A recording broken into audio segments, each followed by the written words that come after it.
Chapter 1. The Enfeoffment Shattered. On the enfeoffment platform, an elderly figure, draped in flowing robes and adorned with a white beard, stood holding a golden decree, reciting aloud.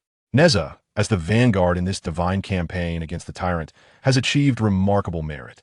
Though his name does not appear on the list, his corporeal form is granted divinity, and thus he is conferred the title of the Grand Deity of the Three Altars and the Sea Assembly.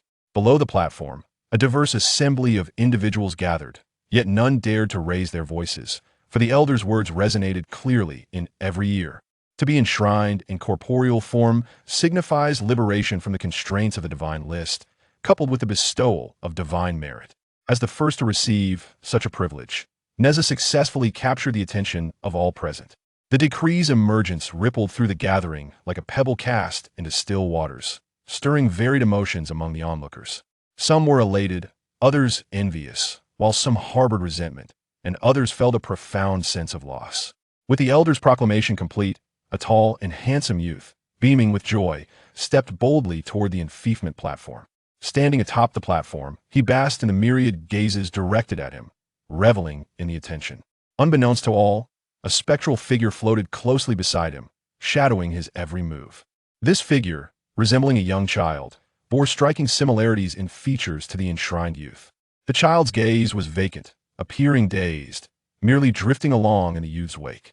Nezha, step forward to receive your title. Only upon hearing the elder's voice again did the child's dulled expression flicker with a hint of awareness, revealing a trace of confusion. Nezha? Who calls my name? I am Nezha. Struggling to focus, Nezha glanced around, his bewilderment slowly transforming into a reluctant understanding of his current predicament. Though he bore the visage of a child, his countenance was marked by an ancient weariness, a bitter smile gracing his lips. Watching the youth, who bore his name and was stepping forth to claim the title, Nezha's eyes brimmed with a blend of anger and helplessness. He is not Nezha, I am. As the youth advanced to receive his title, an unseen, gentle force enveloped him, inadvertently affecting the specter of Nezha. Once merely a lingering thought, the infusion of divine merit was a tremendous boon for the youth, yet it dealt a fatal blow to Nezha's tenuous existence, as signs of dissolution began to manifest. Must even this thought dissipate? Is my complete disappearance truly imminent? Or have I perhaps never existed at all? With a more bitter smile, Nezha felt his essence fading, and his gaze fell upon the crowd below. He looked toward a solitary figure clad in armor, holding a treasured pagoda, who bowed his head in desolation. Nezha wished to speak, but the futility of his situation silenced him. As the enfeoffment unfolded, a purple palace stood silently amidst the chaos beyond the 33 heavens. Within the grand hall, an elder robed in purple sat cross-legged on a mat, his eyes gently closed. The elder's aura flowed harmoniously, and as a profound energy surged, his eyes slowly opened, revealing a pair of deep, tranquil orbs, inscrutable yet serene. Upon opening his eyes, the elder cast his gaze downward, transcending the palace to witness the events on the enfeoffment platform. Observing the ceremony proceeding at its own pace, a flicker of disappointment crossed his calm gaze. Has it ended in failure once again? Recognizing the outcome was already sealed, the elder withdrew his gaze, turning his attention back to his own hand. In it lay an ancient palm, weathered with time, cradling a shard that emitted a faint purple glow. Furrowing his brow at the shard, the elder mused. This may be the final opportunity. Resolute in his thoughts, he acted without hesitation, gradually clenching his fist. The seemingly resilient palm was easily pierced by the shard, golden blood oozing forth, staining the shard. A blinding white light erupted, freezing time and fracturing space wherever it reached. In an instant, the palace shattered into fragments, while the white light continued its relentless spread. On the enfeoffment platform, the youth felt a wave of divine merit bestowed upon him, his surprise evident as he instinctively caressed a red jewel hanging from his waist. Having received divine status, the youth ought to have descended, yet he remained still, prompting the elder beside him to speak up. Nezha, you have been granted divinity, please descend, for the enfeoffment must proceed. At the elder's prompting, the youth stirred, but instead of departing, he turned to face the crowd, a brazen smile gracing his lips. This action puzzled not only the elder, but also the assembly below. Observing the youth's sudden shift to an ominous demeanor, an elder wielding a whisk could not restrain himself from exclaiming, Nezha, what are you doing? Return to the platform. Gazing at his reprimanding master, The youth's eyes glimmered with disdain as he replied flippantly, "Master Tai, perhaps you should refrain from exerting your authority over me." His words incited uproar among the crowd. Is Nezha mad? Outrageous. The usually revered apprentice's insolence left Master Tai perplexed and enraged. Yet before he could respond further, his attention was drawn to a distant blinding light, which replaced his anger and confusion with fear. Not just him, but all present shared this sentiment, their expressions reflective of encountering something unfathomable. These individuals were no ordinary folk witnessing the crowd's panicked reactions. Both the youth and the elder on the platform turned to see. So dazzling. As they turned, they were met with a blinding white light, leaving them no time to form a second thought. The light offered no chance for reaction under its omnipresent glow. Everyone was frozen in place, their faces etched with terror. The surrounding space began to fracture, and the bodies of those present trembled uncontrollably, inching toward the emerging rifts. Beside the youth, Nezha's lingering essence had already lost consciousness. It was on the brink of complete dissolution, yet the appearance of the white light momentarily interrupted this process.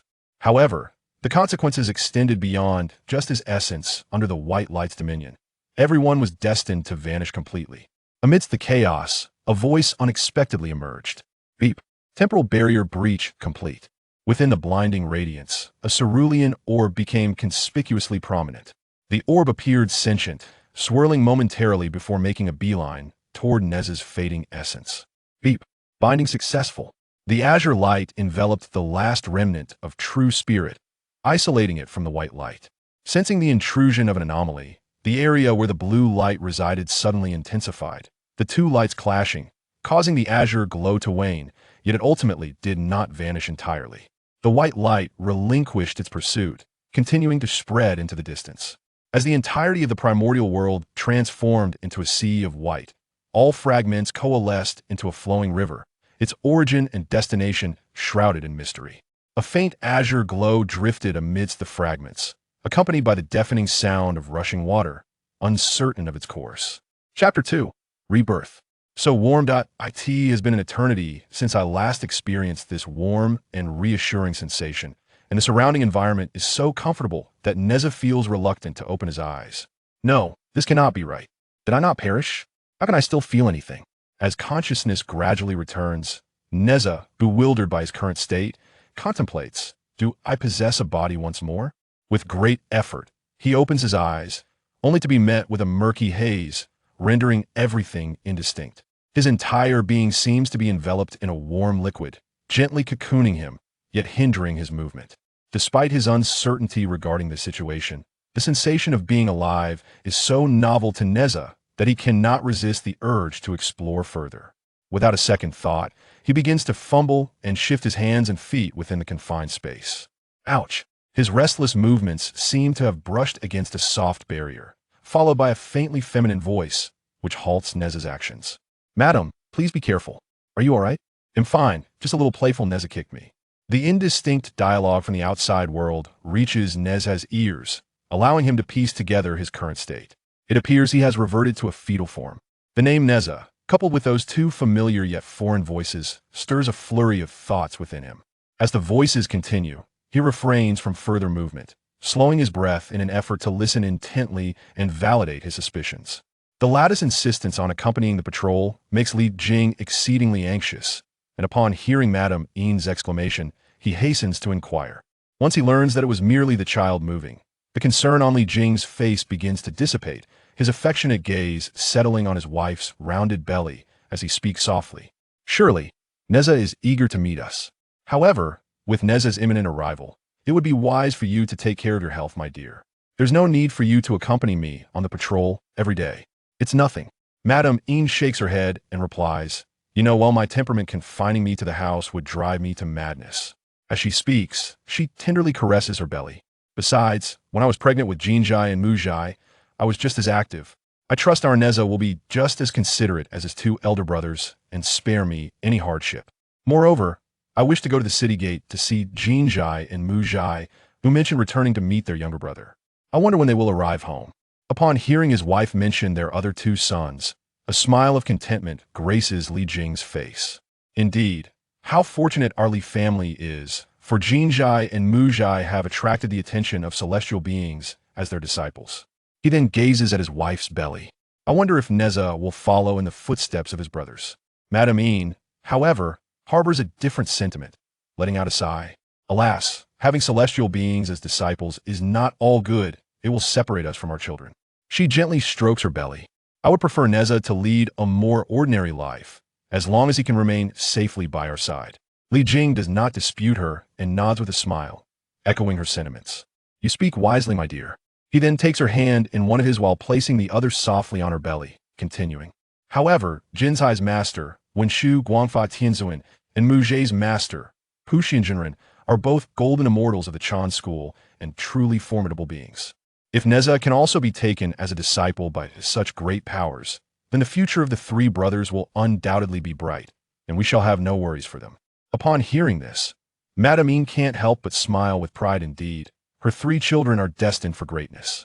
While Li Jing and Madame Yin indulge in dreams of their children's bright futures, little do they know that Nezha, still within the womb, feels his heart sink at their words. Everything is identical, just as he had known in his past life. Though he is uncertain about the specifics of what has transpired, Nezha realizes he has returned to the moment just before that painful experience began.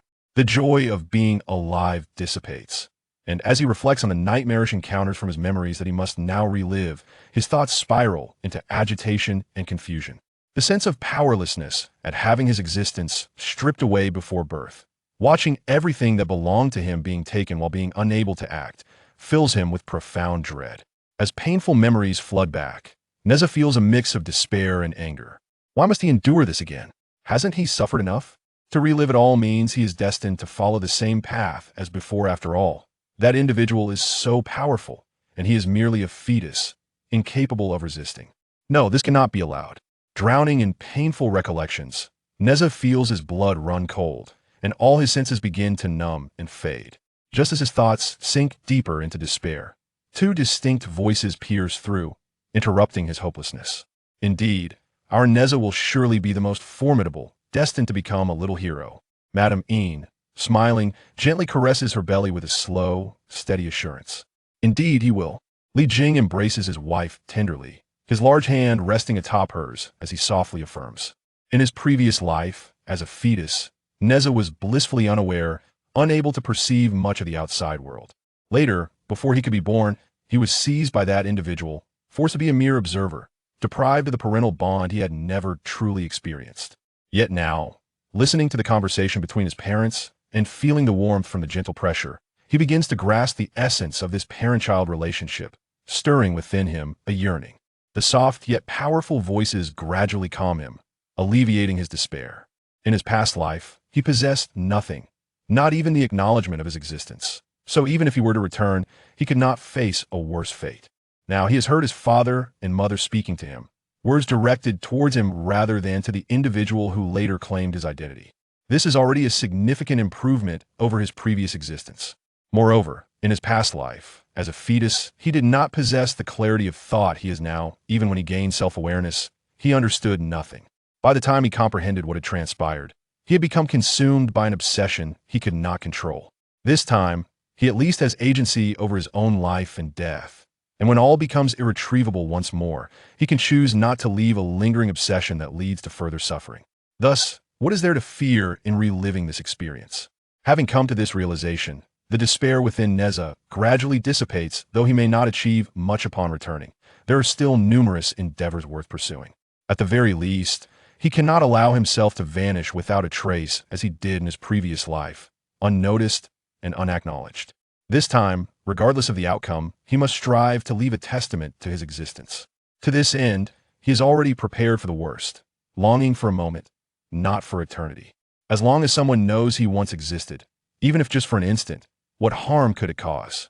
Chapter 3. The True Spirit Concealed. The Spirit Pearl enters the world having clarified his thoughts. Nezha began to diligently recall the fragmented memories of his past life in search of opportunity. During his embryonic stage, when he was still an innocent consciousness, a figure abruptly appeared and effortlessly devoured his Na'vi spirit, leaving only a fragment of his true essence buried deep within his sea of consciousness. Upon his birth, his body was entirely dominated by this figure, Although that flicker of true spirit gradually developed its own awareness, it could only observe helplessly without the power to effect change. At the age of 7, this figure orchestrated the destruction of his physical form, completely usurping his identity and severing his ties with his parents, causing them profound sorrow. After the loss of his corporeal vessel, the last remnant of his true spirit found itself adrift, inexplicably transforming into an obsession that clung to the one who had appropriated his identity, unable to depart. The true spirit, in its ignorance and the obsession, weak as it was, rendered his consciousness in a state of muddled confusion, with scant moments of clarity, resulting in the fragmentation of his memories. Fortunately, perhaps due to his rebirth, his true spirit seemed considerably more substantial than in his previous life. Those shattered memories began to crystallize into clarity through his persistent recollection. In his former life, being reduced to a mere fragment of true spirit from the very beginning had rendered him powerless upon his birth, devoid of any possibility to reclaim control over his body. However, if in this life he could preserve a greater portion of his true spirit, perhaps he would seize the opportunity to reclaim his physical autonomy when the moment arises. Yet, despite feeling that his current spirit consciousness was significantly stronger than before, he suspected it would still fall short against that figure, making direct confrontation a perilous endeavor. Thus, it seemed prudent to follow the same path as in his past life and remain hidden for the time being. With the realization that his previous remnant of true spirit had survived due to its concealment deep within the sea of consciousness, Nezha began to attempt to sense his own inner realm. After much effort, he finally succeeded, finding his awareness transported to a realm of void. He endeavored to navigate deeper into the sea of consciousness, stopping only when he could venture no further. This was the greatest depth he could currently reach. The subsequent challenge was how to separate a portion of his true spirit, for in his past life, that fragment had scattered unconsciously, leaving him unaware of the process. In pursuit of a solution, Nezha repeatedly traversed in and out of the sea of consciousness, simultaneously refining his control over his spirit awareness. This endeavor was not without its challenges. Each foray left him with a profound sense of fatigue, necessitating rest. Fortunately, with continuous practice, his spirit awareness began to strengthen, becoming increasingly resilient and agile. Unaware of the passage of time in his womb, nor when that figure might return, Nezha dared not cease his efforts for even a moment. After what felt like an eternity of attempts, he ultimately managed to deftly extract his awareness from a portion of his true spirit, allowing his genuine spirit consciousness to remain concealed. Above the skies of Chintang Pass, an elder with a long beard, clad in a flowing robe and wielding a dust whisk, stood atop the clouds, gazing downwards. The elderly man gestured with his hands, and a flicker of light sparkled in his eyes. The scene below transformed in his perception, as every individual radiated varying shades of azure light. This was the art of observing fortune. Ultimately, his gaze settled upon the Lord's residence, specifically on Madame Yin, who was leisurely strolling in the garden. After meticulously sensing the fortune of the child she carried, he found it indeed to be rich in blessings and abundant in destiny. Very well. The celestial master nodded in satisfaction, recognizing that the Li family was deeply blessed and that the fortune of their third son was particularly remarkable. It was amusing that both Manjusri and Samantabhadra had previously boasted to him about the excellence of Jian Jia and Mu Jia, unaware that the true progeny of fortune lay within the Li family's third son. Moreover, his ambitions extended beyond merely this third son. He intended to ensure that his disciples would undoubtedly feel inadequate in comparison. As these thoughts swirled in his mind, the celestial master waved his sleeve, and a jewel emanating a crimson glow materialized before him. My dear disciple, I have found you a splendid opportunity. In this impending calamity, we shall undoubtedly shine brilliantly.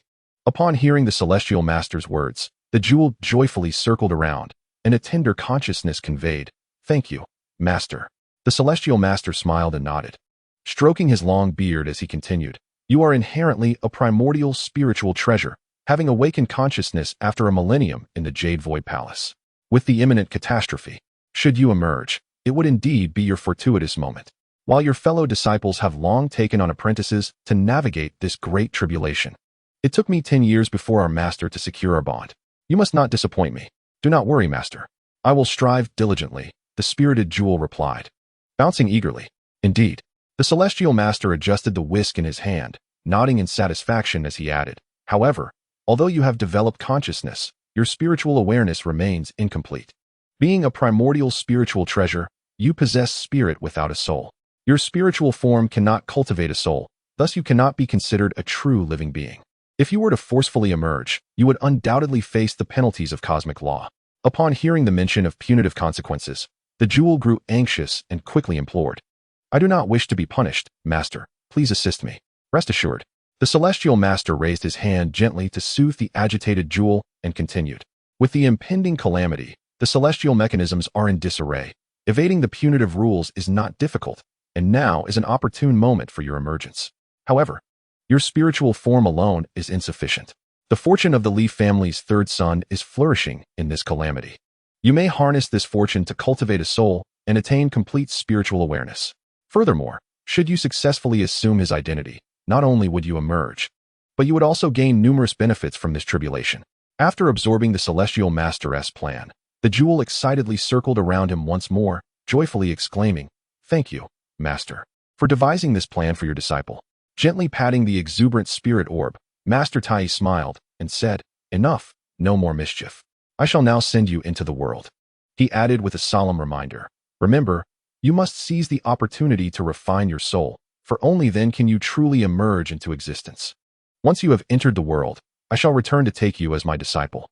The spirit orb bounced up and down, nodding in its own way, affirming, "Rest assured. Master, the spirit orb shall remember." With the necessary instructions conveyed, Master Tai ceased his lengthy discourse and began to gesture with his hands, weaving intricate spells. He gently extracted the orb's consciousness from his own being, enveloping it in a soft flow of mystical energy as he sent it downward. Upon placing it within the fetus of Lady Yin, he carefully observed her condition, murmuring to himself, "It is nearing birth. This is not right." Immediately, a surge of magical power enveloped Lady Yin, imbuing her with an unconscious barrier. Satisfied with his work, he nodded contentedly and returned to his abode on Mount Qianyuan, awaiting the emergence of his disciple. Within Lady Yin's womb, Nezha was, as usual, cultivating his consciousness but was suddenly struck by an unsettling sense of foreboding. It has arrived. Chapter 4, Emergence and Apprenticeship. The unexpected wave of anxiety tightened Nezha's heart, prompting him to swiftly retreat the majority of his consciousness to the depths of his mind, leaving only a small portion of his true spirit disguised in a state of ignorance. As soon as the spirit orb's consciousness was introduced into Nezha's body, it immediately directed its attention towards the frail true spirit, consuming it without hesitation. Nezha, fearing the orb might perceive something amiss, offered only a slight resistance, allowing it to engulf him. He was deeply concerned that the orb would detect the anomaly in his consciousness, but fortunately, it remained oblivious. In truth, due to Nezha's rebirth and recent training, his consciousness was far more formidable than that of an ordinary adult, making this small portion of true spirit more aligned with the state expected of a fetus. Moreover, the spirit orb overlooked the consciousness of a mere infant, failing to scrutinize it closely and instead relentlessly devouring it. It was not until it approached the depths of the mind that the spirit orb paused, refraining from delving deeper. Master Tai had warned him that his consciousness was excessively powerful for an infant. Should the mind shatter, the body would be rendered useless. Thus, after sufficiently sweeping through, the spirit orb halted and began to meld with the true spirit it had just consumed, attempting to exert control over the body. Nezha, concealed deep within the recesses of his mind, watched the spirit orb's actions with a mix of fury and trepidation, feeling compelled to relinquish control of the body. Once it felt ready to fully command the vessel, the spirit orb commenced the arduous task of refining the soul. The process of soul refinement is no simple endeavor. It demands a vast reservoir of energy, which can only be drawn from the mother. The energy required was immense, and the spirit orb, heedless of the consequences, pressed on, oblivious to the tremendous burden it placed upon Lady Yin's body. As he incessantly drew energy from the maternal source to refine his soul, Lady Yin's body began to deteriorate progressively. Were it not for the substantial resources of the Li family, coupled with the gifts of medicinal herbs previously bestowed by Jian Jia and Mu Jia, she might have succumbed. Nezha, in the depths of his consciousness, sensed these developments, yet felt utterly powerless to intervene.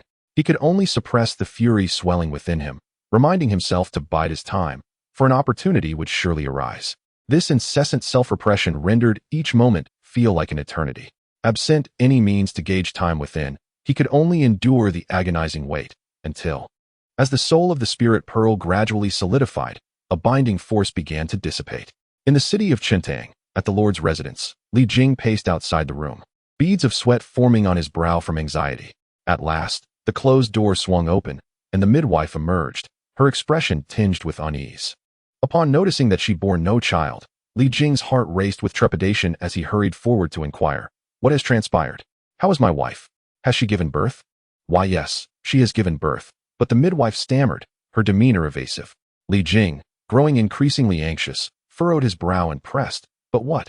The midwife remained vague, unsure how to respond, prompting Li Jing to push past her and stride directly into the room. Upon entering, he first glanced at Lady Yin, who lay asleep from exhaustion. Confirming she was not in grave danger, his attention then shifted to the swaddled infant beside her. Not hearing the wail of a newborn filled him with dread, yet he forced himself to remain composed and approached the bundle, lifting the cloth. To his astonishment, he beheld a vibrant, crimson orb pulsating with life. Struck by the sight, Li Jing stood frozen, countless thoughts racing through his mind. As he regained his composure, he glanced at the still sleeping Lady Yin and then back at the orb, his heart heavy with sorrow. To think that after 3 years of longing, his wife had given birth to such an anomaly. Though he felt an immense reluctance, he understood that should this aberration remain, it could bring unforeseen calamities. Better to endure a brief pain than a prolonged suffering. Li Jing's gaze hardened with resolve as he unsheathed his sword and advanced toward the orb. The blade met the orb with ease, as if piercing through a mere illusion, and a burst of crimson light erupted forth, forcing Li Jing to shut his eyes against the brilliance.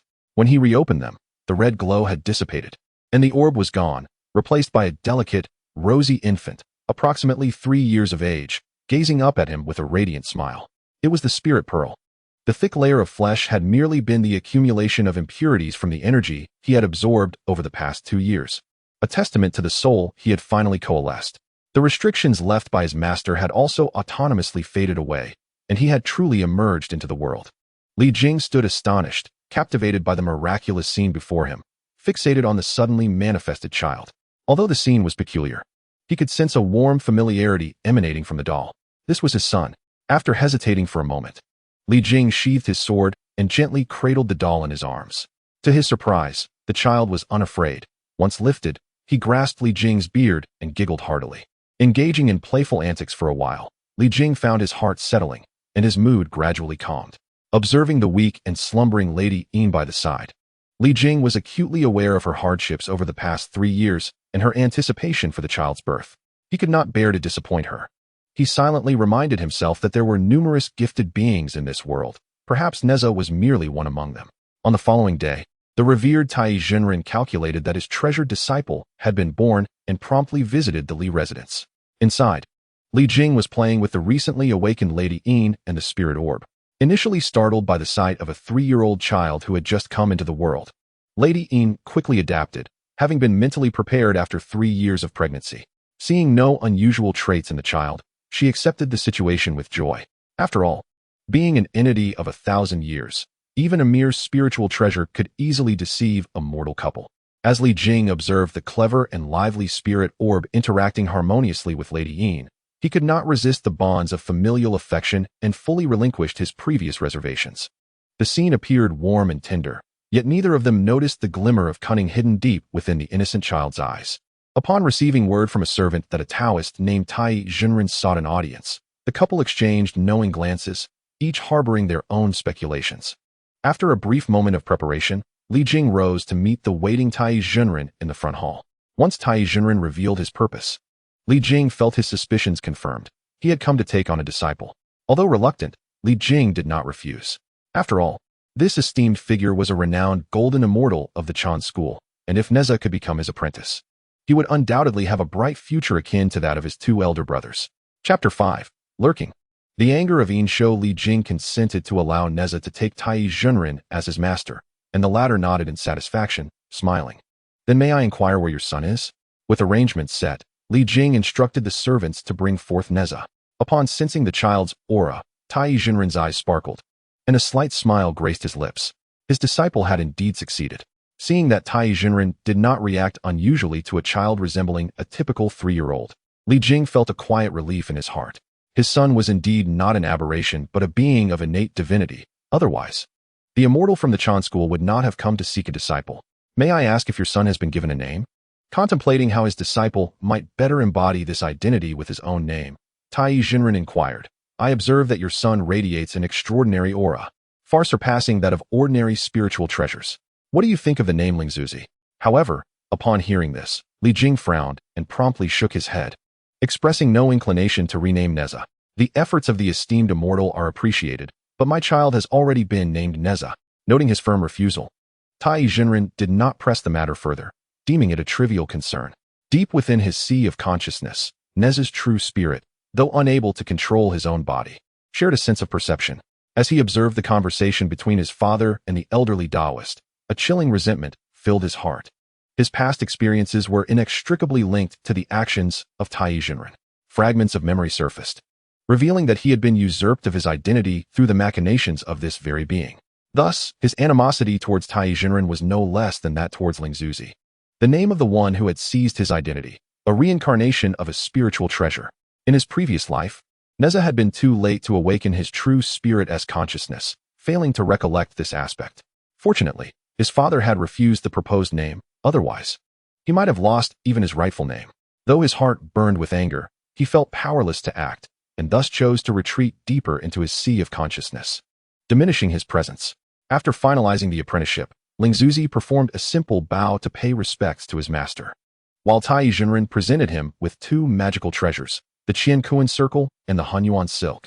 Subsequently, Tai Jinren did not linger, stating that Nezha was not yet ready for training and would return when the time was right. Naturally, Li Jing would not decline. Both Jin Jia and Mu Jia had long been taken to the mountain by their master for cultivation, leaving him and his wife often yearning for their company. The fact that this immortal was not in haste was indeed a blessing for the couple, allowing them to spend more time with Nezha. Once Tai Jinren departed, Nezha felt a wave of relief wash over him. He had been anxious about being discovered by Tai Jinren, but fortunately, that had not transpired. Had he sensed anything amiss, Nezha would have found himself utterly defenseless. With Tai Jinren's departure, based on his memories from his previous life, he anticipated several years of absence from the immortal, which provided him with a modicum of comfort. Although a fragment of his frail true spirit had been preserved, it was impotent, compelled to yield to Lingzuzi's whims as he occupied Nezha's body. This time, however, due to his early concealment of a significant portion of his true spirit, he sensed a stark difference compared to his previous existence. He felt a profound connection with this body, suggesting the possibility of reclaiming control. Nevertheless, Nezha dared not act rashly, aware that he had limited opportunities for trial and error. Any hasty movement that attracted Lingzuzi's attention could lead to his silent disappearance. Thus, he resolved to await the most opportune moment. Only at the most critical junctures does one make their presence known, even if one cannot preserve their life. It is imperative to radiate one's own brilliance in the final moments. With such thoughts in mind, Nezha continued to lie in wait within the depths of consciousness. Since the Spirit Pearl had only recently come into existence, Li Jing summoned numerous esteemed scholars from the city to impart early education, focusing primarily on etiquette, morality, and an understanding of the world. This was utterly futile for the Spirit Pearl, merely a superficial display of brilliance. However, for Nezha, it represented the very knowledge he had previously missed due to his navet in his past life. Thus, as he lay in wait for an opportunity, he fervently absorbed the foundational knowledge he had overlooked before.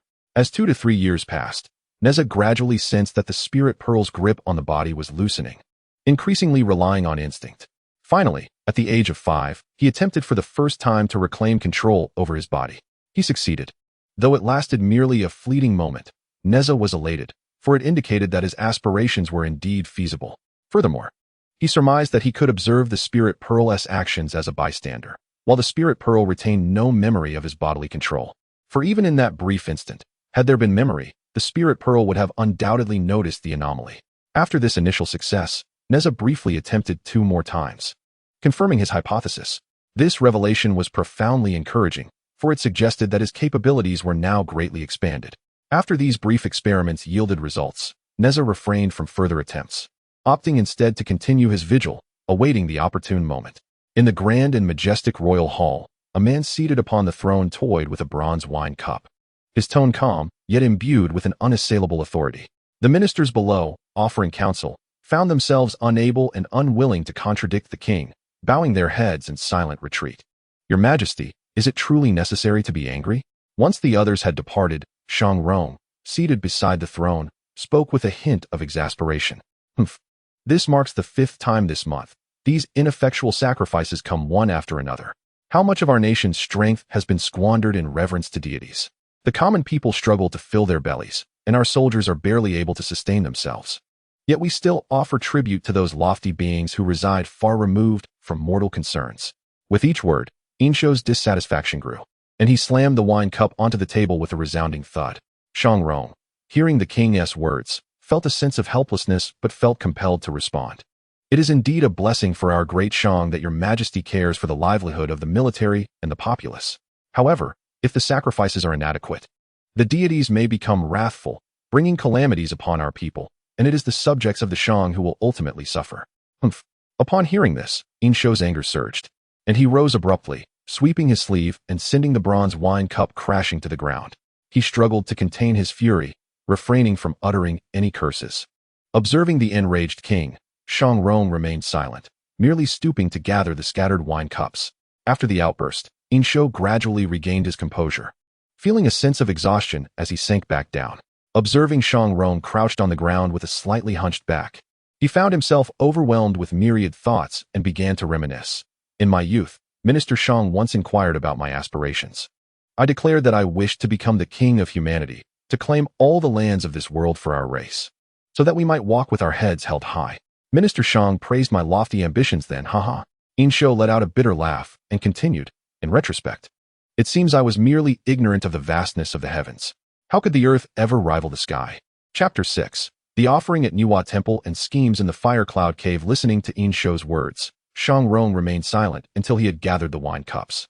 Slowly rising to his feet, though advanced in years, he stood tall and straight, observing the somewhat despondent Insho with solemnity. I do not share your sentiments, my lord, he stated earnestly. No matter the circumstances, my praises are always sincere. I have unwavering faith that you will elevate the Deshang to eternal prominence and become a magnificent ruler whose legacy will endure through the ages. Faced with the hope and trust that Shang Rong still held for him, Insho found himself unable to offer the steadfast assurance he once could in his youth, responding only with silence. Shang Rong did not pursue the topic further, allowing a moment of quiet to pass before resuming his duties as a minister. He then broached the subject of the recent sacrificial rites. You should not decline this offering, my lord. This time, we are not honoring deities unrelated to humanity, but rather the revered Niwa. In the early years of humanity's emergence, the pillars of heaven collapsed, and the rivers of the celestial realm flowed backward, transforming our world into a purgatory. For the nascent human race, this was a catastrophic calamity, even threatening total extinction. It was Niwa who crafted the colorful stones to mend the sky, thus saving humanity from peril and preserving our lineage. The 15th day of the third month marks Niwa's birth. Both out of duty and sentiment, you ought to pay homage and gratitude for her benevolence towards humanity. Having calmed down after his earlier venting, Insho now found no reason to refuse Shang Rong's counsel. He nodded in agreement, saying, your reasoning is sound, Minister Shang. Let us allow the officiating historians to make the necessary arrangements. On the 15th day of the third month, a procession departed from the royal city towards Niwa Temple. Early in the day, Insho, following the arrangements of the sacrificial office, arrived at the temple with a convoy, waiting as the officiant performed numerous ceremonial steps. Just as his patience was wearing thin, they finally reached the last step of the ritual, where he stepped forward to present the offering. Holding the offering, he stood before the temple, bowing his head in silent prayer. After casually invoking blessings for the people, he prepared to rise when a gentle yet authoritative voice unexpectedly reached his ears. Insho, do you wish to fundamentally alter the plight of humanity? In the fire cloud cave, both Emperor Xianyuan and Emperor Shenong had grown accustomed to Niwa's visits, given that her brother resided there. Today, Niwa had intentionally set aside extra time. Since the matters of the canonization had been settled, this was her first visit to meet Fuxi. Thus, it seems that this impending calamity for humanity is inescapable, heralding yet another great trial. Upon hearing Niwa's account, the countenances of the three sovereigns grew somber, tinged with an air of helplessness. Though they held the title of human sovereigns, their ability to alleviate the current plight of humanity was severely limited. Although humanity is regarded as the rightful rulers of this realm, their influence has waned over time. As human sovereigns, they once wielded the fortune of their kind to instill fear in others, yet their lifespans curtailed their ability to protect humanity indefinitely. After all, the identity of a sovereign precludes them from the path of immortality. While they may continue to exist through the refuge of the Fire Cloud Cave, they are unable to step beyond its confines. Furthermore, Those of humanity who have embarked upon the path of immortality find it exceedingly difficult to return. At the end of their journey, how many remain who still remember their human heritage? The absence of formidable beings capable of exerting lasting influence has long plagued humanity's development, resulting in their nominal status as rulers of the realm devoid of true authority. If other powerful beings remain indifferent, it is a different matter altogether when they turn their gaze upon humanity, for then humanity is left utterly powerless to resist. In this instance, under the weight of the impending calamity, several powerful beings have resolved to entangle humanity within their machinations, leaving them with no choice but to submit. Nuwa, do you possess any means to assist humanity, even if it is merely to preserve some strength during this great trial? The three sovereigns fell silent for a time. Yet Fushi eventually spoke, aware that only his sister, the sage, might be able to offer some aid to humanity. Nuwa, recognizing Fushi's concerns and hearing his plea, gently reassured him, "Elder brother, do not fret. I do not support the schemes of our primordial elder brother. However, the Grand Supreme and the two brothers from the Western teachings are in agreement with him. The teachings of expounding are vast, and should we wish to assist humanity, we must carefully devise our plans. Nevertheless, I have already formulated some intentions for this visit." As she spoke, Nuwa abruptly paused, sensing that her arrangements had been disturbed. The sudden voice from the Nuwa temple startled Insho, yet upon recalling his current circumstances, he quickly deduced the source of the sound. Insho refrained from acting hastily, instead choosing to listen intently. With the continuation of the voice, his expression shifted dramatically, and his fingers gripping the ceremonial incense grew increasingly pale. The ministers of the ritual department found nothing amiss with the king's prolonged bowing. On the contrary, they felt a profound sense of satisfaction. After all, the longer the prayer, the greater the sincerity, and the ministers could not help but marvel within, realizing that the king finally comprehended their earnestness. Once the voice faded completely, Insho took a moment to compose himself before rising. At that moment, an unexpected gust of wind stirred the temple's drapery. Gazing at the statue of Nuwa that seemed to smile upon him, Insho's thoughts whirled, and ultimately, he resolved to act. In the terrified eyes of the ministers of the ritual department, Insho spoke forth the poem that would alter the fate of the Shang dynasty. In the Fire Cloud Cave, having successfully felt the arrangements near the Enwa temple, Enwa's heart was slightly at ease. After a brief pause, she spoke. "I have come this time not only to pay my respects to the three of you, but also to borrow 3 demon clans from the Xianyuan emperor." "Borrow demons from me?" Xianyuan inquired, somewhat perplexed. "Are there still demons in this realm that are not under your control, my lady?" With a gentle smile, Enwa replied, "With my demon summoning banner, I can certainly summon them. However, these 3 have significant ties to the Xianyuan emperor, so it is prudent to inform him first. The demons I wish to borrow are the 3 demons of Xuanyuan's tomb. Generally, the fortune of a human king is difficult for ordinary demons to resist, but these 3 have grown reliant on the emperor's fortune, making them suitable to engage with Insho." As the 3 emperors regarded her with inquisitive eyes, Enwa elaborated on her plan. Upon hearing her scheme, the 3 emperors expressed their surprise. Fushi couldn't help but exclaim, "Sister, while you claim to have some intentions, this plan is rather astonishing." Enwa shook her head with a serene smile. No matter how grand the plan, if it fails, it is ultimately futile. Deep down, she understood that while her scheme sounded daunting, the likelihood of success was exceedingly slim. The 3 emperors were acutely aware of this truth. The odds of success were too low, and should they fail, the fate of humanity after this calamity would become even more uncertain. Exchanging glances, they recognized the worry and helplessness reflected in each other's eyes. Finally, Fushi spoke, "However, you are right, sister. We are but remnants of the past now. The fate of humanity should be determined by them. It depends on how the current human king chooses, and we hope he does not disappoint us, nor the present human race." Chapter 7. The turmoil at sea.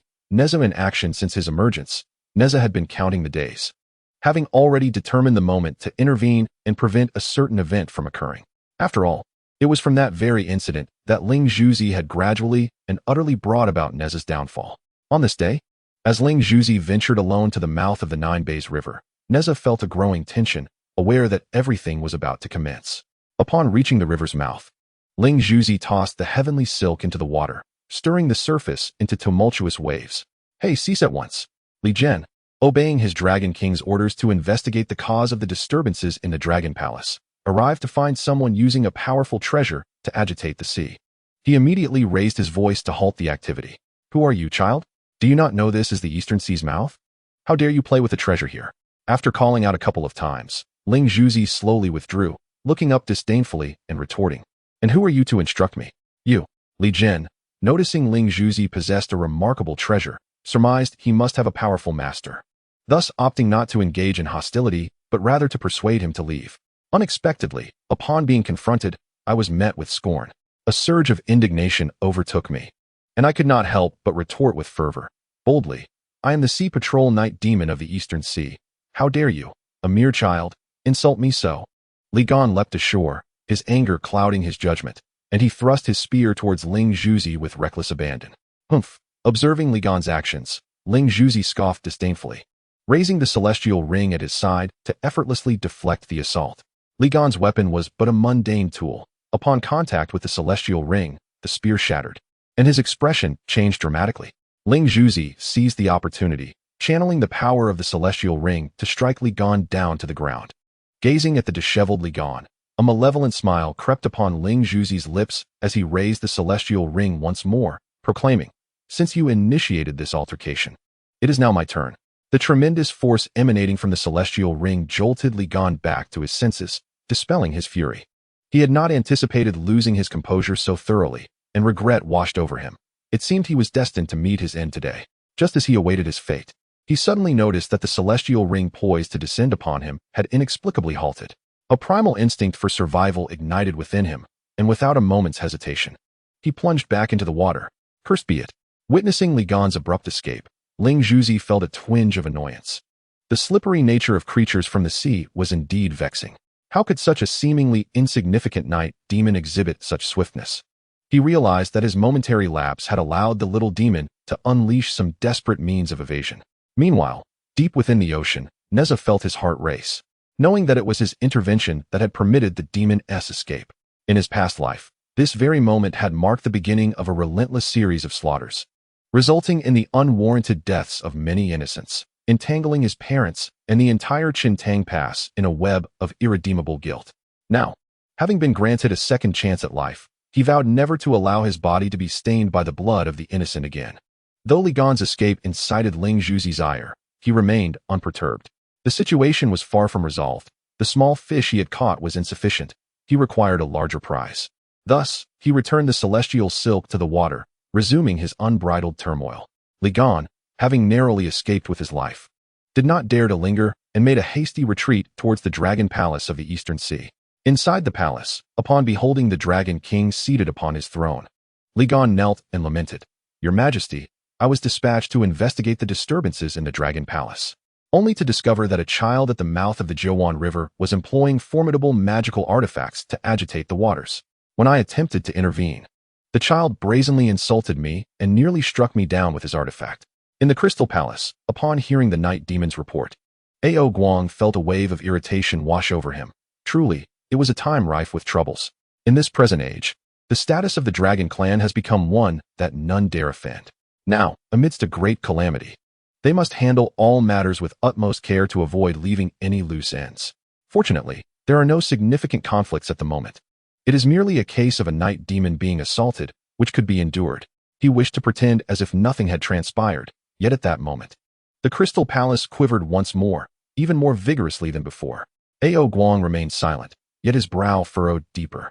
"Father, allow me to go." Ao Bing could no longer restrain himself as he observed his father's persistent frown. Gazing at his somewhat youthful son, Ao Guang shook his head, rising to his feet as he declared, "I shall attend to this matter and persuade them to depart, whether this incident was truly accidental or not. During such a time of great peril, every action must be taken with caution."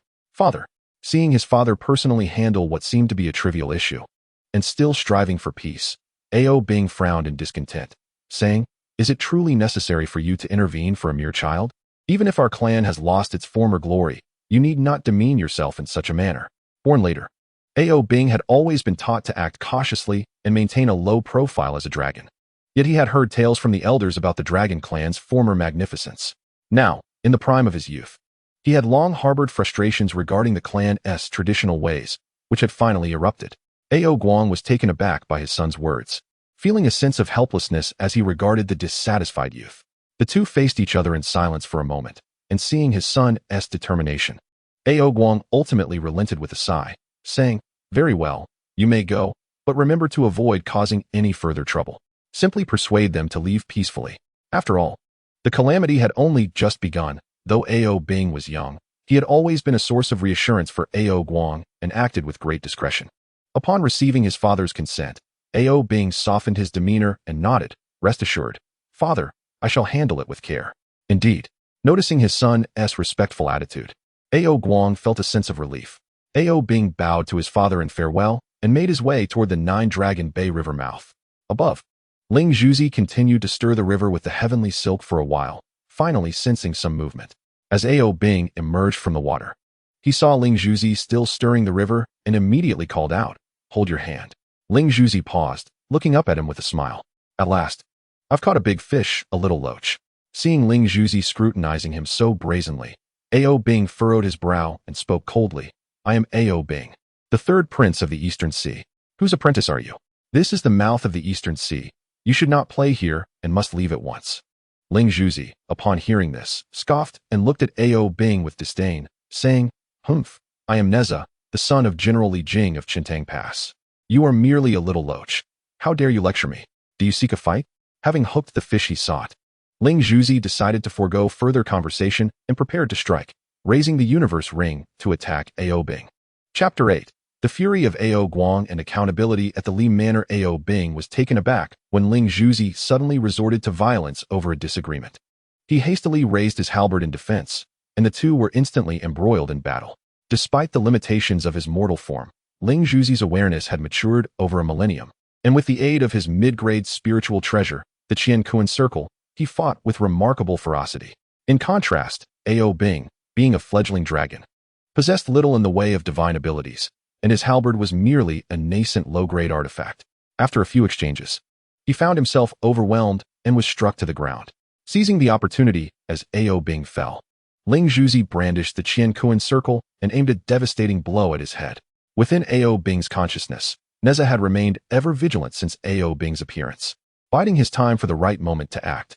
As the perilous situation unfolded, Nezha seized control of Ao Bing's body for just an instant, causing the trajectory of the Qian Circle to veer slightly off course. The circle struck Ao Bing on the shoulder, forcing him to cough up blood. Yet, propelled by the force of the impact, he plunged back into the water, utilizing the chance to escape. Nezha's brief reclamation of control went unnoticed by Ling Zhuzi, who, upon witnessing Ao Bing's retreat, once again summoned the Qian Circle and hurled it into the water. However, it merely stirred up a vast spray, for Ao Bing had already vanished from sight. TCH, he certainly fled with remarkable speed. Ling Zhuzi gazed at the now tranquil surface of the water, where nothing remained, and reluctantly stowed away the Qian Circle.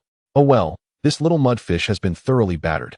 I cannot believe that old mudfish will endure this." With a casual flick of the Hunyuan silk in the water, Ling Zhuzi then leisurely made his way back. In the depths of Ao Bing's consciousness, Nezha felt the tension ease as Ling Zhuzi withdrew. Success. He had at least managed to prevent Ling Zhuzi from using Ao Bing's body to extinguish the lives of two innocent souls. East Sea Dragon Palace. Outrageous. Ao Guang, who had always maintained a low profile and kept his composure, finally erupted in fury upon seeing Ao Bing's grievous injuries. Rising from his dragon throne, he glared with indignation and demanded, "Who has done this to you?" Gone was the spirited demeanor Ao Bing had possessed when he had left. Now, he was a disheveled figure, drenched in blood. To his dismay, he found himself bested by a mere human child, and in a moment of despondency, he managed a bitter smile as he replied, "The child calls himself Nezha, the son of General Li Jing of Qintang Pass." Li Jing's son. Ao Guang's expression shifted to one of incredulity. He held a certain acquaintance with Li Jing. Why would he permit his child to engage in such misdeeds? Yet, despite his doubts, Ao Guang resolved not to let the matter rest. He needed to confront Li Jing directly to ascertain the truth. "Just wait, whoever is responsible. I shall ensure justice is served for you." After instructing his attendants to care for Ao Bing, Ao Guang surged forth from the surface, transforming into a gust of wind as he sped towards Qintang Pass. Qintang Pass. Upon receiving word that a visitor claiming to be Ao Guang had arrived, Li Jing hastily made his way to the front hall to receive him, for this was no ordinary individual. As Li Jing entered the living room, he discovered Ao Guang already seated, awaiting him. He hurriedly approached to greet him, yet Ao Guang, with a frosty demeanor, chose to ignore him. Noting the discontent etched upon Ao Guang's face, Li Jing, perplexed, inquired, "Brother Ao, may I ask the reason for your visit?" Seeing that Li Jing appeared oblivious to the matter at hand, Ao Guang steadied his thoughts and solemnly asked, "Li Jing, we share a certain camaraderie. Today, I seek to know, is Nezha your son?"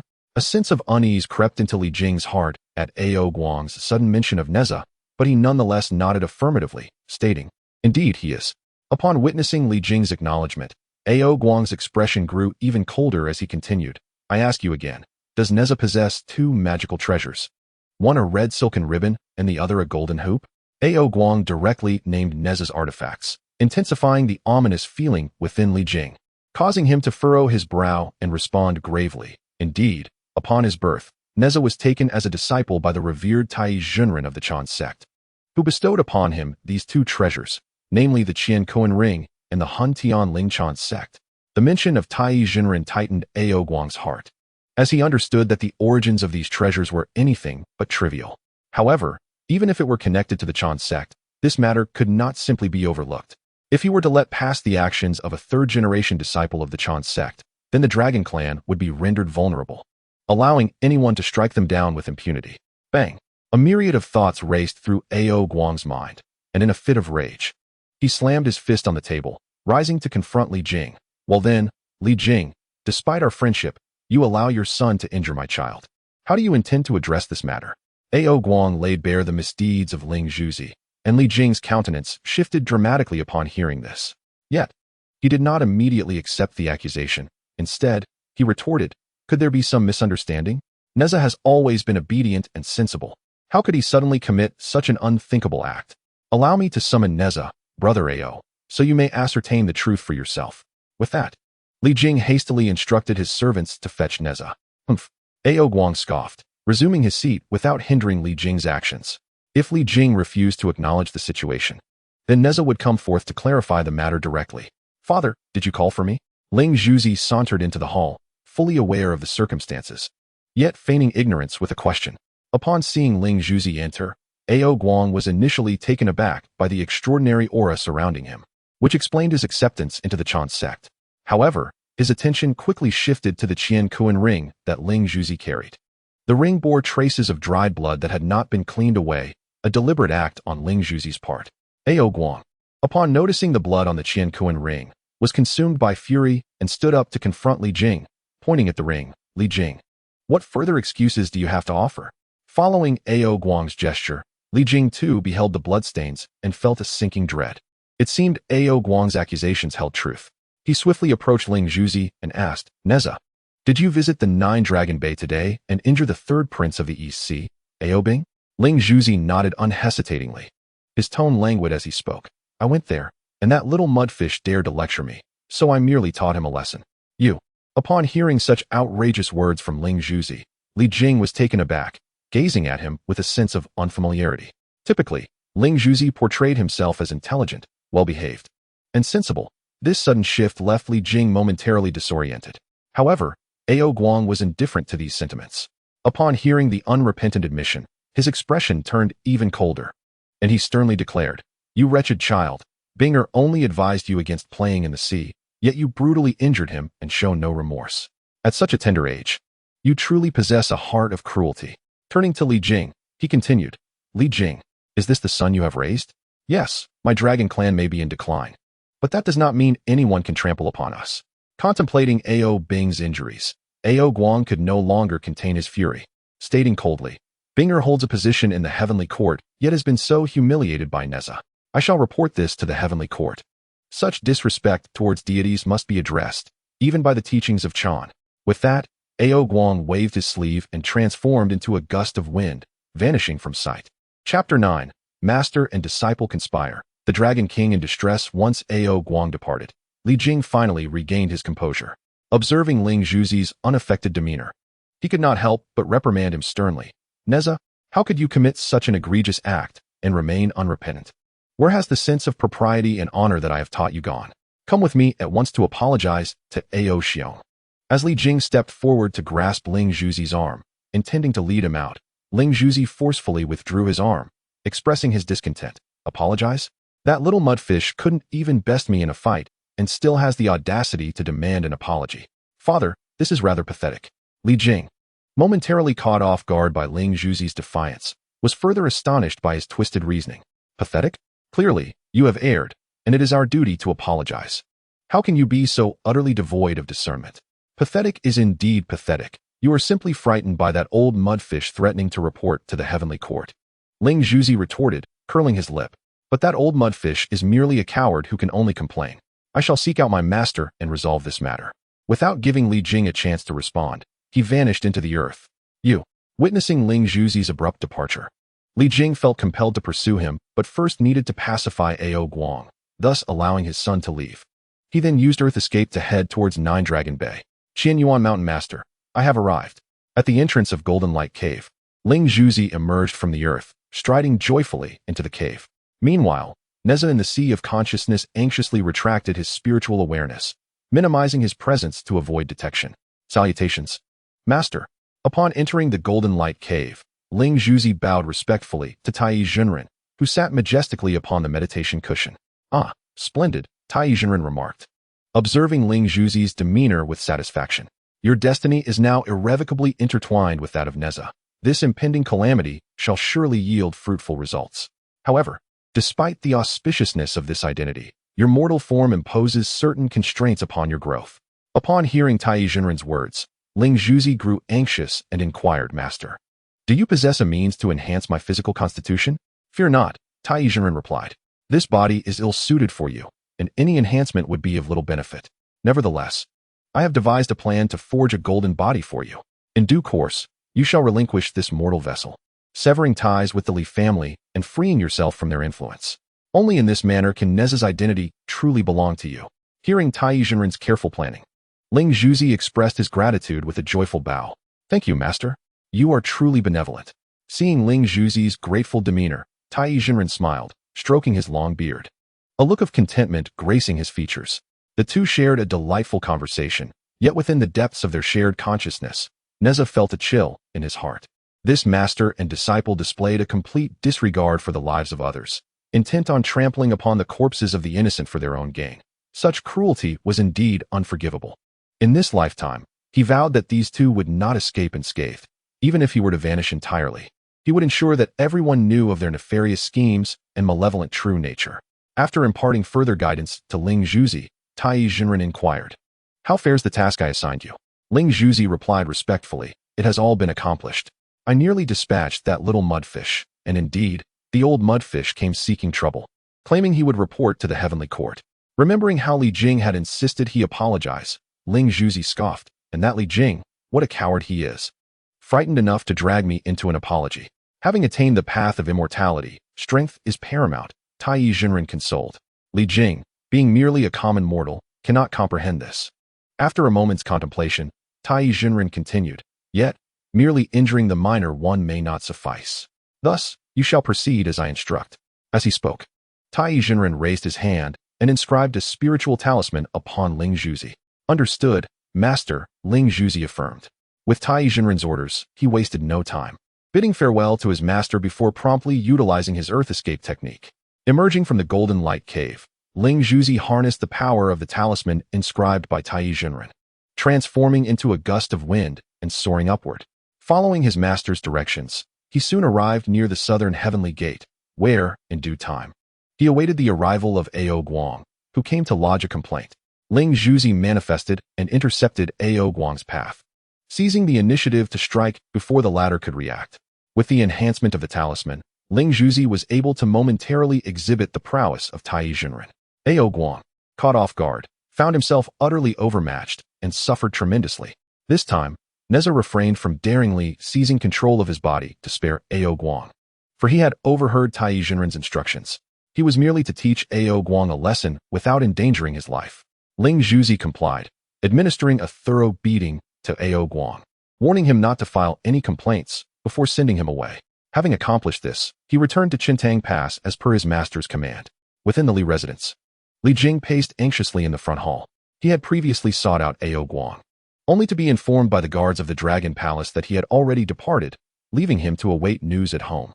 Li Jing was beset by worries, fearing that the heavenly court might impose punishment, dragging the entirety of Qintang Pass down with his family.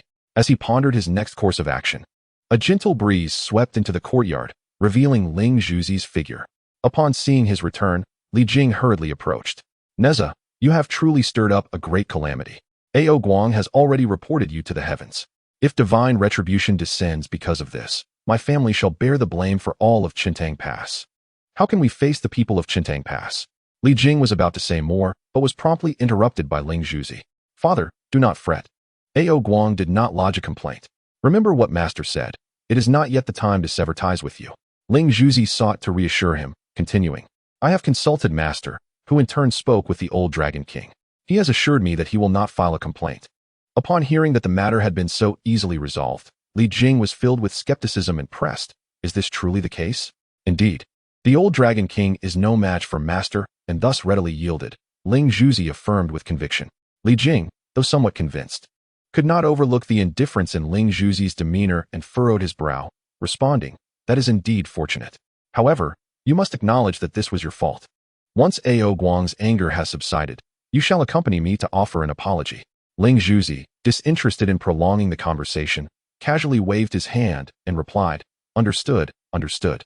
Before turning to leave, Li Jing found Ling Zhuzi's behavior today rather unfamiliar and was about to say something further when a servant arrived, reporting that an issue had arisen at the military camp.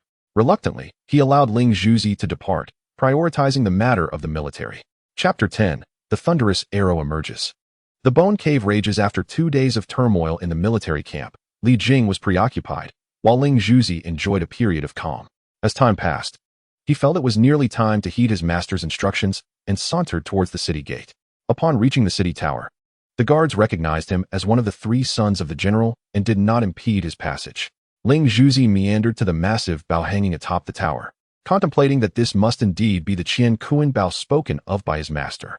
Observing the guards flanking the Chen Gongbao, Ling Zhuzi's eyes twinkled with cunning as he addressed the 2 men. Are you the guardians of this bow? My father has summoned you. He has urgent matters to discuss. The Grand General seeks us? The guards exchanged glances, perplexed by Li Jing's intentions, yet, given Ling Zhuzi's stature, they harbored no suspicion. They bowed their heads and inquired. May we ask, young master, where can we find the Grand General? At the training grounds. Hurry along, Ling Zhuzi urged. Understood. With that, the 2 men clasped their hands in salute and descended from the city tower. As the surroundings fell silent, a sly smile crept across Ling Zhuzi's lips. He placed his hand upon the bow and grasped a nearby arrow. Within the depths of his consciousness, Nezha became alert, acutely aware that Ling Zhuzi was about to inflict harm upon an innocent life. Just as Ling Zhuzi was poised to release the arrow, Nezha seized a fleeting moment of control, subtly adjusting the arrow's trajectory before quickly relinquishing it once more. This minute alteration went unnoticed by Ling Zhuzi, who proceeded to release the arrow as intended. With satisfaction, Ling Zhuzi descended from the tower, the Zhenzi arrow soaring forth, slicing through the clouds. Its sound echoing as it sped away into the horizon until it vanished from sight. At Skull Mountain, Bai Yun was, as usual, foraging for herbs near the White Bone Cave with Kai Yun when an unsettling tremor gripped her heart. She halted, intending to call out to Kai Yun ahead, when a sudden whoosh pierced the air beside her. Ah! Bai Yun screamed in agony as the Zhenzi arrow pierced her shoulder, sending her crashing to the ground. Bai Yun, Kai Yun, upon hearing the cry, swiftly turned back, witnessing Bai Yun struck by an unknown arrow. She rushed forward to inspect her friend. Seeing Bai Yun unconscious, Kai Yun hurriedly lifted her and retrieved the bloodied arrow from the ground, making her way back to the White Bone Cave. Your Highness, please save Bai Yun. Kai Yun called anxiously as she approached the cave entrance.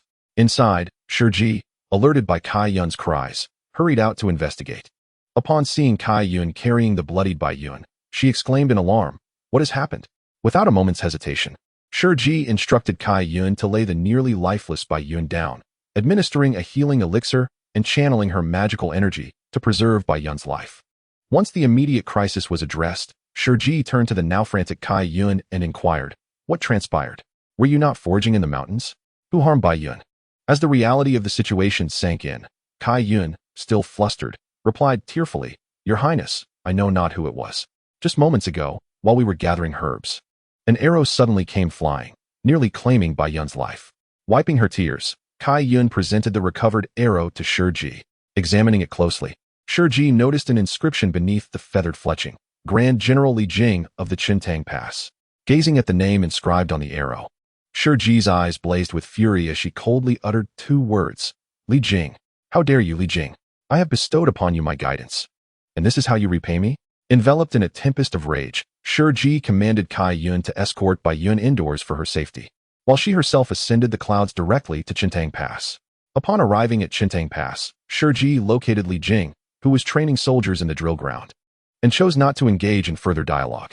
Employing a cunning illusion, she conjured a fierce gale and summoned the Bagua Cloud Light Banner to capture him, subsequently returning to her lair in the White Bone Cave. Once back in the cave, Ji unveiled the Bagua Cloud Light Banner, releasing a somewhat dazed Li Jing. After a brief moment, Li Jing steadied himself and, upon raising his gaze, was met with the furious countenance of Ji seated above him.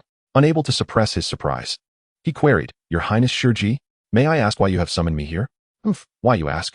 Ji scoffed, abruptly casting the thunder arrow at Li Jing's feet, interrogating, Do you recognize this? Li Jing approached to retrieve the arrow. Realizing it was indeed the thunder arrow from the city walls, a sense of unease washing over him as he remarked, This is the thunder arrow used for guarding Qintang Pass. Why is it here? Upon hearing his question, Ji's anger flared as she retorted, Why is it here? That is precisely what I wish to inquire. This arrow belongs to you, Li Jing, yet it was suddenly shot this morning, nearly claiming the life of my Bai Yun child. Shouldn't you, generally, provide an explanation? Li Jing's complexion paled at Ji's words, beads of sweat forming on his forehead as he struggled to find his voice. He realized Ji would not deceive him without cause. Moreover, the arrow was indeed from his city wall. This indicated that someone had manipulated the Chen Gongbao, yet he remained unaware of any such occurrence. Ji's icy gaze bore into Li Jing as she spoke. Now, what do you have to say? Were it not for my timely intervention, Bai Yun would have lost her life. Given my prior acquaintance with your master, you ought to be grateful I am not demanding your life in recompense. Feeling the weight of her accusation, Li Jing recognized his culpability and offered no rebuttal. After a moment of inner composure, he clasped his hands and implored, I beseech you. Your Highness, quell your anger. I indeed owe you an explanation. However, I have been preoccupied with military drills these past days and have not attended to matters at the city walls. I ask for your grace to allow me to return. I shall uncover the truth and bring the perpetrator to account. Fortunately, with Bai Yun's life spared, and observing Li Jing's sincere demeanor, Ji's ire began to ebb slightly. Coldly, she stated, Very well, I shall grant you another opportunity. Should you fail to uncover the truth, I shall seek your master for retribution. Fear not, your Highness. Rest assured, I shall conduct a thorough investigation, Li Jing replied, bowing respectfully before exiting the White Bone Cave.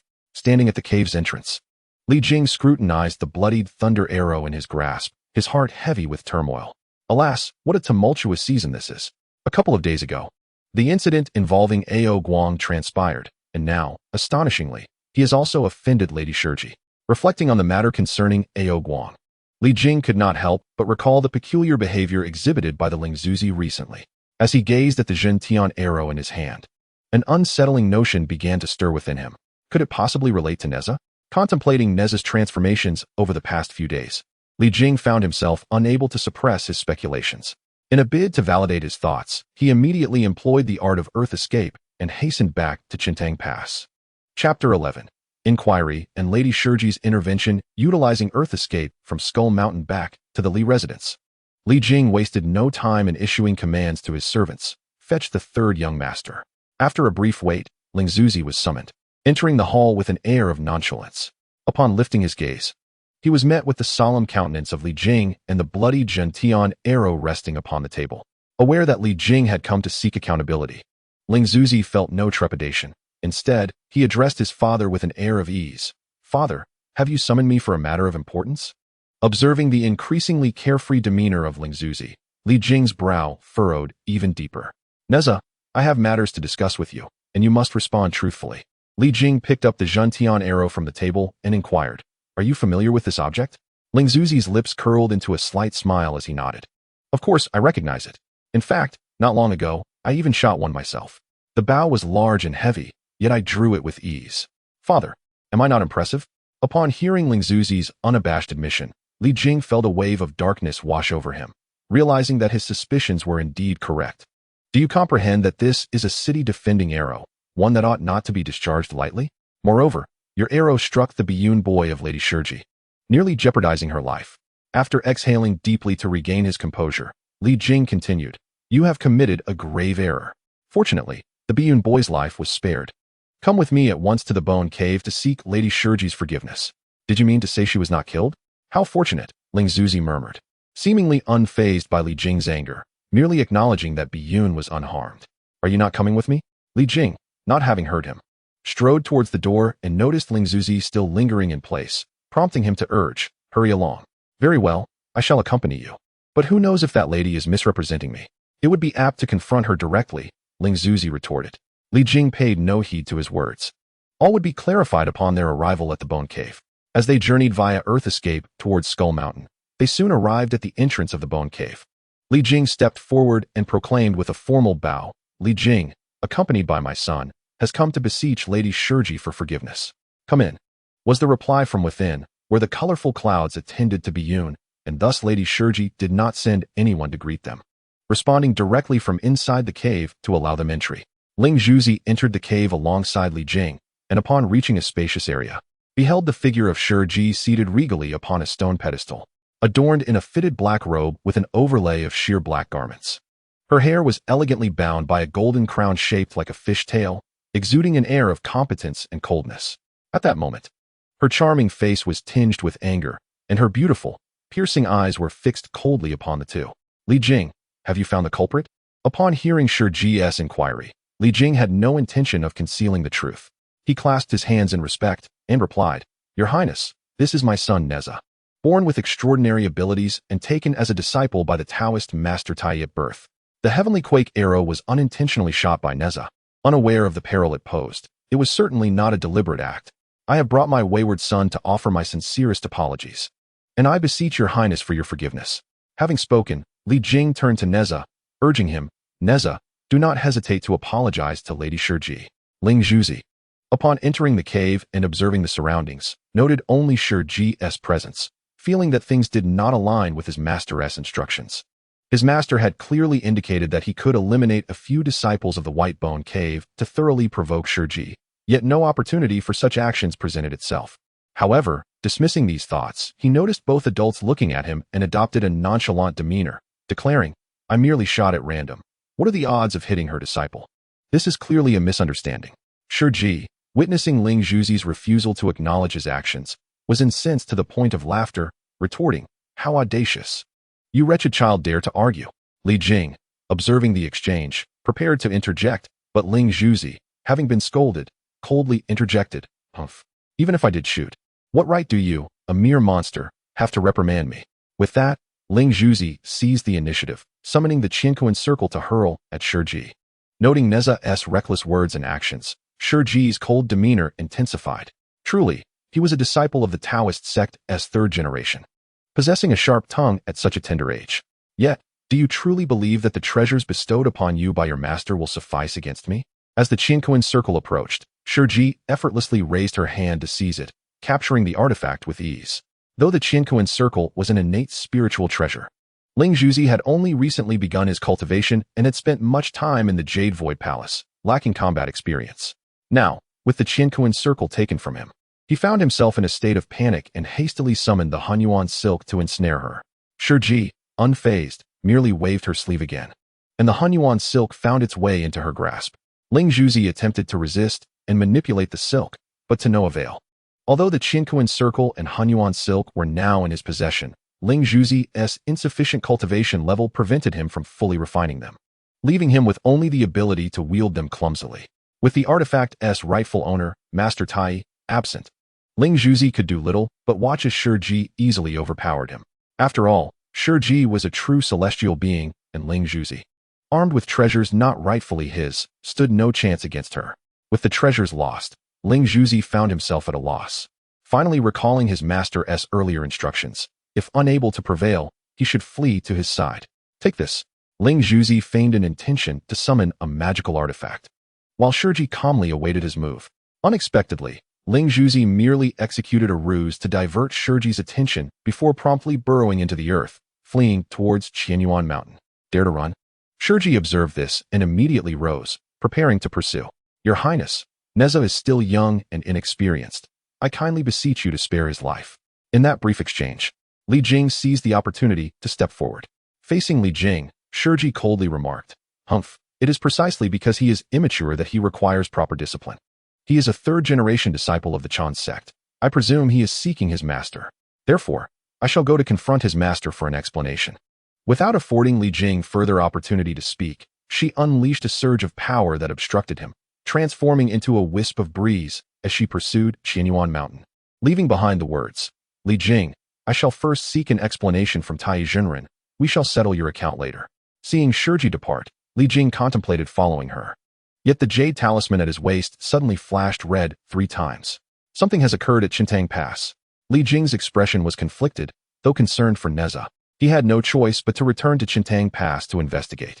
Ling Zhuzi, in a state of panic, continued his earth-burrowing escape until he reached the Golden Light Cave. Swiftly entering and calling out, "Master, save me." Chapter 12. Confrontation at the Golden Light Cave. Divine fire traps Zhenzi upon entering the Golden Light Cave. Ling Zhuzi beheld Tai Zhenren, who was still seated in meditation with eyes closed. Without hesitation, Ling Zhuzi knelt on the mat before him and, feeling aggrieved, spoke, "Master, I am utterly incapable of defeating that lady. She has even taken away the 2 magical artifacts you bestowed upon me." Hearing Ling Zhuzi's lament, Tai Zhenren opened his eyes. Observing the disheveled state of his disciple, he merely chuckled. "Oh, you have always considered yourself quite formidable. It seems you have now tasted defeat. Zhenzi has already attained the status of a true immortal, while your powers fall short of even that. Naturally, you are no match for her. Have you not cultivated any of the many techniques I have imparted to you?" Ling Zhuzi felt a tad embarrassed at Tai Zhenren's inquiry and scratched his head. Having spent much time in the Yushu Palace, he found everything in the mortal realm intriguing, except for an initial period of diligent cultivation upon his emergence. He had since indulged in a life of pleasure and leisure. Having suffered a setback, Ling Zhuzi realized his negligence towards his practice and acknowledged his fault, saying, "Master, I understand my mistake. I shall strive to cultivate diligently henceforth, and I assure you it will not happen again." He then looked at Tai Zhenren eagerly, feeling somewhat bashful, and added, "However, this time, Master, you must help me regain my honor and retrieve my magical artifacts." "Ah, you." Tai Zhenren chided lightly, though his irritation was minimal. "Be cautious. I am well aware you are no match for Zhenzi. She shall be dealt with in due course. As for the treasured artifact, my intention is to wait until this matter is settled before entrusting it to you for complete refinement. At present, the artifact still belongs to me, and it shall not be easily taken from my possession. The disposition of Ling Zhuzi requires further tempering, which is the duty of a master. Zhenzi has merely initiated the process." While the two were conversing, a cool and distant voice resonated from outside the cave. "Senior brother Tai, Zhenzi has come to pay a visit." Upon hearing this, Tai Zhenren rose to his feet and said to Ling Zhuzi, "Come, let us step outside and see." Upon exiting the Golden Light Cave, they beheld Zhenzi standing in a black robe, exuding an air of icy composure. Ling Zhuzi promptly concealed himself behind Tai Zhenren. Upon their emergence, Zhenzi, suppressing the indignation within, performed a respectful bow to Tai Zhenren. "Senior brother." Tai Zhenren returned the gesture with nonchalance, saying, "Sister Zhenzi, you are too kind. May I inquire why Sister Zhenzi has come to visit today?" Noticing Tai Zhenren feigning ignorance, Zhenzi furrowed her brows and said, "Brother, why must you act so? Surely you know I have come regarding Nezha. Nezha not only nearly jeopardized the life of my disciple, Bian Tongzi, but also insulted me, attempting to resort to violence.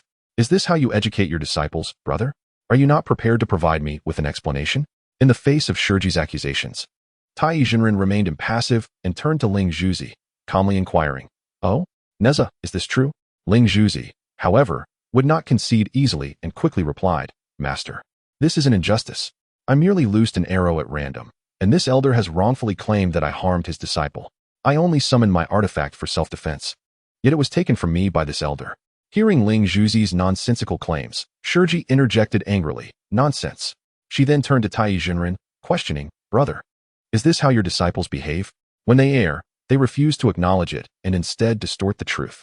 Seeing Zhenzi's rising fury, a glimmer of sharpness flickered in Tai Zhenren's gaze as he continued, unperturbed, "Sister Zhenzi, why must you be so incensed? Nezha's words do hold some merit. After all, you did not witness the arrow that Nezha loosed striking your disciple, did you? Perhaps something else transpired after Nezha shot the arrow that caused harm to your disciple."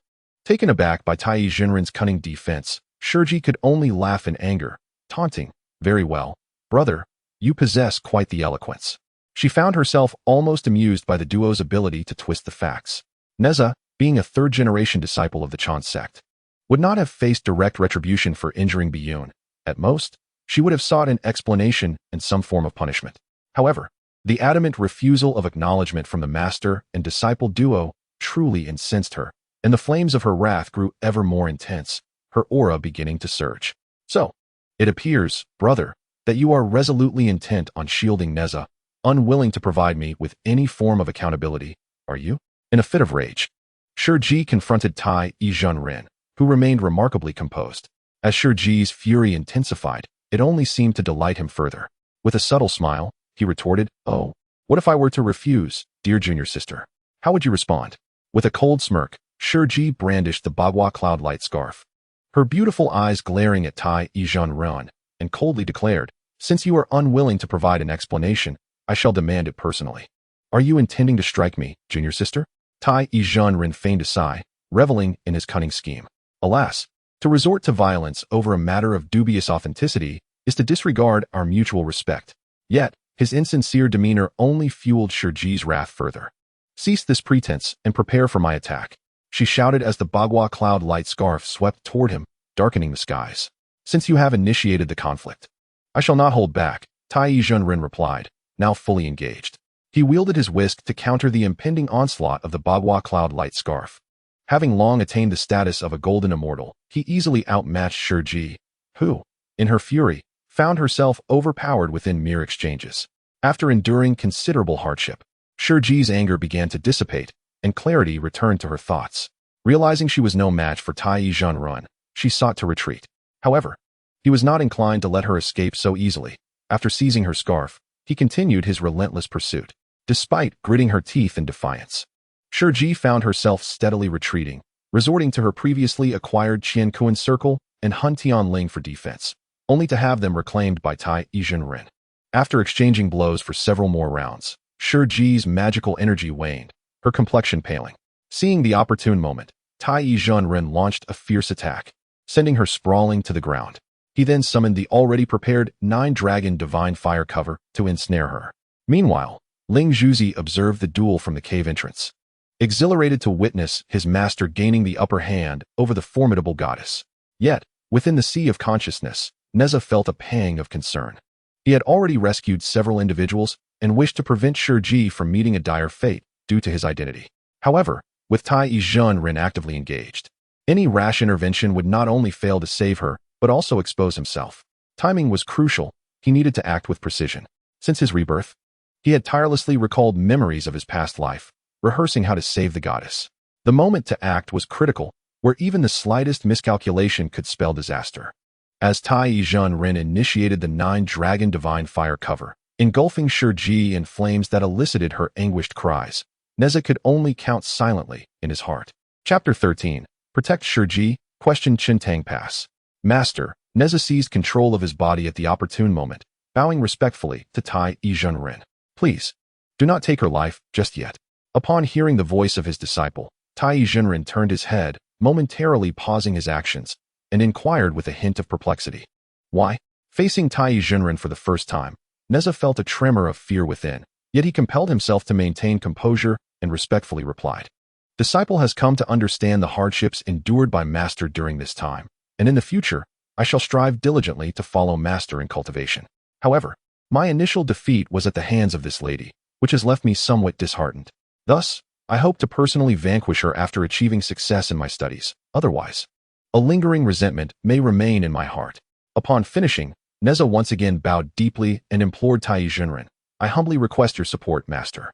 Hearing Nezha's words, a satisfied smile appeared on Tai Yizhenren's face. Indeed, his disciple was exceptionally gifted, instantly grasping his profound intentions.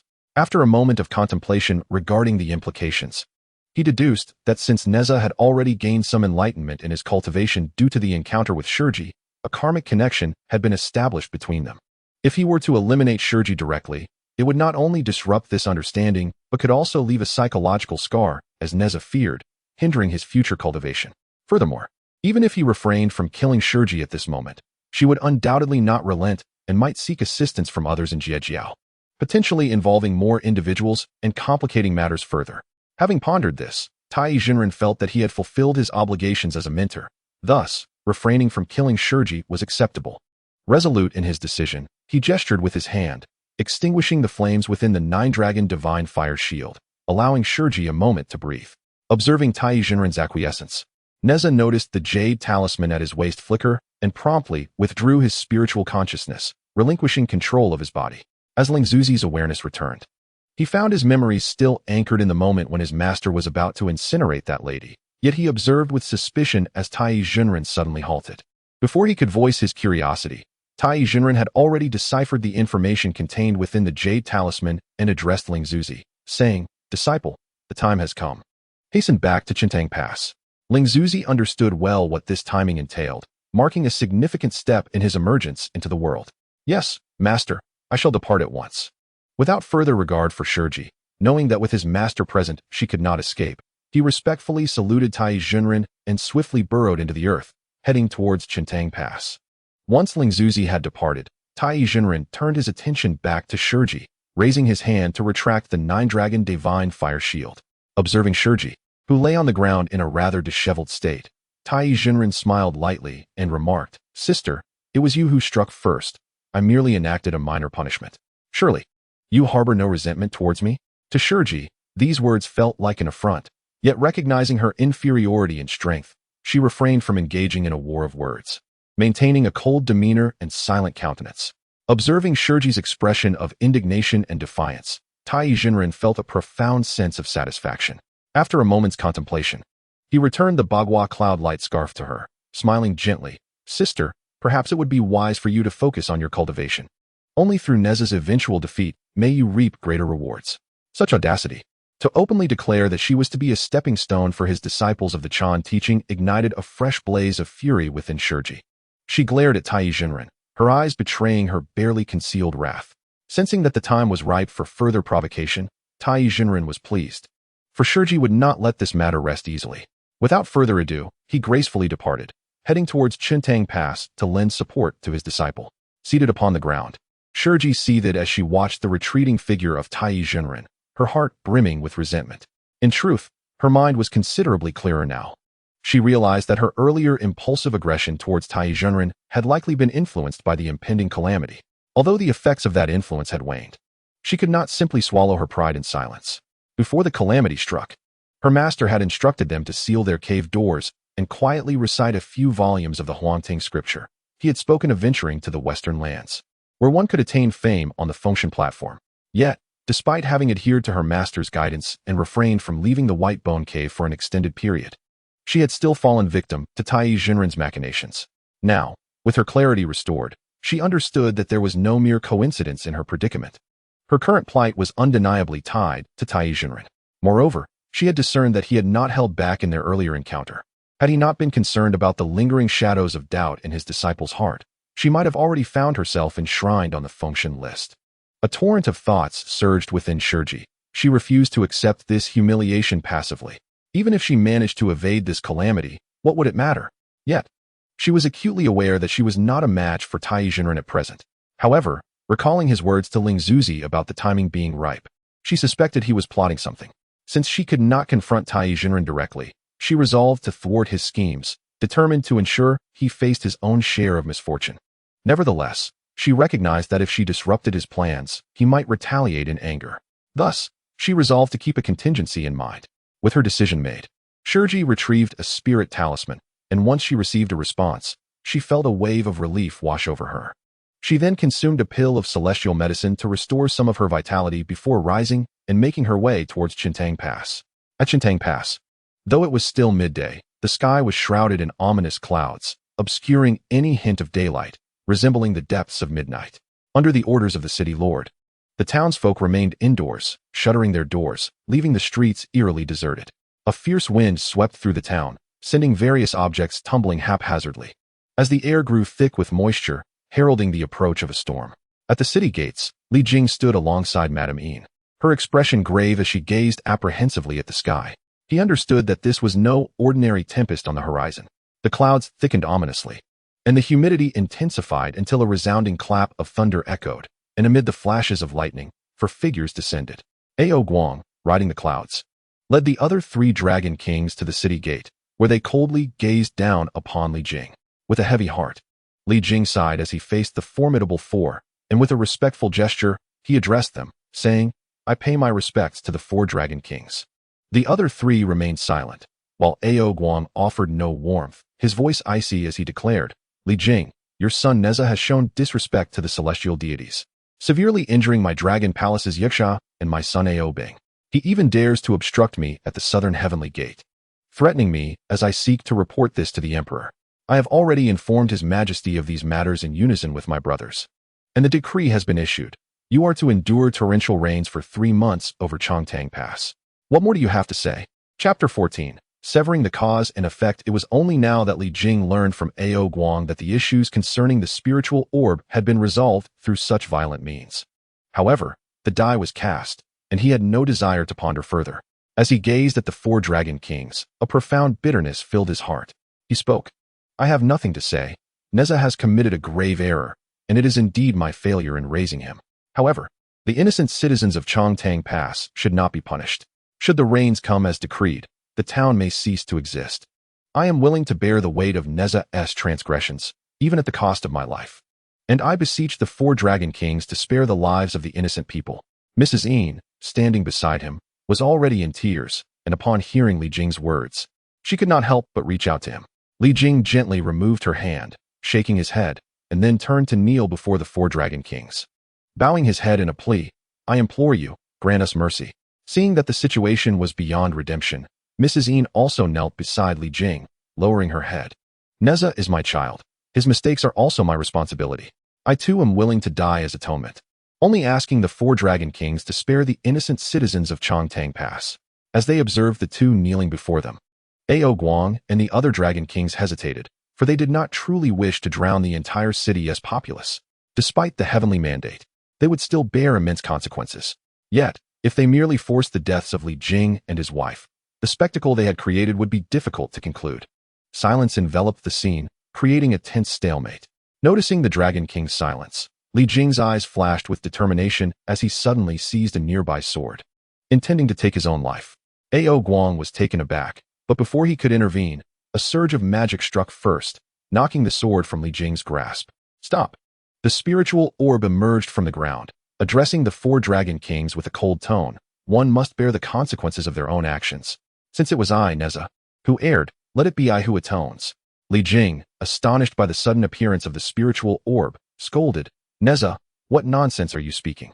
He had thought the orb would remain with his master, thus evading this calamity, only to find it had returned unexpectedly. "Father, mother." Ling Zhuzi turned to face Li Jing and Lady Yin, his expression grave. "This shall be the last time I address you in such a manner. I am grateful for the life you have bestowed upon me, yet it is unjust for a son to make his parents bear the consequences of his transgressions. Today, I am willing to relinquish my life to atone for my past mistakes, returning this body to my father and mother. From this moment forth, I sever all ties with you, and the Li family shall no longer be intertwined with my fate. My actions will no longer implicate Chongtang Pass." Ling Zhuzi spoke with resolute finality, intent on definitively cutting the karmic bond with the Li family, so that he might be unshackled upon his true rebirth. Li Jing and Lady Yin were taken aback by Ling Zhuzi's words, their expressions a complex tapestry of emotions, leaving them momentarily speechless. They were reluctant to completely sever their connection with their child, yet Ling Zhuzi's mention of the innocent citizens of Chongtang Pass rendered them unable to voice their objections. Turning away from them, he faced the 4 Sea Dragon Kings and inquired, "What are your thoughts on this matter?" Ao Guang and the others exchanged glances but hesitated to respond. After all, Nezha was a disciple of the Chan sect, and if they were to force his demise, it would surely incur the wrath of the Chan sect. The most prudent course of action would be to discipline Nezha and require him to offer an apology, thus salvaging the Dragon Clan's honor. However, they had not anticipated Ling Zhuzi's unwavering stance, leaving them at a loss for how to proceed. As the 4 hesitated, a voice drifted through the air. Such grand authority from the Dragon Clan. Upon seeing the arrival of Tai Jinren, the 4 Sea Dragon Kings furrowed their brows, aware that a formidable challenge had arrived. Nonetheless, they had to maintain decorum, and Ao Guang led the 3 Dragon Kings forward to bow in respect, saying, "We greet you, Tai Jinren." Tai Jinren cast a cold glance at them, offering no return of the greeting. His dismissive behavior stirred great discontent among the Foresee Dragon Kings. Yet they refrained from expressing their ire due to the formidable influence of the Chan sect. After slightly tempering the pride of the Dragon Kings, Tai Zhenren finally spoke. For the time being, we shall refrain from debating the rightness or wrongness of this matter. Since you have sought a decree from the heavenly court, we cannot simply turn a blind eye. Today, I shall provide you with a resolution. Let Nezha relinquish this corporeal form, and thus, the matter shall be settled. Seeing that Tai Zhenren's words mirrored those of Ling Zhuzi, the 4 Dragon Kings were perplexed. Were they not here to plead for mercy?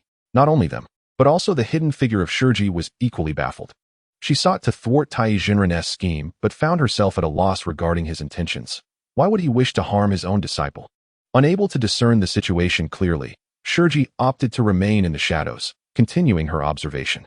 Master, Li Jing began, eager to interject against Tai Zhenren's pronouncement, but was interrupted. Generally, it would be prudent to hold your tongue for now. We must reach a conclusion today. Do you truly wish to disregard the well-being of the entire populace of Qintang Pass? The words of Tai Zhenren caused Li Jing to swallow back the words that were on the tip of his tongue, once again bowing his head in silence. With Li Jing silenced, no one else dared to speak. Tai Zhenren shifted his gaze back to Ao Guang and his companions, their expressions confirming that his previous words were not mere jest. Ao Guang exchanged glances with his brothers, a flicker of suspicion igniting in their hearts. It seemed that this individual hoped for their acquiescence. Though the reason remained unclear, it was evidently his intention. Was the preceding incident merely a coincidence, or a deliberate act? Ao Guang refrained from delving deeper into his thoughts, yet he understood that he had likely been ensnared, becoming a pawn in another's scheme. However, retreat was no longer an option. To refuse now would undoubtedly provoke Tai Zhenren's ire. Fortunately, this outcome was somewhat in line with their expectations. Realizing this, Ao Guang resigned himself to the necessity of compliance. His 3 brothers, having been summoned to lend support, had already agreed that he would take the lead. Thus he spoke. Very well, if Nezha meets his demise today, we shall inform His Majesty and pursue this matter no further. Excellent. Upon hearing Ao Guang's acquiescence, Tai Zhenren's smile widened as he addressed Ling Zhuzi. Disciple, commence. Understood. Ling Zhuzi turned to face Li Jing and his wife, retrieving the sword that had fallen to the ground moments earlier. A glimmer of pride flashed in his eyes as he spoke with clarity. I, Nezha, am the reincarnation of Ling Zhuzi, under the edict of the Jade Void, destined to descend into this world. Today, I shall sacrifice this body, carving out my heart and abdomen to repay my parents' kindness. From this moment forth, Ling Zhuzi shall solely embody Nezha, and shall have no further ties with the Li family. Without regard for the shock that marred Li Jing and his wife's expressions, Ling Zhuzi raised the sword in his right hand, poised to strike. Chapter 15. Departure from the island. Self-sacrifice. Punlai Island, the largest isle of the Eastern Sea, also serves as the abode of the supreme saint of the Jie sect, the Bio Palace. Surrounding Punlai are numerous celestial islands of varying sizes, primarily serving as the sanctuaries for disciples of the Jie sect, among which stands the Sanxian Island. Bai Xiao, who had been meditating within the Dao Palace of Sanxian Island, was suddenly interrupted when a jade talisman flickered, conveying a message from her friend, Shiji. Upon reading the content, she could no longer afford to remain in seclusion and hastily prepared to depart. Bai Xiao, where are you off to in such haste? Yin Xiao, who had sensed unusual activity outside and completed a brief inspection, returned to find Bai Xiao rushing towards the exit and called out to her. Sister, Shiji just sent me a message, claiming that the shameless Tai Zhenren has actually placed her in peril, now that she has narrowly escaped. She fears that that scoundrel may strike again and wishes for me to escort her to Sanxian Island for refuge. I am about to set out.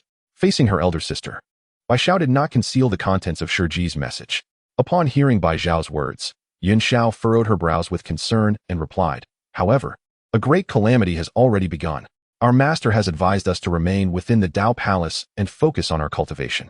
It may be ill-advised to venture out at this juncture. The arrangements made by the heavenly teacher were largely misunderstood by most disciples. When Yin Xiao once again presented her reasoning, Bi Xiao could not help but retort. However, Shiji merely resides in her own cave to cultivate, yet Tai Zhenren has schemed to draw her into calamity.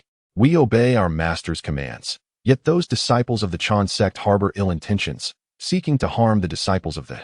Bi Xiao expressed her indignation, and Yin Xiao felt a twinge of discomfort.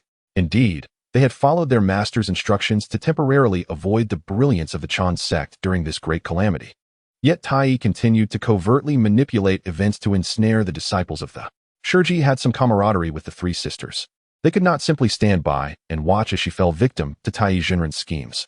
Noticing her sister's discontent, Yunxiao realized she could no longer impede her, yet was hesitant to allow her to venture out alone. After some contemplation, she spoke.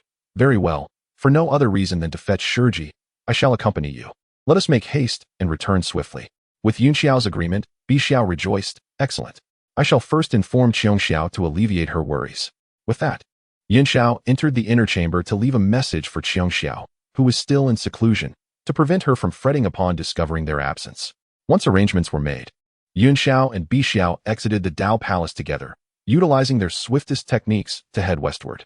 Meanwhile, around Sanxian Island, Tong Tian was setting up a formation, his consciousness lingering nearby. Yunxiao, possessing considerable skill in formations, unexpectedly caught a hint of something amiss, which he swiftly concealed.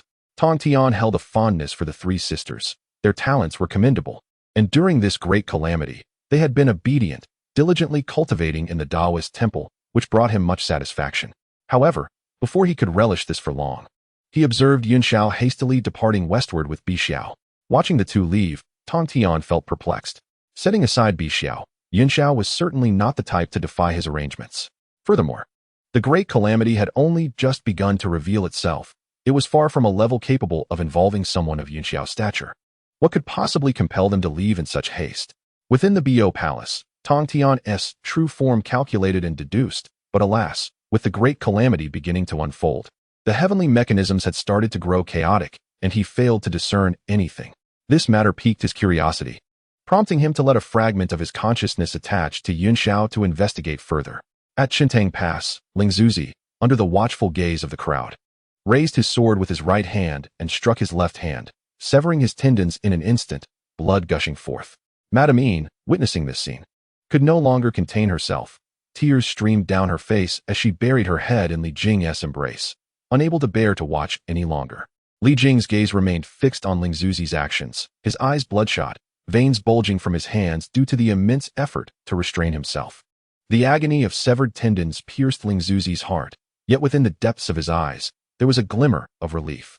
Clenching his teeth to suppress his cries, Lingzuzi's right hand moved relentlessly, swiftly slicing towards his own legs. With a resounding thud, his legs gave way, and his body collapsed to the ground. Yet his right hand remained tightly grasping the sword. It was not over. Lingzuzi, with great effort, lifted his right hand once more, this time aiming at the heart.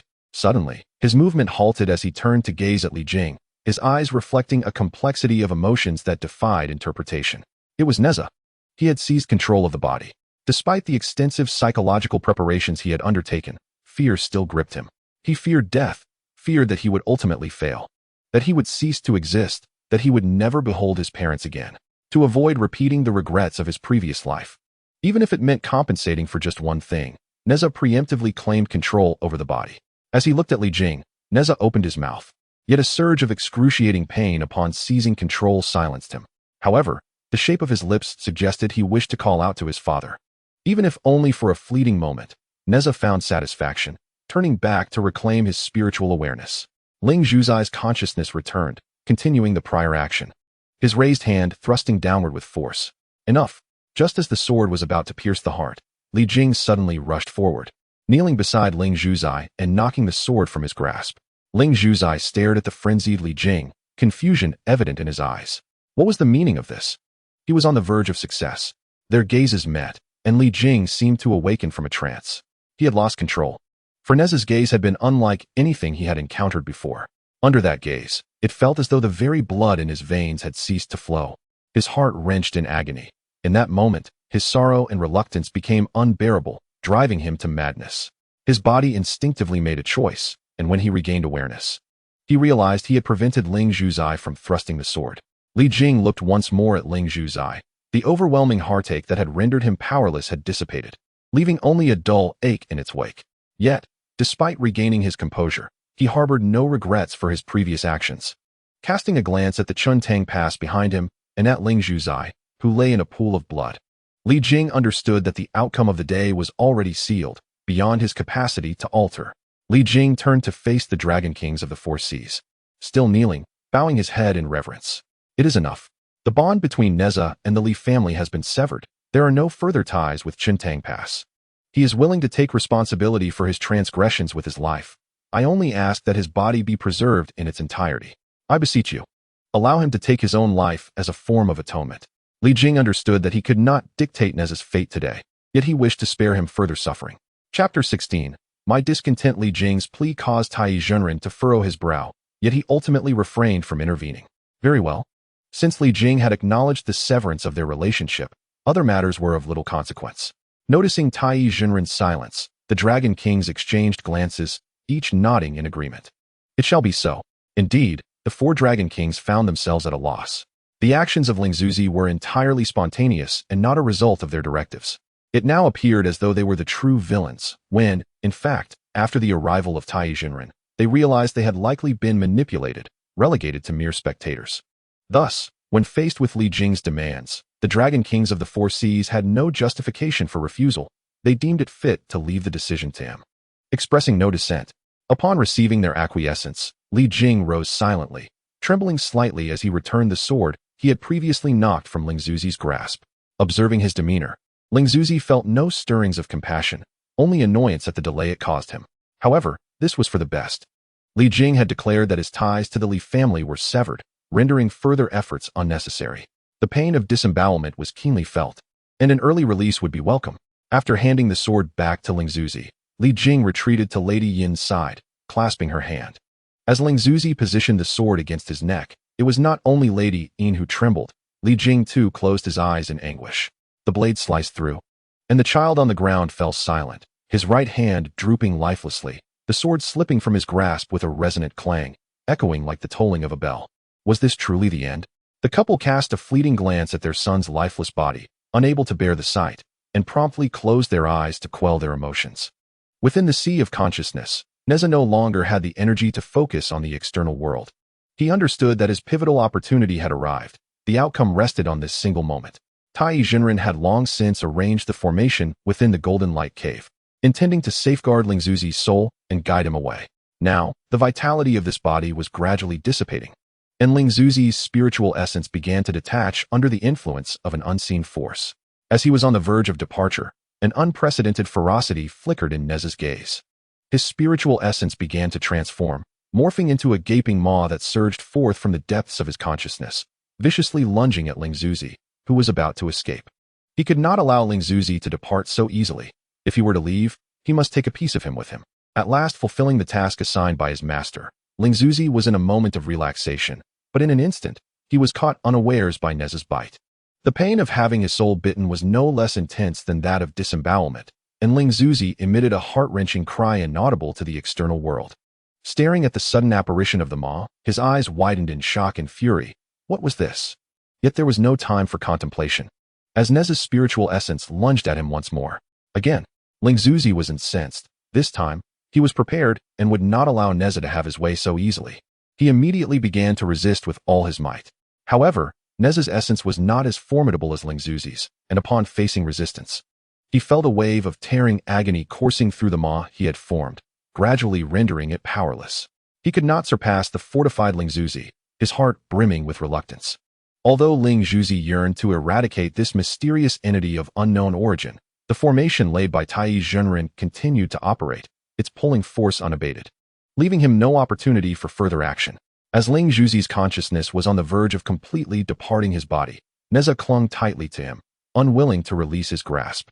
Yet this did little to halt the inevitable. Just as he was about to succumb to exhaustion, a beam of azure light suddenly surged forth from the depths of his consciousness, bypassing his awareness and striking directly at Zhenzi. That seemingly gentle azure light violently tore Zhenzi's consciousness asunder, eliciting a cry more harrowing than before. The detached fragment of consciousness, liberated from its restraints, was swiftly ensnared by the formation set by Tai Zhenren, transforming into an invisible stream of light racing towards Qianyuan Mountain. The abrupt appearance of the azure light shattered the essence of Zhenzi's consciousness in Nezha's astonished gaze, which then coalesced into a gentler force that flowed into his being, sustaining his waning vitality. When the azure light vanished as suddenly as it had appeared, Nezha finally regained his composure. However, there was no time for contemplation. He had to merge his consciousness with his body immediately, or he would truly perish. The events unfolding within Nezha's consciousness were unknown to the outside world. Tai Jinren sensed that his formation had been triggered, a smile playing upon his lips. In a brief silence, he was the first to speak. Now that my disciple has taken his own life as penance, are you all satisfied? The Foresees Dragon Kings exchanged glances, momentarily at a loss for words. Observing their reaction, Tai Jinren's lips curled into a smirk, ready to continue his discourse, when a faint yet undeniable voice broke through. I am not satisfied. Upon hearing this voice, Li Jing and his wife opened their eyes in disbelief, turning towards its source. Nezha, having just regained control of his body, was immediately engulfed by excruciating pain. Awakening to Tai Jinren's words, he summoned all his strength to utter for trembling, hoarse words. I am not satisfied. All eyes were drawn to Nezha, momentarily stunned by the unfolding events. In the gaze of the assembled crowd, Nezha, with great effort, propped himself up with his remaining functional right arm, bloodied and battered, fixing his fierce stare upon Tai Jinren. The intensity of his gaze caused Tai Jinren's pupils to constrict involuntarily as he discreetly calculated. Once he confirmed that his disciple Ling Zhuzi's consciousness had indeed entered the formation of the Golden Light Cave, his sharp eyes locked onto Nezha. Now that Ling Zhuzi had returned to his rightful place, Nezha's mere act of propping himself up had nearly exhausted all of his strength. Fortunately, he sensed that the strange azure light from earlier still lingered within, gradually mending his injuries. Witnessing her son's miraculous revival, Li Jing, though filled with disbelief, hesitated yet moved forward with cautious steps. Tai Jinren was the first to perceive the current situation. Noticing the hesitance among the crowd, he raised his voice and sternly addressed Nezha. What ghost dares to inhabit my disciple's body? With that, he unleashed a burst of spiritual energy, unhesitatingly directing it towards Nezha. Jinren. Li Jing halted his approach towards Nezha upon hearing Tai Jinren's fierce reprimand. Realizing that he had already acted, he could only exclaim in alarm. The four Dragon Kings had the opportunity to intervene but, lacking understanding of the situation, had no intention of doing so. Nezha, filled with a mix of shock and fury, realized he had underestimated Tai Jinren's ruthlessness, as he was given no chance to speak. Just as he feared he might only be able to shout out Tai Jinren's scheme before his demise, a small handkerchief suddenly appeared before him, deflecting the impending assault. With the attack thwarted, Tai Jinren turned his gaze toward the source of the handkerchief, where a figure gradually materialized.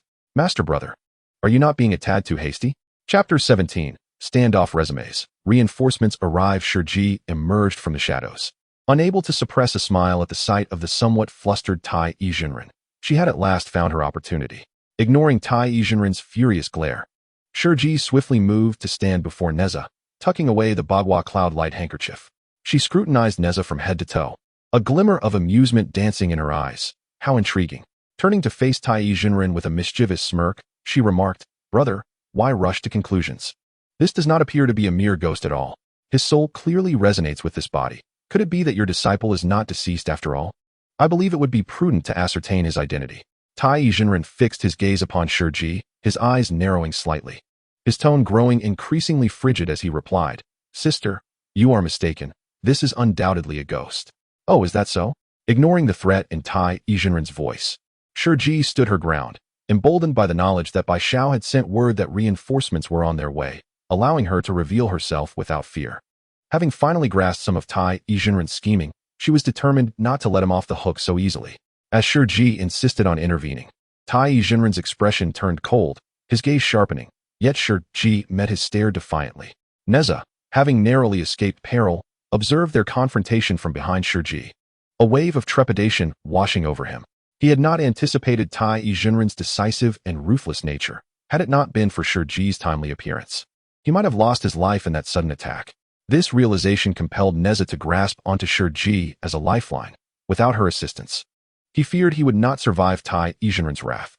Seizing the moment while their eyes were locked in a fierce exchange, Nezha finally regained some strength and softly called out to Zhenzi, Goddess Zhenzi, I am Nezha. We met at the entrance of the Golden Light Cave. Upon hearing his words, Zhenzi turned to look at him, her initial confusion rapidly giving way to clarity, her beautiful eyes widening in recognition. It is him. Before the Golden Light Cave, Nezha urged the esteemed Tai Jinren to leave behind his words, and naturally, Zhenzi heard this as well. At that moment, she felt that the wretched being had indeed encountered a fortuitous opportunity to gain such insight so easily. Nonetheless, It could be said that this insight had fortuitously saved her life, and should they cross paths again, she might spare him. As it appears now, if it were indeed Tai and his disciple, she would have perished long ago. It was likely that Nezha had saved her life in that instance. If this were true, she would owe Nezha a significant karmic debt. Observing the pitiful state of Nezha now, Zhenzi felt she could not allow him to perish here. After all, Bixiao was soon to come and take her away. At worst, she would take him along, thereby repaying this debt. Having made up her mind, Zhenzi turned to Tai Junren and scoffed coldly. What reincarnation? It is nothing but a theft of the body. Brother, you are truly unscrupulous in seeking opportunities for your disciple. Tai Junren, coldly gazing at Nezha behind her, remained silent. Nezha's earlier words had enlightened him. It was evident that this wretched being had tricked him into letting Zhenzi go. Zhenzi's remarks also awakened Li Jing, who looked at the lofty Tai Junren with disbelief, anger filling his eyes. Tai Junren paid no heed to Li Jing's glare and shifted his gaze to Zhenzi, speaking with a hint of indifference. Sister, why must you act thus? You have narrowly escaped a disaster, yet you choose to return to face death. After a brief lapse of composure, Tai Junren regained his usual calm demeanor. His gaze towards Zhenzi filled with pity, as if lamenting her fate. What did it matter if Zhenzi had discovered the truth? If a deviation had arisen, it was best to eradicate it. Provoked by Tai Junren's hypocritical demeanor, Zhenzi could not help but let out a cold huff. Since his sister was obstinately refusing to relent, it seemed the brother had no choice but to intervene, aiding her in achieving liberation sooner. Tai Junren shook his head, gathering his powers. Under the pressure from Tai Junren, Zhenzi remained still but felt her body tense, once more summoning the Bagua cloud-like cloth. However, the clash between the Bagua cloud-like cloth and Tai Junren's powers clearly revealed that it was no match, forcing her to retreat step by step. In this dire situation, Li Jing and his wife could not assist, their hearts racing with anxiety as they hurried to stand before Nezha. Nezha gazed at his parents, feeling an overwhelming urge to speak, yet the moment was not right for words. After silently observing Nezha for a while, Li Jing and his wife found themselves at a loss for words, ultimately turning to shield him behind them. Seeing their silhouettes, Nezha suddenly smiled. Although his parents said nothing, he instinctively felt their unwavering support. In stark contrast to the warmth shared among the three, the offensive from Tai Junren grew increasingly fierce. Zhenzi gritted her teeth, holding on with all her might, her powers nearly depleted as she silently prayed for Bixiao to arrive swiftly. Finally, at the last moment, a gentle power enveloped Zhenzi, aiding her in halting her decline. Stop! As soon as Bixiao arrived, she witnessed Zhenzi engaged in battle with Tai, on the verge of defeat. Without hesitation, she cast her magical powers to bolster Zhenzi. Sensing the arrival of others, Tai, ever vigilant, withdrew his hand. Upon recognizing Bixiao and Yunxiao approaching, a sense of foreboding filled his heart. What brought these two here? Bixiao and Yunxiao swiftly reached Zhenzi's side. Once settled, Bixiao raised her gaze to Tai and reproached him. Tai, you are utterly shameless, disregarding the bonds between our two sects and bullying Zhenzi in such a manner. In response to Bixiao's accusations, Tai frowned and replied, Sister Bixiao, must you be so confrontational from the outset? I harbor no desire to harm Sister Zhenzi. It is merely that a malevolent spirit has taken possession of my disciple's body, and I intend to cleanse it. Sister Zhenzi insisted on obstructing my affairs within the sect. Thus I had no choice but to engage in combat with her. This cannot be laid at my feet, regardless of the circumstances.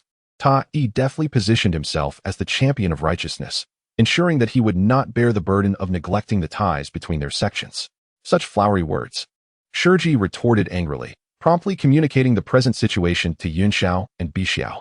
Upon hearing Zhenzi's account, Bixiao's indignation flared, and she spoke first. Tai, in your quest to secure opportunities for your disciple, you disregard innocent lives.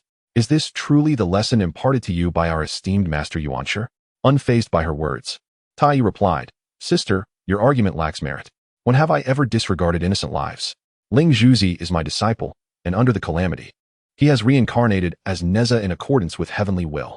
Therefore, Nezha is indeed my disciple of the Chan sect. Now, an unidentified soul has occupied his body, and as his master, I intend to retrieve him for resolution. Is there an issue with this? The presence of Bixiao and Yunxiao rendered Tai hesitant to act directly. Thus, he resolved to take Nezha away first and address matters thereafter. Chapter 18. The Oath of the Tao. Conflict. Seeing Tai Yi's evasive arguments, Bixiao was poised to respond. But Yunxiao intervened, gently pulling her back and shaking her head. While she believed Zhenzi's account to be the truth, Taiyi's assertions were indeed difficult to refute.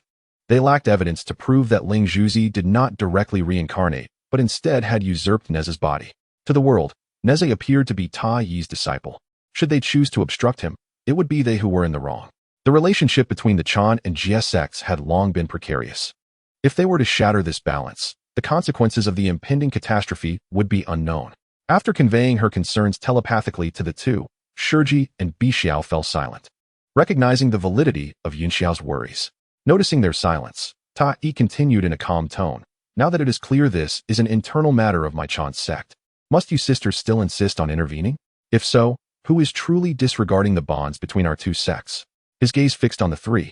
Taiyi turned Bixiao's earlier accusation back upon them.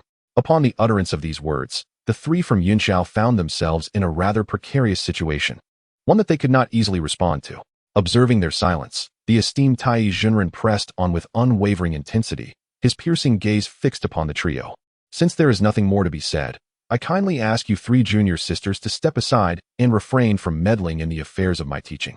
Faced with Taiyi Zhenren's formidable presence, both Yunxiao and Bixiao wore solemn expressions. Although they did not immediately yield, their resolve began to waver. As they recognized the delicacy of the matter at hand, Shiji cast a worried glance towards Nezha, despite her desire to rescue him. She realized that without the support of Yunxiao and Bixiao, her efforts would be in vain. Nezha, observing the unfolding scene from behind, was acutely aware that should Taiyi Zhenren take him away, his chances of survival would diminish significantly. Through the exchanges among the group, he gleaned their concerns and understood that to avoid being captured, he must devise a means of self-rescue. Feeling a surge of vitality from the azure light that enveloped him, Nezha grasped the sword beside him and struggled to rise to his feet. Li Jing and his wife, hearing the commotion, hurriedly turned to assist him in regaining his balance. Nezha offered them a faint smile, and with their support, he straightened himself. As all eyes turned back to him, Nezha declared with unwavering determination, I, Nezha, hereby swear an oath before the Grand Tao. O Spirit Pearl, you have seized my soul and harmed my body. For 100 years in the primordial chaos, I shall confront you, Spirit Pearl, and one of us must perish. Let the Grand Tao bear witness. With the conclusion of Nezha's proclamation, the sky erupted with a tremendous clap of thunder, and a violet lightning bolt flashed across the heavens. Sensing an unseen force descend upon him, Nezha felt a wave of relief wash over him. By invoking the profound causality between himself and the Spirit Pearl, he had secured the Grand Tao's acknowledgement of his oath. Since Yunxiao and the others hesitated to act due to Taiyi Zhenren's assertion that he was a disciple of the teaching, Nezha had to find a way to authenticate his identity. What better means than receiving the Grand Tao's endorsement? Nezha's vow altered the dynamics of the situation. With the Grand Tao's validation of his oath, he not only established his identity as Nezha, but also clarified that he and the Spirit Pearl were distinct entities. Thus, Taiyi Zhenren's earlier claim that Nezha was merely the reincarnation of the Spirit Pearl, a disciple of the teaching, was rendered invalid. Bixiao and Shiji were taken aback by Nezha's youthful ingenuity in employing an oath to confirm his identity, and a sense of surprise washed over them. Yunxiao regarded Nezha with newfound admiration. The atmosphere shifted dramatically. Bixiao turned to Taiyi Zhenren, her tone imbued with triumph. Taiyi, your apprentice may be the Spirit Pearl, but he is undeniably Nezha. This Nezha is one we shall protect. What further arguments do you have?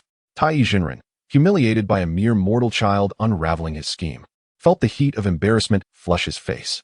His expression darkened, and he retorted with irritation, Humph, there is nothing more to discuss. If that is the case, let each rely on their own abilities. Upon hearing the words of the great Master Taiyi, Bixiao, with a spark of eagerness, inquired, Are you suggesting a duel, brother? As fellow beings of the golden immortal realm, I harbor no fear of you. Yet, Taiyi remained silent, quietly biding his time.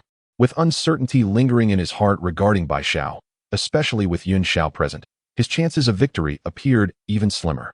However, when Yunxiao had made her entrance, he had already sent a message to his master. Surely, his master would have arrived by now. Alas, to Taiyi's dismay, it seemed he would not wait in vain. In an unseen dimension, Tongtian and Yuanshi stood face to face, their divine consciousnesses clashing. Tongtian, with a stoic expression, regarded Yuanshi coldly and inquired, Brother, what were your intentions moments ago? A flicker of anger stirred within Tongtian. Had he not appeared unexpectedly, his brother would have launched an attack on Yunxiao and the others without hesitation. Just observing, Yuanshi replied, his face devoid of emotion, betraying no embarrassment at being caught. Oh, is that so? Tong Tian retorted with a sardonic smile. If you have seen enough, perhaps you should return to the Jade Void Palace. Yuanshi did not respond to the provocation, but instead allowed his gaze to traverse the space, resting upon Yun Xiao and her companions. He calmly asserted, "This matter does not concern the Yun Xiao and her companions ought not to interfere." Tong Tian's expression grew cold as he countered, "Not concerning the? I beg to differ." Following Yuanshi's gaze through the fabric of reality, he continued, "I have always felt that my disciples are not yet complete. Seeing this Nezha today, I feel a profound connection and wish to take him as my direct disciple. What do you think, brother?" Yuanshi frowned, his demeanor growing stern. "Tong Tian, do not act impulsively." Tong Tian, feeling a hint of indignation, replied, "Do you think I am a child, brother?" He then directed his gaze toward Nezha, asserting, "Is the embodiment of path in him not evident enough?" Yuanshi followed his gaze, his eyes resting upon the seemingly frail, yet remarkably resilient figure of Nezha. And he found himself silently conceding that Tong Tian's judgment this time was commendable. Nevertheless, Yuanshi remained opposed to Tong Tian's intentions, speaking gravely, "Tong Tian, I have warned you. The expansion of brings you no benefit." Tong Tian, his expression unyielding, replied nonchalantly, "As I have already stated, do not trouble yourself with the affairs of, brother." Observing Tong Tian's dismissive attitude towards his counsel, Yuanshi could not help but furrow his brow tighter, but ultimately chose not to pursue the matter further. After a moment of silence, he stated, "In this forthcoming calamity, you must take care of yourself." With that, Yuanshi's consciousness departed from the otherworldly space. Returning to the Jade Void Palace, Tong Tian watched his brother's retreating figure and muttered to himself, "Then, brother, await the unfolding of events." At the foot of the city tower in Shintangwen, Yun Xiao and her companions stood in confrontation with Tai, neither party daring to make a reckless move. Although Yun Xiao was certain that Tai Jinren was no match for the three of them, she suddenly felt an inexplicable sense of crisis. Thus, she discreetly communicated with Shiji and Bixiao, urging them to remain calm to prevent any deceitful strategies from Tai Jinren. As Tai Jinren faced them 1 against 3, he appeared composed on the surface, yet internally he began to feel a twinge of panic and confusion. Where was his master? He had distinctly sensed the arrival of his master earlier. Why had he not intervened to suppress Yun Xiao and the others? Chapter 19, The Saint Appears. The direct disciple of Jie Jiao, both Tai Jinren and Yun Xiao harbored their own strategies, leading to a tense standoff where no one dared to strike, leaving the nearby Foresees dragon kings bewildered. Just as the situation reached a stalemate, a clear and piercing voice suddenly resonated. "Nezha, I am Tong Tian, the leader of Jie Jiao. I wish to accept you as my direct disciple. Are you willing to join Jie Jiao?" The abrupt emergence of this voice and the implications it carried left everyone in stunned silence. "Master?" The three of Yun Xiao were taken aback. What brought their master here? Tai felt a surge of fear. Why had his master not arrived, but rather his uncle? While Yun Xiao and Tai Jinren confronted each other, Nezha contemplated his future path. Even if Yun Xiao and the others managed to shield him from Tai Jinren this time, what about the next? His current predicament was dire, with an irreconcilable enmity established between him and Tai Jinren. Backed by the formidable Chan Jiao, he knew he must find a formidable ally to survive. Unexpectedly, just as this thought crossed his mind, a joyous opportunity presented itself. The master of Jie Jiao had suddenly appeared, wishing to take him as a disciple. Being part of the same saintly sect, joining Jie Jiao would alleviate the threat posed by Chan Jiao, bestowing him with the confidence to confront Tai Jinren. Filled with elation, Nezha wasted no time. He simply wished to seize any chance for survival and fell to the ground, exclaiming, "Disciple is willing. I pay my respects to my master." Ha ha ha. Tong Tian was pleased with Nezha's response. At such a young age, his keen insight and decisive actions indicated a clear understanding of the circumstances. "Excellent, Yun Xiao. Take Nezha back to Bo Palace to meet me." With a final transmission, Tong Tian's divine consciousness did not linger and returned to Bo Palace ahead of them. "Yes, master." Yun Xiao and the others had regained their composure and promptly bowed in the direction of the East Sea. In a fleeting moment, the situation had shifted once more, and the gathered crowd took a moment to absorb the extraordinary turn of events. Nezha had indeed become a direct disciple of Jie Jiao. Everything had changed. Yun Xiao raised her gaze to meet Tai Jinren's eyes, coldly asking, "Are you still intending to make a move, senior brother?" Tai Jinren fell silent, perplexed as to why his master had not come but his uncle had, who proceeded to accept Nezha as a direct disciple of Jie Jiao. However, the matter was now settled, beyond his ability to alter. After casting a glance at Yun Xiao and her companions, Tai Jinren said nothing further and transformed into a wisp of breeze, vanishing from sight. As the esteemed Tai Jinren departed, this scene drew to a temporary close. The Foresee Dragon Kings, who had been mere background figures, exchanged glances. It was time for them to take their leave. Initially, they had come to seek retribution against Nezha, but now he had unexpectedly become a direct disciple of the Jie sect. However, they soon realized they had been outwitted by Tai Jinren and his pupil, Ling Zhuzi, and thus could not hold Nezha accountable for the events that transpired. Regarding whether they would seek an explanation from Tai Jinren in the future, that matter would be addressed later. Ao Guang, accompanied by his 3 brothers, bowed towards the direction of the clouds and, without uttering a word, departed on their celestial steeds. With all present having left, Yin Xiao turned to Nezha, who remained kneeling on the ground, and hurriedly assisted him to his feet. Bai Xiao and Shi Ji also quickly approached. The 3 gazed at Nezha with expressions of subtle peculiarity, momentarily at a loss for words. After exchanging glances, Nezha took the initiative to speak. Nezha pays his respects to the 3 senior sisters. Upon hearing this, the 3 sisters felt even more uncomfortable. Bai Xiao awkwardly opened her mouth, saying, "Well, as you are a direct disciple, by tradition we ought to address you as senior brother." Despite this sentiment, Nezha appeared merely as a mortal child, which rendered them somewhat hesitant. Nezha promptly grasped the underlying issue and responded, "Since you have saved my life, I shall respectfully address you as senior sisters. Though tradition holds, in private, you may simply call me Nezha." This arrangement eased the tension, and the trio felt a surge of fondness for Nezha. Rest assured, this title of senior sister will not be in vain. In the Jie sect, I shall protect you, Bai Xiao declared with her straightforward nature, having already felt sympathy for Nezha's plight. Observing him so considerate and well-mannered only deepened her affections. "I feel the same," added Shi Ji, who harbored gratitude along with her compassion for Nezha, finding him increasingly endearing. Even Yin Xiao smiled and nodded in agreement, despite Nezha's tender age. His perceptiveness was truly charming. Sensing the genuine concern and care emanating from the 3, Nezha felt a sense of novelty and warmth in his heart, sentiments he had never encountered in his previous life. The conversation did not linger long, as Yin Xiao soon noticed Nezha's physical condition seemed quite dire. With a hint of worry, he said, "Nezha, your current state of health appears quite poor. This may be why Master entrusted us with bringing you back to Bio Palace. We ought to set off for home without delay." Nezha was aware of his own condition and nodded in agreement. "Indeed, but may I trouble you to wait a moment? I have a few words to share with my parents." With that, his gaze shifted past Yin Xiao and the others, landing on Li Jing and his wife, who had been standing quietly behind, observing him. The celestial beings of the saved the life of their son, who subsequently pledged allegiance to their teachings. Thus, when the 3 from Yin Xiao approached Nezha, Li Jing and his wife refrained from interrupting, choosing instead to observe quietly from the sidelines.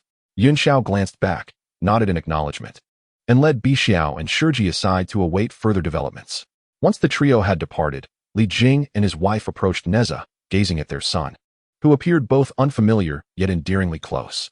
Madame Yin could no longer contain her tears, her voice trembling as she called out, "Nezha," though Li Jing remained silent. His eyes were already glistening with emotion.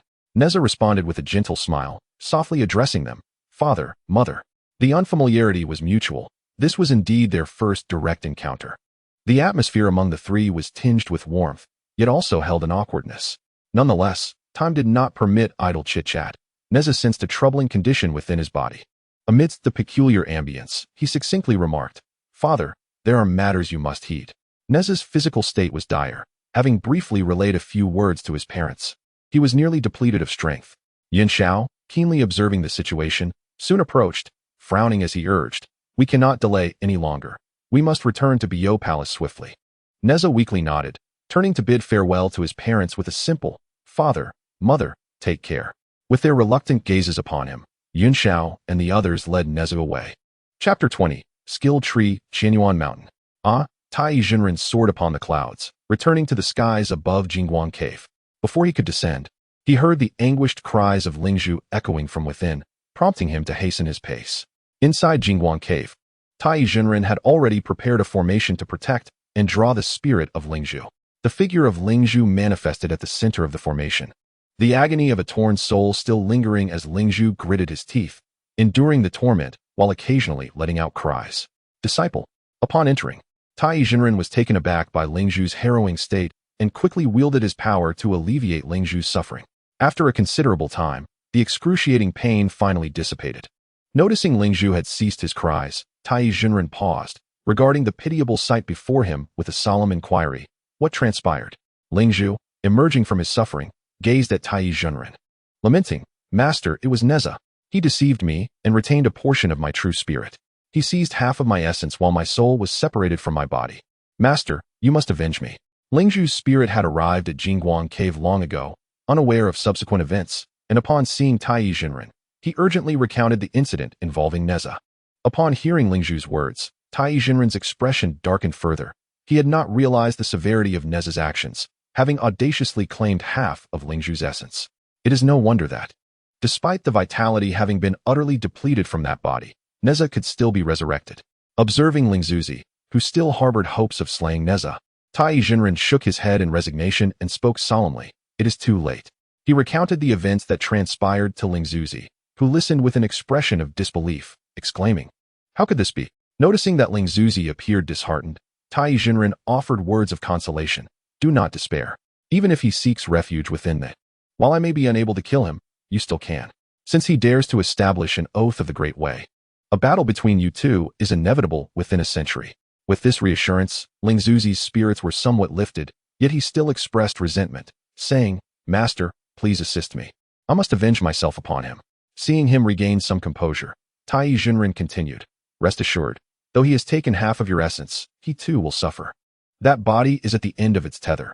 Even with the assistance of Uncle Tontian, he will not fully recover in a few years. Although my plans have not entirely succeeded, your fortune has become entwined with Nezha's, rendering you nearly equal. As long as you devote yourself to cultivation and seize opportunities from this calamity, within a century, he shall not surpass you. Upon hearing this, Lingzhuzi finally calmed down, turning to Tai Junren, saying, Thank you, Master. I shall heed your guidance and diligently cultivate, awaiting the day I can personally avenge Nezha. Observing Lingzhuzi's newfound maturity in the wake of these events, Tai Junren felt that not all was in vain. However, the immediate priority was to reconstruct his body. Originally, Tai Junren had planned to utilize Lady Yin to forge a body of merit for him, but that now seemed unfeasible. After a moment of contemplation, Tai Junren remarked, Very well, I shall craft for you a lotus body, which will be nearly as formidable as a body of merit. Thank you, Master. Lingzhuzi expressed his gratitude once more. Tai Junren nodded, choosing not to elaborate further, and began preparations to forge the lotus body for Lingzhuzi. At Bo Palace, upon returning from Qintang Pass. Although Tontian was unperturbed by the words of Yuanshi, a tinge of urgency crept into his heart. After his return, he hastened to arrange his formations. Just as he was immersed in the task of setting up the formations, a voice echoed from outside the hall. Disciples Yunxiao, Bixiao, and Shiji request an audience with Master. Hearing the voices of the three, Tontian slowly opened his eyes, his gaze momentarily shimmering like stars before returning to tranquility. Enter, he commanded. Upon receiving permission, the three disciples entered the grand hall and knelt before Tongtian's seat, bowing respectfully. We pay our respects to Master. After their greeting, Yunxiao hastily released the unconscious Nezha from his magical artifact space, saying, Master, we have brought back senior brother Nezha, but he fell into a stupor during our journey. With a gentle motion of his hand, Tongtian enveloped the unconscious Nezha in a stream of divine power, bringing him before him. After a brief examination of Nezha's condition, Tongxiando remarked, There is nothing of great concern. His soul is remarkably resilient. He must have extracted a significant amount of essence from that spiritual pearl. Yet his body appears somewhat frail and unresponsive to nourishment. I shall attend to his recuperation. You three may return now. But remember to diligently follow my instructions and engage in focused cultivation, avoiding reckless excursions. Understood. Relieved that their master did not reprimand them for their earlier departure, the trio of Yunxiao bowed respectfully and exited. The brilliance around Nezha was overwhelming. He felt as though he were in a dream, yet the glaring light disturbed his slumber. With a flutter of his eyelids, he struggled to open his eyes, finally perceiving a blinding whiteness that took some time to adjust to. When he naturally rose to his feet, he was astonished to find that his hands and legs had healed, allowing him to move freely without any sensation of pain. Surveying the stark, white void surrounding him, Nezha felt a twinge of caution, uncertain of how he had arrived in this peculiar realm. In search of an exit, he made his way towards the sole source of azure light emanating from the center of the space. Upon approaching the luminescent object, he discerned it to be a seed-like entity. He refrained from acting impulsively and conducted a thorough exploration of the entire expanse. After confirming that there was no apparent exit and that he was alone aside from the seed, he returned to its presence. Gazing at the seemingly innocuous seed, Nezha furrowed his brow slightly and reached out to touch it. The moment his fingers made contact, a slight sting coursed through him, prompting him to retract his hand instinctively. Observing the withdrawn hand, he found a small bead of blood forming at his fingertip. Looking back at the seed, he noticed it had indeed absorbed his blood. Gradually, the crimson liquid seeped into the seed, causing the azure light to intensify, as if the seed had come to life, burrowing downward until it vanished from sight. Before Nezha could comprehend the situation, a burst of green emerged from the earth, swiftly transforming into a towering tree that filled nearly half of the space. Stunned, Nezha stood frozen, watching as the once lush tree began to shed its leaves, the vibrant green foliage drifting downwards. In a matter of moments, the entire area was blanketed with a thick layer of leaves, leaving the grand tree with merely 9 bare branches. Each branch bore a heavy-looking azure fruit, and upon the massive trunk, 3 faintly glowing characters materialized. Though Nezha had never encountered this script before, he found himself able to comprehend it clearly. Skill Tree. Chapter 21. Unlocking skills. As Nezha gazed at the inscription of Skill Tree upon the colossal tree, he realized that while he recognized the characters, their significance eluded him. Suddenly struck by an idea, he extended his hand and gently placed it over the 3 characters. A surge of white light erupted, illuminating the previously dim letters, and with it, a flood of information surged into his mind. The hero system is at your service. After a careful examination of this information, Nezha realized that he now resided within what is termed the system space. From the information presented, he learned that it was through the assistance of this system that he achieved rebirth, and the system's very existence was solely to facilitate his growth. Although the revelations contained within this information were astonishing and difficult to believe, Nezha found himself compelled to accept their veracity. After all, the fact of his rebirth was known to no one but this suddenly appearing system, which had unveiled the truth. However, regarding the system's claim that its purpose was purely to aid in his development, Nezha harbored doubts. Nevertheless, he could not presently fathom what the system might seek to gain from him. Having reluctantly digested the content of this information, Nezha continued to scrutinize the colossal tree before him, which was described by the system as his source of support. He placed his hand once more upon the glowing white inscription, and a transparent panel manifested before his eyes. Skill Tree. Main Skill. To be activated, Skill 1. Seed of Time 1. Locked. Skill 2. Electronic Library. Locked. Skill 3. Big Dipper Analyzer 1. Locked. Skill 9. Little Communication Device 1. Locked. Treasure Energy. 319. The panel was straightforward, merely listing 1 main skill and 9 auxiliary skills, while the treasure energy served as a means to unlock and upgrade these abilities. As he pondered the origin of this treasure energy, his thoughts drifted to the sudden appearance of the azure light that had devoured half of the essence of the spirit pearl. Nezha surmised he had found his answer. The spirit pearl, being the consciousness from which the spirit treasures were born, suggested that the acquisition of treasure energy was likely linked to these treasures. Surveying the space and the immense tree, and absorbing the myriad wonders brought forth by this abrupt system, Nezha continually reinforced his resolve. Given the circumstances, he had no choice but to accept the situation at hand. After all, regardless of the situation, he was still alive, and could only take 1 step at a time. From the prior information, Nezha also understood how to exit this space, yet he had no immediate intention of departing, opting instead to explore further. Upon closely examining the panel, Nezha recognized the characters, though he found himself perplexed by the true meanings of each skill. He reached out to touch the skills and inadvertently activated the second one, prompting the following inquiry. Would you like to spend 100 treasure energy to unlock Skill 2, Electronic Library? After a brief moment of hesitation, Nezha chose to proceed with the unlocking. Beep. The Electronic Library has been activated and is currently retrieving materials from the present time and space. Recommended reading, Investiture of the Gods, has been added to your bookshelf. Once the notification page vanished, Nezha clicked on Skill 2, Electronic Library again, entering a new interface. Observing the volumes displayed on the so-called bookshelf, he gently touched one, and the ethereal book materialized into his hands. In the depths of the system space, time became a mere abstraction as Nezha perused the tome titled Investiture of the Gods, reading it meticulously, word by word, multiple times. With a gentle sigh, he closed the book, seeking solace from the tumultuous emotions it stirred within him. The profound revelations contained within its pages were almost as staggering as the advent of the system itself. The narratives depicted bore an uncanny resemblance to the world he inhabited, and the portrayal of Nezha within mirrored his past life's memories almost precisely.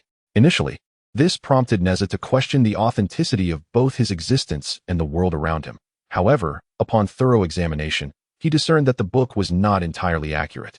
While it resolved some of his internal queries, it simultaneously birthed a plethora of new ones. Approaching the skill tree, Nezha accessed the interface of the book city, returning Investiture of the Gods to its shelf before clicking the button to enter the book city. The interface transformed once more, revealing an eclectic array of categorized literature. Taking a deep breath, Nezha picked up another book, delving into its contents. He read incessantly, exploring various genres and themes. The more he read, the clearer it became that the treasures within this book city were not mere stories, but the essence of civilization, a legacy starkly distinct from the primordial world. After voraciously consuming hundreds, if not thousands, of volumes, Nezha paused, lifting his gaze from a book titled A Global History. After returning it to the shelf, he refrained from selecting another, recognizing the overwhelming abundance of literature that lay before him, an insurmountable task for any single individual. Nevertheless, from his extensive reading, he gleaned a nascent understanding of the unknown world beyond. This was sufficient, for he belonged to the primordial realm, and an in-depth comprehension of that world might lead to disarray. The book city rendered the system space less alien to Nezha. It was evidently a construct of the technological civilization from that world. His extensive reading fortified his conviction that the forces transcending worlds were beyond his capacity to resist should the system harbor ulterior motives. With this realization, he deemed it unnecessary to dwell on such thoughts. Since the system seemed to aid his growth, it would be illogical to refrain from utilizing it. However, all of this felt remarkably surreal to the inhabitants of his world, making it imperative that he never disclose his experiences. The mere existence of a library skill astonished Nezha, igniting his curiosity towards other abilities. Glancing at his remaining 219 precious energy points, he clicked on the first skill branch, the Seed of Time. A prompt appeared. Would you like to spend 200 precious energy points to unlock Skill 1, Seed of Time 1? The cost was startlingly high, double that of unlocking the electronic library. Nezha furrowed his brow and clicked on Skill 3, discovering it required 100 precious energy points.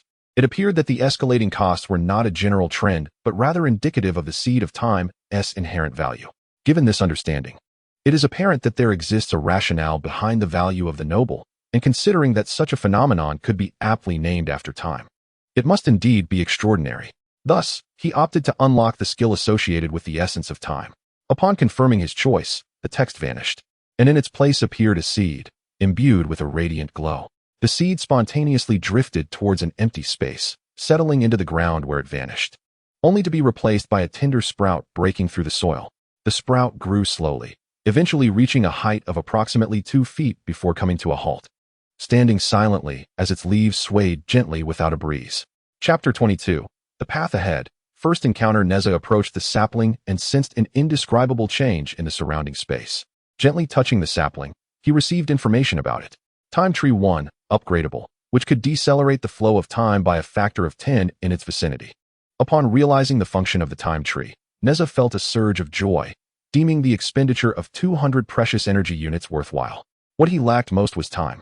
Although the time tree currently only slowed the passage of time by tenfold, it held the potential for upgrades.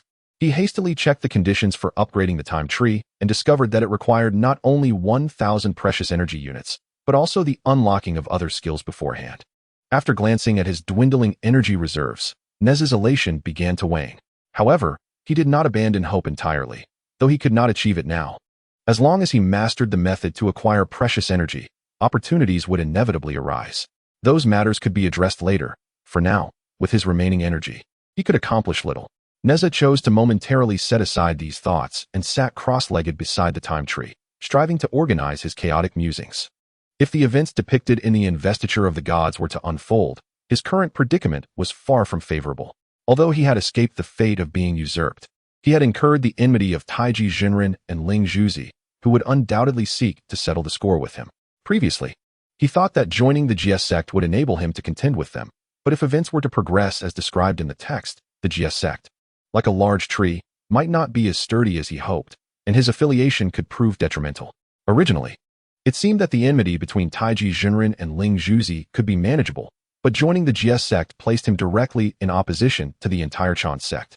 Nezha felt a sense of helplessness. He had exerted great effort to preserve his life, yet before he could catch his breath, a more formidable crisis loomed ahead. Nevertheless, he did not regret his decision to join the Jie sect. Under the circumstances, it was his best choice, especially since it was thanks to Yuanshi and the others that he was able to survive.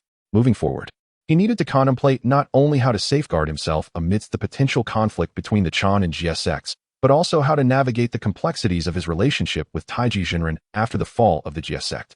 After all, without the Jie sect, the two would likely feel even less restraint. As he pondered these matters, Nezha concluded that the only solution to both dilemmas lay in enhancing his own abilities. Only by strengthening his own prowess could he hope to safeguard himself during the impending clash and remain unperturbed by the provocations of the esteemed Taiji master and his disciple. As for the notions of preserving the teachings or withdrawing from them, Nezha had not entertained either option. The former seemed unattainable, while the latter struck him as foolish. Resolute in his decision to enhance his abilities, Nezha withdrew his consciousness from the system space, for he was utterly unfamiliar with the art of cultivation, rendering his idle meditation futile. As his consciousness returned to his corporeal form, Nezha took a moment to acclimate before opening his eyes. Upon doing so, he discovered himself seated upon a mat within a grand hall. Raising his gaze, he beheld countless steps leading upward, culminating in a magnificent throne. Upon this throne sat a young man, casually poised in flowing white robes, his long hair gathered loosely with a slender tie. The youth's features were exquisitely defined, exuding a sharpness that seemed to pierce through to him, accompanied by an enigmatic smile that bore a hint of intensity, leaving Nezha somewhat dazed. Yet, in an instant, the smile faded, revealing only a pair of profoundly deep eyes, seemingly swirling with the essence of countless celestial bodies. The young man's visage appeared shrouded in a veil of mist, obscuring the clarity of his features and making Nezha question the reality of the smile he had just perceived. The distance between them felt paradoxically close, as if he could reach out and touch the figure despite the many steps that lay between them. Yet, it simultaneously felt as though they existed in entirely separate realms. Nezha, the young man on the throne, spoke, his voice cool and incisive, pulling Nezha from his reverie. Causing the earlier visions to dissolve, the young man's face became distinctly visible, and the space between them no longer seemed so vast. Realizing the gravity of the moment, Nezha swiftly transitioned from his seated position to kneel, performing a respectful bow as he declared, "Nezha respectfully greets my master." The figure, known as Tongtian, regarded Nezha with a nod, instructing, "Rise." Nezha lifted his head but remained kneeling, gazing up at his master, uncertain of what to say. Tongtian, intrigued, appraised Nezha. This was his first time accepting a human child as a disciple, and a direct one at that. However, the more he observed Nezha, the more he sensed an undeniable dissonance. Although merely a 7-year-old child, Nezha exhibited none of the innocence typical of his age. As he looked down at the young boy, who appeared both anxious yet remarkably composed, Tongtian could not help but smile. With a graceful gesture, a plethora of delightful treats materialized before Nezha, emanating a sweet aroma. Staring at the assortment of delectable snacks, Nezha felt momentarily at a loss. He raised his gaze to Tongtian, his eyes filled with curiosity, inquiring, "Master, what is this?" With a gentle smile, Tongtian elucidated, "As humanity has evolved, I too have traversed the mortal realm. These are delights favored by the children of your kind. Partake in them." He then regarded Nezha with a patient smile, awaiting his response. In Nezha's gaze, there seemed to be a glimmer of encouragement. Although he was unaware of the reasoning behind it, his understanding dictated that respecting one's teacher and adhering to moral principles were fundamental virtues. Thus, he felt compelled to heed his master's words. Observing the array of delicate pastries before him, Nezha found himself intrigued. Some were reminiscent of treats he had seen the spiritual orb consume while he resided within the sea of consciousness, while others were entirely unfamiliar. With careful deliberation, he picked up a finely crafted confection and slowly brought it to his lips. An unprecedented sensation began to unfurl within him. Was this sweetness? At that moment of bewilderment, Nezha realized that this was, indeed, his first genuine experience of tasting food. In his previous life, he had never truly existed, and in this life, he had only just managed to preserve his own existence, burdened by trepidation regarding the fate that lay ahead. Furthermore, the immense reservoir of spiritual energy within him dulled his sense of hunger, leading him to forget that he had never savored anything. As he finished the piece of pastry, Nezha gazed up at Tongtian, momentarily lost in thought. Sensing his inner musings, Tongtian smiled gently and said, "Do as you wish." With this affirmation, Nezha embarked on a journey of unrestrained indulgence for the first time since his rebirth. He reached for another pastry, sampling one after another, experiencing a myriad of flavors, sour, sweet, bitter, and spicy.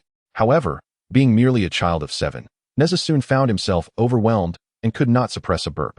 It was then that he realized the extent of his earlier actions, panic washing over him as he covered his mouth and looked up at Tian. Noting the amused smile gracing his master's lips, Nezha felt a rush of embarrassment and lowered his gaze, for the first time acutely aware of his inability to maintain composure. Chapter 23. To live, Master gazing at the remaining half of the pastry in his hand.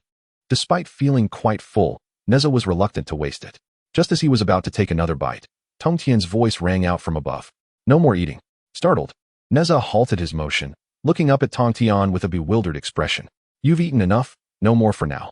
We shall save it for next time. Seeing Nezha finally display some semblance of the innocence befitting his age, Tian's smile deepened. It was his first time nurturing a child, and the experience proved to be quite delightful. Upon hearing this, Nezha, though reluctant, obediently set his hand down, yet his gaze remained drawn to the pastries.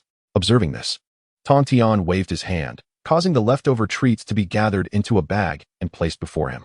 As Nezha fixated on the bag, Tian inquired, having consumed so much. What do you feel?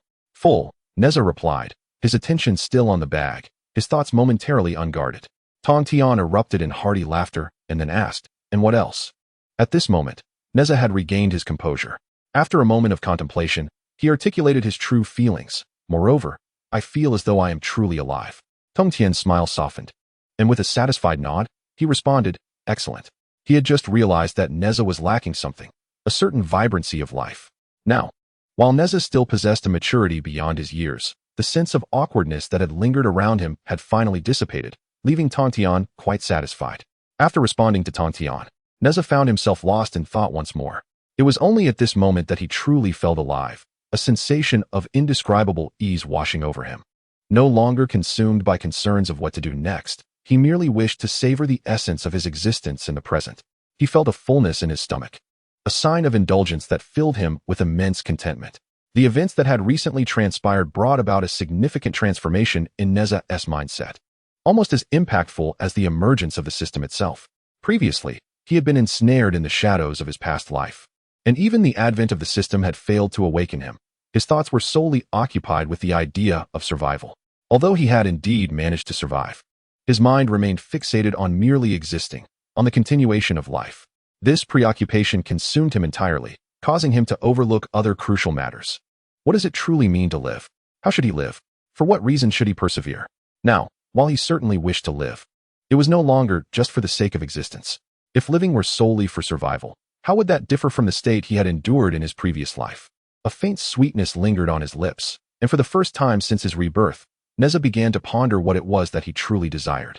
Observing Nezha once more lost in reverie, Tian remained silent, simply watching him. When Nezha finally emerged from his chaotic thoughts, he looked at Tian, who was gazing down at him, and involuntarily, 2 words surfaced in his mind, master. Previously, this term had merely been a cold designation in his heart, but now it seemed to radiate warmth. As he regarded Tian, seated in the principal position, those 2 words rolled around in Nezha's mind, and he savored this peculiar feeling. In a moment of daze, he felt as though Tian was within arm's reach, and he instinctively raised his hand.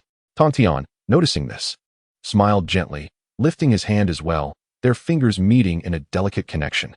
The sensation jolted Nezha back to reality, and gazing at Tian's smiling face, though that smile still bore an edge, he felt a wave of warmth.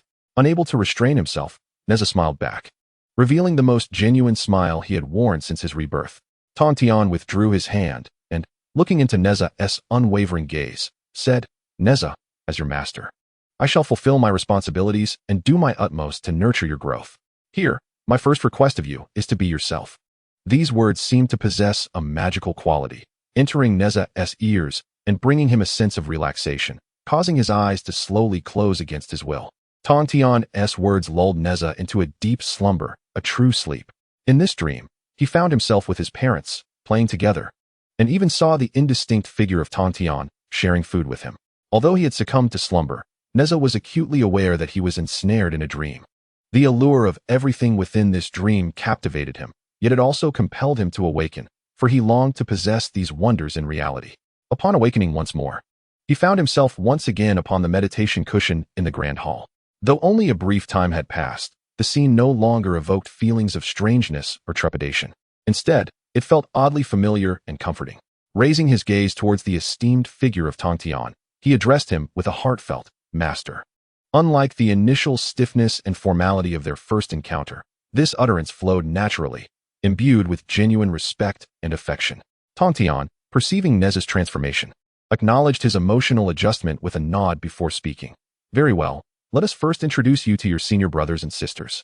He then called out towards the entrance of the hall, "Come in." Outside the palace of Bio, several disciples, including Duobao, who were in secluded meditation, had received their master's summons and were already waiting at the door. Upon hearing Tong Tian's voice, they promptly entered the hall. "We pay our respects to the master." Upon entering, Duobao, Jin Ling, Wudong, and Gue Ling respectfully bowed to Tong Tian, their eyes instinctively drawn to Nezha within the hall. Noticing their gazes, Tong Tian addressed them, saying, "This is my newly accepted disciple, your junior brother, Nezha." The mention of Nezha took Duobao and the others by surprise. They had been in seclusion when Tong Tian had accepted him, and thus were unaware of the matter. With Tong Tian's introduction, Nezha took the initiative to greet the four, saying, "Nezha pays his respects to the senior brothers and sisters." The four were taken aback not only by their master's sudden acquisition of a new disciple, but also by Nezha's youthful appearance. As Nezha spoke, they regained their composure and set aside their initial astonishment, returning the greeting, "We greet you, junior brother Nezha." Once the five had exchanged their salutations, Tong Tian turned to Duobao and the others, stating, "The reason I called you here is to assign you a task."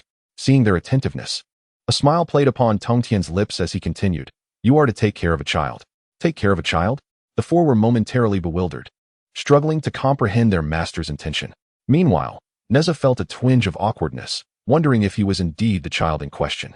Tong Tian, finding amusement in the collective bewilderment of his typically self-sufficient disciples, remarked, "Your junior brother is now merely 7 years old, and today marks his rebirth.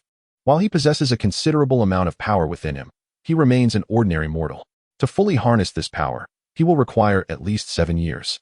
He continued, "Thus, for these 7 years, I shall be responsible for guiding Nezha's cultivation, while you shall attend to his daily needs and accompany him as he grows." 7 years? Tong Tian's words left Duobao and the others momentarily stunned, as they struggled to grasp the significance of a 7-year-old. Unconcerned with their contemplation, Tong Tian added, "Ah, and since Nezha belongs to the human race, you are to nurture him in accordance with the ways of human children as he matures." Tong Tian felt that since he had promised to take care of Nezha, he could not go back on his word. He had already sensed the child's admiration for him. However, managing a child was tolerable on occasion, but truly accompanying him every day would be beyond his endurance and time constraints. Fortunately, his master had pressing matters, and as a disciple, he shouldered the burden, while he still had other apprentices to attend to. Chapter 24, Fellow disciples engaging with Nezha made Tong Tian realize that despite having numerous disciples, he had only ever guided them in their cultivation, lacking any deeper interaction. This was true not only for the other disciples, but also for his 4 closest students. Previously, Tong Tian had believed this was the nature of a master, yet with Nezha, he felt emotions he had never experienced with any of his other disciples. Thus, calling upon Duobao and the others was, in essence, an experiment. Moreover, with the impending calamity, Duobao and the others' seclusion would yield little benefit, making it prudent to assign them some tasks, which would serve a dual purpose. Tong Tian silently praised his decision. Observing the somewhat bewildered expressions of Duobao and the others, Tong Tian continued, "This is also a unique opportunity for you to cultivate, under the guise of mundane existence. I hope you can gain insight. You shall take turns teaching Nezha each month, and on the 15th of every month, bring him to me for a lecture, as well as report on your cultivation experiences." Upon hearing this, the confusion on Duobao and the others' faces dissipated, replaced by a serious demeanor. They realized that their master's true intention was indeed a special form of cultivation. However, Nezha, witnessing his master genuinely entrusting him to his senior brothers and sisters as if he were a mere child, felt a twinge of anxiety. Although he possessed the consciousness of 2 lifetimes combined, his circumstances had fostered a mature disposition. Therefore, being treated like a child made him feel quite embarrassed, prompting him to speak up. "Master, there is no need to trouble my senior brothers and sisters. I can take care of myself." Tong Tian cast a glance at him without responding, his gaze shifting toward Duobao and the others. They quickly realized the situation and replied earnestly, "Yes. We will certainly take good care of our junior brother." "Very well," Tong Tian nodded in satisfaction, disregarding Nezha's protest. "You may take Nezha with you. I entrust him to your care." "Understood." Seeing that the matter was beyond his control, Nezha ceased his resistance and, along with Duo Bao and the other four, bowed to his master before departing. As the five of them exited the grand hall of Bo Palace, Nezha still felt somewhat dazed, wondering if he had truly been handed over to his senior brothers and sisters. Gazing at the four unfamiliar yet inexplicably familiar figures, he felt a mix of trepidation and an undeniable sense of anticipation. Similarly, Duo Bao and the others were no less perplexed and astonished than Nezha, and they could not help but glance at him as they walked out. The forthright and candid turtle spirit mother was the first to succumb to her curiosity.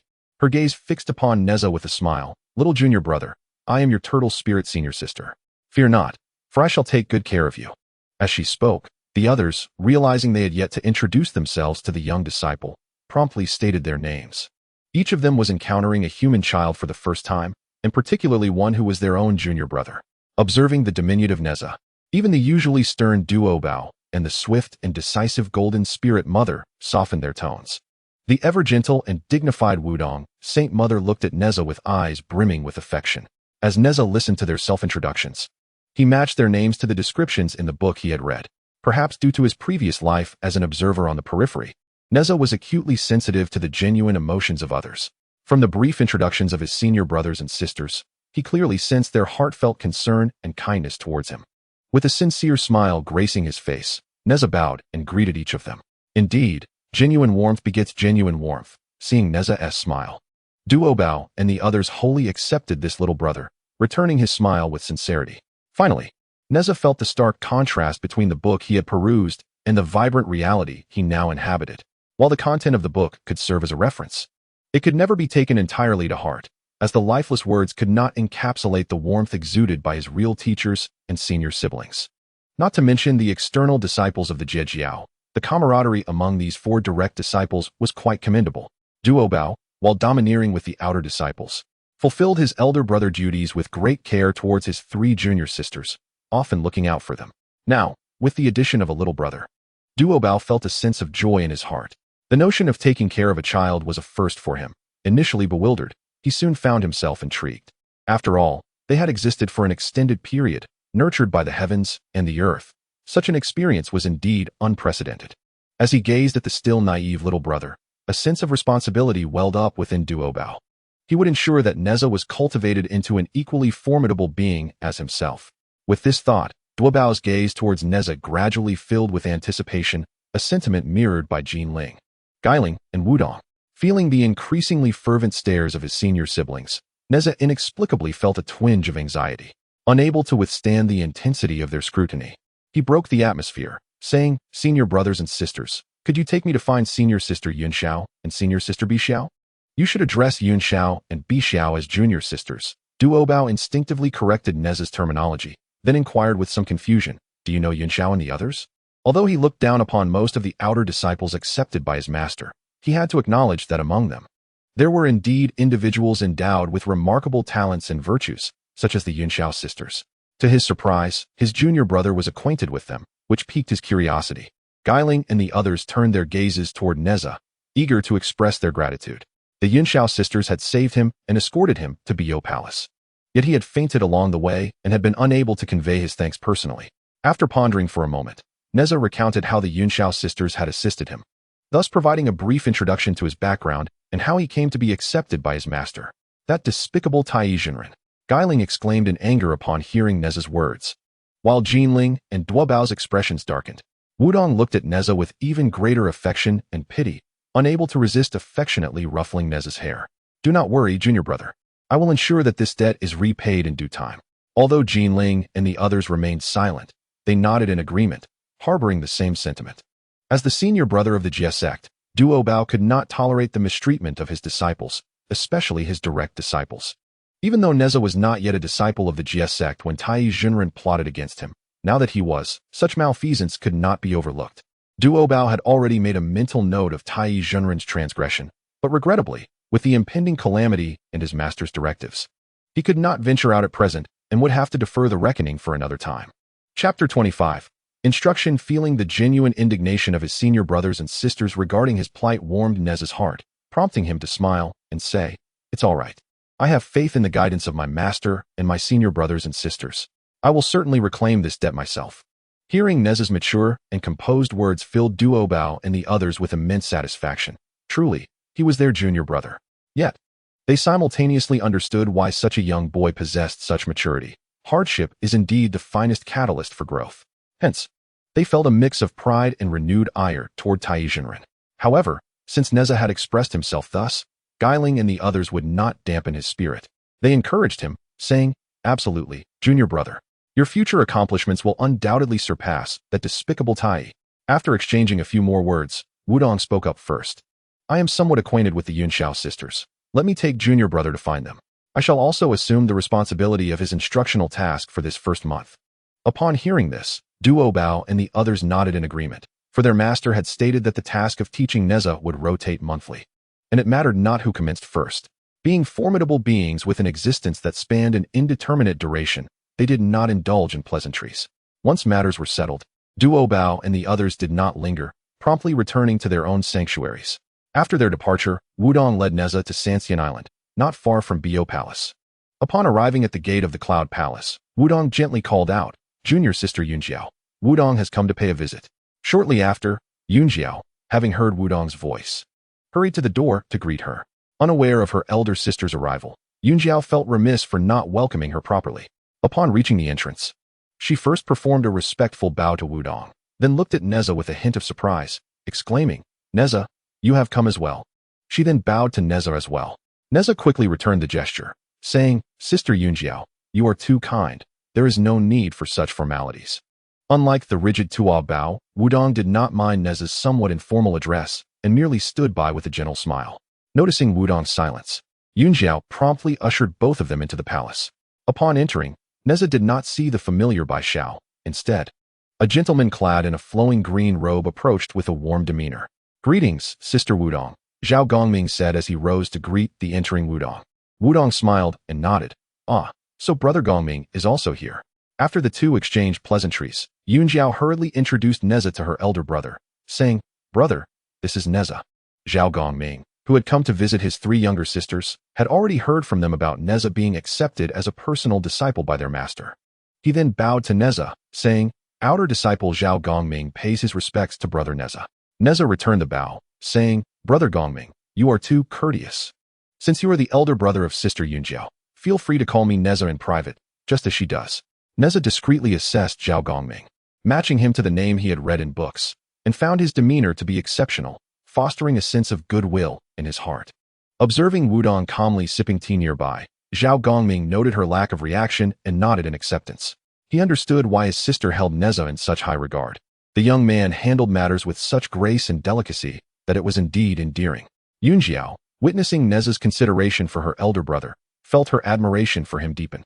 The initial meeting was understandably formal, but after becoming acquainted, the four settled comfortably.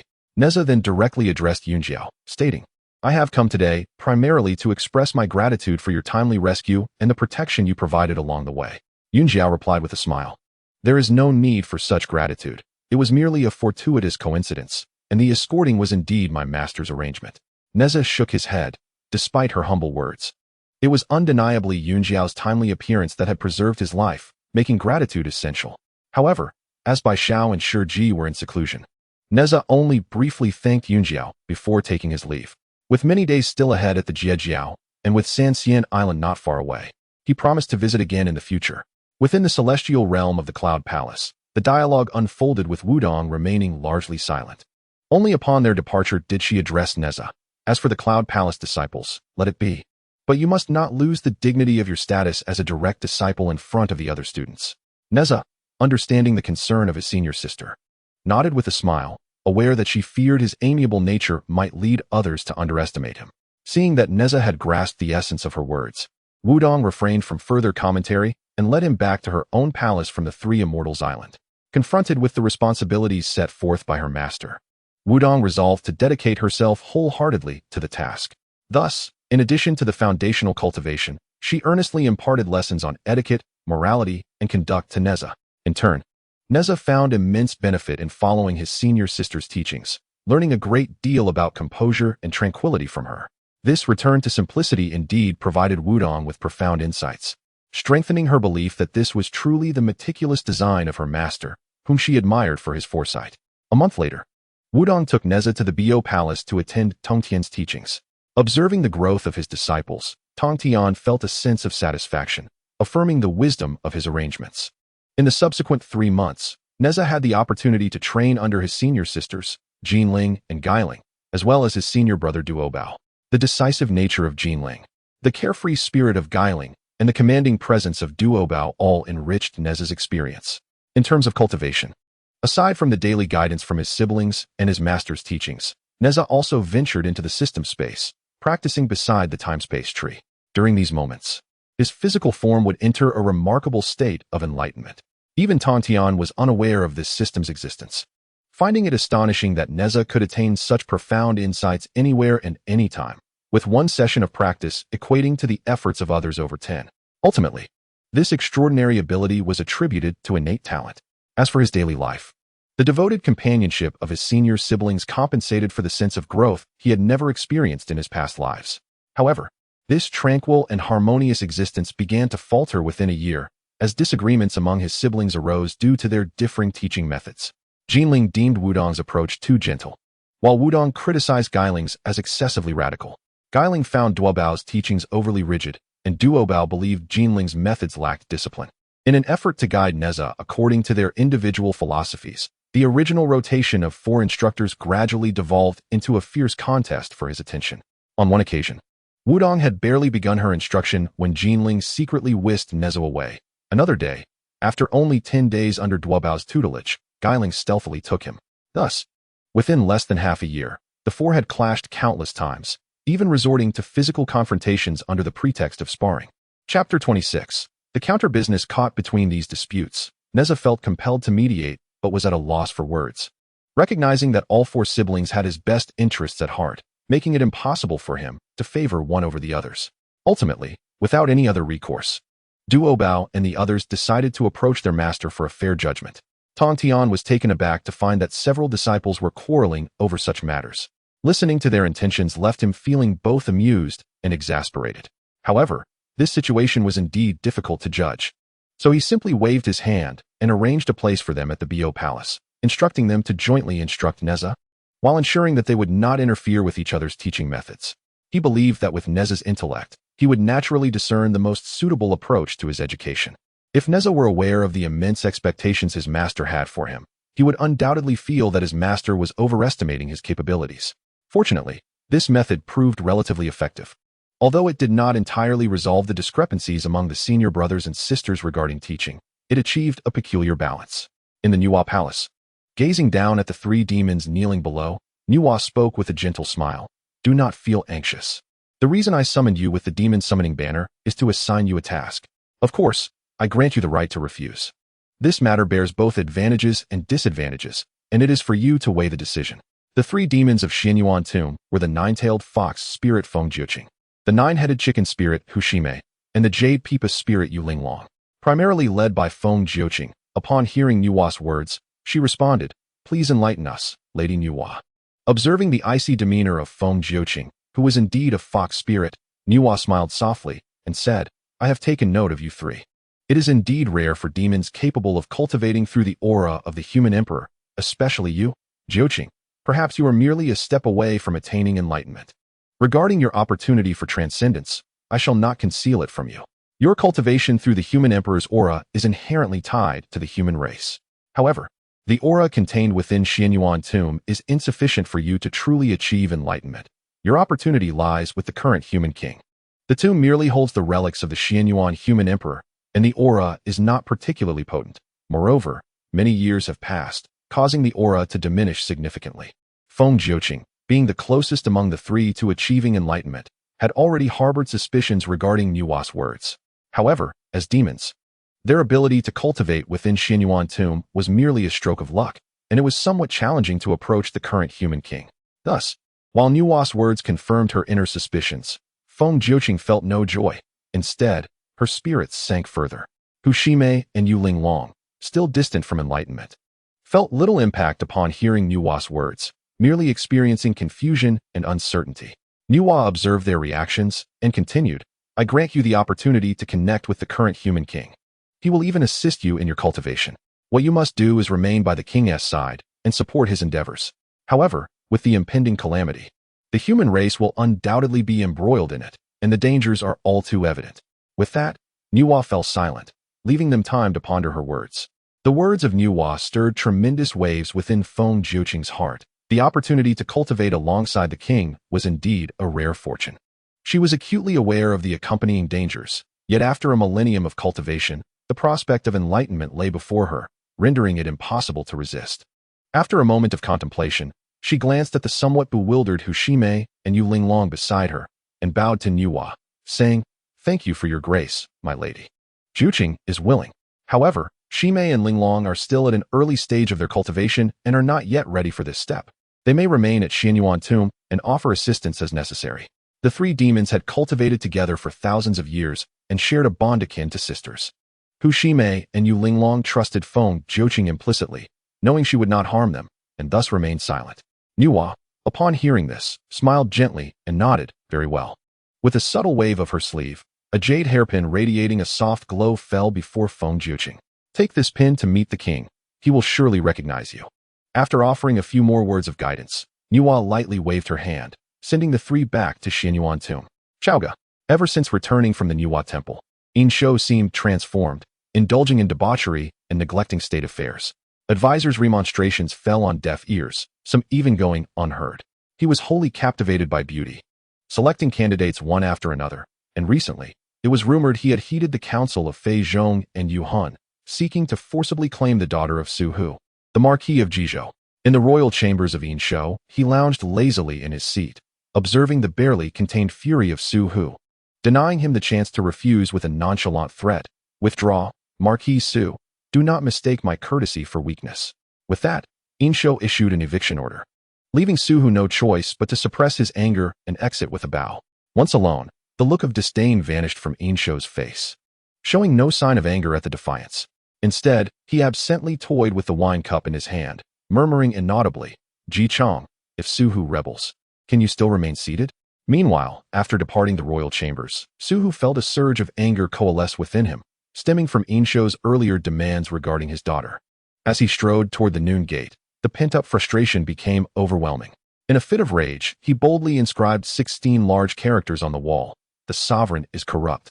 The ministers are in disarray. The 5 constants are in peril. The Marquis of Jizhou, Su Hu, shall never serve the Shang. Once he completed this act, clarity began to return to Su Hu's mind as he realized the implications of his actions upon seeing the still wet ink on the wall. Noticing that onlookers were beginning to approach, he hurriedly fled from the noon gate and made his way back to his encampment. After a brief tally of the troops he had brought for the audience, he promptly set off on horseback to return to Jizhou, Shiqi City. In the study of the Shi Boho mansion, Ji Chong gazed at the military order from Chaoga, commanding an assault on Jizhou, and could not help but furrow his brow. Cough, Su Hu is too impulsive.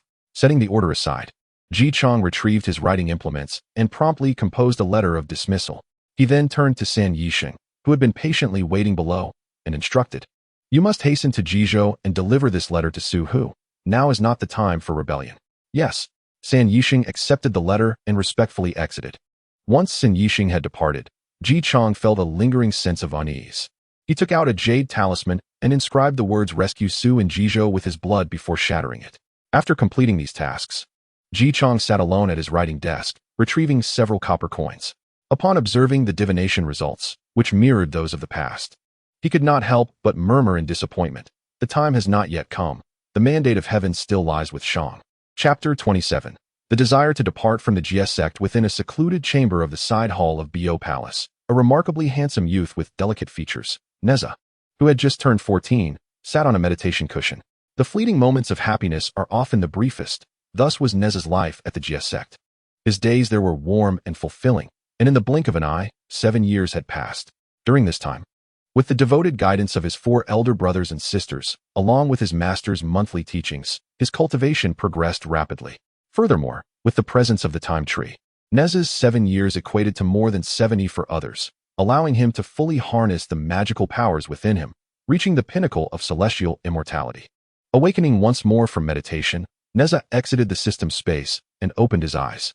Realizing that remaining in the Jie sect for arduous training had become futile, he sat on the cushion, contemplating that it was time to venture forth. Setting aside other concerns, he had been away for 7 years. Although he had forewarned his father, he could not help but worry for them. Not only had he thwarted Tai Jinren's schemes, but he had also seized half of the Lingzhu's spiritual essence. And Nezha feared retribution would fall upon his parents. Moreover, the blissful moments at the Jie sect only deepened his apprehension about the ominous descriptions in the book. Initially, his concern regarding the Jie sect's downfall stemmed from his own safety, but now he found himself increasingly troubled by the very notion of the sect's destruction. The tragic fates of his elder brothers and sisters, merely mentioned in passing within the book, weighed heavily on his conscience. Nezha questioned whether he could remain passive as such calamity unfolded. At first, his sole desire had been to survive. Yet he had not grasped the true essence of living until he experienced it through his master and siblings. Thus, if the events depicted in that book were indeed to transpire, he could not simply turn a blind eye, whether for his own sake or for the sake of his master and siblings. Even if he could not alter the ultimate fate of the Jie sect, he was determined to protect those dear to him. As for whether the final outcome could be changed, how could one know without attempting it? In any case, since his rebirth, Nezha had steadfastly believed he would never accept fate. After all, when Tai Jinren arranged for Lingzhuzi to usurp his identity, it was under the guise of adhering to the will of heaven. If there truly existed such a thing as destiny, then his fate should have mirrored that of his previous life. Yet, since he had survived, the very notion of destiny had become a farce. Resolute in his decision to take action before events unfolded, Nezha no longer hesitated. He rose and exited the meditation chamber. Before he could reach the hall, he heard the sounds of 4 senior brothers and sisters, along with the clattering of jade stones. In the hall, Duobao, Jinling, Wudong, and Guiling were gathered around a square table. "Haha, I've won again," Guiling exclaimed, pushing her cards aside and standing up in excitement. The expressions on Duobao and the others' faces were tinged with helplessness, baffled by Guiling's perpetual luck in the game. Winning yet again, Guiling, in her exuberance, remarked, "This mahjong is endlessly entertaining. Little junior brother is truly clever to devise such an amusing game." Duobao and the others were at a loss for words. It was easy to enjoy the game when one always emerged victorious. They had no idea how many precious resources had slipped into Guiling's pockets due to their constant defeats. The rules of mahjong were something Nezha had discovered in the City of Books, a form of entertainment from that world. He had introduced it to the 4 seniors to quell their bickering during idle moments, not expecting it to become such a source of enjoyment for them. "Senior brothers and sisters," Nezha called out as he entered the hall, noticing that they were all present. "Little junior brother, you've completed your meditation?" Upon hearing his voice, Jinling quickly stood and approached him, followed closely by Wudong and Duobao. "If you don't get up, Guiling will surely coax us into another round." Fortunately, Guiling was oblivious to their subtle movements and joined Nezha, observing his demeanor before cheerfully stating, "Little junior brother, you seem to have made great progress. You've attained the pinnacle of celestial immortality." Indeed, Nezha's advancement had been remarkably swift. The others nodded in agreement, smiling in approval. Due to their age, the senior brothers and sisters were quite lenient with him, having raised him with an encouraging approach since childhood. Nezha had long since become accustomed to their praises. After briefly expressing his gratitude for their encouragement, he shifted the conversation to a more serious matter. "Senior brothers and sisters, I wish to seek out Master." Upon hearing Nezha's words, Guiling expressed her confusion. "What do you need to see Master for? It is not yet time for him to impart teachings." The others shared her bewilderment, and Nezha, seeing their reactions, had no intention of concealing his thoughts. He pondered for a moment and replied, "I have now reached celestial perfection, and my internal energy has been fully assimilated, so I wish to return to Qintang Pass for a visit." Upon hearing Nezha's desire to leave, the expressions of Duobao and the others grew serious. Jinling, with a slight frown, asked, "Is little junior brother concerned about your parents? If so, I can go and bring them here." The 3 beside Duobao remained silent, yet they nodded in agreement with the words of the Holy Mother of Spirit. Observing this, Nezha sighed inwardly, aware that his elder brothers and sister were undoubtedly concerned for his safety. Nevertheless, he gently shook his head and replied, "It is not entirely so. Aside from my parents' concerns, I also have intentions of actively seeking tribulation on this journey." Upon hearing Nezha express his desire to face tribulation, the expressions of the 4 transformed drastically, with Duobao solemnly stating, "This is unwise." In the face of great calamity, Not even you, a perfected celestial, can guarantee your safety. Let alone us. Noting the seriousness etched on Duobao's face, Nezha responded with equal gravity. I understand, yet amidst great calamity, there lie not only dangers. Overcoming such trials can also herald a significant transformation. Before Duobao could interject, Nezha continued, Do not forget, elder brother, I have vowed a solemn oath upon the great way, declaring that only one of us shall remain, the spirit pearl or I. Do you truly believe the spirit pearl will remain inactive during this great tribulation? At this pronouncement, Duobao halted the words he had intended to voice, and silence enveloped the four. Indeed, because Nezha had sworn an oath upon the great way, a confrontation with the spirit pearl was inevitable, and the presence of such a divine witness rendered external interference unthinkable. Should they choose to evade this fate, Nezha's future achievements would be severely limited. They knew him well enough to understand that he would never opt for such a path. However, despite this understanding, Duobao remained uneasy about allowing Nezha to confront tribulation. After a moment of contemplation, he sought to express his concerns once more, but was interrupted by Wudong, who spoke up. Enough, elder brother. Do you not know Nezha's temperament? It would be best to consult Master and see what he has to say. Duobao fell silent. For after 7 years of companionship, he was acutely aware of Nezha's steadfast nature. Once he set his mind to something, no amount of persuasion would sway him. After a brief interplay of emotions, Duobao could not help but remark to Wudong and the others, You all indulge him too much. With such a stubborn disposition, no one can dissuade him now. Wudong and the others exchanged glances, rendered speechless. How can you say that? This obstinate nature resembles someone else far too closely. Do you truly lack self-awareness? Chapter 28. The chaotic purple lightning hammer. Realizing they could not dissuade Nezha, Wudong and the others accompanied him to the main hall to seek the Master's counsel. Enter. A voice resonated as they approached the gates of the Bio Palace. For the happenings within could not escape his notice. Upon entering the hall, and after they had paid their respects, Tongtian turned his gaze upon Nezha and remarked, Even without facing tribulation, I possess means to elevate you, ensuring that the spirit pearl, despite its tribulations, cannot surpass you. Though Tongtian spoke with a calm demeanor, his words were imbued with authority and confidence, which eased the hearts of Duobao and the others. Yet, Nezha felt little fluctuation within, raising his gaze to Tongtian. He respectfully stated, Master would not wish for me to choose this path. Tongtian's heart stirred, though his expression remained unperturbed as he inquired, Oh, why is that? Nezha gazed directly at Tongtian and spoke earnestly, This is the teachings of the Interception School. If I lack the courage to face calamity and rely solely on my master, I would be unworthy of being a disciple of the Interception School. The doctrine of the Interception School is to intercept the heavenly path, daring to contend with the heavens in pursuit of a glimmer of hope. Thus, I firmly believe that although my master has spoken thus, he would never wish for me to confront the grand oath I have sworn by merely evading and relying on the strength of others. Indeed, Tongtian felt immense satisfaction with Nezha's response. Even if Nezha chose to remain with the Interception School, he would undoubtedly fulfill his promises, for he did not regard a mere spiritual pearl with any significance. Yet, often a person's character determines their achievements. Should Nezha choose this path, his accomplishments would be limited. He would not forcibly aid him in advancement, for without the corresponding character, greater power might instead be detrimental to him. Over the past 7 years, Nezha and his companions had resided in Bio Palace, and Tongtian's understanding of him was no less than that of the others. In truth, upon uttering his inquiry, he already anticipated Nezha's response. With this understanding, there was little more to say. Tongtian then asked Nezha, When do you plan to depart? Realizing that his master had likely acquiesced to his departure, Nezha respectfully replied, Having achieved a breakthrough to the great perfection of the heavenly immortal, I intend to consolidate my progress for another 2 days before I leave. Very well, before you depart, come to me. I shall elucidate the path of the true immortal for you. With that, Tongtian waved his hand, and a hammer imbued with purple lightning materialized before him. This is the chaotic purple lightning hammer, containing the primordial thunder of the universe. It possesses considerable might, and I bestow it upon you for your protection.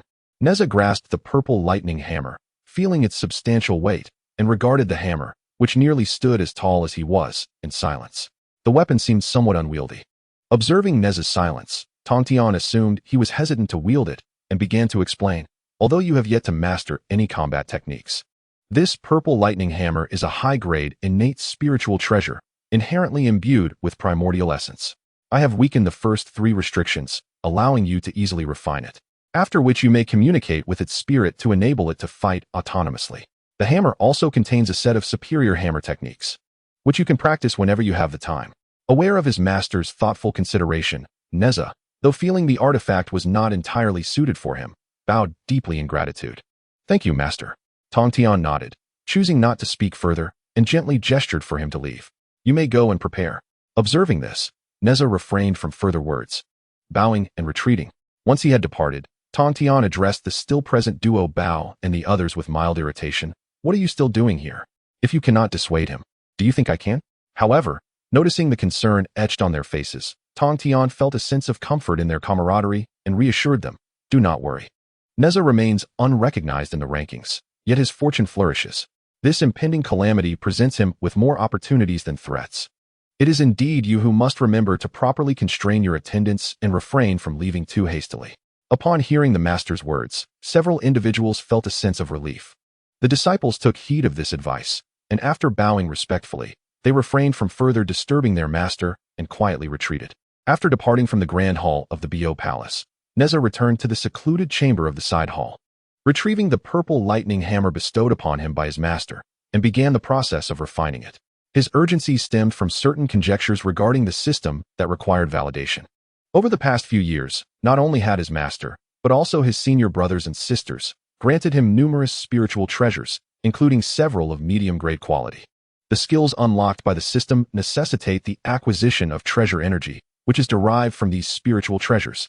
However, upon refining these treasures, Nezha discovered that he could not absorb any treasure energy from them, leading him to speculate that this might be due to the fact that those artifacts were all postnatal spiritual treasures. Apart from specific treasures such as those of merit, spiritual treasures are primarily categorized into two types: innate and postnatal. Innate spiritual treasures are born of the natural world, while postnatal treasures are crafted by human hands. Both categories can be further divided into inferior, medium, superior, exquisite, and ultimate grades. However, innate spiritual treasures possess inherent spirituality from their birth, generally placing postnatal treasures a notch lower than their innate counterparts of the same grade. Inferior grade treasures contain 112 restrictions, medium grade treasures contain 1, 324, superior grade treasures contain 2, 536, and exquisite treasures contain 3, 748 restrictions. A treasure with 49 restrictions is classified as either an innate or postnatal supreme treasure. To master a spiritual treasure for effortless usage, one must refine at least 1/10 of its restrictions. To designate it as a true companion treasure, one must refine more than half of its restrictions. Ordinary magical tools, devoid of restrictions, require no refinement and can be wielded directly with the application of magical power. The chaotic purple lightning hammer is a commendable superior innate spiritual treasure, containing 31 natural restrictions. Normally, refining such restrictions would demand considerable effort. However, as the first 3 restrictions had already been weakened by his master, Nezha easily refined and mastered them. Upon completing the refinement of these 3 restrictions, a technique entitled Purple Lightning Thunder Hammer materialized in his mind. Without delving into the technique just yet, Nezha meticulously attuned himself to the purple lightning hammer in his grasp, sensing a faint connection. He perceived that the spirituality contained within the hammer seemed to be reaching out to him. Through this communion, he could direct the hammer to engage in battle autonomously. Nevertheless, the allure of the system remained stronger than that of the spiritual treasure, so after but a brief moment of connection, he began to interface with the system to absorb treasure energy. With a flicker of trepidation, Nezha's previously unresponsive system finally stirred to life. A green light began to emanate from his hands, as he sensed something within the purple lightning hammer gradually being drawn forth. A faint resistance emanated from the purple lightning hammer in his grasp. However, the gentle yet domineering azure light rendered that feeble struggle utterly ineffective. Chapter 29, Skills Unlocked. The system announced the acquisition of 390 treasure energy points. In a fleeting moment, the azure glow enveloping Nezha's hand dissipated, accompanied by the electronic chime of the system in his mind. Finally, it had arrived. The prompt in his mind eased Nezha's anxious heart, igniting a spark of excitement within him. Upon further inspection of the purple lightning hammer, he discovered that the connection between them remained intact, as did the refinement of the 3 prohibitions. The only noticeable change was that he seemed unable to sense the essence within the hammer. It had transformed into a more mundane artifact. It appeared that the treasure energy absorbed the essence of the artifact, which explained the ineffectiveness of postnatal treasures. Although the purple lightning hammer was now more cumbersome to wield without its essence, Nezha felt no regret. The treasure energy points were far more beneficial to him than the essence of a single artifact. Besides, the artifact itself remained usable despite the loss. A superior innate spiritual treasure had granted him 390 treasure energy points, reminding Nezha of how the half-origin of the spiritual orb had earned him 319 points. This indicated that the essence of the spiritual orb likely belonged to the category of top-tier innate spiritual treasures. Adding the remaining 19 points, Nezha now possessed a total of 409 treasure energy points, ample enough to unlock several skills. With that, he closed his eyes and entered the system space. Once inside, Nezha stood before the skill tree, accessing the skill branches to examine the skills yet to be unlocked. Skill 3, Big Dipper Analyzer Eye, pinning unlock. Skill 4, Dispatch Sprite Eye, pinning unlock. Skill 5, Eye of Illusion, pinning unlock. Skill 6, Eye of Decryption, pinning unlock. Skill 7, 6 Child Cloaking Technique Eye, pinning unlock. Skill 8, Portal Eye, pinning unlock. Skill 9, Little Spirit Communicator Eye, pinning unlock. The remaining 7 skills could each be unlocked for 100 treasure energy points, meaning he could still unlock 4 skills. Initially, Nezha did not comprehend the names of these skills. However, over the past 7 years, frequent visits to the Book City had deepened his understanding of that world's civilization. Based on the names, he formed rough conjectures about these skills, though their accuracy remained uncertain. Regardless, these skills would eventually need to be unlocked, so Nezha spent 400 treasure energy points to sequentially unlock skills 3, 4, 5, and 6. Upon successful unlocking, the interfaces for the 4 skills became accessible, revealing their specific functions, which aligned closely with his earlier guesses. The Dispatch Sprite function served as a treasure-seeking capability. Upon unlocking, a chubby little sprite with a pair of ethereal wings appeared within the system space. He could set general parameters for it to venture forth and explore, seeking treasures such as artifacts or spiritual herbs. The Eye of Delusion possesses the ability to see through the essence of beings, their footprints, illusions, and other phenomena that elude the naked eye. Merely perusing the introduction leaves Nezha somewhat uncertain about the specifics of these obscured realities, which he can only discern through practical experience in the future. Conversely, the skill of the Eye of Resolution is quite comprehensible in combat of the same tier. It enables one to perceive the flaws in an opponent's techniques, as well as the vulnerabilities of formations and magical artifacts. Upon successfully unlocking the Big Dipper Analyzer, an option appeared. Skill 3, Big Dipper Analyzer 1 successfully unlocked. Please select a branch from the following 4 categories. Contemplating the 4 branches of power, formation, elixir, and artifact, Nezha took a moment to choose the power branch. The power analysis branch of the Big Dipper Analyzer has been activated, allowing for the interpretation and analysis of powers and divine techniques. After reviewing the descriptions of the newly unlocked skills, Nezha decided to first experiment with the treasure-seeking function of the little sprite. He gently tapped the plump white orb floating beside him, finding it soft and pleasantly tactile. A prompt appeared. Would you like to activate the treasure-seeking function? Nezha affirmed. The dispatch time is 10 years. Would you like to spend 10 treasure energy points, first-time discount, to shorten the dispatch time to 1 day? Glancing at the 10 treasure energy points displayed on the screen, and then at the remaining 9 he possessed, Nezha suddenly regretted his earlier haste. However, this acceleration feature could be utilized at any moment during the dispatch process, so he pondered and decided to proceed with the dispatch, intending to accelerate it once he accrued more treasure energy points. Setting the search category to magical artifacts, Nezha clicked to dispatch. Once the interface confirmed the successful dispatch, the little orb spun in place before vanishing entirely. After completing these tasks, he refrained from experimenting with the other 3 skills, as they were not immediately necessary. He could try them later when he departed from them. He settled cross-legged beside a sapling of the time tree, closing his eyes to stabilize the realm he had just broken through. Upon reopening his eyes, he realized that 3 days had passed in the external world. Exiting the system space and sensing that his realm had solidified sufficiently, Nezha rose and made his way to the main hall of the Bo Palace to seek his master. Upon entering the hall, Nezha bowed respectfully to his master and, upon receiving permission, seated himself on a mat within the chamber. Once settled, Tian began to speak. You have reached the pinnacle of the celestial immortal realm, also known as half a true immortal. The only barrier remaining to becoming a true immortal is a single moment of enlightenment. Given your qualifications, you need not worry about breaking through to true immortal status. Thus, my primary focus in our discussion will be the cultivation on the path to true immortality. Tong Tian then commenced his exposition on the true immortal path.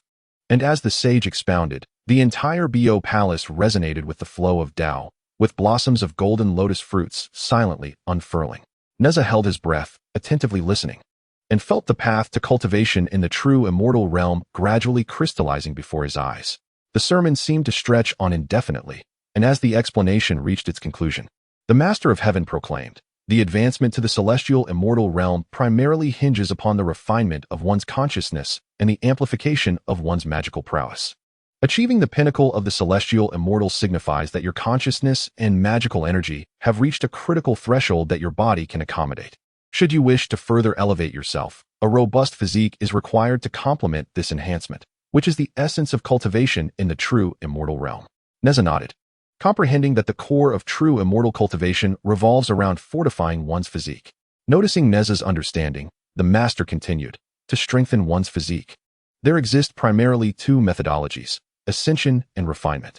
Ascension, which may also be referred to as transformation, categorizes the physiques in this world into four main types: mortal body, acquired divine body, innate divine body, and primal chaos divine demon. Currently, most cultivators possess a mortal body, with only a select few fortunate enough to ascend to the acquired divine body. The innate divine body is exceedingly rare, while the primal chaos divine demon has not manifested in the world for ages. In principle, one's physique can perpetually improve, and if one can elevate to the primal chaos divine demon, the prospect of attaining the Tao of primordial unity becomes plausible. Chapter 30. Two paths. Observing the yearning expression on Nezha's face as he absorbed this knowledge, the Master of Heaven shifted his discourse. Of course, this is merely theoretical. Since the dawn of chaos, no being has succeeded in elevating their physique to that of the primal chaos divine demon. Even I, your master, am merely of the exquisite innate divine body. Upon stating this, the master waved his hand, conjuring a lotus seed radiating a sharp golden light and a fiery red fruit exuding intense heat. To enhance your physique, one requires an abundance of pure spiritual energy. If you choose this path, I possess a 12th rank golden lotus seed and a fusang fruit. The golden lotus seed will assist you in attaining the supreme golden body, while the fusang fruit will facilitate your ascension to the supreme fire body.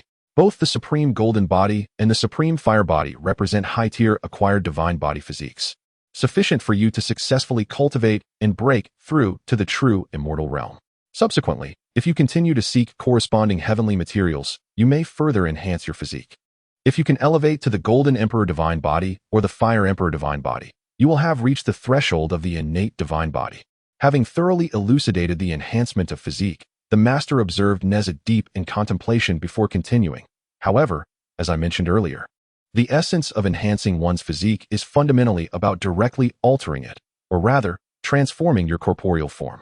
In reality, your original body is the most compatible with you. Thus, if you desire to change your body, it must resonate with your true nature. If you do not align with the elements of gold and fire, you will need to explore other physiques. Nevertheless, the essence of enhancement remains consistent. After conveying this, the master fell silent, awaiting Nezha's decision. Having received such profound insights from his master regarding the enhancement of physique, Nezha naturally grasped the concept. As for the issue of compatibility, he felt no particular affinity with the golden lotus seed, yet the fusang fruit evoked a sense of comfort and closeness within him, leading him to believe that ascending to the supreme fire body would not pose a challenge. However, perhaps due to the experiences he has endured, Nezha harbors an inexplicable aversion to the idea of changing his form. He does not wish to alter the body he has so arduously claimed as his own. Nevertheless, as his master mentioned there exists an alternative approach, Nezha, guided by his true intentions, inquired, "Master, what does the second method of enhancing one's physique entail?" Upon hearing this, Tong Tian understood that Nezha had relinquished the first method. Otherwise, his nature would not have compelled him to seek clarification on the second. Although unaware of the reasons behind Nezha's decision, he was never one to interfere with his disciples' choices, and thus refrained from probing further. Instead, he responded, "The second method is more straightforward to comprehend. By cultivating powerful body-refining techniques in conjunction with spiritual energy training, one can likewise continuously strengthen their physique. However, despite its seemingly simple nature, the spiritual energy required for body-refining practices is not lesser than that needed for direct enhancement of one's physique, and the time consumption is considerably greater. Therefore, Those without methods to improve their physique typically embark on this path first, returning to seek direct enhancement once the opportunity arises. Yet, while this method may be more arduous than direct enhancement, it also offers a higher potential. If you choose this path, I have two options available for you. Hearing his master's words, Nezha felt the profound benefits of having a mentor, especially as he had directly taken Chan and Jie, one of the foremost powers of the Primordial Era. As his teacher, it afforded him a multitude of choices regardless of the path he undertook. In contrast, those who toiled alone without a master were often left to the whims of fate regarding their paths. Unbeknownst to Nezha's contemplations, Chan and Jie continued. The first option is to practice the Shangqing Immortal Method in conjunction with the 9 Transformations Mysterious Technique. Once the 9 transformations are perfected and reach the level of the Golden Body's 9 transformations, your physique will rival that of the innate divine beings. The second option is to directly cultivate the 8-9 Mysterious Technique. Unlike the 9 transformations, the 8-9 Mysterious Technique is not merely a body-refining method. It inherently contains a set of mental practices that complement the body-refining techniques, eliminating the need for separate mental cultivation. Moreover, should one gain entry into the 8-9 Mysterious Technique, its potential surpasses that of the 9 transformations. If mastered to perfection, one might indeed glimpse the essence of the primordial divine demons. Listening to his master, Nezha felt that pursuing the 8-9 Mysterious Technique might be the most advantageous choice, seemingly superior to direct enhancement of his physique. Observing Nezha's thoughts, Chan and Jie smiled and remarked, "Do you believe that cultivating the 8-9 Mysterious Technique is the best option?" Nezha indeed thought so and nodded in agreement. Noticing this, Chan and Jie gently shook his head and said, "Though the 8-9 Mysterious Technique is commendable, its difficulty of cultivation is beyond imagination. Merely entering its practice excludes 99% of beings in the primordial realm. While many possess the 8-9 Mysterious Technique, the number of those who genuinely cultivate it is exceedingly few." After saying this, Chan and Jie glanced at Nezha and asked, "Do you know the origins of the 8-9 Mysterious Technique?" "Disciple is unaware," Nezha replied. Nezha shook his head honestly. Although the book Investiture of the Gods mentioned the 8-9 profound arts, it did not elaborate on its origins. Moreover, the text only briefly touched upon it. Thus Nezha had not previously regarded this technique with much importance. Upon seeing his head shake, Chan and Jie chuckled and remarked, "It is not just you who is unaware. Most beings in this primordial realm are equally uninformed." After a pause, a glimmer of reminiscence flashed in Chan and Jie's eyes, and he continued, "During the era of chaos, the Father God sacrificed himself to forge the heavens and the earth, perishing in the process. His primordial spirit was transformed into 3 parts. Your 2 masters and I were born from the Father God's primordial essence, each obtaining a portion of his cultivation insights. Together, we forged a technique, which is now known as the 8-9 profound arts." Nezha was somewhat taken aback. He had not anticipated that the 8-9 profound arts was a collaborative creation between his master and his 2 senior brothers. However, he pondered, why was it seldom mentioned within the 3 teachings? Sensing his confusion, Chan and Jie elaborated, "The immense potential contained within this technique is palpable to the 3 of us. Yet for reasons unknown, despite its lineage tracing back to our closest Father God, none of us have been able to cultivate it. It is not arrogance. But when it comes to innate talent, there are indeed very few in this primordial realm who surpass either you or your 2 masters. Thus, it is likely that this technique demands unique cultivation requirements. Later, to prevent the Father God's legacy from being completely severed, I and my 2 brothers transformed the 8-9 profound arts into myriad opportunities, allowing those fated to acquire it. Consequently, many beings have been able to practice this technique, yet none have achieved great mastery. Ultimately, it has been lost to the endless epochs of the primordial realm. To this day, the number of beings still cultivating the 8-9 profound arts is exceedingly rare. Therefore, while this path may seem the simplest, it is, in truth, the most challenging to traverse in actual practice." Chapter 31. Analysis of the technique. This was the first time in years that Nezha had heard his master mention his 2 senior brothers. Considering his impending tribulation, he realized that he would inevitably confront the teachings of Yuanshi. Thus, he momentarily set aside thoughts of the 8-9 profound arts and seized the opportunity to inquire, "Master, is your relationship with the 2 senior brothers truly as the outside world claims?" The rumors circulating in the world suggested that the 3 pure ones had become estranged, their camaraderie long since eroded. Chan and Jie cast Nezha a sidelong glance and replied coolly, "You are indeed bold to ask such a question directly. Indeed, to broach the subject of 2 saints and question one of them face-to-face required considerable audacity." However, Nezha felt no trepidation. His years of interaction with his master had fostered an understanding of his character. He knew that although his master appeared formidable, he rarely displayed anger towards his disciples. Tan Tian was not angry, yet he seemed disinclined to elaborate further, merely stating, "The rumors circulating in the world are not entirely baseless. There are indeed some conflicts between your two senior brothers and me." However, Tan Tian paused slightly, his tone growing more solemn as he remarked, "What I must convey to you is that the red flower, white lotus, and green lotus leaf, these three are originally one family. Thus, certain matters are far from what they appear on the surface. Do you comprehend?" Noticing Nezha nodding in a manner that suggested partial understanding, Tan Tian continued, "However, these matters are not for you to worry about. If you are concerned about encountering the disciples of the Chan teaching post-catastrophe, rest assured that your Grandmaster Yuanshi would not lay a hand on you." Hearing his master's words, Nezha felt a slight sense of reassurance. Yet, recalling that in the book, it was not only Grandmaster Yuanshi, even Grandmaster Taishang had taken action against Sister Yunxiao and the others, Nezha found himself less comforted by his master's assurances. Nevertheless, if his master claimed that despite the conflicts, there remained a bond of camaraderie between him and the two grandmasters, Nezha pondered why they would personally intervene against the disciples of Jie teaching. Even to the extent of allying with outsiders to obliterate Jie teaching, Nezha felt perplexed. Yet, he realized that not everything in the book could be taken at face value. He could only take one step at a time and force himself not to dwell on such thoughts. Aware that his master wished to refrain from further discussion on such topics, Nezha refrained from inquiring further and instead returned to the previous topic of physical cultivation. "Master, I wish to first attempt to practice the 8-9 profound art. If it proves unfeasible, I humbly request you grant me the 9 transformation profound art." In truth, Nezha found the idea of changing his physical form quite unsettling.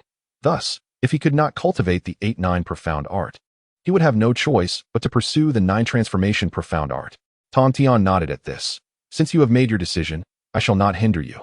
The 8-9 profound art indeed represents the most arduous path, yet should you manage to advance even a few steps along this road, the rewards will far surpass those of any other path." Therefore, Tan Tian would not refuse Nezha's desire to attempt it. With a graceful wave of his sleeve, the previously uncollected 12-grade golden lotus seeds and fusang fruit appeared before Nezha. "You should take these as well, if not for enhancing your physique. They will be of use later in condensing the 5 qi. To condense the 5 qi, one must reach the realm of Taiji True Immortal, which Nezha had not yet attained. However, his master had anticipated this need for him, and thus he felt no reason to refuse. After accepting the golden lotus seeds and fusang fruit, Nezha bowed deeply to his master and expressed his gratitude. "Thank you, master." Tan Tian refrained from further words, gently raising his finger as the techniques of the 8-9 profound art were imparted into Nezha's mind. "You may attempt it directly here." "Yes," Nezha replied with a respectful gesture, then focused his mind, beginning to deeply comprehend the 8-9 profound art. Like the 9 transformation profound art, the 8-9 profound art also consists of 9 layers. But it additionally encompasses 8 layers of accompanying mental techniques.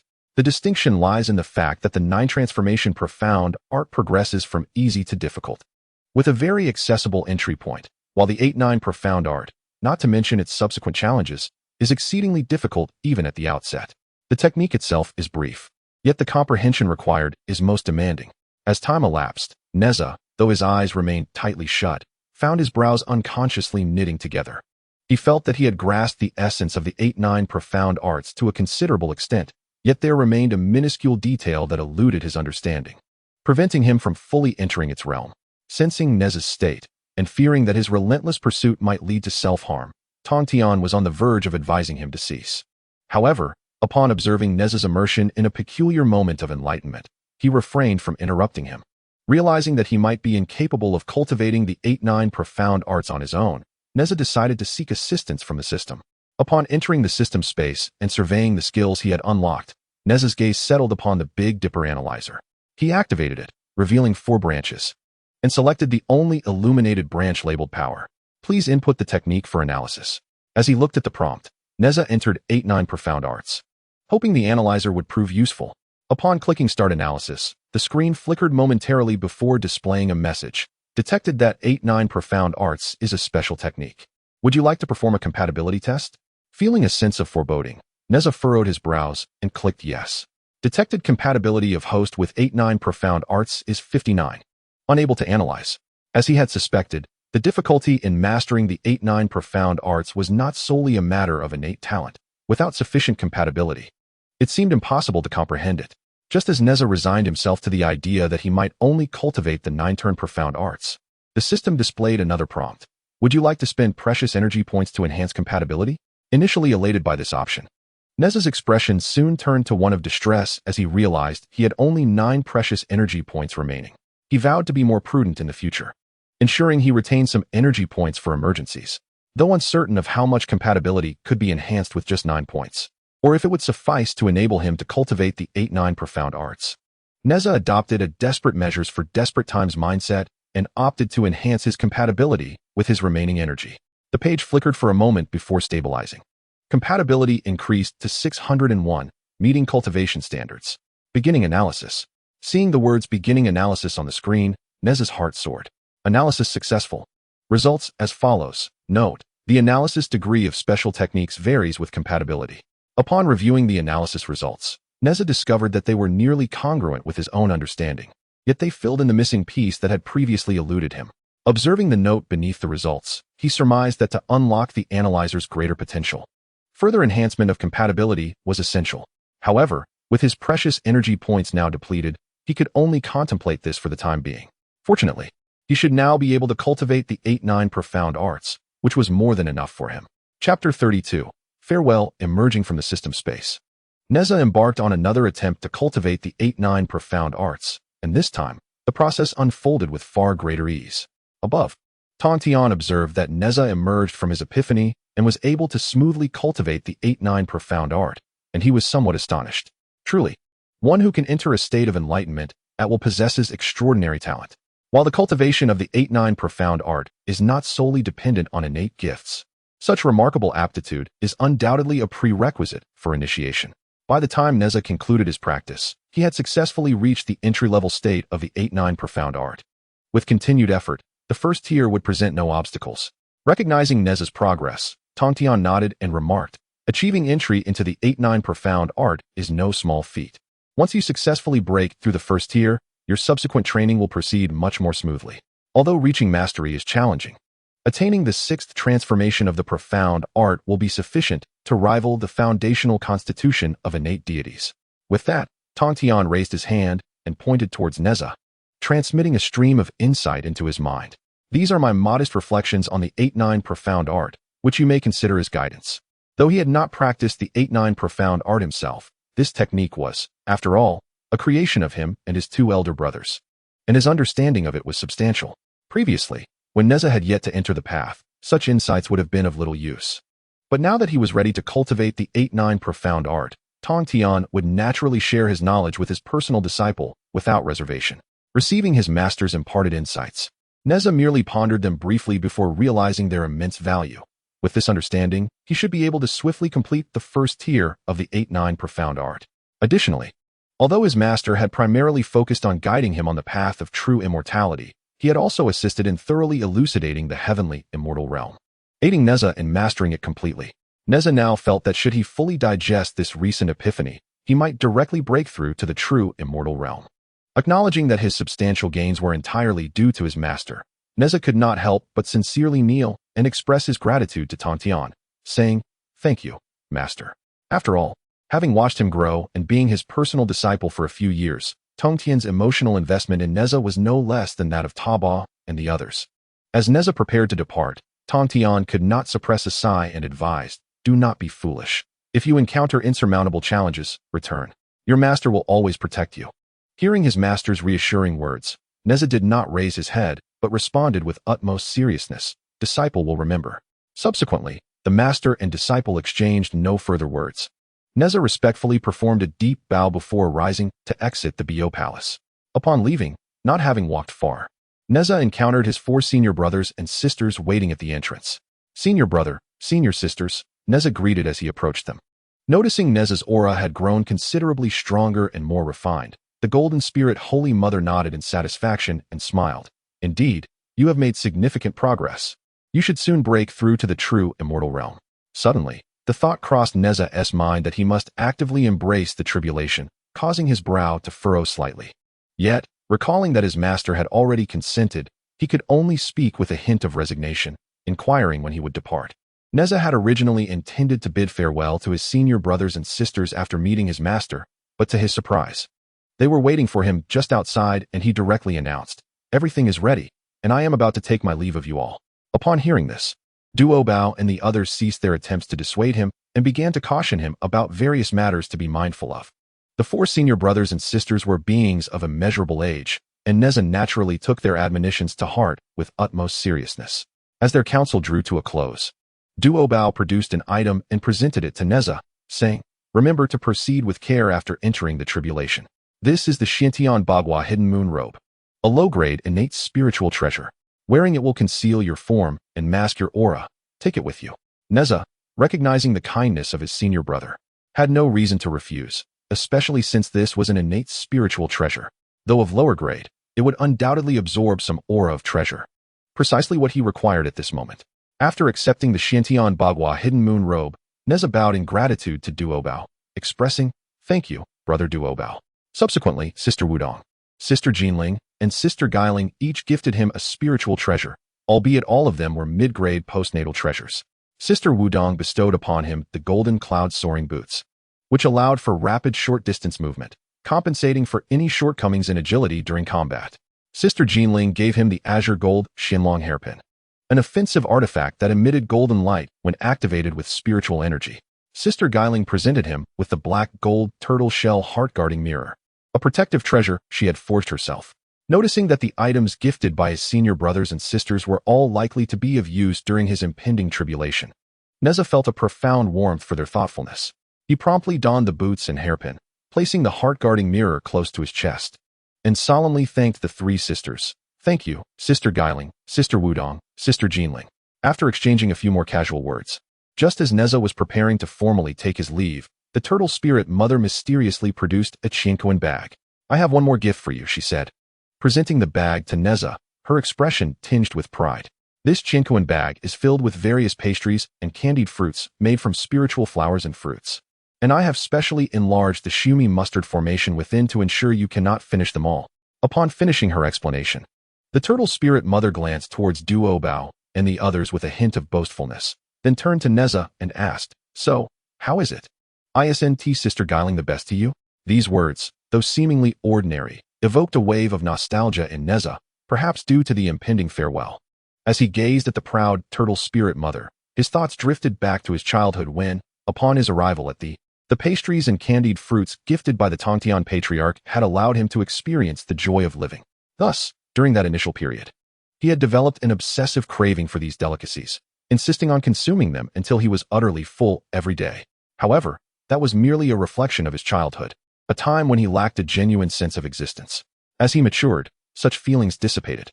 His earlier state was rather unsettling, compounded by the mundane sustenance he consumed, which offered no benefits to his health or cultivation.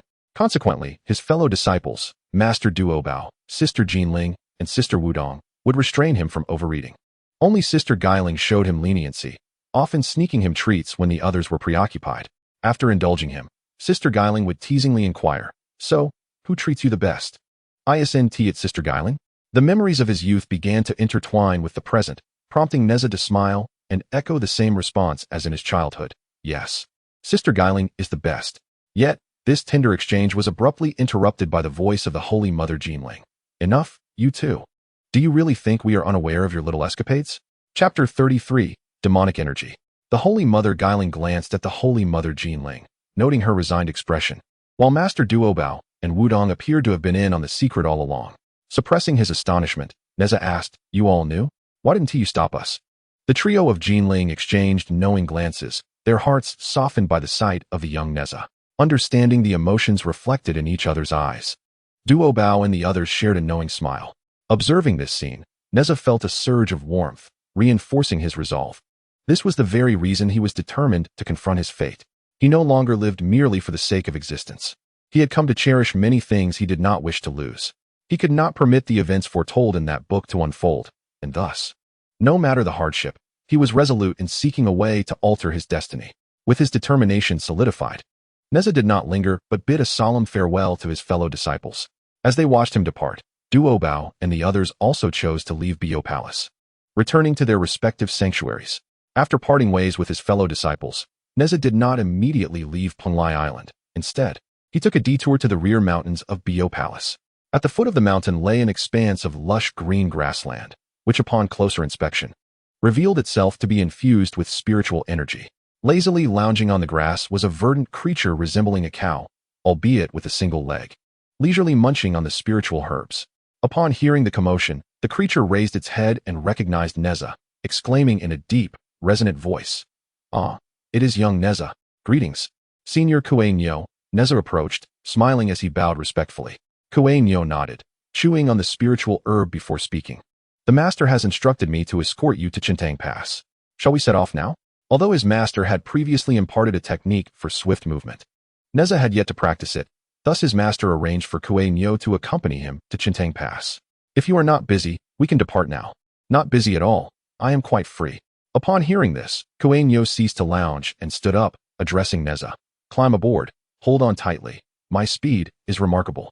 As Kuei Nyo rose, his immense form cast a shadow over Nezha, and his single leg appeared steadfast. "Thank you, esteemed senior," Nezha replied, offering a slight bow before gracefully mounting Kuei Nyo's back. Sensing that Nezha was settled, Kuei Nyo rumbled, "We shall set forth." With that, he gathered his strength and leaped upward, transforming into a streak of azure light as he sped westward. The battles in Jizhou had endured many twists and turns, but ultimately, San Yisheng arrived bearing a letter from Jichang. Su Hu surrendered and expressed his willingness to offer his daughter. Following his capitulation, Su Hu, accompanied by his daughter Su Daji and a retinue, departed from Jizhou, journeying to Chaoga to seek pardon. As night fell, they reached Inzhou, where Su Hu ordered the party to halt at an inn for rest. In the depths of the night, Su Daji lay in the inn's chamber, unable to find slumber. Rising, she approached the window and observed a small, unknown bird chirping amidst the moonlit treetops. Perhaps sensing her gaze, the bird startled and flitted away. Watching it ascend into the night sky until it vanished, Su Daji's resolve grew ever stronger. Perhaps today is the day. Retrieving a pouch of incense from her belongings, Su Daji extracted 2 pills. With her father having surrendered, her sudden demise on the journey would likely not implicate the innocent citizens of Jizhou. Contemplating the trials she would face upon arriving in Chaoga, Su Daji steeled her heart and raised her hand, preparing to consume the pills. A sudden gust of cool wind swept through the window, causing her to close her eyes involuntarily, interrupting her action. When she opened her eyes again, a figure appeared before her. Before her stood a breathtakingly beautiful woman, embodying both ethereal grace and alluring charm, causing Su Daji to feel as though she beheld a celestial being, momentarily frozen in place. As the night deepened, the moonlight grew increasingly cold. A bluebird flew from the room of the Inzhou Inn, disappearing into the hazy moonlight in the distance. On the following day, the caravan resumed its journey to Chaoga. After the servants of the Su family assisted the young lady in her morning ablutions, they helped her into the carriage. Everything seemed as usual, and no one noticed the inconspicuous jade hairpin nestled in her locks. The procession moved steadily until it finally arrived at the foot of Chaoga. Su Hu wasted no time in taking his daughter to the palace to plead for forgiveness. Within the royal hall, Inshou sat regally upon the throne. Observing the two kneeling before him, Su Hu, gripping his daughter's hand, addressed the king. "I, the guilty minister Su Hu, together with my culpable daughter Su Daji, have come to seek the king's pardon."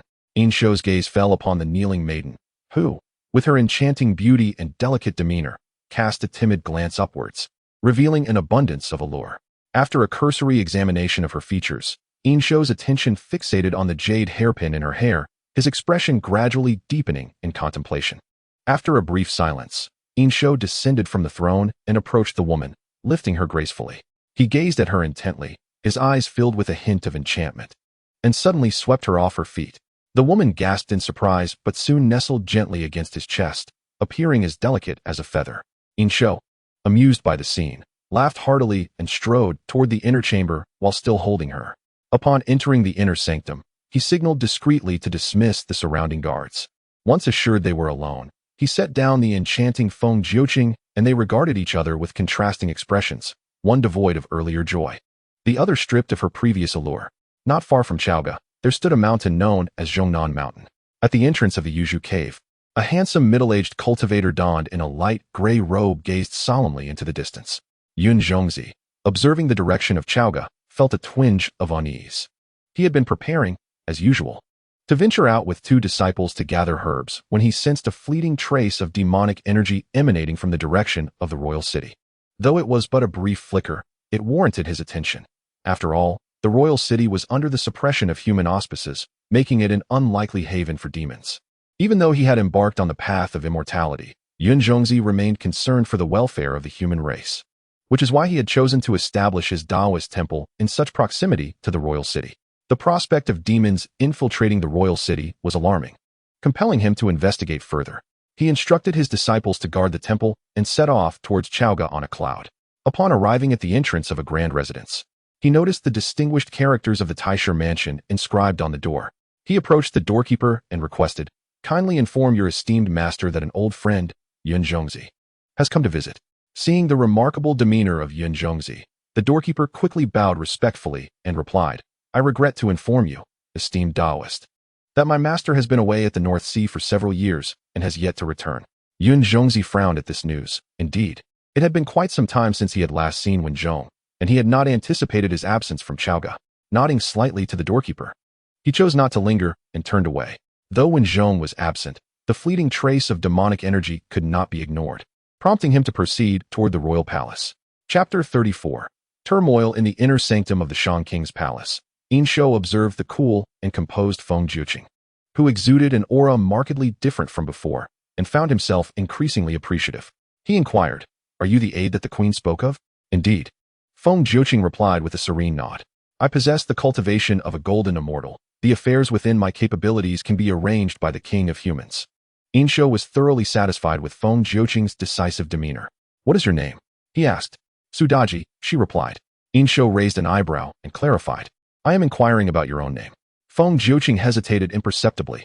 Though she felt it unnecessary, she nonetheless replied, "Feng Jiuqing." Nodding in acknowledgement, Shou did not inquire further and continued, "The Empress has mentioned that you have your own desires. You may express them. What I seek is the aura of the human king."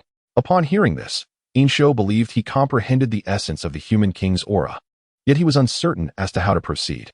Thus, he inquired, "How shall I bestow upon you the aura of the human king?" "Through dual cultivation." Coughing lightly, Shou found it somewhat jarring to hear such words from the serene and poised Feng Jiuqing, leading him to stifle an awkward cough. However, Feng Jiuqing felt no impropriety in her suggestion, for it was the most effective means to acquire the rich aura of the human king without causing harm to Shou. Noticing Feng Jiuqing's calm demeanor, Shou swiftly regained his regal composure and nodded, "Very well." Just as Shou was about to speak further, a servant reported from outside, "Your Majesty, there is a Taoist who claims to be Zhenzi seeking an audience at the palace gates, appearing quite extraordinary." Naturally, entry to the royal palace was not granted to just anyone. It was evident that Zhenzi had employed some sorcery to garner the attention of the guards. Shou understood this well and assumed that Zhenzi possessed some skills. He commanded, "Bring him to the side hall to await me."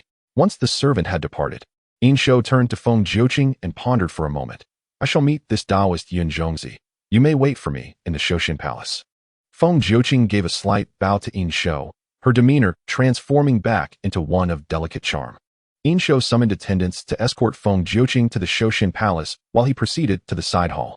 Upon his arrival, he assessed Zhenzi, who sat calmly drinking tea in the guest seat, before taking his place at the main seat and inquiring, "May I ask where Taoist Zhenzi has cultivated? And what brings you to seek an audience with me?" Zhenzi set down his teacup, remaining seated, and gazed up at Shou, his eyes sparkling with intensity as he spoke. "I am a wandering cultivator from the Yuzhu cave on Zhongnan Mountain. I seek an audience with the King of Commerce because this morning, I sensed a fleeting aura of demonic energy within the royal city." "Oh, are you suggesting that there are demons within my palace?" Though Shou feigned indifference, he inwardly speculated that he might be referring to Feng Jiuqing. Noting Shou's apparent lack of concern, Zhenzi furrowed his brow and remarked, "Typically, the aura of the human king permeates the imperial palace, rendering it inhospitable to ordinary demons. However, the fleeting demonic energy was something I witnessed with my own eyes." He then produced a handleless wooden sword and continued, "I have entered the palace to present this item to the King of Commerce. This sword, named Juk, is forged from a millennium-old pine and possesses the efficacy to repel demons and ward off evil. Though I cannot ascertain whether true demons have infiltrated the palace, caution is paramount. Your Majesty may hang this sword in the separate palace, should any demon or evil arise. It will be vanquished within 3 days. The attendant beside him presented a wooden sword, which Yinsho gently caressed, expressing his gratitude. I am indebted to Taoist Yun Zhongzi. Do you have any further matters to discuss? Noticing Yinsho's dismissive demeanor, which suggested a reluctance to engage in further conversation, Yun Zhongzi's displeasure grew, prompting him to take his leave. After his departure, Yinsho carried the wooden sword to the Shoshin Palace, dismissing the servants to inquire of Feng Jiuqing. Does this sword affect you in any way? Sensing the faint heat emanating from the Ju Ke sword, Feng Jiuqing coolly shook her head, replying, the impact is negligible. I harbor no significant karmic burdens. As long as I do not directly touch it, I will be fine. Upon hearing her words, Yinsho furrowed his brow, suggesting, then let us burn it. With that, he prepared to cast the wooden sword into the incense burner within the room. There is no need for such measures. Feng Jiuqing interjected, this sword indeed possesses the efficacy to repel demons and ward off evil. It is a valuable talisman. I can seal it within the sword of the human king for protection, which will pose no threat to me. Hearing her proposition, Yinsho paused, contemplated, and eventually nodded in agreement. As she sealed the Ju Ke sword, Yinsho recalled Yun Zhongzi's visit earlier that day, remarking, someone has begun to take notice. It seems we must hasten our plans. He then turned to Feng Jiuqing, asking earnestly, are we certain it has been activated? Understanding his inquiry, Feng Jiuqing continued her task, responding coolly, as the Empress has stated. Receiving this affirmative answer, Yinsho felt a measure of relief, though a shadow of darkness loomed over Chaoga, heralding a grim chapter ahead. The affair concerning Su Hu's offering of his daughter for rebellion had reached its conclusion. Yet it unleashed a tempest of bloodshed within an otherwise tranquil Chaoga. From the moment the Shang king acquired the enchanting Su, the ministers of Chaoga ceased attending court, and a series of horrifying events ensued. First, the Grand Master of the Xitian Observatory, Yuanshi, was executed for advising the expulsion of demons, while the noble Mei Bo met a tragic fate in his plea for mercy. Soon after, news emerged that Empress Jiang had taken her own life within the palace, the details of which remained shrouded in mystery. Ultimately, even 2 princes fled the palace, instilling fear and unrest among the officials of Chaoga, leaving them in a state of perpetual anxiety. Outside the Shoshin Palace, a formidable warrior clad in armor was barred from entry. Observing the 2 eunuchs who appeared timid and dared not meet his gaze, Huang Feihu subdued his menacing aura and spoke in a deep voice. Does the king still refuse to see me? The eunuchs exchanged glances, one mustering the courage to respond. General Huang may communicate directly with us.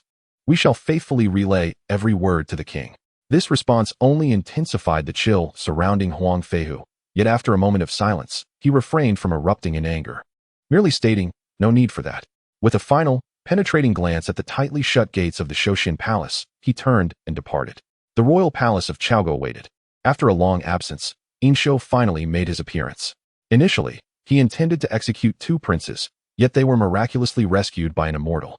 This turn of events was something he had anticipated, and thus he was not particularly astonished. However, today he found himself face to face with individuals he had long wished to avoid. His plan to execute the princes provoked a reaction from Shang Rong, who had already retired, compelling him to rush into the grand hall despite attempts to restrain him. Listening to Shang Rong's impassioned accusations from below, Yinsho lowered his head, his expression devoid of any discernible emotion, though a tempest of thoughts raged within him, known only to himself. He did not dare to meet the gaze of the elderly minister who had nurtured him since childhood, fearing the disappointment that might be reflected in those aged eyes. After a moment of silence, Yinsho finally spoke, interrupting the tirade. I am weary. This matter shall be concluded as such. All of you may withdraw. Chapter 35. Death and Remonstrance. Grievances and Affections. Yinsho's words brought an abrupt halt to Shang Rong's accusations. Observing the unwavering demeanor of the young man he had watched grow up, Shang Rong felt an unfamiliarity for the first time. This time, Yinsho did not shy away. He met Shang Rong's gaze directly, his eyes cold and devoid of any other sentiment. The initial hope in Shang Rong's eyes shifted to disappointment, ultimately giving way to despair.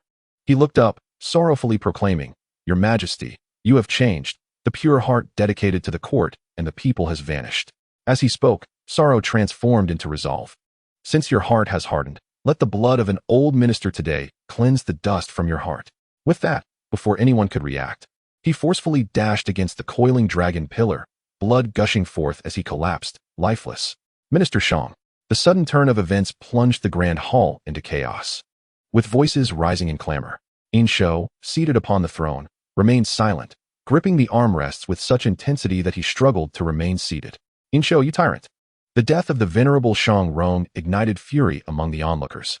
Unlike the restrained reactions of others, the Grand Physician Zhao Qi chose to unleash his indignation, pointing an accusatory finger at Inshou.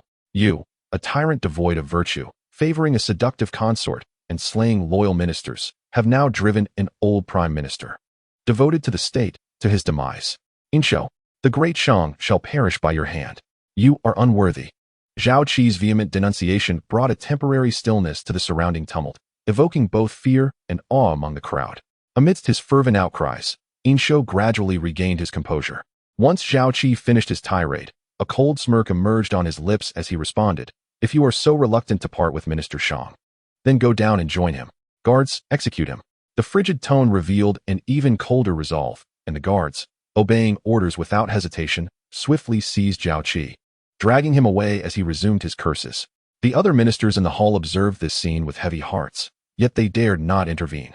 Minister Shang, a venerable figure from 3 dynasties, had been disregarded by Inshou, who had grown up under his guidance.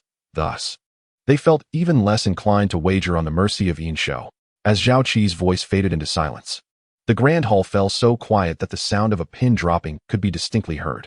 Observing the terrified ministers, Inshou spoke calmly, "You may all leave." With the recent demise of 2 ministers, the remaining officials dared not utter another word and hastily retreated in fear.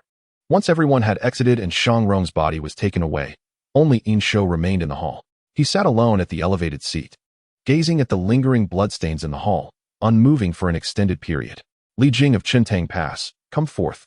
A voice shattered the tranquility before the Li residence on that bright midday. Ling Zhuzi, clad in a red outfit and wielding a fiery spear, hovered in the air above the Li estate. "Ling Zhuzi, you return to wreak havoc."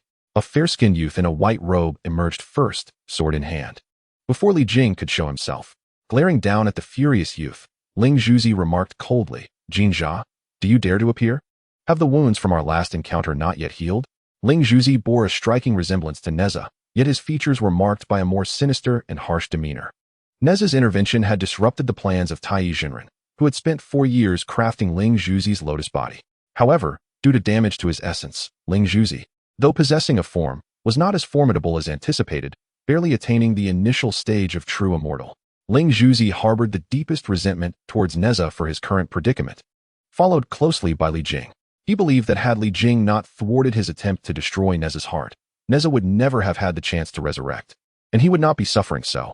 Thus, upon acquiring a body, Ling Zhuzi sought vengeance against Li Jing to quell his inner fury. Tai Jinren, intent on tempering Ling Zhuzi's temperament, did not intervene, allowing him to pursue his vendetta. However, heeding Nezha's warning, Li Jing had summoned Jin Jia and Mu Jia back after his departure, to ensure that the two possessed the strength to contend with the impending calamity. Puxian and Wenshu had invested considerable effort in their training, rendering Jin Jia and Mu Jia true immortals. Eager for revenge, Ling Zhuzi hastily sought out Li Jing, only to find Jin Jia and Mu Jia present as well, resulting in his swift defeat and considerable losses. Yet he could not simply abandon his ambitions. As a treasure born from a millennium of existence, he retained a solid foundation, coupled with exceptional fortune, allowing for rapid advancement. Over the course of 3 years, as his power grew, he returned repeatedly to provoke conflict, and Tai Jinren provided him with the artifacts originally prepared for him. Eventually, it required the combined efforts of Li Jing and his 2 sons to barely withstand his assaults, until their last joint effort fell short, leaving Jin Jia injured.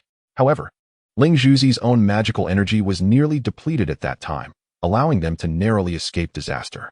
After a brief period of recuperation, Ling Zhuzi returned to the Li residence, this time determined to settle the score once and for all. Observing the visibly injured Jin Jia below, Ling Zhuzi let out a cold laugh and proclaimed, "Why not summon Mu Jia and that old man Li Jing? Today, in my boundless mercy, I shall send you both on your journey together." "You."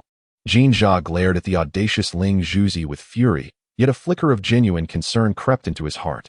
Ling Zhuzi's rapid progress was astonishing, especially with the aid of the treasures bestowed by Tai Jinren. The prospect of battling him now left Jin Jia and his father feeling somewhat powerless.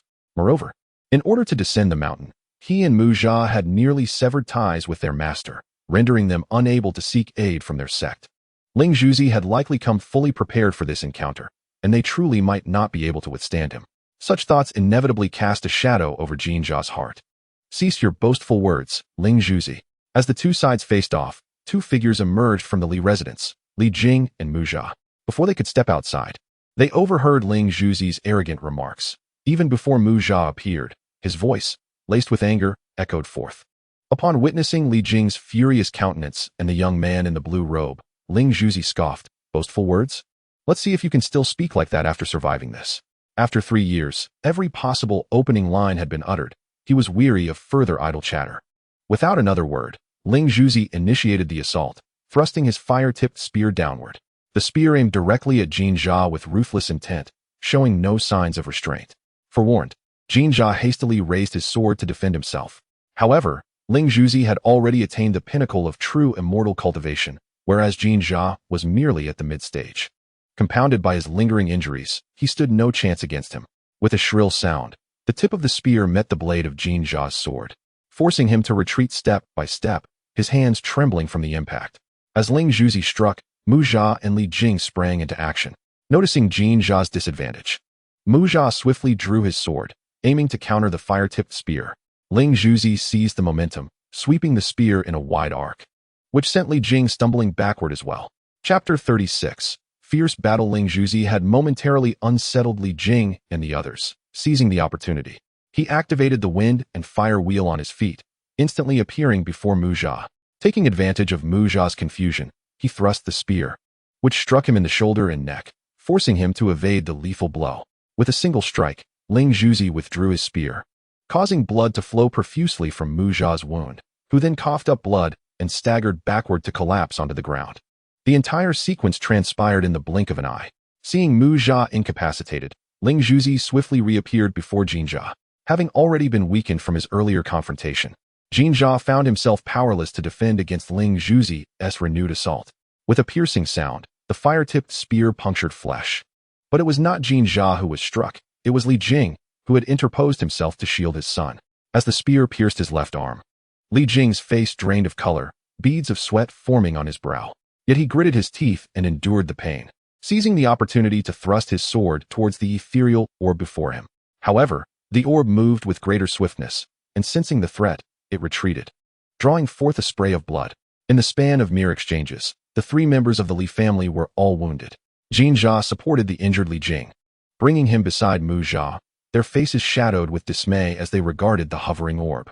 The orb, standing aloft on wheels of wind and fire, surveyed the beleaguered trio with a mocking smile, declaring, "I shall deal with you 3 first, and then I will send Nezha to keep you company."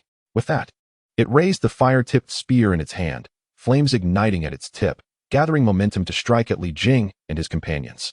As the orb's magical energy surged, the fire spear shot forth like an arrow released from a bow. Flee! Li Jing, witnessing the rapidly approaching blaze, exerted all his strength to shove Jian Jia and Mu Jia aside, his face set with grim determination as he charged directly towards the inferno. Clang! Yet before Li Jing could advance, a sudden appearance of a massive purple hammer intercepted the fire spear's assault. Nezha had just arrived at Chintang Pass and, upon seeing the orb poised to attack his father, had hastily summoned the chaos purple lightning hammer. Observing the unexpected hammer block the fire spear, the orb immediately became alert, its gaze fixating on the direction from which the hammer had emerged. Upon recognizing the white-robed young man and noting the resemblance to himself, the identity of the newcomer dawned upon the orb with clarity. The orb's countenance turned frigid, and with gritted teeth, it spat out 2 words, Nezha. Ignoring the orb's furious glare, Nezha swiftly moved in front of his father. The 3 members of the Li family were equally astonished to see Nezha's sudden appearance, though it was evident that this was not the moment for conversation. Upon reaching his father's side, Nezha merely nodded slightly at them before turning to face the orb above. Retrieving the purple lightning hammer before him, Nezha spoke coolly, "Disciple Ling Zhuzi, do you not show respect to your elder? Elder? You dare claim such?" The orb scoffed at Nezha's words, its eyes filled with resentment as it retorted, "Nezha, cease your posturing before me. I intend to settle the score between us. You have taken half of my essence. Today, I demand complete restitution." In the face of the orb's fury, Nezha remained calm and unruffled, responding indifferently. To disregard the origins and the distinctions of right and wrong. To flout the rules of the master-disciple relationship. Is this the conduct of the disciples of the 3 generations of the Chanjiao? With a few pointed words, Nezha elucidated the crux of the matter, casting a cold glance at the orb, awaiting its response. The orb, incited by Nezha's composed demeanor and at a loss for how to retort, erupted in frustration, exclaiming, "Do not flaunt your verbal prowess. Prepare to fight." With that, it raised the fire spear and thrust downward, its tip flickering with flames. Unperturbed by the orb's attack, Nezha summoned the purple lightning hammer to meet it head-on. On his journey, he had thoroughly comprehended the heavenly realm while riding on the back of the Kuei-Nyo, achieving the initial stage of true immortal. Both he and Ling Zhuzi had undergone the same duration of cultivation. Thus, it was believed that Ling Zhuzi could attain the perfection of true immortal merely through the refinement of his realm, without having learned any supernatural abilities. The true immortal realm primarily focuses on body refinement, and without mastering supernatural powers, one can only rely on oneself or magical artifacts. Therefore, even if one reaches the pinnacle of true immortal, Nezha remains unafraid of him. The purple lightning hammer, despite having lost its spirit, is still a superior magical artifact, while the fire-tipped spear is merely a medium-grade acquired treasure, easily intercepted by Nezha. Seeing the fire-tipped spear being halted, Ling Zhuzi invoked the Hunyuan silk bound to him, ensnaring the purple lightning hammer, before launching another assault on Nezha with his spear. Observing Ling Zhuzi approaching, Nezha did not hastily free the purple lightning hammer. Instead, he drew forth a medium-grade acquired spirit sword to meet the attack. During his time at the, Nezha had been preoccupied with refining his realm, compounded by the significant disparity in strength compared to his seniors, which left him little opportunity for sparring. Thus, his combat experience was virtually non-existent, making this encounter with Ling Zhuzi an excellent opportunity for practice. With the golden cloud-soled boots gifted by his elder sister, Nezha's speed in close combat was not significantly slower than Ling Zhuzi, who was also relatively inexperienced in battle, having emerged into the world only a few years prior. Both relied predominantly on magical artifacts in confrontations against Li Jing and others. Their lack of combat experience rendered their exchanges evenly matched, with neither able to breach the other's defenses despite hundreds of exchanges. As Ling Zhuzi advanced once more after a protracted engagement, Nezha's pupils shimmered with a violet hue as he activated his insightful eye skill. Under the enhancement of this ability, Ling Zhuzi's previously sharp attacks revealed numerous flaws in Nezha's perception, with some strikes easily avoidable without even raising his sword. Utilizing the insightful eye for the first time, Nezha found its power surpassed his expectations. It not only unveiled the weaknesses in Ling Zhuzi's techniques, but also allowed him to predict the trajectory of his attacks. In just a few moves, Nezha, leveraging his insightful eye, decisively disrupted the previously balanced dynamic, intensifying his offensive. Ling Zhuzi, with a moment's carelessness, found his defenses compromised. Yet, being a perfected true immortal, coupled with the remarkable resilience of his lotus form, Nezha did not inflict severe injuries upon him. Instead, he appeared disheveled. The sudden sophistication of Nezha's techniques led Ling Zhuzi to feel as though he had been mocked earlier, deepening his fury. Evading another of Nezha's strikes, Ling Zhuzi manipulated the wind-fire wheel to retreat rapidly into the air, abandoning the close-quarters struggle. Unable to prevail in melee, he resolved to rely once again on his magical artifact, casting an irate glance at Nezha below as he summoned the fire-tipped spear anew. With his magical energy surging, flames enveloped the spear as it lunged toward Nezha. Sensing Ling Zhuzi's offensive, Nezha's thoughts shifted, and the purple lightning hammer, now freed from the binding of the Hunyuan silk, soared through the air to intercept the fire-tipped spear once more.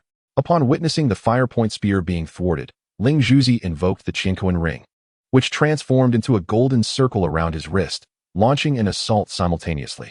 However, commanding magical artifacts requires considerable mental exertion, and wielding two such treasures at once was the utmost limit for Ling Zhuzi. In stark contrast, Nezha managed to defend against both the fire-point spear and the Qianquan ring with a single purple lightning hammer. With the eye of insight, he could effortlessly perceive Ling Zhuzi's techniques, even while manipulating spiritual treasures. As close combat proved ineffective, and with both artifacts easily countered, Ling Zhuzi grew increasingly anxious, his techniques becoming more erratic.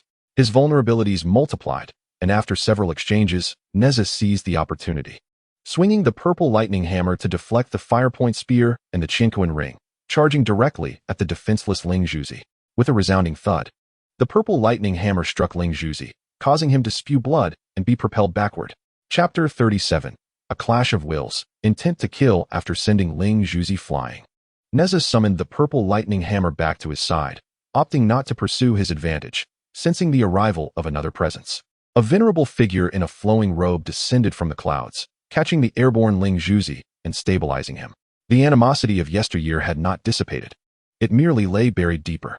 Observing the sudden appearance of Tai Jinren, Ling Zhuzi maintained his composure, bowing respectfully. I pay my respects to senior brother Tai.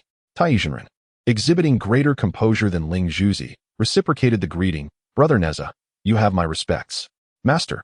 Ling Zhuzi steadied himself upon seeing his mentor arrive, eager to speak. But Tai Jinren gently patted his back, silencing him. Gazing at the calm Nezha below, Tai Jinren couldn't help but admire how well he had been taught by the Nezha's temperament surpassed that of his own disciples. Yet, regardless of Nezha's prowess, his disciple remained Ling Zhuzi. Tai Jinren regarded Nezha with a disapproving expression, stating, Brother Nezha, is it truly appropriate to exert such force against a junior of my Chan teaching? In response to Tai Jinren's inquiry, Nezha chuckled lightly. Brother, you misunderstand. It is indeed Ling Zhuzi, my nephew, who disrespected his elders and initiated an attack against me. I merely sought to teach him a lesson and help you instill some decorum in him. Noting Ling Zhuzi's apparent inclination to speak, Nezha surveyed the surroundings. A smirk playing on his lips, it would be wise for my nephew to consider whether he can silence so many witnesses before attempting to argue. The earlier confrontation had been quite a spectacle, and the vicinity of the Li residence was not devoid of onlookers. Although the common folk dared not approach, many observed from a distance. Tai Jinren silenced the eager Ling Zhuzi with a mere glance, narrowing his eyes at Nezha as he spoke in a low tone. If that is the case, then I must extend my gratitude to you, brother. Gladly, Nezha replied with a light laugh, meeting Tai Jinren's gaze, and then added, I must inquire, what rationale permits your disciples to harm my father and elder brother? The great master Tai, maintaining a calm demeanor, replied, Junior brother, one cannot place blame on elder brother in this matter. After all, Ling Zhuzi and Li Jing share a profound bond as father and son, and the entanglement between them is quite significant. It is not my place to intervene. Upon hearing Tai's evasive remarks, Nezha, rather than becoming enraged, smiled and said, Is that so? Then surely the ties between myself and my nephew Ling Zhuzi require no elaboration for you, elder brother. Thus, you shall not meddle in our affairs, correct? If that is the case, let us conclude our matters today, and you may observe from the sidelines. With that, Nezha brandished his purple lightning hammer, casting a provocative glance at Ling Zhuzi beside Tai. Ling Zhuzi, feeling the weight of Nezha's gaze, was filled with indignation. Yet aware of his own inadequacy against Nezha, could only retort angrily, You are merely relying on your magical artifact to act fierce. Nezha, uninterested in Ling Zhuzi's bravado, turned his attention back to Great Master Tai and inquired, What is your opinion, Tai elder brother? Caught off guard by Nezha's incisive words, which thrust him into a dilemma, Tai's expression darkened as he coldly replied, Addressing you as junior brother is merely out of respect for our master Tongtian. Now that calamity has arisen, as a disciple of the Jie sect, you must adhere to Master Tongtian's decree and remain indoors. By choosing to defy the sect's directive and entering this tribulation, your fate is now beyond your control. Should I inadvertently harm you, I trust Master will not hold me accountable. Laughing at the unmasked facade of his elder, Nezha retorted, Why not reveal your true self sooner? Speaking with someone who pretends is truly exhausting. After experiencing the liberating and unrestrained culture of another world, I find the myriad formalities of this realm merely cumbersome and hypocritical. However, I must maintain a semblance of respect and decorum towards my seniors and master within the Jie sect. Yet, when confronted with someone like you, who I hold in little regard, I feel no need to uphold such pretense, and my repressed nature is finally liberated.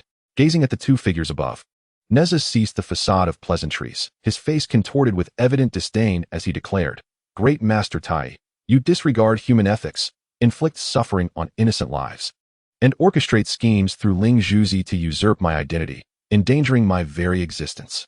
To see you so unperturbed after your failed machinations is truly a testament to your audacity. Underestimating Nezha's resolve, Tai was taken aback by the sharpness of his words, his piercing gaze fixed upon him. Nezha, indifferent to the scrutiny, coldly regarded the two above, dismissively stating, Enough with your underhanded actions, do not masquerade as a gentleman. It is disingenuous and repugnant to address me as elder brother here. Tai, insulted, felt his composure shatter, the atmosphere around him thick with tension as he coldly retorted, Nezha, since you have entered the path of immortality, you must recognize that strength reigns supreme. Everything is driven by self-interest. Spare me the talk of innocence. Upon hearing his remarks, Nezha's expression grew icy as he solemnly responded, How absurd. Earlier, I was merely an innocent child. Does that qualify me for the celestial path? Moreover, does entering the celestial realm mean abandoning one's humanity? Nezha's inquiries became increasingly piercing, nearly stirring a loss of composure in Tai Junren, who, after a fleeting moment of anger, regained his tranquility and replied indifferently, I do not wish to engage in debate with you. If you do not cast aside those mundane notions, your journey upon this celestial path will be short-lived. You are merely at the true immortal stage now. When you reach my level, you will understand that what I say is indeed correct. Is it justifiable to disregard the life of an innocent, unborn child in pursuit of the so-called celestial path, all for the sake of providing opportunities for your disciple? Without a shred of remorse, believing that your actions are righteous? Gazing up at the aloof and indifferent Tai Junren, Nezha felt a surge of contempt for this so-called celestial path for the first time. However, he quickly composed himself. After all, Tai Junren does not embody the entirety of the celestial path. Words were futile. Given that the masks had been torn, it was clear Tai Junren would not easily relent. Nezha calmly declared, if that is the case, I am eager to see just how far you can traverse this celestial path. Fixing his gaze on the composed Nezha below, Tai Junren coolly remarked, such arrogance. If it is death you seek, I shall oblige. With that, Tai Junren summoned his immense power, radiating a fierce aura, and unleashed his treasured artifact, the Nine-Dragon Divine Fire Cover, without intending to hold back. He had not anticipated Nezha's rapid advancement. If left unchecked, the Lingzhu might indeed find himself outmatched. Thus, he resolved to take the initiative to eliminate this potential threat to his disciple. While allowing Lingzhu to vanquish Nezha would yield significant gains, it appeared increasingly unlikely. After all, should the two confront each other, interference from others would be perilous, lest they incur the wrath of the great Tao. Though unable to intervene directly in their conflict, he could still annihilate one of the parties involved. While the disciples of Jie Jiao might hesitate to do so, he harbored no such reservations, as the very existence of Jie Jiao post-catastrophe was uncertain. Chapter 38. A turn of events. Tai Junren activated the Nine-Dragon Divine Fire Cover, yet Nezha remained motionless, simply observing. Nezha, seeing him stand his ground, Li Jing and Jin Mu, who had been watching anxiously, rushed forward. Li Jing, with concern etched on his face, urged, hurry, retreat to Jie Jiao. Observing the worry on his father's and newfound brother's faces, Nezha offered a reassuring smile. Father, there is no need for concern. I am confident in my abilities. Above, Tai Junren offered them no chance to evade, having already pushed the Nine-Dragon Divine Fire Cover to its utmost limits, forming a cloud of flames. As he looked down at the unflinching Nezha, a glint of coldness flickered in Tai Junren's eyes, and without a moment's hesitation, he directed the fiery cloud to descend upon him. As the ominous flames surged forth, Li Jing, Jin Jia, and Mu Jia all sensed the impending doom. Yet Nezha remained composed, standing steadfastly in place. Perhaps due to Nezha's unwavering confidence, the three companions refrained from moving, resolutely remaining by his side. Just as the fiery clouds loomed before them, a deep, resonant bellow echoed, heralding the arrival of a tempestuous thundercloud. The clash between the thundercloud and the flames unleashed a tremendous force, both equally matched, resulting in their mutual dissolution. The Nine Dragons' divine fire shield was also forced back to the side of the great Master Tai, and as the clouds and mist dispersed, the colossal form of Kuei Nyo emerged. Upon witnessing the sudden appearance of Kuei Nyo, Tai's expression tightened, his demeanor growing increasingly grave. Kuei Nyo positioned himself in front of Nezha and the others, addressing the great master in a deep, sonorous voice. My lord has tasked me with ensuring Nezha's safe passage. You must not act recklessly. Nezha, unperturbed by Kuei Nyo's presence, had sensed his father's potential peril as soon as he arrived at Chintang Pass, leaving him little time to converse with the elder. He understood that his master had summoned Kuei Nyo not merely due to his lack of cultivation, but primarily as a protective measure. Given the unforeseen circumstances, it was evident that Kuei Nyo would not simply depart. Recognizing that Kuei Nyo remained at his side, Nezha seized this opportunity to confront Tai directly. His urgency to face Tai and Ling Zhuzi was driven by more than mere animosity. After joining he had come to value many things more than his own existence, and his hatred for Ling Zhuzi had diminished significantly. Nonetheless, he would not hesitate to eliminate him if given the chance, although his fervor had waned. As for the Great Wei's vow, Nezha held absolute confidence. He was no match for Ling Zhuzi in a one-on-one confrontation, thus he felt no pressing urgency. Perhaps, when Ling Zhuzi matured, he would return to claim a greater reward. Regarding his animosity towards Tai, Nezha felt no rush. Having chosen to enter the calamity, their paths would inevitably cross. After all, compared to Nezha, Tai was burdened by the calamity and could not escape it. Nezha's urgency in confronting the two was primarily for the sake of his family. His decision to enter the calamity stemmed from a genuine concern that the fate of the would mirror the tragic tales written in the texts, prompting his early entry in search of a solution. However, this meant he could not remain at the Li residence indefinitely, nor could he constantly watch over his family. Thus, he resolved to transfer the burden of animosity towards Tai and Ling Zhuzi entirely onto himself, ensuring that his loved ones would remain unscathed. These considerations had occupied Nezha's thoughts long before his entry into the calamity, but he had not anticipated encountering such perilous circumstances upon arriving at Shintang Pass, which ignited his eagerness to act. Even through today's events, Nezha has already entertained thoughts of sending his parents and elder brother to the sect of the intercepting teachings. Observing the appearance of the mighty Kuei Nyo, Master Tai spoke with a grave expression. Elder Kuei Nyo, since Nezha has chosen to enter the calamity, it is perhaps best for you to refrain from intervening in the ensuing causality. Upon hearing Master Tai's words, Kuei Nyo lazily snorted, shaking his massive head, and replied, "What causality? Can it be consumed? What you speak of is beyond my comprehension. All I know is that my lord has tasked me with safely escorting young Nezha to Shintang Pass. Thus, should you choose to act here, I cannot allow it." Seeing him act in such a manner, Master Tai felt a mix of irritation and helplessness. It would be one thing if it were someone else, but this bovine was simply unyielding to reason. Although he could potentially defeat him, Kuei Nyo was a steed of a sage, and it would not be wise to exert excessive force against him. Master Tai wished to avoid drawing the attention of his own master so early in the onset of the calamity. After contemplating for a moment, he resolved to abandon the idea of engaging in conflict for the time being. After all, the calamity had only just begun, and since Nezha had chosen to enter it, there would be ample opportunities to confront him later. Having made up his mind, Master Tai considered retreating first, but just as he was about to speak, a sudden shift in his consciousness caused him to retract his words. "Who has arrived?" Master Tai turned to look behind him, and not only he, but Nezha and the others also directed their gazes into the distance. They beheld a billow of azure clouds drifting towards them. As it approached, the mist dispersed to reveal a figure, a lean, withered old Taoist, as if shaped by countless years of trials, appeared before them. Though the purpose of this visitor remained unclear, he was nonetheless a figure from the Chan sect. Master Tai stepped forward and bowed respectfully, saying, "I pay my respects to Master Randing." When the Chan sect was first established, in pursuit of the opportunity to attain sanctification, Randing descended in the quasi-saint realm. Should he join the sect, the fortuitous connection would undeniably benefit the Chan sect, which is why the Primordial Heavenly Venerable would not refuse him. However, given his profound cultivation and extensive experience, he was accorded due respect by the Primordial Heavenly Venerable, being honored as a vice leader of the sect, and all disciples referred to him as master. Nonetheless, despite his high status, Randing devoted himself solely to the pursuit of sanctification, rarely making appearances and maintaining minimal interactions with the disciples of the Chan sect. He merely acknowledged Master Tai with a slight nod, refraining from further conversation. His arrival heightened the tension in the atmosphere, especially for Nezha and his companions, whose spirits became considerably more solemn. Even the massive form of Kuei Nyo stood more upright than before. He was not truly foolish. In the face of Master Tai, he was also at the early stage of the golden immortal realm. While he may not surpass him, he could certainly hold his own, especially given his superior status. Thus, he had felt at ease. However, in the presence of Randing, a well-established quasi-saint and revered vice leader of the Chan sect, his demeanor shifted entirely.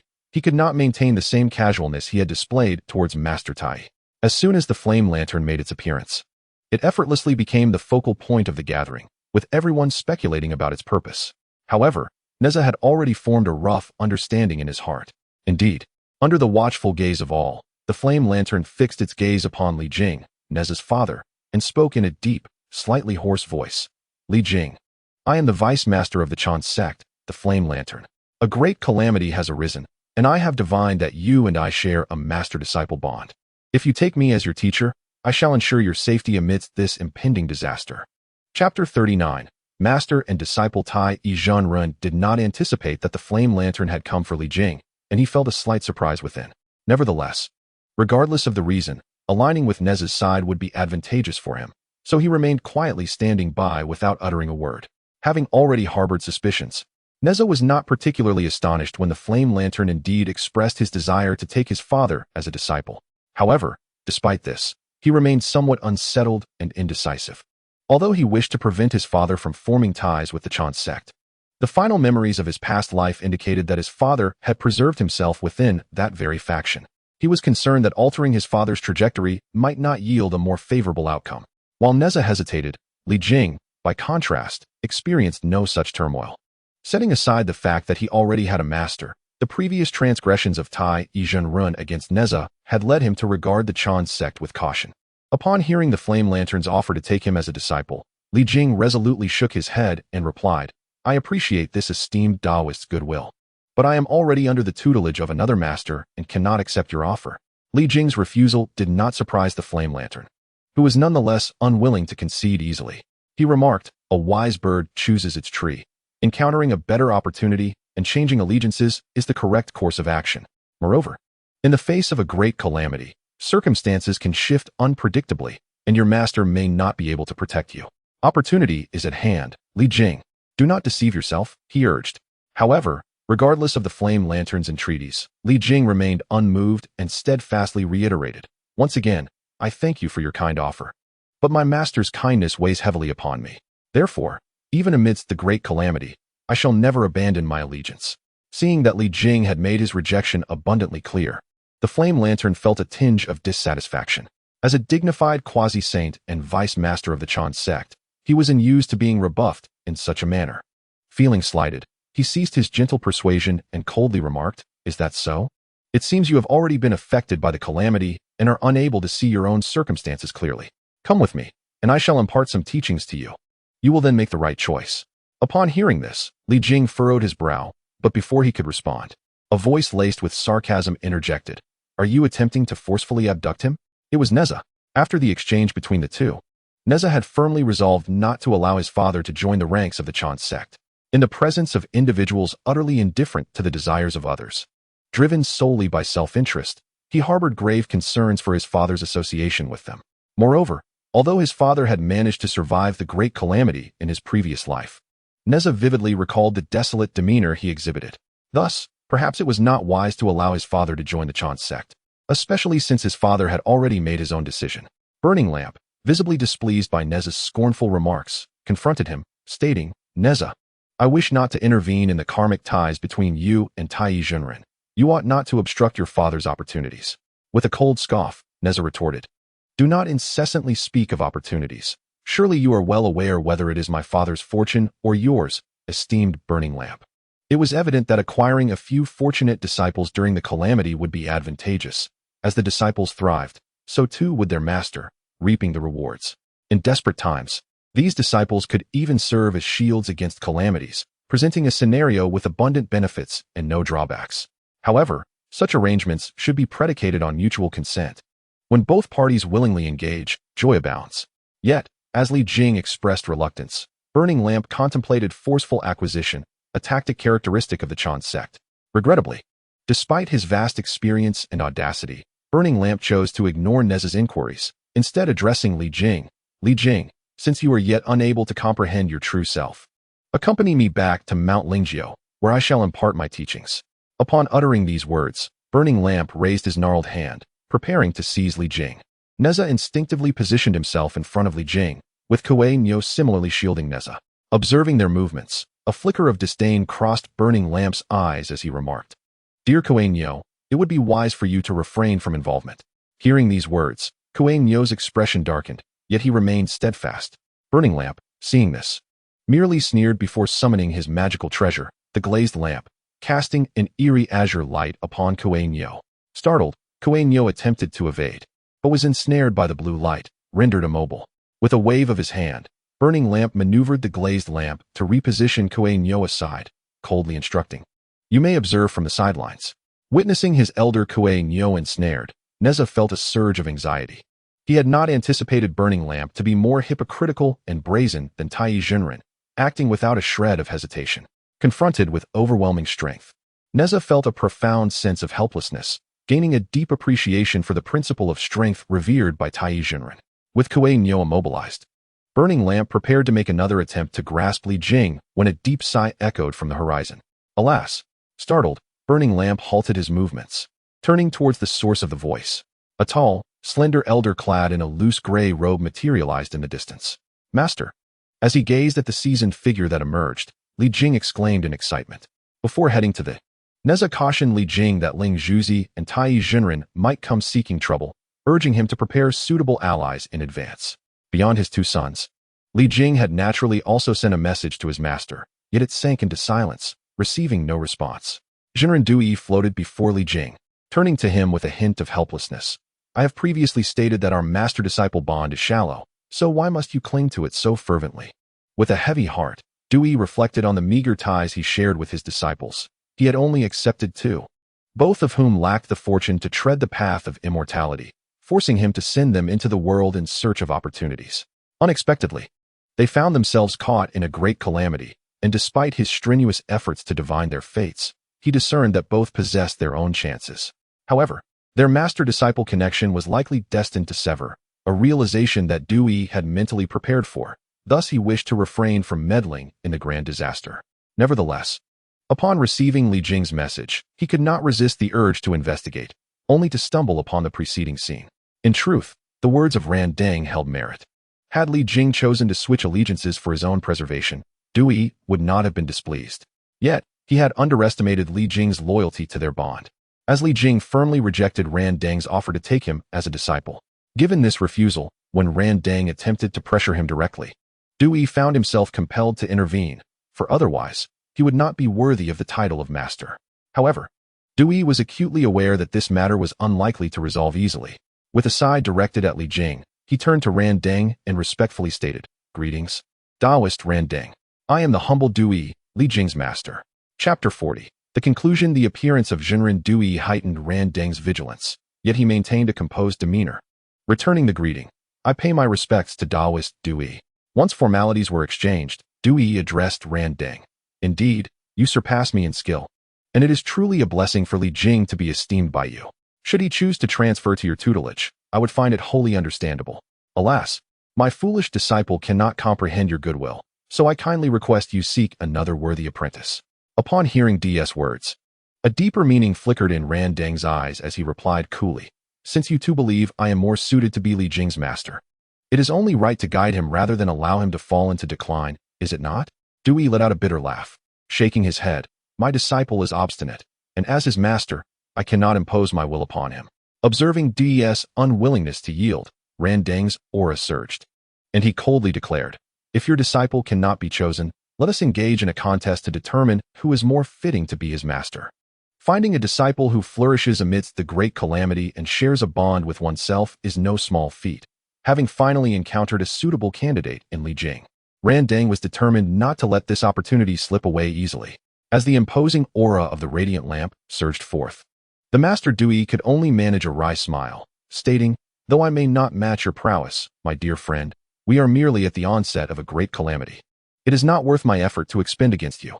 With that, the Master Dui summoned his magical power, causing invisible blades of wind to coalesce around him. Observing the formidable presence of the Master Dui, Radiant Lamp furrowed his brow slightly. He had never heard of the Master Dui before, initially mistaking him for an inconsequential wandering cultivator, only to discover he possessed considerable skill. However, the might of the Daluo was not enough to instill fear in Radiant Lamp. Nonetheless, the Master DS words sowed seeds of doubt in his mind. Although he was a quasi-saint, the Daluo was no trivial adversary, and even if he were to emerge victorious, he would likely incur a significant cost, given that they were merely at the beginning of a great calamity.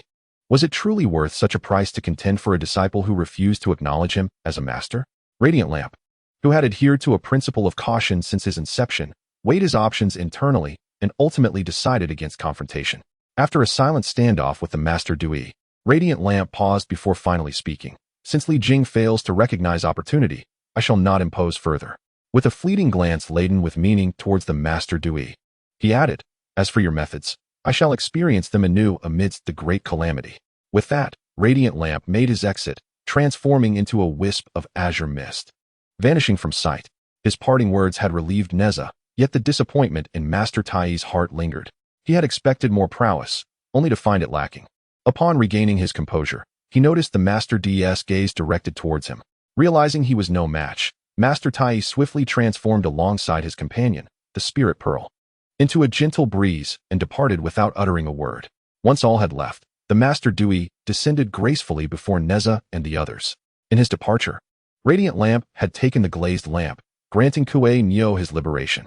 As the Master Dui floated down, he nodded simply before turning to Nezha and saying, "Little Nezha, I shall take my leave now."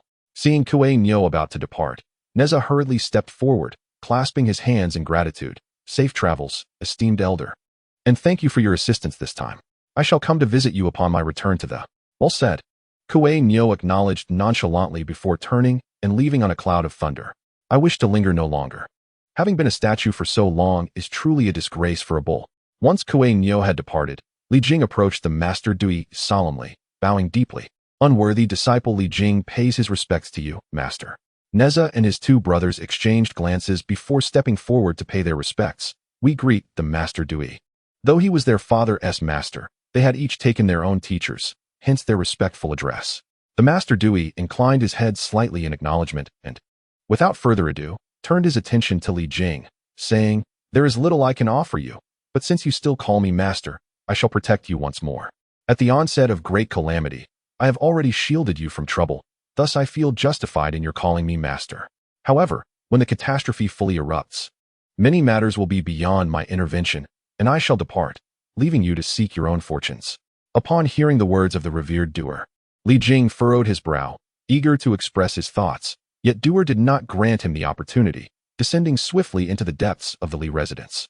Watching his master's retreating figure, Li Jing's heart was a tumult of emotions, and he could not help but exclaim, "This world truly seems to be plunging into chaos."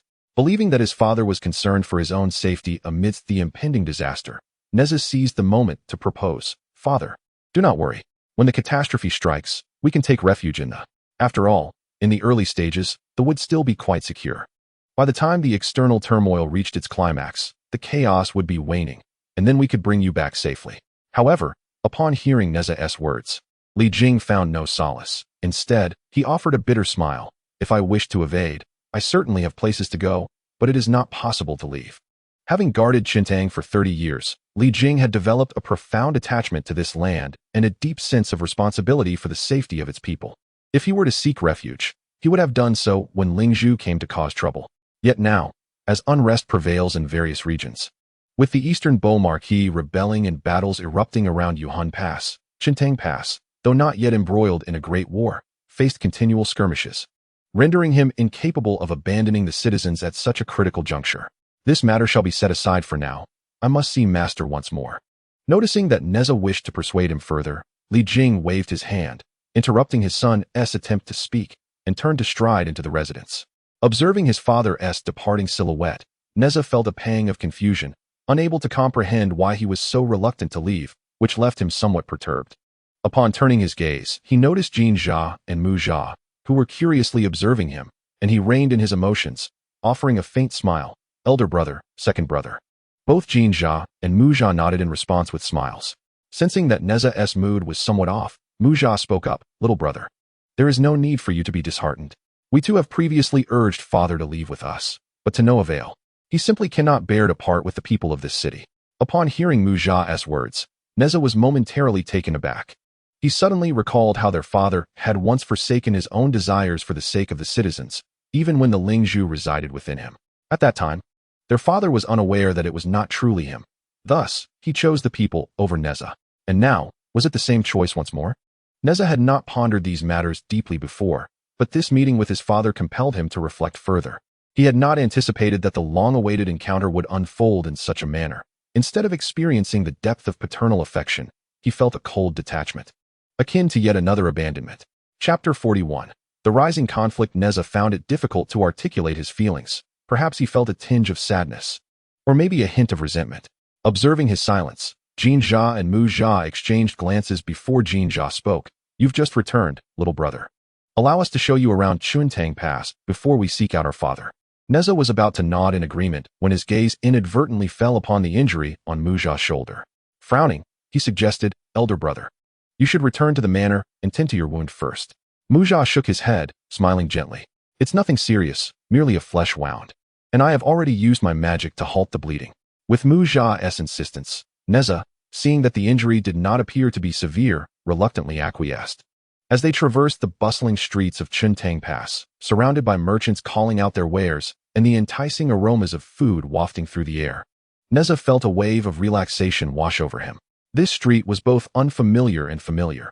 He had witnessed it countless times through the eyes of Ling Zhu. Yet this was his first experience of it in his own body. Noticing Nezha's improved mood, Mu Jia continued. This street is the path our father takes daily while patrolling the city, a routine he has maintained for 30 years. Hearing this, Nezha lifted his gaze to him. Mu Jia elaborated. To our father, he is first and foremost the commander of Chuntang Pass, and only then our father. Each individual harbors attachments that are difficult to relinquish. For our father, Chuntang Pass is his most cherished commitment. As he listened to his brother's words and observed the vibrant surroundings, Nezha contemplated the Jiejiao. Attachments he once lacked had now multiplied, encompassing his senior brothers and sisters, as well as his master. Reflecting on his experiences within Jiejiao and the purpose of his current endeavor, Nezha finally grasped his father's motivations. For he, too, would never abandon Jiejiao, regardless of the looming crises. He mused that during such times, his father would surely not restrain him. Moreover, even if the citizens of Chuntang Pass held a place above him in his father's heart, he himself would always remain above his father. His father could sacrifice his life for the sake of the citizens, but he could do the same for Nezha. Now, Nezha no longer needed to hide behind his father. However, Chuntang Pass could not afford such luxury. Thus, he found no reason for sorrow, nor room for resentment. They shared the same bloodline, a natural bond that should serve as mutual support rather than a shackle.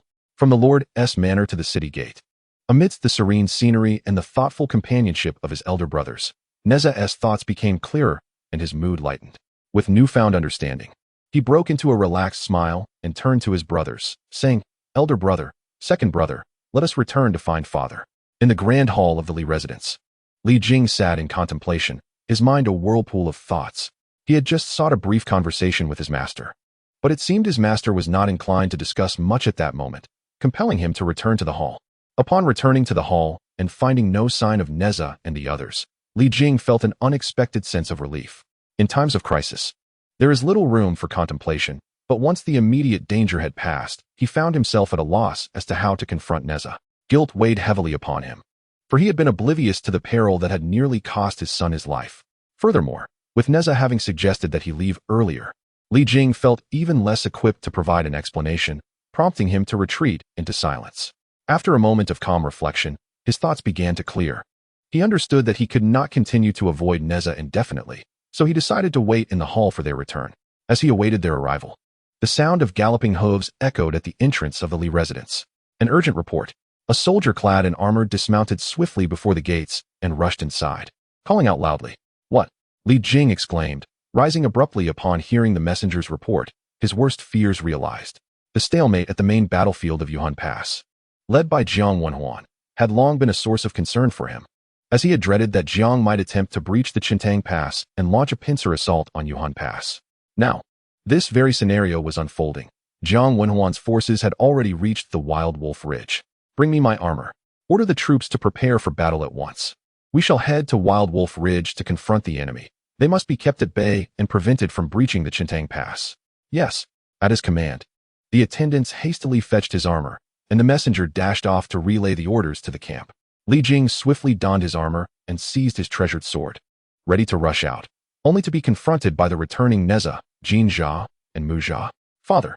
As Nezha and his brothers reached the entrance, they spotted Li Jing, armored and in a hurry to depart, and called out to him urgently. Seeing Nezha and the others, Li Jing paused, his expression grave as he spoke. Jiang Wenhuan's forces have launched a surprise attack at Wild Wolf Ridge. I must go to thwart them. You three must guard the Chuntang Pass. Upon hearing Li Jing's words, Jia and Mu Jia spoke in unison. We shall accompany you, father. Li Jing's brow furrowed. But before he could voice his refusal, Nezha interjected, Eldest brother, second brother, you are both still injured. Allow me to accompany father instead. Observing Nezha's determined gaze and glancing at the wounded Jia and Mu Jia, Li Jing recognized that this was not the time for hesitation. Without waiting for further protest from Jia and Mu Jia, he stated decisively, so be it. Nezha shall accompany me. You two will remain at Chuntang Pass to provide support. Very well. With their father's decision made, Jin and Mu Zhan nodded in agreement. Not wishing to delay further, Li Jing turned swiftly and made haste towards the barracks. Do not worry, eldest and second brothers. I will ensure father's safety.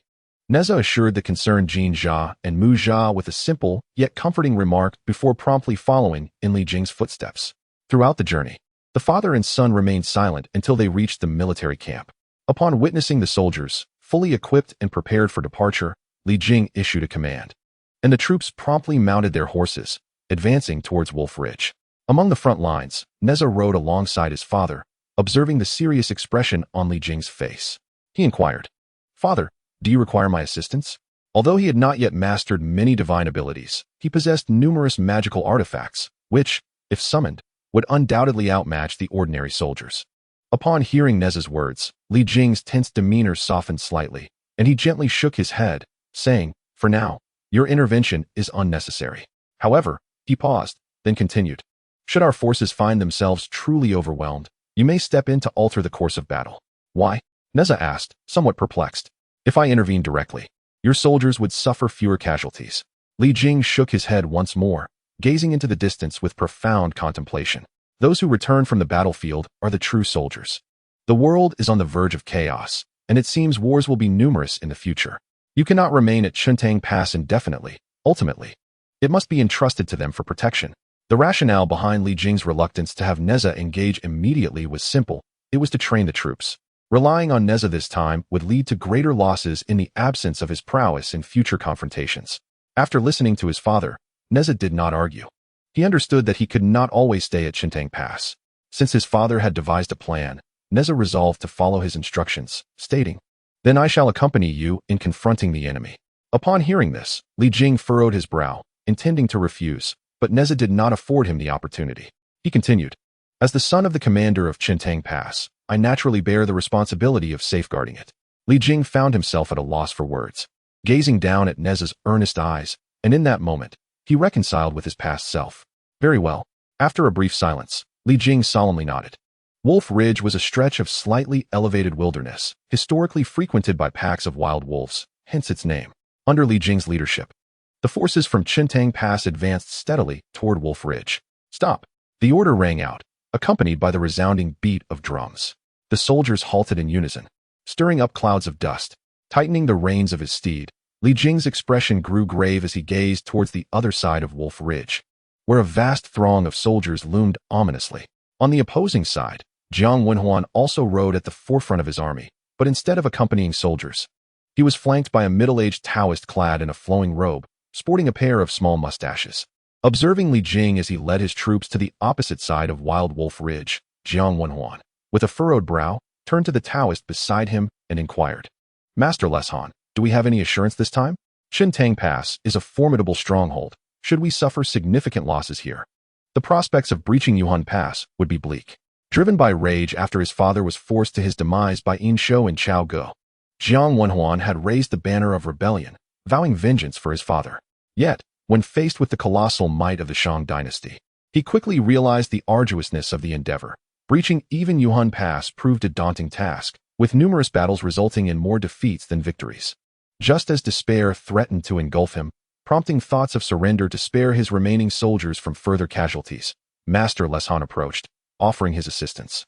Claiming to possess the charisma of a king, with a mindset of cautious optimism, Jiang Wenhuan welcomed him into his camp, and to his astonishment, the Taoist indeed displayed considerable prowess, employing his calculations and unique sorcery to secure a few minor victories in the battles at Yuan Pass.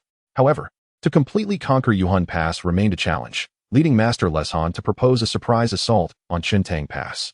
Should they succeed in capturing the pass, they could launch a dual attack on Yuan Pass to overwhelm it. Gaining trust from Jiang Wenhuan through his prior actions and assuring minimal casualties, the proposal was accepted, culminating in this military expedition. Hearing Jiang Wenhuan's inquiry, Master Leshan stroked his beard and assured, "Your Highness, rest assured, success is guaranteed. The number of troops at Chintang Pass is of no consequence." With such unwavering confidence, Jiang Wenhuan felt a flicker of reassurance, but soon found himself perplexed, asking, "If we aim to breach Chintang Pass, why not assault the city directly instead of choosing Wild Wolf Ridge as the battleground?" Master Leshan merely smiled enigmatically and replied, It is not for me to disclose. Your Highness, trust in my strategy. Sensing the Taoist's inscrutable demeanor, Jiang Wenhuan refrained from probing further and asked, now that the forces at Chuntang Pass have arrived, when will you execute your plan? Master Leshan shook his head, stating, the time has not yet come. Your Highness may allow the two armies to engage. When the moment is right, I shall intervene to alter the course of battle. Although Jiang Wenhuan felt a lingering anxiety, there was no turning back now, and he nodded in acquiescence, commanding the soldiers beside him, commence the battle.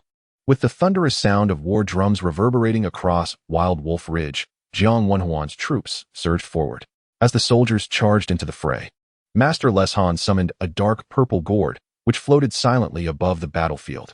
Jiang Wenhuan had grown accustomed to this spectacle. Each battle, the Taoist would invoke this gourd, claiming it as a facet of his unique cultivation practice. Respecting the privacy of another's spiritual development, after an initial inquiry that yielded no further enlightenment, he chose not to dwell on it any longer. On the other side of the Wild Wolf Ridge, upon witnessing the Eastern Lu army led by Jiang Wenhuan launch their assault, Li Jing immediately commanded with a solemn countenance, engage the enemy. With the resounding drums of war from the troops at Chuntang Pass, the soldiers surged forth. As the two armies clashed in the central region of the Wild Wolf Ridge, the scene transformed into a chaotic melee, with both sides embroiled in a fierce battle. The soldiers of Chuntang Pass could not retreat, for behind them lay their homeland and loved ones, while the soldiers of Eastern Lu had no path of retreat left. This was the first time Nezha had witnessed such a scene, inevitably feeling a surge of emotion within. Beside him, Li Jing gripped the reins so tightly that his knuckles turned white. The clash between the two armies resulted in numerous casualties almost instantly. Observing the mounting losses on his side, Jiang Wenhuan anxiously inquired of Taoist Leshan, Taoist, is the moment not yet ripe? Taoist Leshan stroked his small mustache, his gaze fixed on the dark purple gourd suspended above the battlefield, and calmly replied, soon, soon, Your Highness, please remain patient. Though he was unhurried, Jiang Wenhuan could not afford to wait any longer. Then I implore you to seize the moment and act swiftly. I shall lead the charge, he declared, not pausing for Leshan's response. Turning to his accompanying generals, he commanded, follow me into battle. With that, Jiang Wenhuan mounted his steed, brandishing his sword as he charged into the fray, closely followed by his generals.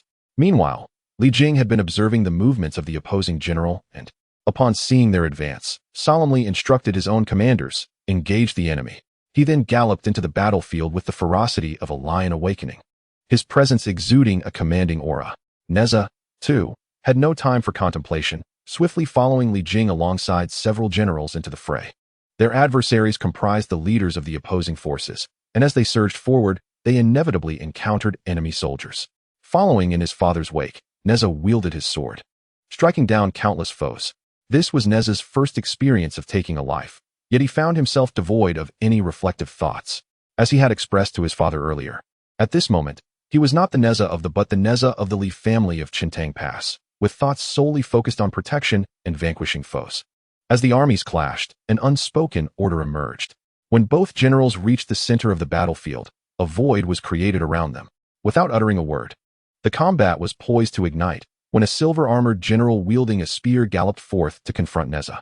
Without even discerning the man's features, Nezha unhesitatingly swung his sword, the ethereal blade meeting the mundane spear, resulting in the spear shattering and its wielder falling. Chapter 43. The demonic path. Initially, the number of generals on both sides was equal. However, with Nezha's swift execution of one adversary, Jiang Wenhuan felt a flicker of panic and could not help but glance back. Gaga finally succeeded. As he turned, he beheld Taoist Leshan standing above a swirling mass of foul, crimson blood clouds, a gargantuan black gourd hovering above him. In a moment of bewilderment, Jiang Wenhuan exclaimed, Daozhong, act swiftly. Casting a sidelong glance at Jiang Wenhuan, Taoist Leshan responded with an enigmatic smile. Very well, Your Highness, I shall proceed at once. With a thunderous laugh, he declared, the time has come. It is time to reap. He then unleashed an unusual incantation, opening the lid of a black gourd, which released a swirling miasma of black and crimson. As the fog enveloped the heavens above, the sky over the wolf territory darkened ominously. This bizarre phenomenon caused a brief pause in the actions of both the soldiers and commanders engaged in battle. Nezha, too, regarded the foreboding black gourd with a grave expression, sensing a malevolent aura emanating from it. As the black and crimson mist descended, Taoist Leshan cackled, his magical energy surging around him. Under his command, the fog began to unleash blood arrows. The combatants on the field became instant targets, and a soldier struck by an arrow let out a piercing scream before dissolving into a pool of blood. The blood arrows spared no one, and cries of despair echoed from both sides as they suffered devastating losses. Jiang Wenhuan, initially thrilled by Daoist Leshen's success, was horrified to discover that the blood arrows inflicted indiscriminate damage, even to the soldiers of Donglu. Narrowly evading the incoming arrows, Jiang Wenhuan shouted in rage, "Daoist Leshan, what are you doing?" Hearing his voice, Daoist Leshan turned to him, a mocking smile in his eyes, and ominously replied, "My dear prince, am I not assisting you? Fear not, for I have more surprises in store for you."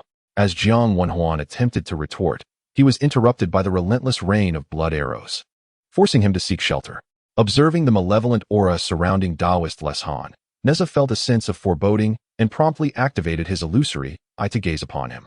As the azure light flashed in his eyes, he discerned a swirling black mist enveloping Daoist Leshan, revealing a spectral wolf's head that flickered within the darkness. It was a demon. Upon uncovering Daoist Leshan's true identity, Nezha's heart sank, realizing that today's events would likely spiral beyond resolution. Surveying the grim scene around him, with the blood arrows becoming increasingly dense, Nezha summoned a dark-hued treasure umbrella. When unfurled, the umbrella's 9 embedded jade plates radiated a luminous glow. Nezha activated the hidden formation within the umbrella, gradually expanding it to cover half of the battlefield at Wolf Ridge, providing a meager defense against the barrage of blood arrows. This was the Xiantian 9 Armor Sunshade, a defensive mid-grade spiritual treasure bestowed upon him by Sister Guiling, now proving invaluable. Seeing Nezha wielding his artifact, Li Jing swiftly commanded the troops, "Consolidate the forces." As the umbrella was positioned near the battlefield of Qintang Pass, the majority of the soldiers found refuge beneath it, while others from Qintang Pass hurriedly sought shelter. Witnessing the numerous casualties among their ranks, Jiang Wenhuan disregarded his surroundings and shouted urgently, "Gather! Gather! Take cover under the umbrella." The soldiers of Donglu hurriedly rushed beneath the umbrella. There was ample space within the magical canopy, and Li Jing observed without interfering with Jiang Wenhuan's actions. However, upon witnessing a Donglu soldier in a state of panic attempting to push a Qintang Pass soldier out from under the umbrella, he swiftly drew his sword, decisively ending the chaotic soldier's life. Li Jing turned to Jiang Wenhuan, his icy demeanor commanding, "Manage your troops." The current situation was evidently amiss. The two previously warring factions had become as one, united by the same dire circumstance. Thus, while Li Jing could momentarily set aside personal grievances to allow the Donglu soldiers temporary refuge, it did not imply he would regard them and the Qintang Pass soldiers as equals. Under Li Jing's cold gaze, Jiang Wenhuan forced himself to regain composure and instructed the commanders nearby, "Let us maintain order." As the crowd settled, the majority of Donglu soldiers clustered at the periphery, while the Qintang Pass soldiers remained more dispersed within the inner circle. Having provided some semblance of protection, Nezha could no longer afford to focus on this area alone. The magical artifact required spiritual energy to sustain itself. Mere evasion would not suffice. The Taoist must be dealt with. Thus, after summoning the magical umbrella, Nezha produced a mechanical spirit bird, casting it into the air. As it expanded in size, he leaped onto its back. "Be careful," Li Jing called out anxiously as he observed Nezha heading towards the Taoist. Nezha heard his father's voice but had no time to offer reassurances. He swiftly maneuvered the spirit bird towards Daoist Leshan. Spotting Nezha approaching on the spirit bird, Daoist Leshan smiled with intrigue, muttering to himself, "Oh, I did not anticipate encountering a practitioner. Perfect. Consuming your soul to serve as the primary spirit for the blood general shall surely amplify its power." A sinister grin spread across Daoist Leshan's face, his bloodthirsty eyes growing more fervent. With a surge of magical energy, he executed another incantation, causing the purple-black gourd above him to spin, drawing the blood clouds from the battlefield back into it. As Nezha neared, Daoist Leshan urged the gourd to expel a mist of blood. This time, what coalesced was not mere blood clouds, but a towering blood-red giant over 9 meters high, its hollow eye sockets exuding a sinister black mist. With a shriek, the blood figure lunged towards Nezha under the control of Daoist Leshan. Nezha skillfully maneuvered the spirit bird to evade the collision, wielding his spiritual sword to slice through the figure's form, yet it bore no tangible sensation. The area where the blood figure had been struck briefly dispersed before swiftly reconstituting. Observing the seemingly undamaged figure, Nezha felt an immense weight settle in his heart. On the battlefield of the Wild Wolf territory, Both sides of soldiers exhaled a sigh of relief as the blood mist dissipated. Yet, Li Jing, watching Nezha engage with the blood figure, felt no relaxation. Rather, his expression grew more grave. He had previously sent a message to his master but received no reply, recalling his master's earlier mention of entering seclusion, leaving him with a sense of helplessness. Glancing at the surrounding soldiers, who were still in a state of shock, Li Jing addressed the messenger by his side. Relay the order to the troops to retreat to Chintang Pass. You must swiftly head to the Li residence and summon Jin Jia and Mu Jia to request my master's assistance. Yes, the messenger replied hastily, promptly executing Li Jing's command, while the army at Chintang Pass began to organize for evacuation. Jiang Wenhui observed Li Jing's movements without uttering a word, his face pale as he gazed into the distance, realizing the Eastern Lu soldiers had no path of retreat left. In the skies above, watching the soldiers attempting to withdraw, Daoist Leshan let out a derisive laugh. Do they think this is the end? Casting a glance at Nezha, who was entangled with a blood-colored apparition, he soared forward, surveying the chaos below, a cruel smile playing on his lips as he murmured, the despair is only just beginning. Chapter 44. The Blood General's hard battle amidst the terrified stares of the onlookers. Daoist Leshan spread his arms and called out, Children, come forth. With his voice echoing throughout the wild wolf territory, howls erupted from all directions, and countless wolves surged forth. Each wolf was massive, some even beginning to walk upright, clearly having crossed into the realm of monsters.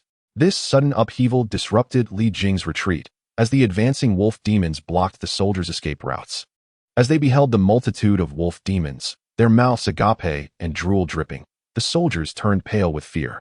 Looking skyward, the Daoist was nowhere to be seen. Instead, a fearsome creature with a wolf's head and a human body, its eyes gleaming with a sinister light, had taken his place.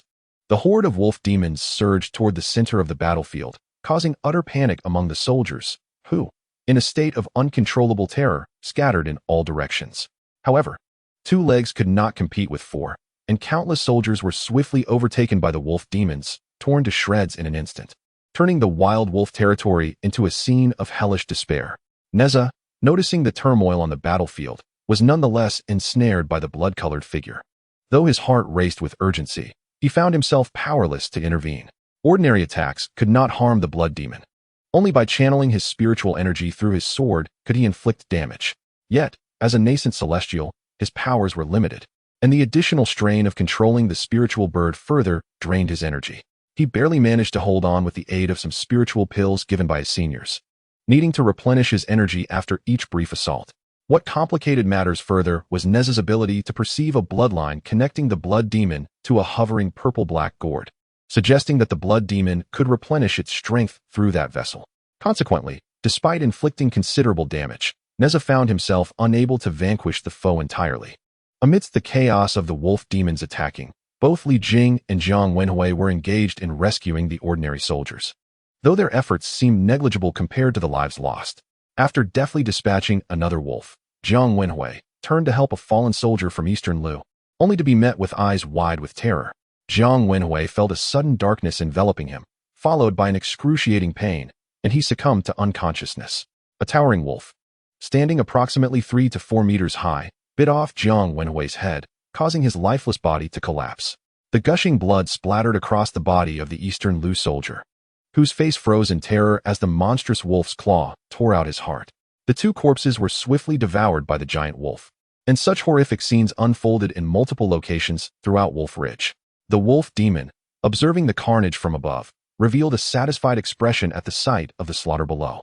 Having lost interest in the one-sided battle, he turned his gaze toward Nezha, who was still entangled with the blood shadow, feeling somewhat surprised. It was remarkable that a novice celestial could endure for so long. Evidently, he possessed numerous hidden treasures. Yet, observing the blood general, now more solidified than before, the wolf demon smiled with satisfaction and remarked, "It seems the blood general has condensed his main soul. Allow me to stoke the flames further." With that, his magical energy surged once more, and he formed a complex hand seal. Nezha, who had been grappling with the blood demon, was unable to secure a decisive victory, but had gradually inflicted substantial damage. There remained a possibility of triumph if he continued. However, unexpectedly, the previously clumsy blood demon launched a suddenly fierce offensive, its hollow eyes darkening ominously as if it had truly gained consciousness. The blood demon's transformation rendered once easily avoidable attacks increasingly troublesome, forcing Nezha to evade while desperately seeking opportunities to strike, complicating his ability to inflict damage. Faced with the unexpectedly formidable blood demon, Nezha realized that if this continued, he might be in dire straits.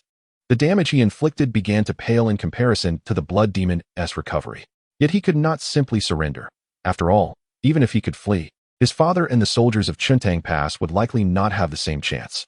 Growing increasingly anxious, Nezha defended against the blood demon's onslaught while pondering strategies to turn the tide.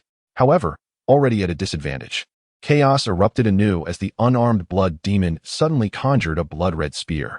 With the spear in hand, the blood demon's strength surged, making Nezha's struggle against it even more arduous.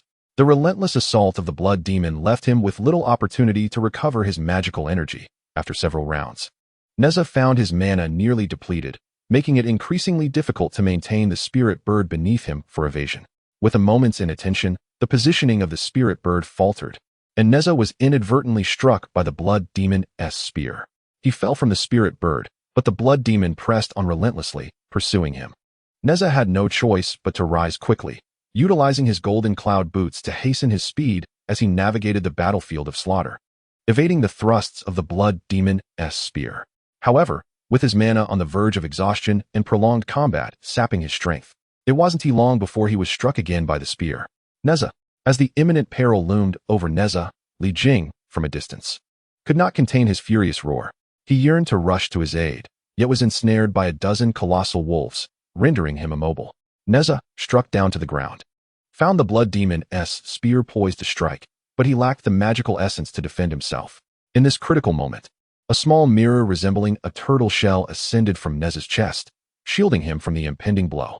This was the heart-guarding mirror bestowed upon him by Sister Gui Ling, forged from her own shed turtle shell, imbued with significant spiritual energy. Sensing Nezha's danger, it instinctively came to his defense. Taking advantage of the momentary reprieve provided by the mirror, Nezha swiftly rose and consumed a spiritual elixir, restoring a modicum of his powers. After enduring the attack for a brief moment, the heart-guarding mirror automatically returned to his side. Its radiance dimmed significantly, suggesting it would be unavailable for a time. Nevertheless, it had afforded Nezha a precious window to gather his thoughts and endure a little longer. Once more, he summoned the mechanical spirit bird, leaping onto its back and engaging the blood demon in aerial combat. Meanwhile, the wolf demons, observing Nezha's continued resilience, felt a twinge of unease, fearing that delay could usher in unforeseen consequences.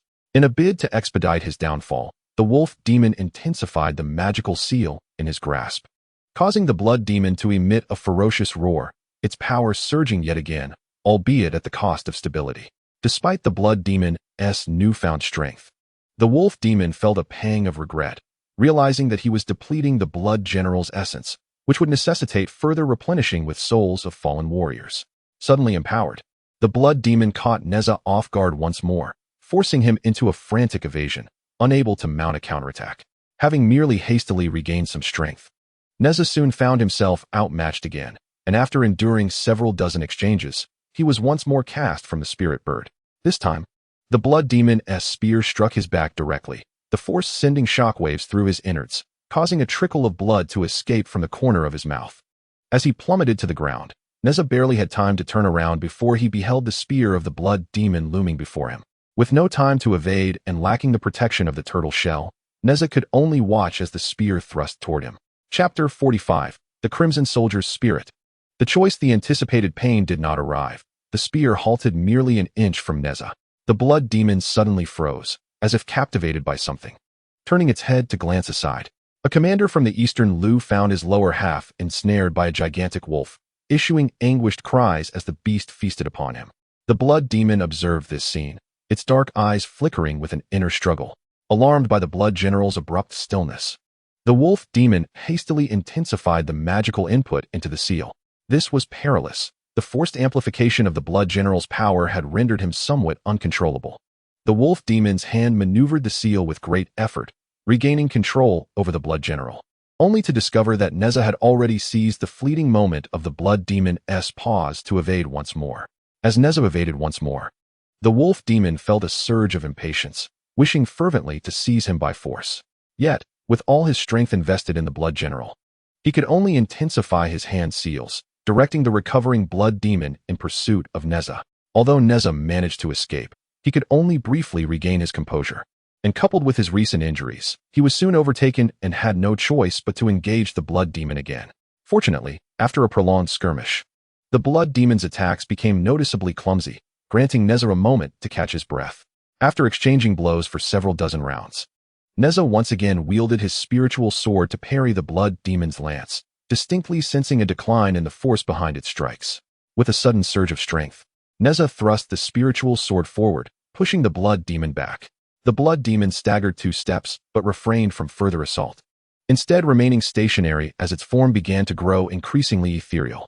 Nezha observed the blood demon's vast, shifting visage, its gaping maw resembling a black hole, as if it were attempting to articulate something, yet no sound emerged. Noticing the blood demon's peculiar transformation, Nezha furrowed his brow, recalling its earlier erratic behavior, and refrained from launching a reckless attack.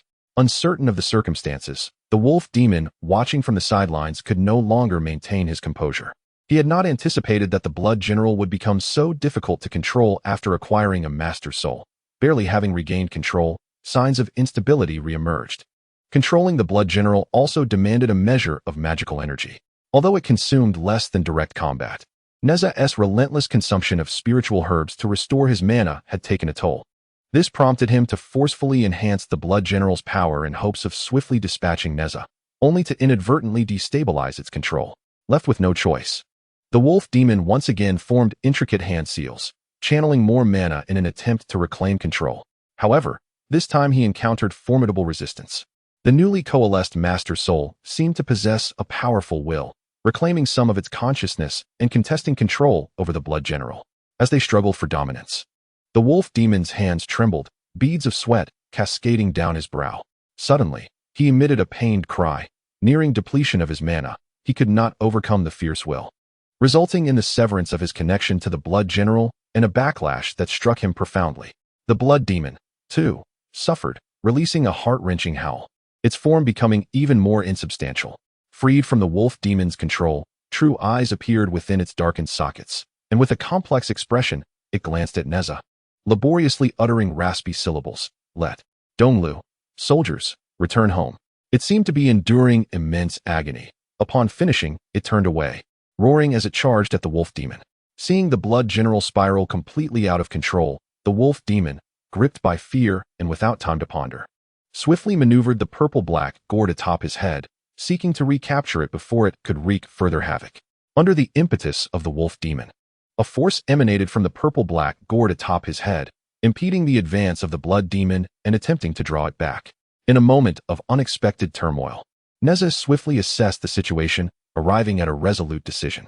He produced a restorative elixir to regain his magical energy and promptly summoned a large hammer, faintly radiating with purple lightning. With a resounding thud, he seized the opportunity while the wolf demon was entirely focused on countering the approaching blood demon, expending nearly all his power to strike the hovering gourd. The hammer's mighty impact caused the black gourd to tremble and dim, ultimately plummeting from the sky. With the purple gourd temporarily devoid of spirit, the blood demon surged forward uncontested, charging madly at the wolf demon. As it drew nearer, the massive form of the blood demon dissipated, revealing countless crimson-armored warrior souls. Some of these blood souls lunged furiously at Nezha, while others dispersed to target the other great wolves on the battlefield. The foremost blood soul, the most distinct and solid, resembled a youthful general. A cacophony of self-destructive assaults ensued against the wolf demon.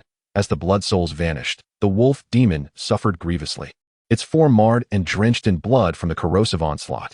Once the wolf demon could no longer resist, the remaining blood souls converged into a sanguine cocoon, completely engulfing its body. Soon, the wolf demon's flesh was reduced to a pool of blood, and a gigantic wolf demon soul emerged, attempting to flee. However, it too was consumed in the onslaught of the blood souls, and in an instant, the once mighty wolf demon was utterly annihilated. The great wolves on the battlefield fared no better, each succumbing to the relentless pursuit of the blood souls, transforming into pools of blood themselves. Before long, the battlefield was left with only human soldiers and the wandering blood souls. With the wolf demon and its kin exterminated, the number of blood souls diminished by half.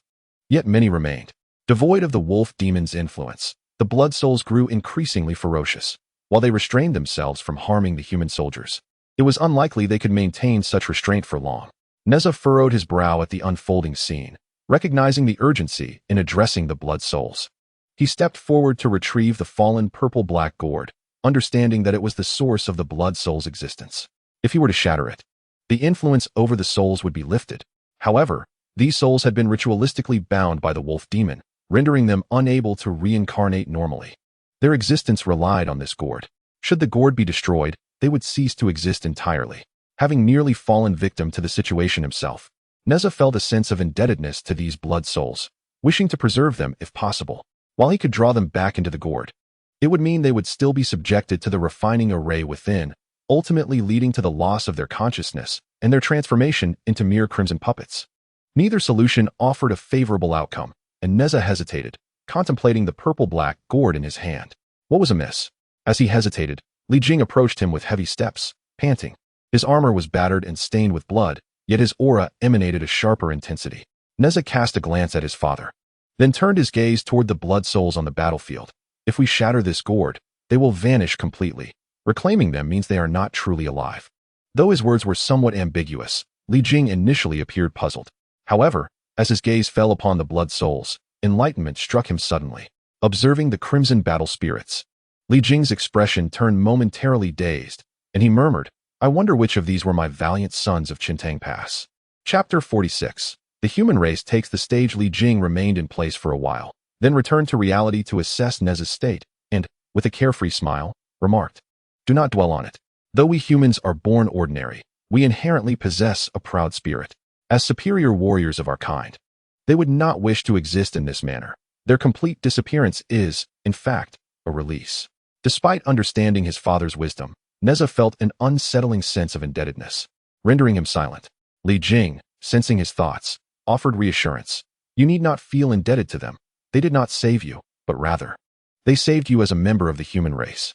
They are soldiers, the soldiers of our kind. In the face of the demon race, there exists no notion of betrayal. Their identities are solely as warriors of humanity. Thus, as long as they stand with humanity, they will brandish their weapons and charge forth. It is their duty. You need not repay this sentiment. Simply remember your identity as a member of humanity." Humanity. Nezha had previously paid little heed to this concept. Yet today he experienced a profound awakening, reflecting on the blood demon that refused to harm his kin due to the shared suffering of their kind, and recalling the countless blood souls who perished to save their brethren from the jaws of the great wolf. He felt a deep connection. Moreover, there was Jian Wenhuan. Though he had not seen it clearly, Nezha surmised that it was he who ultimately awakened the blood demon's consciousness.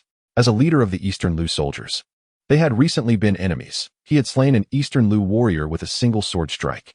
Had it not been for the emergence of the wolf demon, Jian Wenhuan might have met his demise at Nezha's hands. Yet, when the wolf demon appeared, and the entirety of humanity faced the threat of annihilation, Jian Wenhuan's spear would no longer be aimed at his own kin.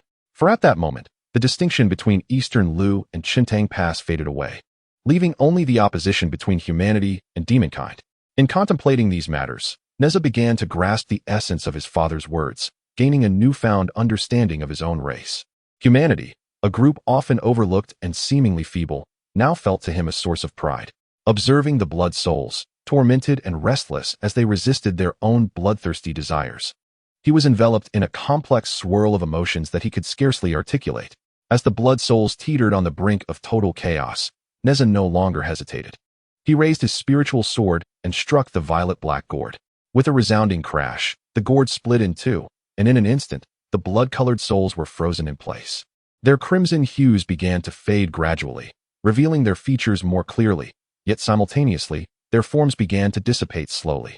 Observing the transparent souls before him, Nezha noticed the absence of pain or anguish on their faces, replaced instead by expressions of liberation, and he understood that this was the best possible outcome. His gaze fell upon a young soul clad in armor, Jian Wenhuan. The young general from Donglu was no longer the fierce and volatile figure Nezha had first encountered. Instead, a gentle smile graced his countenance.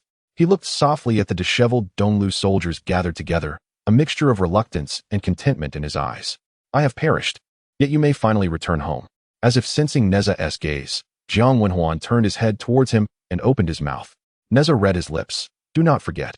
Understanding his message, Nezha nodded in acknowledgement. Seeing Nezha's affirmation, Jiang Wenhuan felt entirely at ease, closing his eyes to savor the final moments of existence. Nezha watched as the souls transformed into particles of light, completely fading away. Truly, Jiang Wenhuan was worthy of being a principal soul. His dissolution was the slowest, until only he remained. Nezha observed Jiang Wenhuan's essence gradually dimming, intending to bid him a final farewell.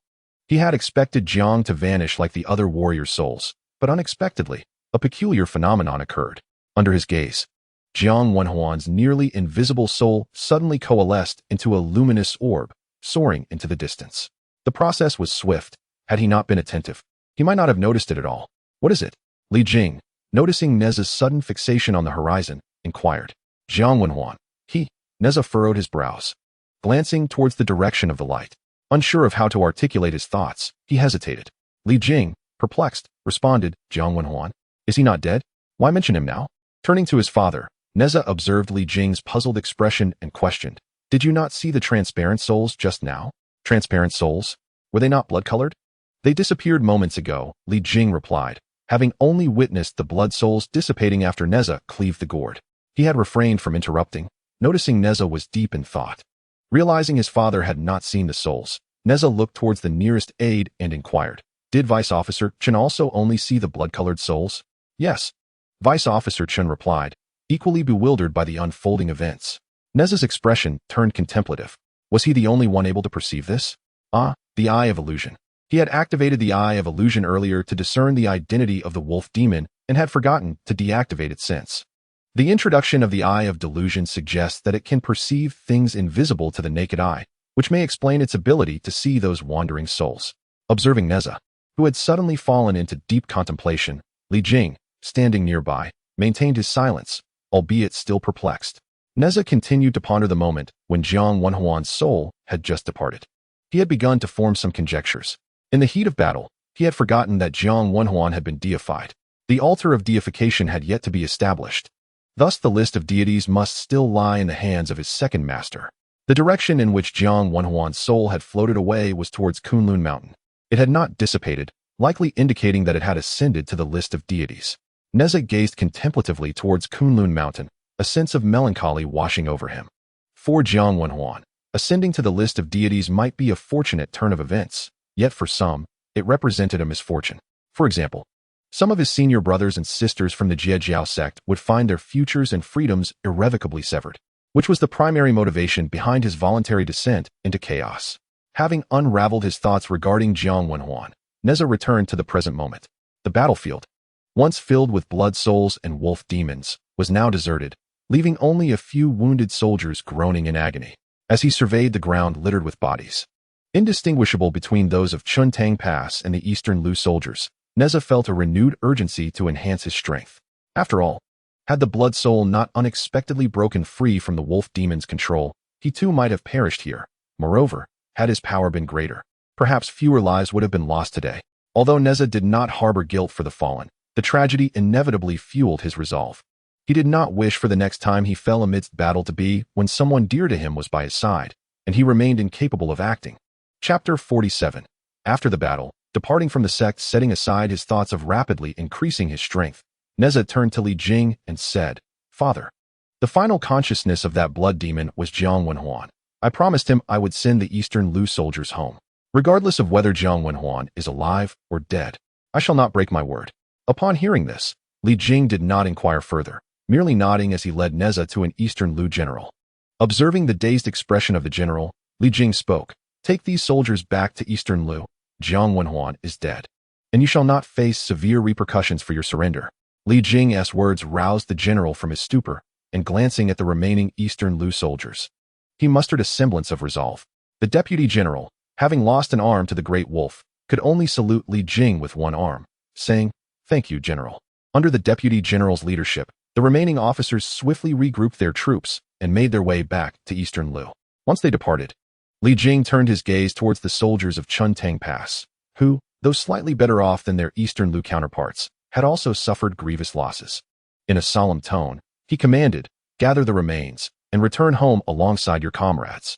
Upon returning to Chuntang Pass with his army, Li Jing, After soothing his soldiers in the camp, finally made his way back to the Li residence, weary from the ordeal. Nezha had arrived ahead of him, hastening back to inform his two brothers, alleviating their concerns. Thus, when Li Jing entered the Li household, the three siblings were already waiting in the hall. "Father!" Nezha exclaimed as he saw Li Jing enter, and he, along with his brothers, hurried forward to assist in removing the heavy battle armor from him. The family of four sat together in silence for a while. Eventually, Li Jing broke the stillness, turning to Nezha and saying, "I have sent your mother to your maternal grandfather's house. You may visit her when you have the time." Nezha nodded in acknowledgement, and since the conversation had begun, he continued, "Father, I intend to set out for Chaoga in a couple of days." In the lead-up to the calamity, the two teachings have not yet clashed directly. Instead, they are engaged in a game of strategy, with the factions of Shang and Zhou as their pieces. Having decided to partake in the calamity, I must choose a side. As for which side to select, I find little conflict within myself. Even though the grand structure of Zhou has yet to take form, I do not wish to involve myself, as Zhou is essentially supported by the Chan sect and is likely already under scrutiny. Moreover, due to my master's indiscriminate acceptance of disciples, many officials of the Shang are deeply affiliated with the Jie sect, thus leaving me with no other option but to side with Shang. However, reflecting on the written accounts of King Yin Shou, I cannot say I harbor any admiration for him. If the narratives hold true, then while the Shang must be preserved, the king himself ought to be replaced. Of course, I am aware that one should not take the descriptions in that book at face value. All must be witnessed firsthand. Therefore, no matter the circumstances, I must journey to Chaoga. Though my father is reluctant to abandon the people of Qintang Pass and refuses to visit the Jie sect, I find solace in the fact that the Taoist Zhenren Dui remains here, allowing for some peace of mind. Moreover, since Tai Zhenren and Ling Zhuzi are aware of my departure from the Jie sect, they likely will not focus their attention on my father any longer. Thus, with my father's situation appearing stable, I do not plan to linger here for long. Upon hearing Nezha's words, Li Jing seemed to want to say something, but ultimately only uttered, "Be cautious in all things." It was evident that Li Jing was quite fatigued, prompting Nezha and his brothers to refrain from prolonging their conversation. After exchanging a few brief words, they decided to take their leave. Once outside the hall, the three brothers wandered leisurely within the Li residence. Mu Jia was the first to break the silence, asking, "Little brother, what is your purpose in going to Chaoga?" There were too many matters unsuitable for his brother's ears, so Nezha simply replied, "A great turmoil is imminent. I intend to assess the situation in Chaoga." He then inquired, "Now that our father has no pressing concerns, what are your plans, elder brother and second brother? Will you return to our master?" "We shall not return." Jian Jia interjected with a cold expression before Mu Jia could respond. Alas, observing the anger radiating from Jian Jia, Mu Jia let out a sigh and remarked, "We have devoted ourselves to our master's teachings, only learning of your plight from our father's message. It is disheartening that Tai Zhenren, our revered master, would act in such a manner. Prior to our descent from the mountain, we inquired with our master if he was aware of this situation, but Mu Jia refrained from elaborating. From their expressions, it was evident that Wen Shu and Pu Xian likely knew of the circumstances. Moreover, their silence suggested an implicit endorsement of Tai Zhenren's actions, which rendered the predicament faced by our elder and second brother even more challenging. When Nezha broached the subject, it was with a desire to extricate his two elder brothers from any further entanglement with the Chan religion, for the future seemed uncertain should they remain bound.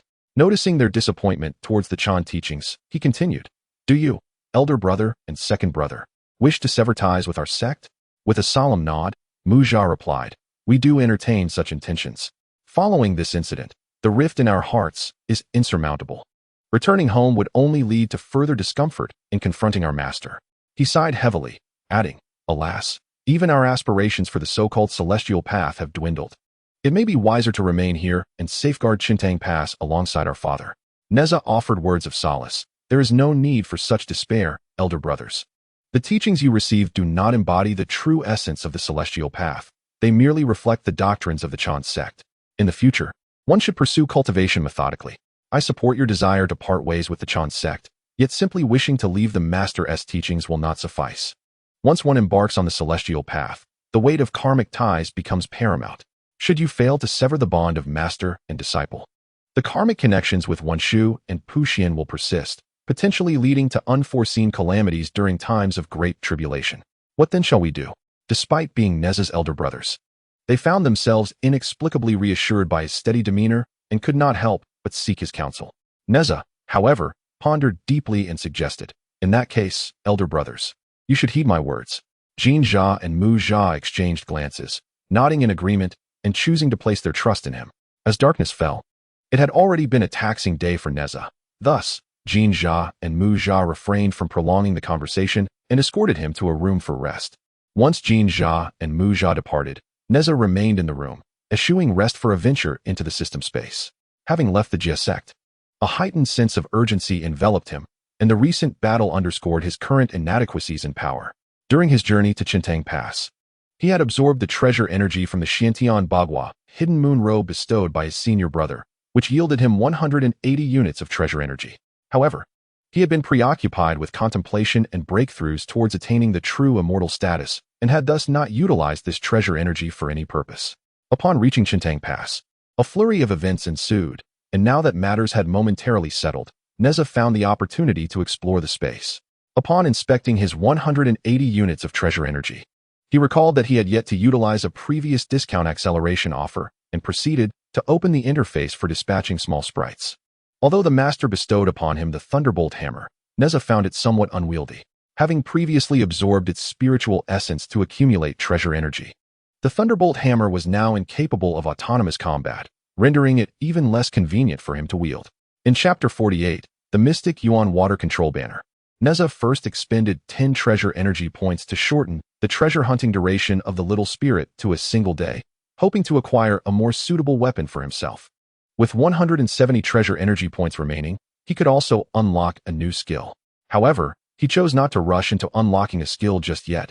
Instead, he first accessed the Big Dipper Analyzer.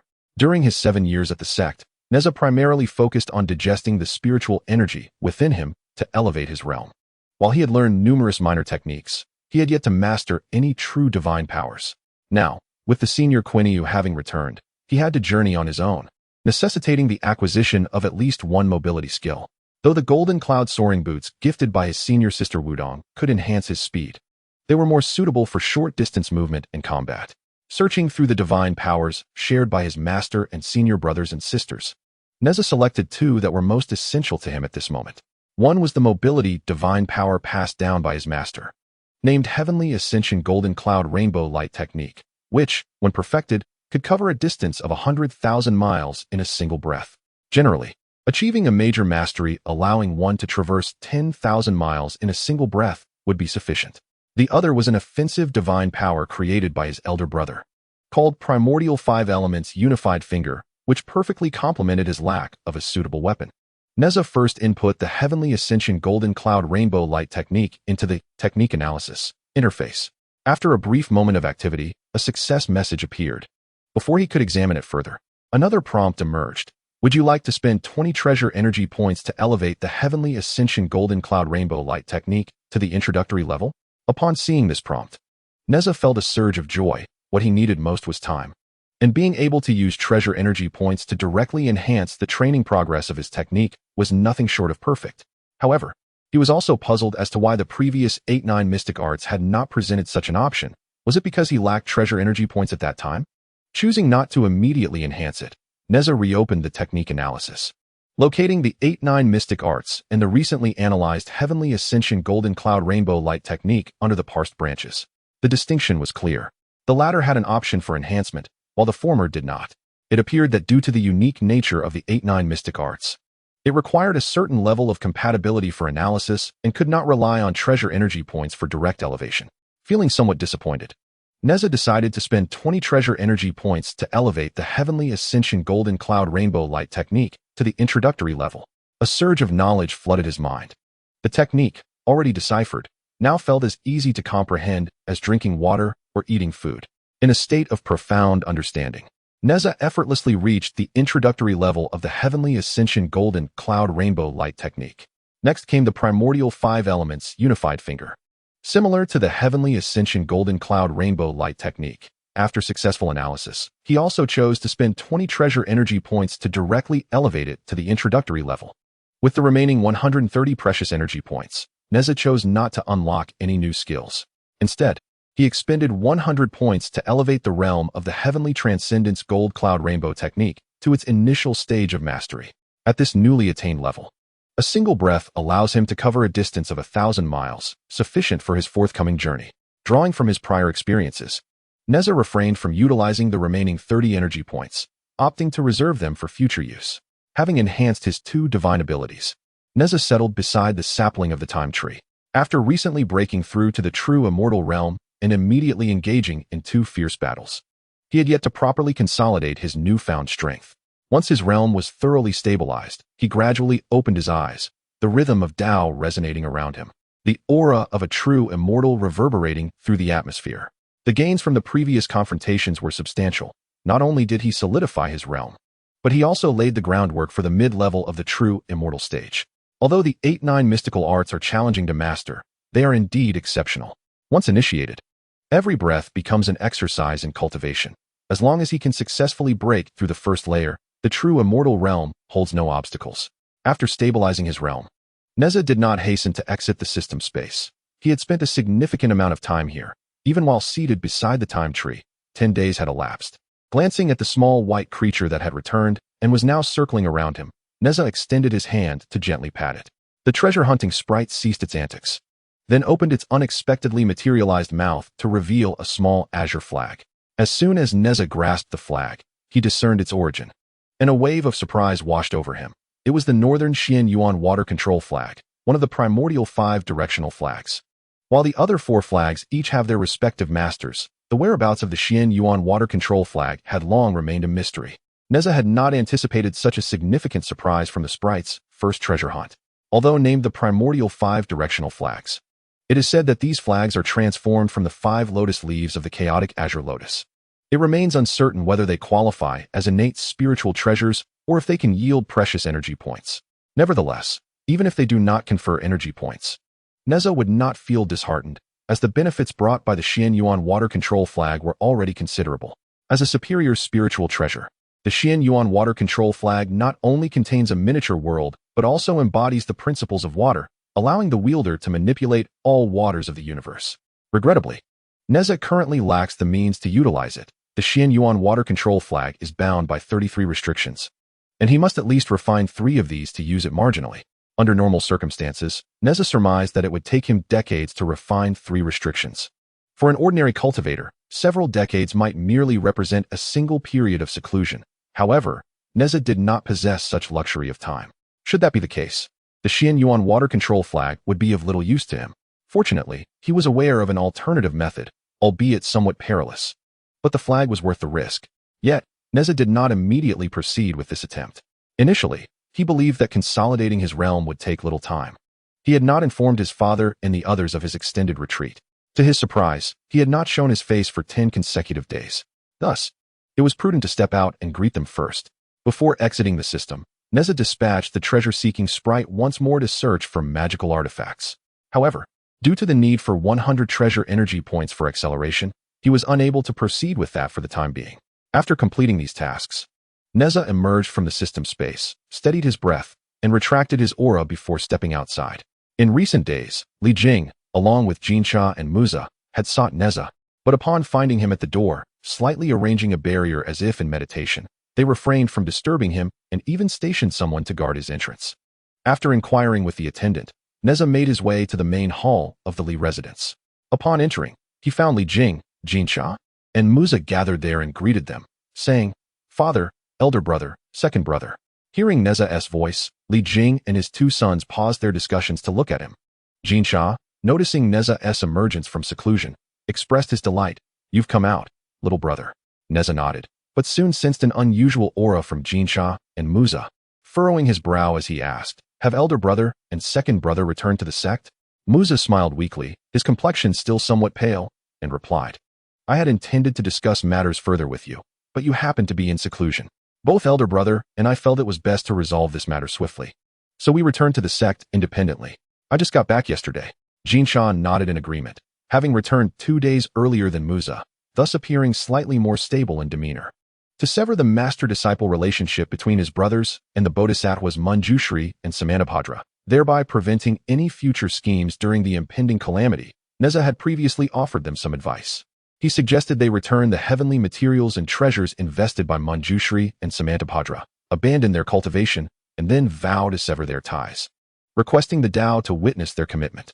Although the sacrifice was considerable, it was clean and decisive, ensuring a complete break from the karmic bond of master and disciple. However, Nezha had only briefly mentioned this before, planning to discuss it in detail later, so he was taken aback by their swift actions. Fortunately, despite their current frailty, Jian and Muza appeared relatively at ease, indicating their success in the endeavor. Having just broken through to true immortal, they had spent some time solidifying their realm. Nezha offered a brief explanation, then took out some restorative spiritual herbs and handed them to his brothers, saying, "Elder brother, second brother, take these. They will aid in your recovery." Jian and Muza accepted them with smiles, not refusing his goodwill. Seeing them accept, Nezha then inquired, "Did Manjushri and Samantabhadra give you any trouble?" Muza shook his head and replied, "Although Manjushri, the heavenly sovereign of vast law, was quite angry, he did not intervene. Despite having severed the master-disciple ties, he still addressed him with respect due to their past relationship." Nezha nodded in understanding, confirming his suspicions. At present, with the calamity just beginning, their concerns were greater. With the calamity newly arising, they still had time to take on disciples. However, if they were harsh with Jian and Muza, their reputations would be irreparably tarnished. In addition to the fact that his circumstances differ from those of his previous life, the machinations of Taiji Zhenren have been unveiled. The actions of his elder and second brother are thus quite reasonable. To forcibly retain him would be rather inappropriate. Nezha speculated that Wen Shu and Pu Xian might harbor even greater resentment towards Taiji Zhenren, as they too have been entangled in this predicament. Their thoughts regarding Taiji Zhenren and his disciples remain uncertain. At Xinyuan Mountain, as Nezha's brothers conveyed joyous tidings, two unexpected guests arrived at Jingguang Cave. Wen Shu and Pu Xian made their entrance, and upon stating their purpose, they leisurely settled down to sip tea, awaiting Taiji Zhenren's response. Taiji Zhenren's expression darkened. He had not anticipated that these two would demand compensation for the losses incurred by their disciple's flight. Though he was exceedingly reluctant, he recognized that the situation was not in his favor, and it was ill-advised to provoke conflict with them at this early stage of the calamity. Thus, he begrudgingly swallowed his indignation. After parting with a considerable amount of precious resources, Taiji Zhenren finally bid them farewell. This incident not only fueled his dissatisfaction towards Wen Shu and Pu Xian, but also added a note of resentment towards Nezha, believing that had it not been for him, such troubles would not have arisen.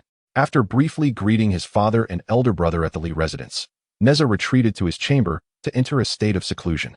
Determined to resolve the matter of the Xian Yuan water controlling banner, he contemplated a method to expedite his mastery of the banner through the sacrificial offering of his own blood, thereby establishing a bond of ownership.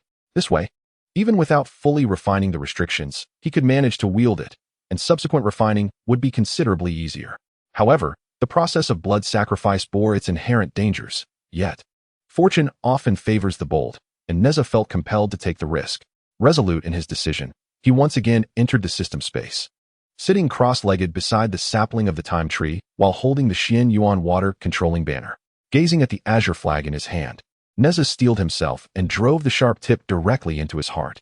A spurt of blood erupted forth, and an excruciating sensation coursed through him, causing his complexion to turn pale and beads of sweat to fall like rain. Nevertheless, in pursuit of wielding the Xian Yuan water controlling banner, he bore the agony and began to channel the sacrificial refining incantation. As time passed, Nezha felt increasingly lightheaded, his vision blurring, as his blood was continuously absorbed by the banner. After an indeterminate duration, he suddenly sensed a remarkable lightness throughout his body. The banner ceased its absorption of his lifeblood, and a feeling of affinity emanated from it. The refining was successful, and the Xian Yuan water controlling banner acknowledged its master, transmitting a stream of information into Nezha's mind. The accompanying technique known as the Xian Yuan water control art. Withdrawing the banner from his heart, Nezha took a moment to recover his pallor, which gradually returned to normal. The suffering endured during this process was considerable. Yet gazing at the successfully bound Xian Yuan water controlling banner in his hand, Nezha deemed it all worthwhile. As he attempted to manipulate the banner, he found it to be even more effortless than he had anticipated. Unlike the innate spiritual essence that naturally arises from primordial treasures, the Xian Yuan water controlling banner now possessed a spark of sentience, akin to an extension of his own consciousness, resonating harmoniously with his true intentions. Upon mastering the Xian Yuan water controlling flag, Nezha endeavored to absorb the precious energy, yet encountered no response. Fortunately, he had anticipated this. Thus he did not feel overly disheartened. It appeared that while the Xian Yuan water controlling flag surpassed the innate spiritual treasures and power, it lacked the essence of sentience. After familiarizing himself with the manipulation of the flag and achieving a degree of effortless control, Nezha commenced the restoration of his injuries incurred from the blood sacrifice ritual. After a few days of recuperation beside the Tree of Time, Nezha concluded his seclusion, feeling it was the opportune moment to embark towards Chaoga. Upon emerging from his retreat, he took a brief tour of the estate and ventured out to find Li Jing training troops at the drill ground. "Father," Nezha called. Li Jing, upon noticing Nezha's arrival, instructed the soldiers to continue their drills before approaching him and inquired, "You have completed your seclusion?" Nezha nodded and replied, "Father, I am prepared to set forth for Chaoga." Li Jing contemplated for a moment before responding, "Very well. Have you informed your elder and younger brothers?" Nezha shook his head, having noticed that Jin Jia and Mu Jia seemed to be engrossed in their own training, thus refraining from interrupting them. With a gentle smile, Li Jing suggested, "Return and bid them farewell. You three brothers may not see each other for some time. They had previously mentioned that if you were to depart, you ought to notify them, and they should be sufficiently rested by now." Acknowledging his father's words, Nezha accompanied Li Jing back to the Li residence, where he summoned Jin Jia and Mu Jia from their seclusion. Upon learning of Nezha's impending departure, the two brothers exchanged a flurry of remarks. As if they had countless pieces of advice to impart, they accompanied Nezha to the entrance while Li Jing listened attentively. As the four of them reached the door of the Li residence, Nezha, observing that his elder and younger brothers had nearly regained their vitality, produced a jade talisman and presented it to them, saying, "Elder brother, younger brother.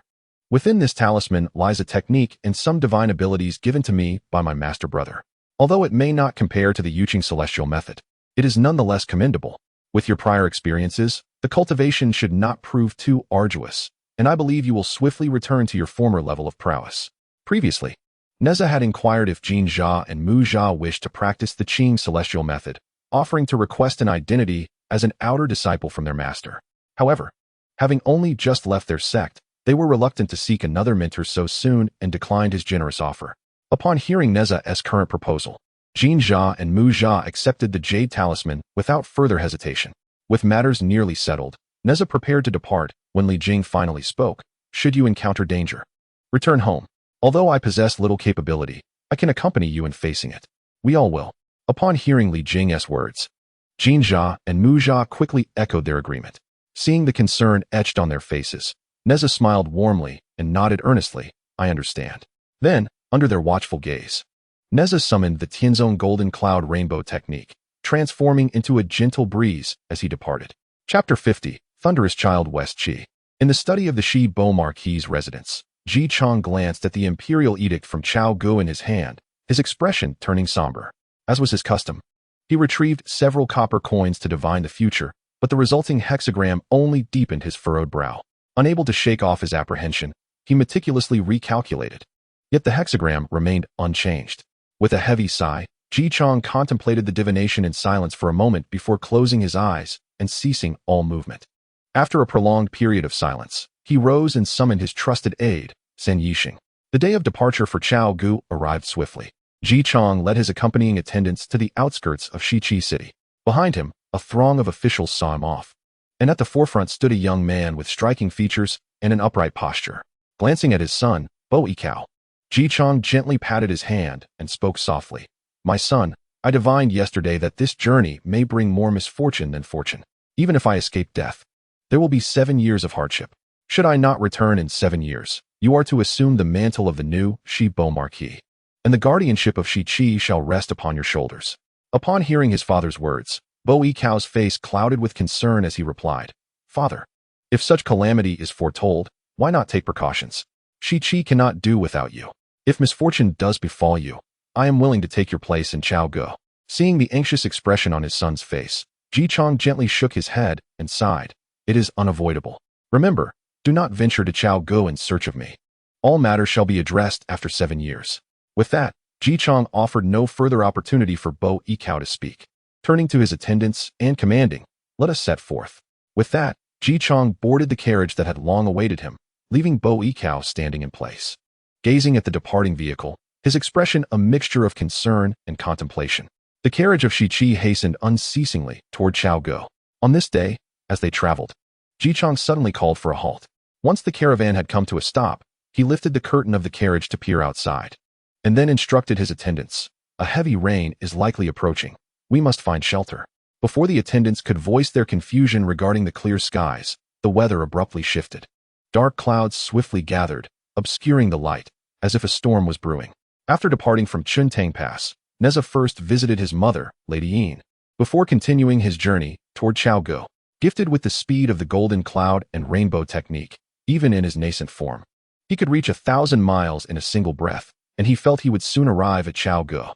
However, midway through his journey, he sensed a disturbance within the chaos purple lightning hammer, prompting him to halt and examine it. The essence within the hammer had diminished due to his absorption of treasure energy, and the current agitation stemmed solely from the chaotic thunder contained within. Nezha attuned himself to the direction of the hammer's restlessness and, in the distance, glimpsed a forest. While the surrounding area basked in sunshine, dark clouds loomed ominously over the forest, thick layers of clouds flickering with lightning, as if they were brewing something momentous. Nezha furrowed his brows for a moment, formulating some conjectures, and then altered his course towards the forest. However, before he could arrive, it seemed that the clouds had reached their culmination as a lightning bolt, as thick as a barrel, suddenly cleaved through the sky. With a tremendous roar, accompanied by a deafening thunderclap, the lightning struck down into the forest below.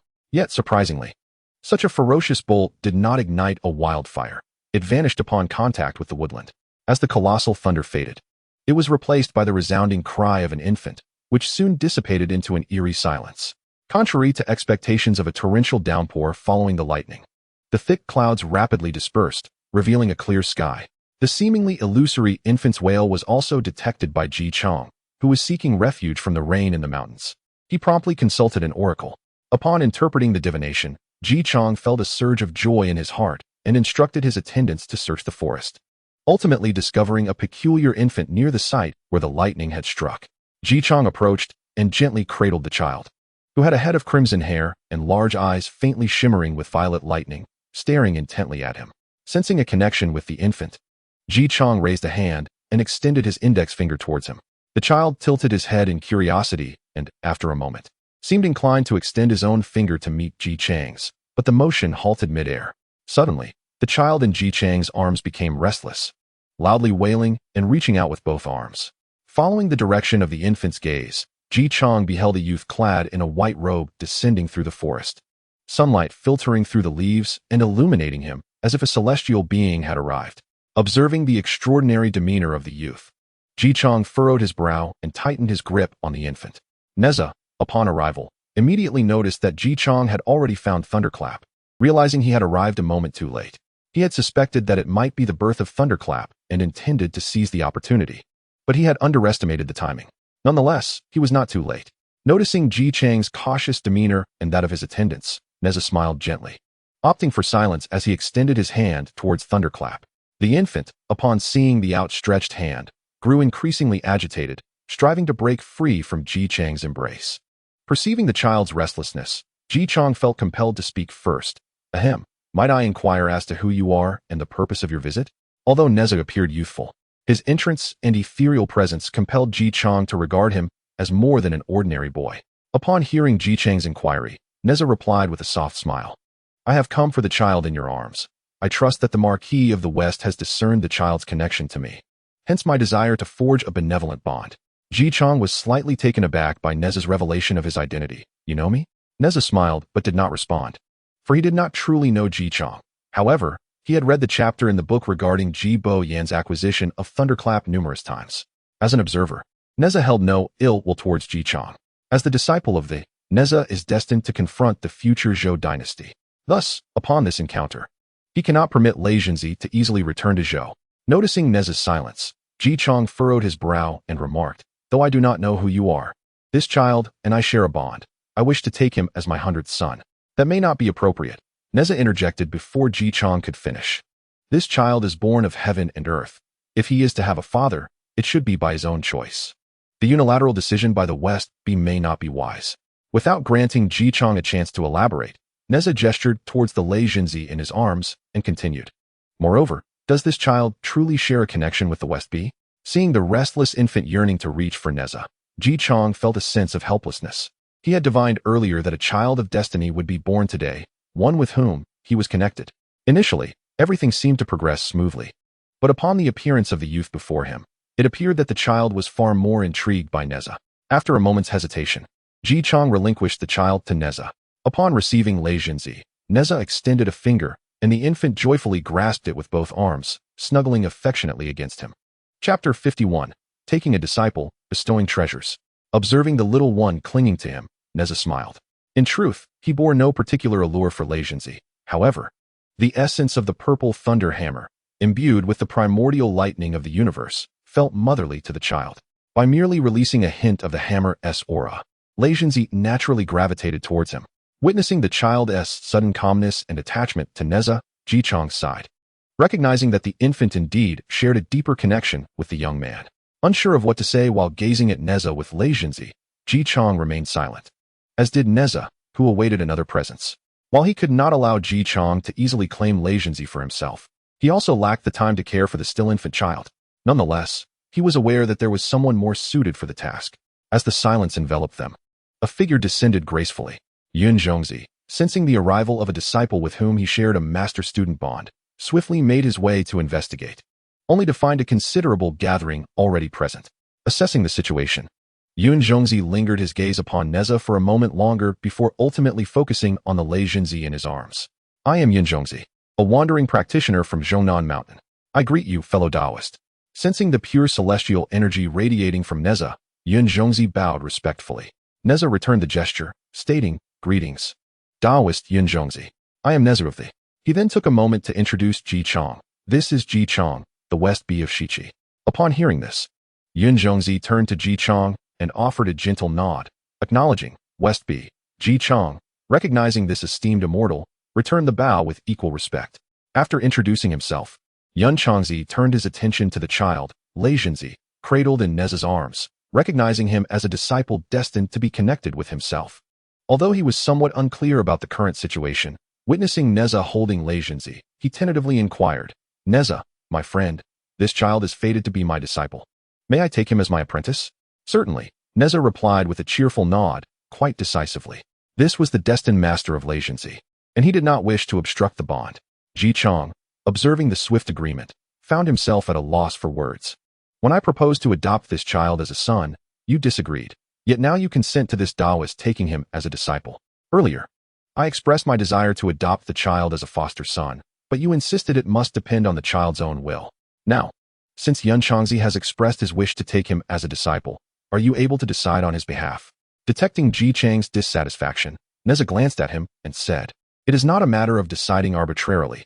This child indeed shares a connection with Zhenzi. However, if you, Lord Shibua, feel it inappropriate, let us adhere to our previous agreement and allow the child to choose for himself.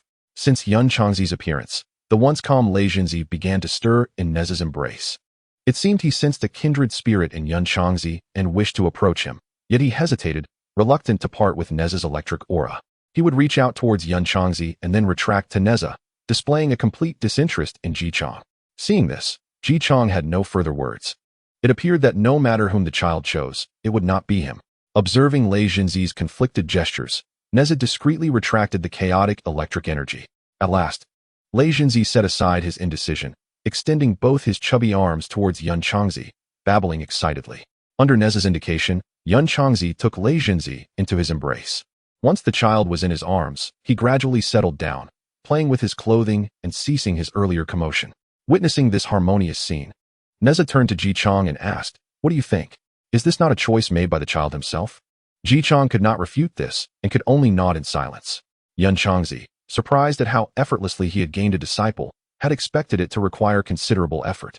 Yet it unfolded so simply. He recognized that this ease was largely due to the presence of the young Taoist opposite him, and he felt a growing fondness towards Nezha. Although the matter of taking on a disciple seemed to be settled, it was not entirely concluded. Zhenzi sensed that Lei Zhenzi was entangled in profound karmic ties with both individuals. While Nezha had prevented Ji Chang from directly adopting Lei Zhenzi as a son, it was Ji Chang who had first discovered the child, and their connection had already been established. However, due to Nezha's timely intervention, that karma had been halved.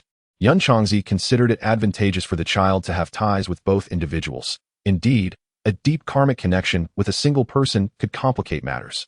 Embracing the child Lei Zhenzi, Zhenzi pondered for a moment before speaking.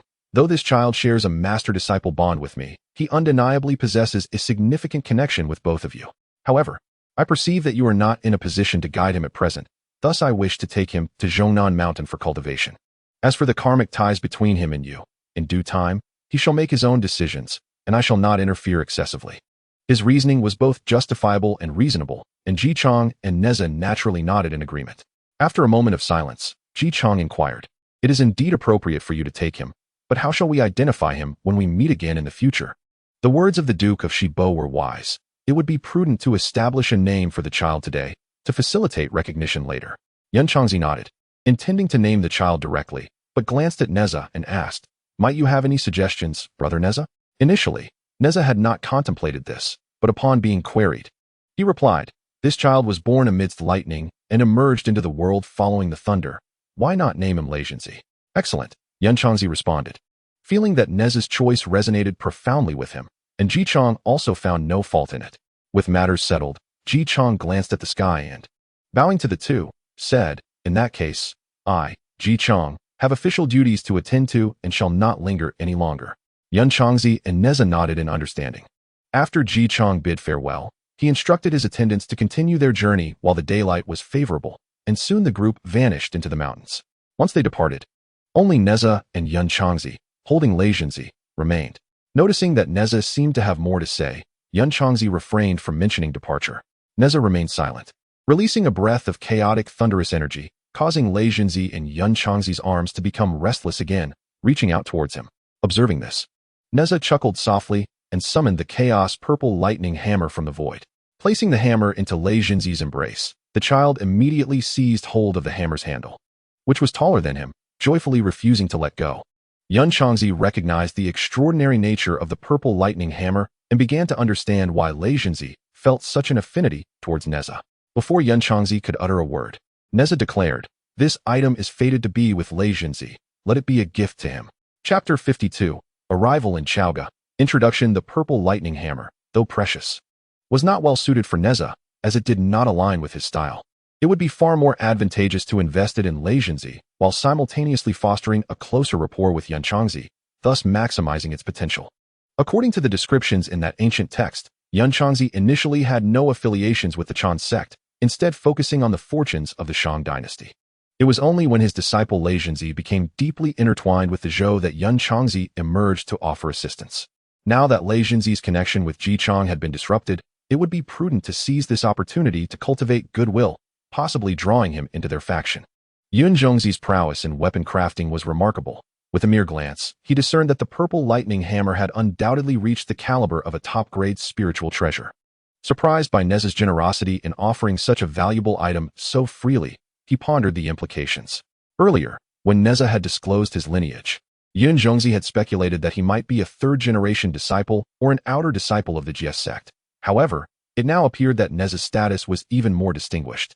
The possession of such a treasure, coupled with the audacity to gift it, was beyond the means of ordinary Jie sect disciples. Observing Zhenzi, who clutched the purple lightning hammer with fervor, Yuanshi hesitated momentarily before expressing his gratitude. "Then I shall convey my thanks on behalf of Zhenzi." While accepting the purple lightning hammer would indeed deepen the karmic bond between Zhenzi and Nezha, the hammer was undeniably well suited for Zhenzi, making refusal impossible. Moreover, Yuanshi could discern that Nezha's youthful appearance was not a result of celestial arts, but rather a reflection of his genuine age. Such a prodigious talent at such a young age was nothing short of extraordinary. The prospect of fostering an alliance with such a genius was advantageous for Zhenzi. After expressing his gratitude, Yuanshi inquired further, "I am acquainted with many disciples of the Jie sect. May I ask whom you, esteemed Nezha, have taken as your master?" Nezha, not wishing to conceal his background, replied, "My master is the Tongtian patriarch of the Jie sect, not merely a third-generation disciple."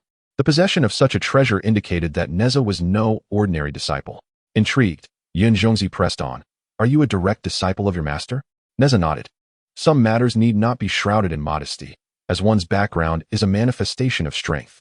Realizing this, Yuanshi understood why Nezha could casually produce a top-grade spiritual treasure. While the Jie sect had many disciples, there had traditionally been only 4 direct disciples of the second generation. Nezha was likely a recent addition, a fortunate opportunity indeed. Recognizing Nezha's intent to cultivate a rapport, Yuanshi, faced with such talent and lineage, found no reason to decline. However, with both occupied by their respective duties, their interaction remained brief and cordial. Subsequently, they bid each other farewell, with Zhenzi and Zhenzi returning to Zhongnan Mountain, while Nezha continued his journey to Chaoga. As Nezha traversed the path leading to the royal city of Chaoga, he observed the relatively serene surroundings and reflected on the contents of the book he had read. His encounter with Ji Chong had afforded him insight into the current stage of events, allowing him to form a general understanding of the situation in Chaoga. According to the narrative, once Ji Chong entered Chaoga, he would soon face 7 years of imprisonment. Following his escape back to Shiqi, the establishment of the Zhou dynasty would unfold, leading to a confrontation between the Shang and Zhou realms, after which the celestial beings of the Chan and Jie sects would intervene. Contemplating these developments, Nezha realized that time was of the essence. Perhaps only 7 years remained for him to prepare. Furthermore, his recollections indicated that these 7 years would not be entirely uneventful, as various incidents were bound to occur, some of which he was uncertain whether to involve himself in. With these thoughts occupying his mind, Nezha arrived at the gates of the palace. Upon arriving in Chaoga, he resolved to first meet Yin Shou, seeking to ascertain whether the accounts in the book truly portrayed him as foolish and incompetent, or if there were deeper circumstances at play. In truth, he held a disdain for many of the descriptions within that tome, as it depicted the teachings of the righteous Zhou as the ultimate victors, thereby representing the forces of justice. Conversely, opposing entities, such as the Shang and the were portrayed as nefarious. However, Nezha, being part of, understood that the narratives were not entirely factual. Many matters were presented with bias. Thus, he could not place complete trust in the book. To discern the truth, he felt it necessary to meet Yin Shou in person. Nezha desired an audience with Yin Shou. Yet after wandering near the palace, he discovered the grand entrance firmly closed, with not even the customary attendants present to receive visitors. It appeared as though Yin Shou had indeed succumbed to the allure of beauty, neglecting his duties as the accounts had suggested. Consequently, it seemed that gaining access to him through conventional means would prove challenging. Nevertheless, Nezha remained unperturbed. Departing from the palace entrance, Nezha leisurely strolled to a residence, its plaque emblazoned with the words Siddha Mansion. Although Yin Shou was presently unavailable to see anyone, Nezha, having thoroughly studied Feng Shenyi, knew that 2 individuals could still gain an audience with him relatively easily. Arriving at the Siddha Mansion where Fei Zhong resided, Nezha approached the door and knocked. Before long, the door swung open, revealing a young attendant who scrutinized Nezha with curiosity, remarking, "What brings you here, young sir?" Nezha chuckled lightly, producing a fragment of gold and stating, "I kindly request that you announce my visit to Fei Zhong, for I am Nezha." Upon seeing the gold, the attendant's eyes widened, and, swallowing hard, he hastily took the gold and tucked it into his robe, exclaiming, "Certainly, please wait a moment while I inform him." The attendant's eagerness was not solely due to the allure of the gold. He recognized Nezha's standing. The subjects of the Shang were not unfamiliar with, as many current officials and generals had trained under its auspices, and he was aware that those emerging from were known for their formidable abilities. Thus, he understood that recommending such a talented individual to his master would not only incur no reproach, but might even yield a reward. The attendant hurried inside to relay the message, returning shortly with a middle-aged man who bore the air of a steward. The steward quickly assessed Nezha with a brief glance before approaching him with a broad smile, saying, "Please, come in. My master is already awaiting you in the hall." Following the steward's lead into the main hall of Siddha Mansion, Nezha beheld Fei Zhong seated at the head of the table. The portly figure of Fei Zhong squinted his eyes to appraise the newcomer, exclaiming with a smile, "Indeed, you possess an extraordinary demeanor. Please take a seat." Nezha, unreserved in his demeanor, nodded slightly and took a seat. Without allowing Fei Zhong the opportunity to inquire, he directly stated, "Master Fei, I have come to request your assistance in introducing me to His Highness, the King of Shang." Upon finishing his words, he produced a pouch and placed it upon the table, revealing a bounty of gleaming gems within its open mouth.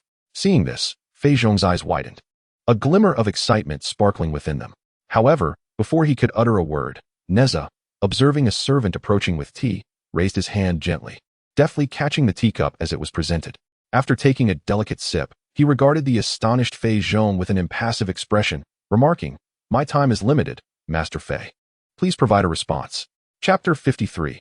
Entering the palace, testing the waters in order to avert unnecessary complications, Nezha employed a combination of enticement and intimidation, confident that a man of Fei Zhong's caliber possessed the astuteness to comprehend his intent. This tactic proved effective, Upon witnessing Nezha's display, Fei Zhong promptly abandoned any ulterior motives and replied, "Of course, it would be my honor to introduce such an esteemed figure to the king." His tone was markedly more solemn than before, and even his address shifted accordingly. "Excellent," Nezha acknowledged with a nod, and with a gentle flourish of his hand. The pouch of gems flew directly into Fei Zhong's embrace. Fei Zhong hastily secured the pouch and rose, declaring, "Esteemed one, please wait a moment. I shall prepare a carriage to the palace forthwith."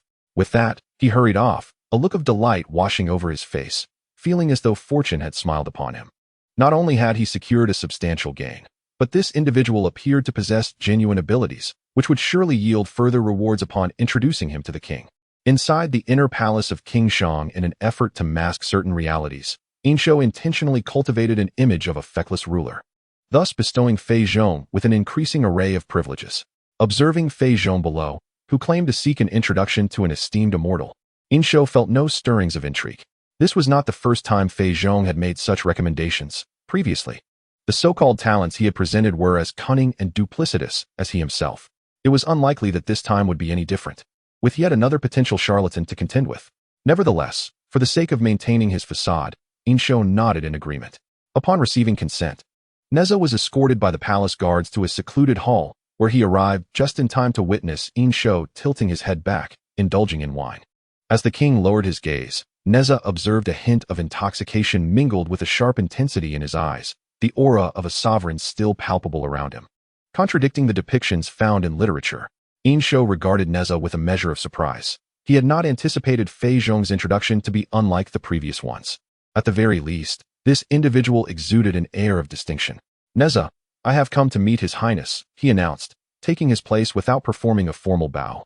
Merely offering a slight nod, Inshou, accustomed to the pretentious customs of these so-called immortals, felt little perturbation. With one hand resting against his forehead, he squinted at Nezha, his voice tinged with inebriation as he asked, "What business do you have with me?" Upon hearing the recent surge of warfare, "I present a battle diagram to the King of Commerce." Nezha merely sought to ascertain whether Inshou truly resembled the description in the text, thus fabricating a casual pretext. He handed the diagram to a nearby attendant for presentation, meticulously observing Inshou's response. Noticing the flicker of inebriation vanish from his eyes as he examined the diagram, Nezha discerned that the facade of indulgence was indeed a ruse. As Nezha scrutinized Inshou, his gaze was suddenly drawn to the sword at his side. Since the last activation of the Eye of Illusion, it had remained unsealed. A fleeting azure light glimmered in his eyes, revealing the true form of the bronze sword before him. Within the confines of the bronze blade lay a hiltless wooden sword, which Nezha compared to the great K sword depicted in the tome. Indeed, it was unlike what should have been incinerated. This sword had been concealed, suggesting that this merchant king harbored deeper secrets. Inshou examined the battle diagram, recognizing it as one capable of bolstering morale before conflict, a commendable piece. Yet, he was skeptical that the individual before him had come solely to deliver this diagram. Did the wish to intervene, or was this merely a simpleton seeking to profit? While Inshou pondered Nezha's motives, Nezha was equally contemplative of his intentions. Regardless of his true aims, Inshou had certainly engaged in acts of debauchery and tyranny. The lives he had taken were not mere fabrications of the narrative. Prior to arriving in Chaoga, Nezha had inquired about this merchant king from his father, learning that his reputation had once been quite favorable, only to deteriorate in recent years. If this guise of debauchery was merely a masquerade, what was his true objective? Had he unearthed some profound revelation that prompted such a transformation? The silence did not linger for long. Inshou discarded the battle diagram back onto the tray after only a brief examination. "Very well, a reward," he remarked casually before resuming his drinking. Appearing entirely disinterested in the diagram, Nezha perceived Inshou's lack of intent to speak further, yet he was unwilling to conclude the conversation. The revelations he had recently gleaned had piqued his curiosity regarding Inshou. Feigning nonchalance, he remarked, "The sword of the merchant king is commendable." Inshou, unperturbed, continued to drink, seemingly indifferent to the compliment. Nezha narrowed his eyes slightly, resolved to intensify his probing. A great calamity has arisen. The merchant king should exercise caution. At this pronouncement, Inshou's drinking motion faltered imperceptibly. With a sudden outburst, he hurled his cup against the ground, producing a resounding crash. "All of you leave." The attendants, having already suffered greatly from Inshou's unpredictable temperament, dared not utter a word as they hastily retreated in trepidation. Once the attendants had departed, Nezha remained composed. standing resolutely in place. The recent outburst of Yinsho seemed almost illusory as he once again grasped a fresh goblet, his tranquil gaze fixed upon Nezha. What do you intend to do? Nezha, now perceiving the true nature of Yinsho, met his gaze with equal calmness and replied, I intend to do nothing. Perhaps I might assist the king of Shang in preserving the great Shang. A booming laughter erupted from Yinsho, as if he had heard the most ludicrous jest. The fortune of Shang is flourishing. Does it truly require your aid to safeguard it? Nezha was acutely aware that Yinsho's agitation stemmed from his mention of the impending calamity. Though he appeared relaxed, the tension within him had noticeably intensified. Surprisingly, Nezha noted that Yinsho was indeed knowledgeable about the great calamity and held it in high regard. Currently, as the disaster was just beginning to unfold, few were aware of it, and even fewer understood its profound implications for humanity. Given Yinsho's apparent concern, he must have been informed by someone. Who could it be? Nezha, wishing to probe further, inquired, Is that so?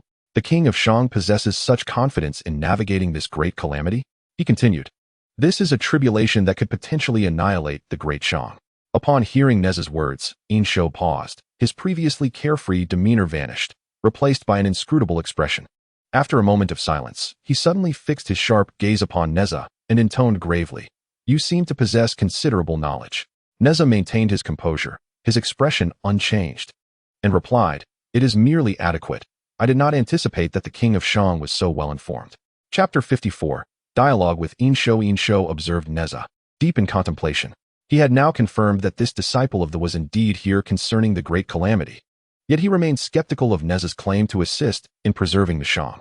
Leaning back in his dragon throne, he casually inquired, Then do enlighten me on how you intend to aid me in safeguarding the great Shang? Nezha, uncertain of Yinsho's true intentions, cautiously replied, How I assist will naturally depend on what the king requires. Sitting upright, Yinsho poured himself a drink and, upon hearing this, lifted his gaze. Oh, so you intend to heed my commands? Nezha shook his head. Not at all. If the king is willing, we may collaborate. After toying with his goblet for a moment, Yinsho downed his drink and remarked, Collaboration? What do you wish for me to grant you? This question momentarily caught Nezha off guard. After some contemplation, he candidly confessed, To be honest, I have not yet contemplated what I might seek from the king. Due to his affiliation with the Nezha was inherently positioned in opposition to the great Zhou, hence he had not considered acquiring anything from Yinsho. Nor did he wish to impose any harm upon the great Shang. If Yinsho indeed had schemes under the impending calamity, it would be advantageous for Nezha. Thus, without compromising the interests of the, he was open to offering assistance.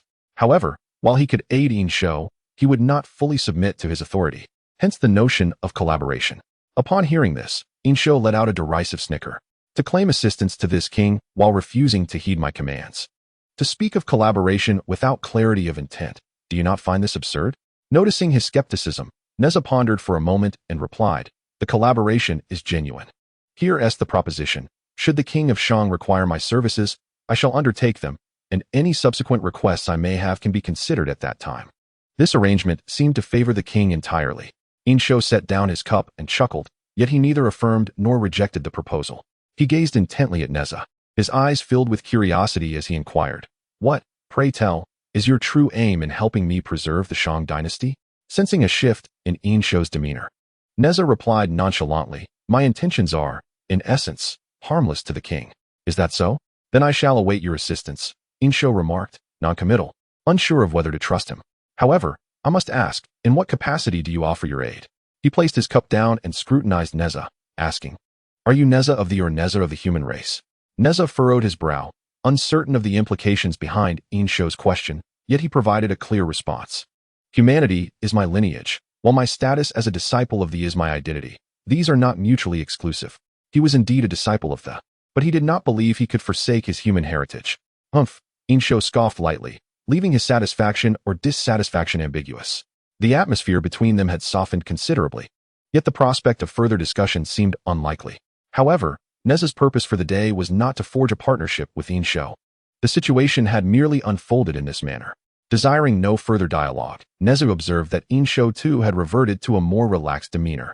Their conversation had merely been a superficial exchange, with both parties revealing little. The hour was still early, and the great Zhou had yet to be established. Thus, Nezha had no intention of solidifying a collaboration with Yinsho at that moment. Nevertheless, should a partnership be pursued in the future, A foundation had been laid. After a brief silence, Nezha spoke. Since the array map has been presented, I shall take my leave for now. It was as if his sole purpose today was to deliver the array map, and their prior conversation was rendered inconsequential. Insho remained silent, resuming his drinking, merely gesturing for Nezha to depart. Unperturbed, Nezha produced a jade talisman, directly channeling his magical energy to present it before Insho. As previously mentioned, should the king wish to reach out, he may shatter this jade talisman. Insho, still engrossed in his drink, extended his hand to accept the floating talisman. Acknowledging that he had accepted it, Nezha smiled lightly, said nothing further, and turned to exit the grand hall. As he walked through the palace gates, Nezha paused to cast a lingering glance back. He then retrieved a jade plate from his robes, its surface shimmering with red dots, pondering inwardly. The cultivation of a golden immortal must belong to that nine-tailed fox, no doubt. After all, the Zhuek sword is already in Insho's possession, indicating that Zhenzi has indeed arrived. Thus, the nine-tailed fox must also be within the palace. The jade plate that Nezha presented was a magical artifact bestowed upon him by the esteemed Wu Dang sister, designed for sensing. The crimson dust signified the presence of the golden immortal realm, and judging by its luminosity, it was likely approaching perfection. He understood that what appeared to be merely a dialogue between himself and Insho in the hall was, in fact, witnessed by a third party. It was precisely due to this third party's presence that Nezha was inclined to consider a collaboration with Insho.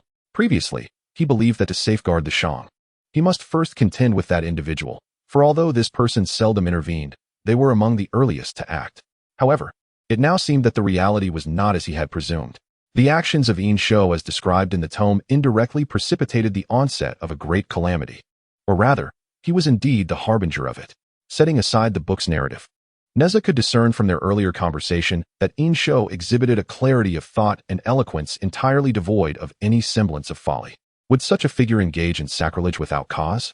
Moreover, his subsequent series of hedonistic and tyrannical behaviors commenced only after that incident, prompting further speculation. If not by his own volition, what compelled Insho to undertake that act? Nezha could only contemplate two possibilities: a calculated scheme by that individual, or a collaboration between the two. While the former seemed more plausible, the latter appeared to hold greater truth. If it were indeed a scheme, how could that individual remain oblivious to the anomalies? Or was Insho simply adept at concealing his intentions? Nezha dismissed this notion. He did not believe Insho could perform such theatrics under that individual's watchful gaze, as it required more than mere acting prowess. Furthermore, with the presence of the nine-tailed fox, Insho's audacity to reveal his true self and utter those words indicated that their relationship transcended the book's portrayal. Thus, only one alternative remained. That individual had forged some form of alliance with Insho, and the nine-tailed fox was not sent to manipulate him, but perhaps to assist him. Nezha contemplated these matters in the hall, leading him to believe that if that individual indeed had a hand in this, collaborating with Insho might prove a favorable course of action. After all, he was acutely aware of the impending challenges facing the Jie teaching. So if he could establish a connection through Insho to that individual, perhaps the ultimate outcome could be altered for the better. However, his current knowledge was scant, and Nezha could not ascertain the accuracy of his conjectures. He would have to await Insho's next visit to delve deeper. He was confident that Insho would seek him out again, for both the human race and the Jie teaching shared a plight of isolation and vulnerability, perhaps even more so than the Jie teaching. Setting aside his identity as a member of the Jie teaching, Nezha felt that as a member of the human race, he would willingly extend assistance to Insho. Thus, he believed that if Insho truly harbored schemes, the likelihood of their collaboration was substantial. Chapter 55. Treasure hunting at Wui Mountain in the royal palace's side hall. Once Nezha departed, Insho paused in his drinking, waiting a moment longer until a woman of ethereal beauty emerged from behind the screen. Upon seeing Feng Jiuqing step forth, Insho inquired, "Jie teaching, what are your thoughts?" Feng Jiuqing approached his side and pondered before responding. What the Empress said, those two are indeed more inclined to target the. However, given the presence of a sage within, the human race has become the apparent pawn. Insho, resting his chin on his hand, seemed to contemplate. So, in essence, the human race shares a common adversary with. Yet, without waiting for Feng Jiuqing to nod in agreement, he continued, but the enemy of one's enemy is not necessarily a friend. After a brief moment of reflection, Insho inquired further, what about that Nezha we just encountered? This Nezha appears to possess the cultivation of a true immortal, a figure I have not previously heard of. Feng Jiuqing, wary of being detected, refrained from delving deeper into Nezha's identity. Unbeknownst to her, Nezha had already sensed her presence. Although she had struggled with her cultivation, she had indeed heard of some renowned second and third generation disciples of. However, as Nezha had only recently been accepted as a direct disciple, and with the intentional concealment by Tai Zhenren, Feng Jiuqing was unaware of this. After a moment's thought, she added, "Nevertheless, he is quite young." Picking up on her implication, Inshou expressed mild surprise. "Oh, very young? So he truly appears as youthful as he is. A true immortal of such tender years must surely be a prodigy." Then, seemingly struck by a thought, he chuckled lightly. "Youth? Perhaps that is a blessing. Perhaps he still remembers his identity as a member of the human race." Not dwelling on it too long, Inshou continued, "What is your perspective on the collaboration he proposed?" Feng Jiuqing considered his question and suggested, "If he is trustworthy, perhaps we might collaborate. After all, there are many tasks I cannot accomplish alone." Upon hearing her response, Inshou contemplated for a moment and softly replied, "Then let us wait a while longer." After meeting with Inshou, Nezha was not inclined to linger in Chaoga. He needed to allow time for consideration and had matters of his own to attend to. He had already unlocked several skills within the system, yet the primary skill remained untouched. In truth, Nezha had examined the so-called bound primary skill long ago. The system indicated that branch skills were fixed, while the primary skill was a unique ability generated for him based on the current time and space. Unlike branch skills, which could be unlocked with treasure points, the primary skill required a special item for activation. Through that book, he had gleaned some clues regarding the items necessary to activate the primary skill. After departing from Chaoga, Nezha journeyed southwest, eventually halting amidst a majestic mountain range. As he traversed the forested mountains, he wore a contemplative expression. He sought to find an object, but needed to locate a person first. Yet, the vastness of the mountains made his search challenging. Though the person he sought surely possessed cultivation, and the jade disc should be able to sense them, the disc's sensing capabilities had distance limitations. He could not search inch by inch. Recalling that the book seemed to mention a specific name, Nezha first approached a few hunters for directions, but regrettably, all denied ever hearing of a place called Urshian Ridge in Wui Mountain. Until the very end. Even after consulting an old hunter who had explored Wui Mountain for 50 years, Nezha could not ascertain the truth behind the literary work, leading him to firmly believe that it was indeed rife with fabrications. The book had mentioned that Chao Bao Shaosheng resided at the second immortal ridge of Wui Mountain, and Nezha had hoped to locate him through this geographical reference. However, it seemed that such a place did not exist. With this avenue closed off, Nezha could only pray that the book contained some grains of truth. The narrative described two individuals engaged in a game beneath a colossal pine tree, which suggested the existence of a pine forest as a landmark. As he searched through the patches of pine woods, Nezha lamented the absence of any factual statements in the text when the sensing jade plate finally stirred to life. The presence of two beings in the Tai true immortal realm must have been Xiao Sheng and Xiao Bao. Observing two closely flickering yellow dots on the jade plate, Nezha's face brightened with joy. He had at last found them. However, his smile soon faded, plunging him back into silence. The jade plate also possessed a positioning function, and upon examining the coordinates, he realized he was nearly overlapping with the two yellow points. Yet, where were they? After confirming that the jade plate was not malfunctioning, Nezha stood still with his eyes shut, and after a moment, he finally perceived a faint flow of spiritual energy. He opened his eyes and pondered for a while before activating his eye of revelation to scrutinize his surroundings.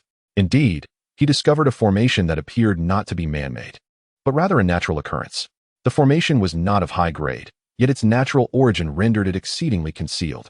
Once detected, Nezha, aided by the eye of revelation, easily discerned the key to breaking the formation. After seemingly wandering a few steps, the scenery around him transformed into an ethereal illusion, allowing Nezha to enter the secret realm within the formation. This secret realm was modest in size, comprising a small pine forest, though the trees exuded a more ancient charm than those outside. Within the forest stood the tallest tree, beneath which lay a stone table set with a chessboard, where two individuals were engaged in a match. One was clad in a white robe, exuding a gentle demeanor, while the other wore a black robe, radiating a cold intensity. Both bore strikingly handsome features, and aside from their differing temperaments, they bore a remarkable resemblance to one another. Observing their similar appearances, Nezha pondered if they were perhaps brothers. However, as a flicker of azure light crossed his gaze, the eye of revelation revealed two chess pieces, one black and one white, manifesting behind the two men. And Nezha understood. Upon Nezha's entry into the secret realm, the two players sensed his presence and lifted their heads to regard him. Their expressions bore curiosity. Yet upon noting his youth and exceptional aura, they exhibited little hostility. With the distance between them already minimal, Nezha approached the two, who rose to greet him. Upon reaching them, the man in the white robe spoke first. Greetings, fellow Taoist. I am Xiao Sheng, a wandering cultivator of Wui Mountain, and this is my companion, Taoist Qiao Bao. Xiao Sheng introduced himself and also introduced Qiao Bao, who stood beside him. Nezha reciprocated by stating his identity. I am Nezha of the Jie, and I extend my greetings to both of you. After exchanging pleasantries, Xiao Sheng's demeanor remained amiable as he spoke in a host's tone. It is indeed fortuitous for you, my friend, to have entered this realm today. Why not sit down and savor some tea together? Although I have never ventured beyond Wui Mountain, I possess a collection of its finest teas, ample for your discerning palate. With a flick of his sleeve, the chess game on the stone table vanished, replaced by an exquisite tea set and several jars of tea leaves. Nezha, however, had little interest in tea and shook his head, replying, Fate is not predetermined by the heavens. Rather, it is sought by man. I did not stumble here by chance, but came deliberately. Xiao Sheng, taken aback by this revelation, had assumed Nezha had inadvertently wandered into this secluded haven, which, though naturally formed, held no extraordinary secrets. He instinctively furrowed his brow, a hint of confusion in his voice as he inquired, Then may I ask what brings you here? Chapter 56. The falling treasure coin. Nezha pondered for a moment before deciding to be forthright, stating, I have come in search of a spiritual treasure that is said to emerge from Wui Mountain, resembling a square-hulled copper coin with wings on either side, known as the falling treasure coin. Initially, Nezha was uncertain of the coin's origins, but upon hearing Xiao Sheng's claim of never having left Wui Mountain, it became evident that the coin's emergence was indeed tied to him. His words caused both Xiao Sheng and Qiao Bao to change countenance, as they exchanged glances filled with astonishment. Qiao Bao, surprised that Nezha sought their spiritual treasure, furrowed his brow, his gaze now tinged with wariness. Xiao Sheng, too, felt a surge of tension and mused, How did you come by this information regarding the treasure? Nezha replied thoughtfully, I merely possess an innate awareness of this information, though I cannot confirm its existence. Nonetheless, this treasure is of great significance to me, and should you know its whereabouts, I would be willing to exchange it for a valuable offering. Hearing this, Xiao Sheng felt a measure of relief. He understood more than Qiao Bao. The name of a congenital treasure was predetermined by fate and could only be revealed once the user refined it. The falling treasure coin was practically birthed beneath their very noses, and they had never displayed it before outsiders, yet Nezha knew its name. Thus, he found some credence in Nezha's assertion. However, after a moment's hesitation, Xiao Sheng replied, I regret to inform you that we are unaware of the treasure's whereabouts. I must ask you to seek elsewhere. Nezha frowned slightly, realizing his earlier assumptions were too simplistic. To possess a treasure often draws suspicion, regardless of Xiao Sheng's apparent friendliness. He remained a stranger. Though they had never left Wui Mountain, their cultivation implied a depth of understanding. Yet, the falling treasure coin was undeniably vital to Nezha, and he could not simply depart. He decided to be direct. I will not dance around the subject any longer. I can sense the location of that treasure. I know it is currently within this secret realm. I implore you to understand, dear Xiao, that the falling treasure money holds immense significance for me. I hope you both can part with it, and I am willing to exchange it for something of equal value. Hearing this, Xiao Sheng was not particularly surprised. He had already surmised that Nezha might be aware of the falling treasure money's presence here, though they had chosen not to voice it. Even when Nezha made his intentions clear, Xiao Sheng resolutely shook his head, saying, I fear I must disappoint you, my friend. The falling treasure money indeed rests in our possession, yet it is rather difficult to part with it. Although the falling treasure money was not of great importance to them, having yet to be utilized since its acquisition, they were reluctant to exchange it and provoke unnecessary trouble. After all, their interests extended little beyond the game of chess, which was why they had not ventured beyond Wui Mountain. Their continued stability was not merely due to their steadfastness in guarding their small territory, but also their deliberate avoidance of excessive engagement with the outside world. While Nezha proposed an exchange that may not have placed them at a disadvantage, the opening of such a channel to the external world could lead to unforeseen complications, a risk he was unwilling to take. As the two remained unyielding, Nezha's heart sank. He felt the pressing need to activate his primary skill, making the acquisition of the falling treasure money essential. Ideally, he could obtain it amicably, but if that proved impossible, he might be compelled to resort to drastic measures. Despite the superior cultivation of these two individuals, they were merely two rogue cultivators. As a direct disciple of a saint, backed by Jie, he had numerous strategies at his disposal to address them. However, these two bore him no ill will, and he preferred not to resort to violence unless strictly necessary. Yet, If they remained obstinate in withholding the falling treasure money, he would have no choice. As these thoughts crossed his mind, Nezha suddenly paused, his thoughts ceasing their wanderings. Just recently, he had chastised Tai Junren and Randang for their unscrupulous pursuit of cultivation. And now he found himself entertaining similarly oppressive notions of coercion. He was astonished by his instinctive alignment with Tai Junren's mentality, where strength dictated authority and justified the taking of what one desired. Even those who seem indifferent to worldly affairs ultimately have their own aspirations. He could always find something that would resonate with them. At the very least, he knew that in the face of great calamity, these two would eventually emerge, and the falling treasure money would pass into the hands of someone he could easily confront without burden. This was not an alternative form of robbery, after all. Just as Xiao Sheng and his companion bore no obligation to assist him, Nezha was under no compulsion to rescue them. Thus, despite the existence of other options, he instinctively leaned toward the direct method of seizure, merely because it was the simplest and swiftest approach. This was not a matter of urgency, for if he indulged in this convenience now, how could he refuse it in the future? Nezha began to grasp Tai Junren's perspective. The convenience afforded by power could easily lead one astray. Once the floodgates of desire are opened, closing them becomes a formidable challenge, ultimately resulting in a complete loss of self amid the throes of yearning. Though he comprehended the situation, he would not allow it to define him. He would never betray his true self by succumbing to desire. His strength was acquired to reject these injustices rather than to perpetuate them. It was a means of safeguarding himself and those he cherished from the unfairness that surrounded them. As a former victim, he could never transform into the very oppressor he despised.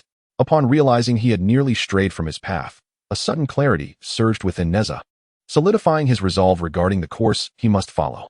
With this newfound determination, he sensed a profound energy awakening within him, as the bottleneck of his mid-level celestial being began to loosen, suggesting a forthcoming breakthrough. This transformation reinforced Nezha's conviction that his choices were indeed righteous, prompting him to dismiss any errant thoughts and humbly implore, "Esteemed brothers, I urge you to reconsider. To be candid, I am a direct disciple of a sage. Should you be willing to exchange, I shall strive to fulfill any request you may have." Xiao Sheng remained silent, perceiving a fleeting malice from Nezha that quickly dissipated. Though well concealed, their heightened perception, born of this secret realm, allowed them to sense such nuances. Thus, despite recognizing Nezha's sincerity, a tinge of wariness lingered in Xiao Sheng's heart. If this individual, claiming to be a sage's disciple, were to harbor ill intentions, they would find it difficult to withstand him. Exchanging glances with Qiao Bao, both men silently communicated their mutual concern. Sensing the subtle shift in atmosphere, Nezha, wishing to dispel any misunderstanding, reassured them, "Rest assured, my friends. I will not resort to my sect's power for tyrannical actions. If you doubt my word, I am willing to pledge an oath." Upon hearing this, the gravity in Xiao Sheng and Qiao Bao's expressions lightened considerably. Chapter 57. Breaking the stalemate with the atmosphere easing somewhat, Nezha continued, "Moreover, given your ascension to this level of cultivation, you are undoubtedly aware that the primordial world undergoes cataclysmic tribulations at regular intervals. I must not conceal from you that the current celestial calamity has recently commenced. Furthermore, whether you believe it or not, I perceive that possessing the fallen treasures in your hands may not bode well. In fact, it could potentially expose you to peril during this impending disaster. Therefore, I earnestly hope you will reconsider my proposal." Xiao Sheng and Qiao Bao, having cultivated to their current status, were not ignorant of the severity of such tribulations. Nezha's mention of the impending calamity instilled a sense of caution in both. Within this secret realm, it was improbable for Nezha to deceive them, leading them to conclude that his assertions bore a ring of truth. Even the typically composed Xiao Sheng found himself unsettled, unable to suppress his curiosity as he turned to Qiao Bao for his perspective, saying, "Brother Qiao, what is your opinion?" Qiao Bao, who had remained reticent until now, had always trusted Xiao Sheng's judgment, allowing him to take the lead. Upon hearing Xiao Sheng's inquiry, he spoke, "Brother Xiao, you need only make the decision. I place my trust in you." Xiao Sheng, upon hearing these words, fell silent, his gaze lowered in contemplation. The formidable background of Nezha filled him with trepidation. They could not merely rely on his ability to fulfill his promises, entrusting their safety entirely to another. Nevertheless, Nezha's forthright and candid demeanor was indeed commendable. Even though Xiao Sheng had resolutely maintained minimal contact with the outside world, he could not help but feel a twinge of compassion in response to Nezha's earnest plea. Furthermore, Nezha's earlier mention of a great calamity unsettled him, as he feared that even if they managed to dismiss him this time, their peace would remain fragile. After a prolonged silence filled with deep reflection, Xiaosheng finally resolved to speak, gazing at the expectant Nezha. Let us proceed thus. My brother Chao and I seek nothing more in life than to immerse ourselves in the art of chess. I possess a difficult chess problem. If you can solve it, the treasure I offer shall be yours without hesitation. To Xiaosheng's surprise, Nezha's face lit up with delight. Are you truly serious? Indeed. Xiaosheng replied, convinced of the sincerity in Nezha's previous words. Lately, he had felt an unsettling apprehension, and it seemed that he and Qiao Bao might indeed be drawn into this impending calamity. With such a disaster looming, they, as mere wanderers, could not hope to evade it. If they were destined to confront the outside world, perhaps, as Nezha suggested, the treasure might not bode well for them. Thus relinquishing it would pose no great loss. However, he was reluctant to part with it so easily. After all, even if the likelihood was slim, should they misjudge Nezha's character and fall victim to deception, regret would be inevitable. Thus, he proposed a condition. For them, chess was of utmost importance.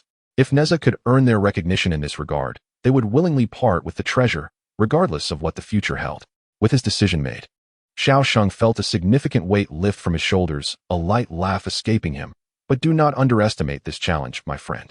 This chess problem has stumped Brother Chao for quite some time. I shall grant you 3 attempts, and as long as you do not leave. You may take as long as you wish. Xiaosheng understood that Nezha was still young and likely not an expert in chess. Yet solving a problem was not merely about skill. It also involved serendipity and chance. Without further hesitation, Nezha readily agreed. Very well. Seeing Nezha's confidence sparked Qiao Bao's curiosity, compelling him to glance up. Could it be that this individual was a chess master? However, Nezha was far from a chess expert. He possessed only a rudimentary understanding of the game's rules. Yet, given the opportunity, he certainly would not miss the chance to try. And he did possess some degree of confidence. Excellent, Xiaosheng responded with a smile, and with a wave of his hand. The tea set on the stone table was cleared away, revealing a challenging chess problem. Please, my friend, proceed. Nezha stepped forward, meticulously scrutinizing the chessboard. It was evident that the situation for the black pieces was dire, relentlessly besieged by the white pieces, akin to a colossal beast ensnared. He observed with utmost seriousness, yet did not delve deeply into contemplation, for he was acutely aware of his own limitations. He merely focused on memorizing the positions of the pieces. Xiaosheng and Qiao Bao, watching Nezha's actions from the sidelines, noticed that after a brief period of intense observation, he closed his eyes and swiftly entered a state of enlightenment. Witnessing this scene, Xiaosheng and Qiao Bao exchanged glances, both expressions reflecting profound astonishment. After all, they had witnessed Nezha transcend into enlightenment merely by observing the game, indicating his extraordinary aptitude for Go. Unbeknownst to Nezha, who was oblivious to Xiaosheng and Qiao Bao's thoughts, his apparent moment of enlightenment was, in fact, a transition into the system's realm.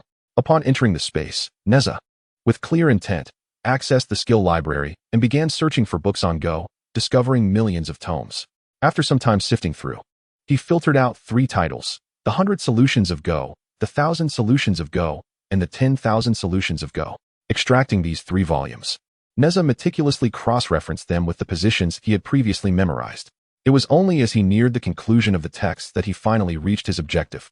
While not identical to the endgame presented by Xiaosheng, the fundamental strategies were aligned, thus allowing him to apply the methods learned. Having grasped the means to break the stalemate, Nezha returned the 3 books to the library and exited the system's realm. As he had been seated beside the Tree of Time during his reading, only a brief moment had elapsed in the outside world. Therefore, when Nezha swiftly emerged from his meditative state, Xiaosheng felt a tinge of regret, believing such a short duration could hardly yield substantial insight. Nevertheless, Nezha's earlier display was sufficient to convince him of Nezha's considerable talent for Go, resulting in a markedly friendlier demeanor. As Nezha opened his eyes, Xiaosheng could not restrain himself from speaking. It seems, my friend Nezha, that you possess a remarkable talent for Go. I believe you will soon decipher this board. Hearing his encouraging words, Nezha smiled, choosing not to elaborate but instead reaching for a black piece. Captivated by this action, Xiaosheng inquired with curiosity, "Are you poised to make your first move?" To him, it appeared that Nezha had yet to commence any serious contemplation, as the duration of his enlightenment had been negligible. Nezha nodded affirmatively, stating, "It is worth a try." Then, under the inquisitive gazes of the two, he calmly placed his piece on the board. As the black stone settled, the white pieces responded automatically, a preset arrangement established by Xiaosheng. Without a hint of hesitation, Nezha continued to place 6 consecutive stones, transitioning Xiaosheng and Qiao Bao's expressions from confusion to astonishment. By the time the seventh stone was placed, their faces were utterly transformed by shock. For with the placement of this piece, the previously encircled black stones sprang to life, akin to a mighty beast unleashed, while the white pieces found themselves at a distinct disadvantage. Xiao Sheng was taken aback, momentarily at a loss for words. He had anticipated that Nezha could unravel the chess game, yet he was astonished by the swiftness of his success. Qiao Bao, standing nearby, shared the sentiment, his gaze towards Nezha shifting to one of newfound admiration. After a brief pause to collect his astonished emotions, Xiao Sheng spoke, "Brother Nezha, your extraordinary chess skills are truly commendable." His demeanor towards Nezha had transformed entirely. Even his address had grown notably more familiar. "Your praise is unwarranted, my friend," Nezha replied, shaking his head. "I am not particularly skilled in chess. I merely possess a slight understanding of breaking formations." While he spoke the truth, he was uncertain whether the two would believe him. Xiao Sheng, however, held his doubts in check, choosing not to pursue the matter further. Remembering his prior promise, he continued, "As previously agreed, should you succeed in breaking this chess game, the treasure of the falling treasure coin is now yours, Brother Nezha." With that, Xiao Sheng retrieved an object, a round coin with a square hole, adorned with a pair of ethereal wings.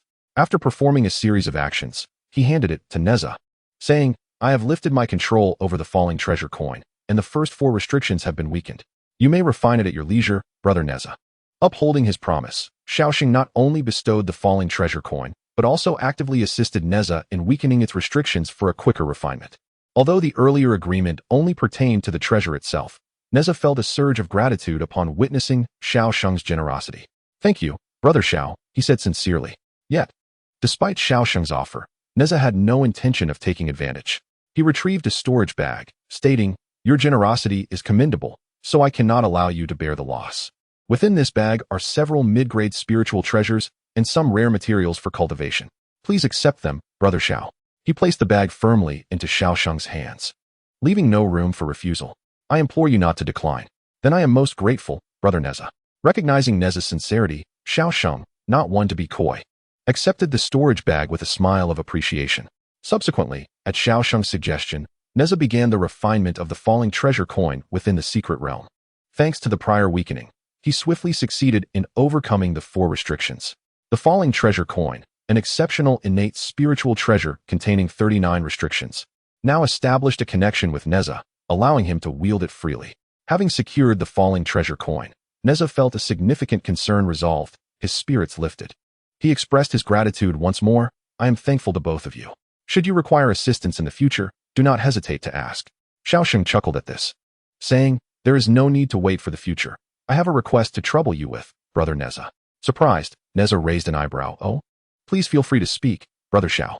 With a serious expression, Xiao Sheng did not beat around the bush, stating plainly, "I kindly ask you to assist in breaking 2 more chess games." Upon hearing this, Qiao Bao turned to him, evidently struck by a thought. Xiao Sheng nodded in acknowledgement and then addressed Nezha, who had yet to express his stance. "These 2 chess games hold significant importance for both myself and Brother Qiao. If Brother Nezha could assist us in resolving them, please feel free to articulate any request you might have." Xiao Sheng, having gained a grasp of the situation after Qiao's assistance, made his request without any intention of taking advantage of the situation, and Nezha held a high regard for his character. Thus, he was reluctant to decline Xiao Sheng's request. However, he was aware of his own limitations and, fearing that Xiao Sheng might overestimate his capabilities, he thoughtfully cautioned, "I am willing, but I must confess that I have not delved deeply into the intricacies of Go. My prior success in breaching Brother Zhao's strategies was largely attributable to fortune, so I advise against harboring excessive expectations." Xiao Sheng, undeterred, replied with a smile, "Luck is often an integral component of skill. I am grateful for Brother Nezha's willingness to assist." The 2 chess games were not easily movable, and he requested Nezha to follow him. Nezha nodded in agreement, and under Xiao Sheng's guidance, they ventured deeper into the towering pine forest, accompanied by Qiao Bao. As they walked, Xiao Sheng began to explain, "Since we have decided to enlist Brother Nezha's aid, there are several matters that should be disclosed. Both Brother Qiao and I are manifestations of chess pieces." Nezha slightly nodded, appearing unsurprised, as he had already been aware of this fact. Through Xiao Sheng's narrative, Nezha learned of their specific origins. This secret realm was a naturally formed sanctuary, first stumbled upon by 2 wandering immortals, who, after discovering the place, chose to remain there indefinitely. They never departed, spending their remaining days in the realm, indulging in tea and engaging in matches until the end of their lives. Before their passing, each left behind a game in a state of stalemate, one with all white pieces played except for a solitary black piece, and another with all black pieces played except for a single white piece remaining. After an indeterminate period, under the nurturing aura of the secret realm, these two pieces transformed into sentient beings. The white piece became Xiao Sheng, while the black piece became Qiao Bao. They were, in essence, the embodiments of the two immortals' lingering aspirations, inheriting their names as a form of homage. Thus, Xiao Sheng and Qiao Bao are indeed named after those two wandering immortals. As Xiao Sheng elaborated, the trio arrived at the heart of the pine forest, standing beneath a gnarled tree. Beneath it lay a stone table, adorned with two weathered stone chessboards, marred by cracks that spread like veins, showing signs of imminent fracture. These were the very games left in stalemate. Nezha gazed at the chessboards. One depicted a trapped white giant tiger, while the other illustrated an ensnared black dragon. Although the circumstances differed, both were ensnared in dire predicaments. Observing Nezha's scrutiny of the game, Xiao Sheng further remarked, "I trust you have discerned, Brother Nezha, that these boards are on the brink of collapse. They cannot withstand much longer." The markings upon the boards are not only a testament to the ravages of time, but also to the numerous attempts Brother Qiao and I have made to resolve the games, each endeavor leaving behind an additional crack. In the current state of these two chessboards, there may still be 3 attempts left. However, even without trying, they will inevitably fade into obscurity within 20 years due to the relentless erosion of time. The chessboards appear rather ordinary, yet they are irreparable. Nezha, perplexed, inquired, "Is there something particularly significant about these chessboards?" In response, Xiao Sheng candidly replied, "Brother Nezha, your actions are commendable and transparent. Thus we shall not conceal anything from you. To be frank, while Qiao and I have taken on the form of chess pieces, these pieces fundamentally rely on the existence of the chessboard. Therefore, if we are unable to decipher the game before these boards vanish, both Qiao and I shall cease to exist." Nezha was taken aback, realizing that the fate of the two was intertwined with the chessboards, and his expression grew grave. Observing Nezha's seriousness, Xiao Sheng sought to alleviate his pressure, saying, "In truth, we had nearly given up hope prior to your arrival. We merely wished to pass our final days in peace within this secret realm. Thus, Brother Nezha, please do not feel undue pressure, regardless of the outcome. Qiao and I have long since prepared ourselves." In fact, before Nezha's arrival, they had resigned themselves to their fate, no longer harboring hope of deciphering the game. This was why Xiao Sheng had initially so firmly declined Nezha's request. He feared that any connection with the outside world would disturb their last moments of tranquility. Now, to his surprise, Nezha exhibited considerable skill in chess, rekindling a glimmer of hope within him, prompting the desire for one final attempt. Chapter 59, Breaking Boundaries. Following along despite Xiao Sheng's reassurances, Nezha remained cautious. After all, making an erroneous attempt would equate to depleting the lifespans of Xiao Sheng and Qiao Bao.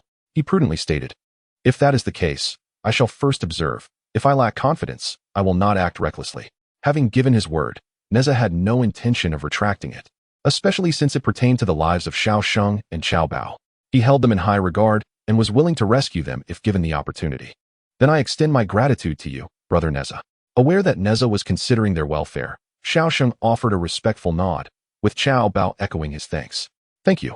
Nezha acknowledged them with a nod before approaching the chessboard, noting the positions of the pieces, and then entering the system space. Seeing Nezha easily enter a state of enlightenment, Xiao Sheng and Qiao Bao's eyes brightened, their hearts filled with renewed hope. After all, no one wishes for death if life can be preserved. And unraveling these two endgames had been their obsession since their transformation. Within the system space, Nezha reopened the library. He had nearly finished the 3 books he had just perused, but none contained solutions for the current chessboards, necessitating another search. After searching for books related to Go strategies, Nezha diligently began to sift through them. After an indeterminate number of volumes, he finally discovered a similar endgame in a book titled 9 Solutions to Endgames. This book contained solutions for only 9 types of endgames, 2 of which coincidentally resembled those faced by Xiao Sheng and Qiao Bao. After meticulously studying the solutions presented in the book and concluding that they could be applied with a high probability, Nezha exited the system space. This time, Nezha had spent a considerable amount of time. Even while seated beside the Tree of Time, more than half a day had passed in the external world.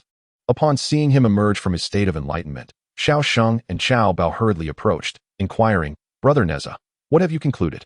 Although the two appeared relatively composed, a palpable tension had already taken root within them, as if awaiting Nezha's final verdict.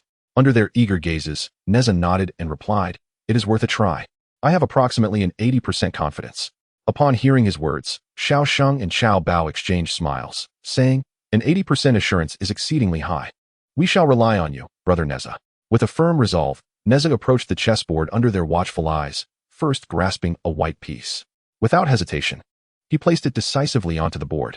With a resounding thud, as the white piece descended, the chessboard underwent a dramatic transformation beneath the anxious scrutiny of the three. The original stone board expanded into a vast, transparent chessboard.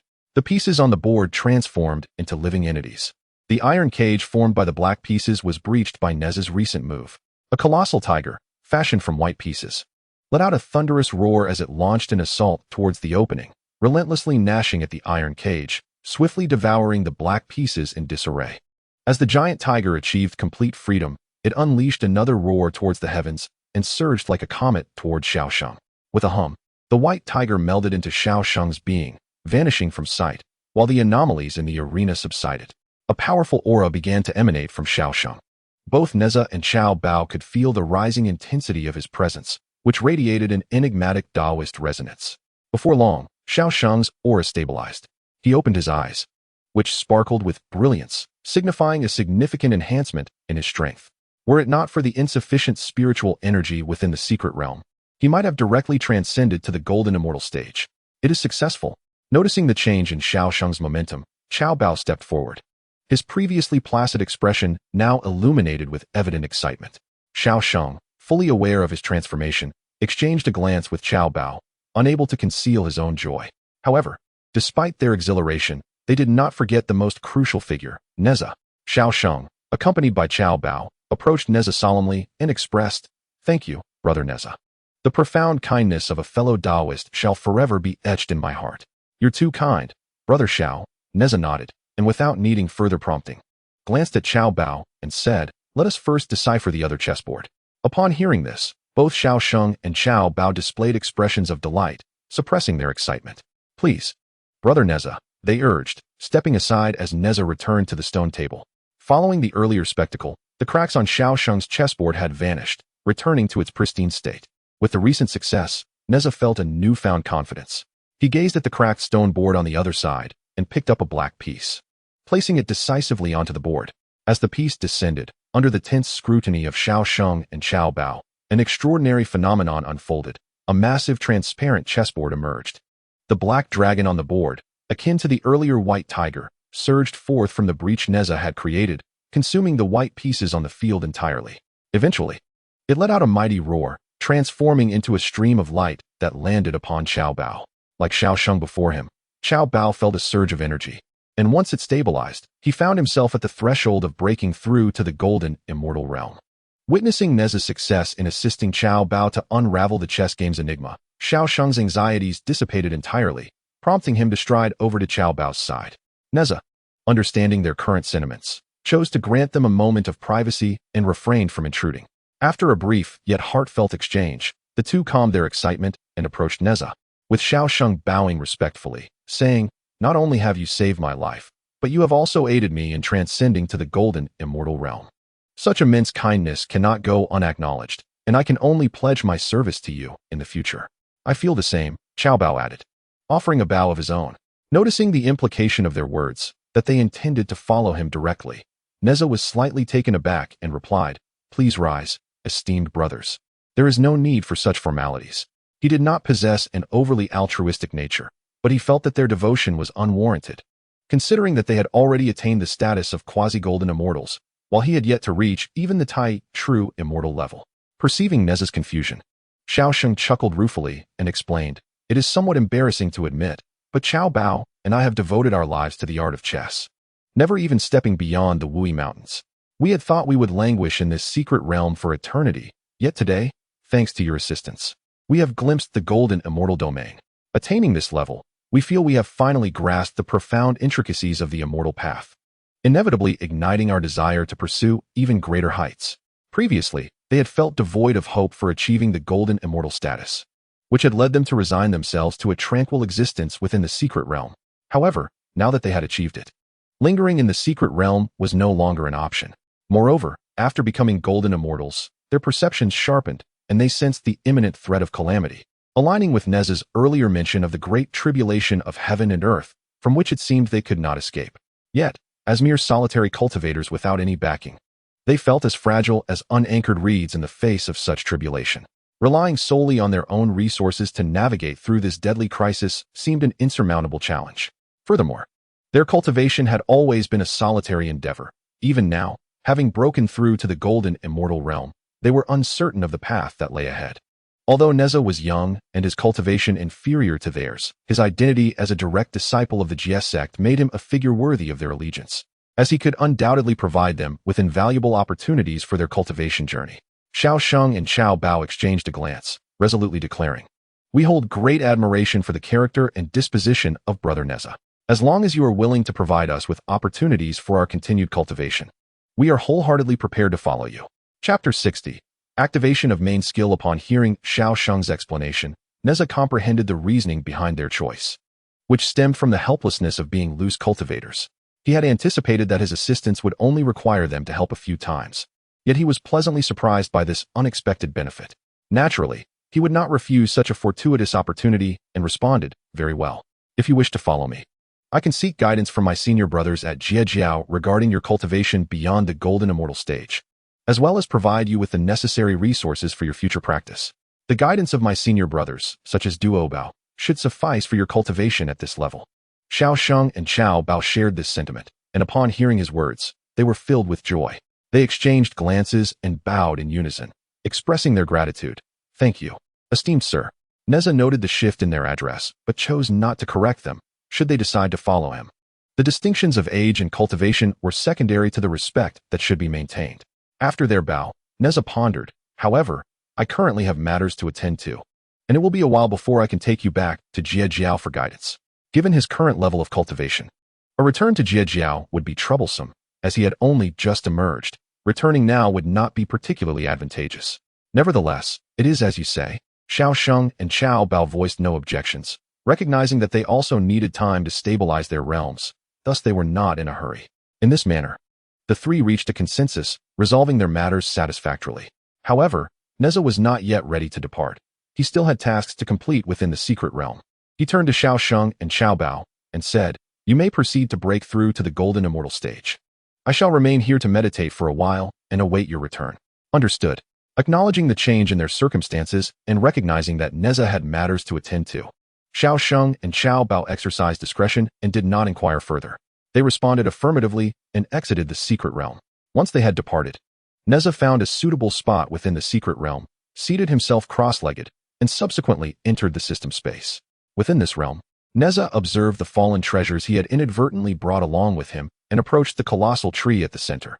Upon accessing the skill interface, he noticed that the previously dormant main skill was now marked as activatable.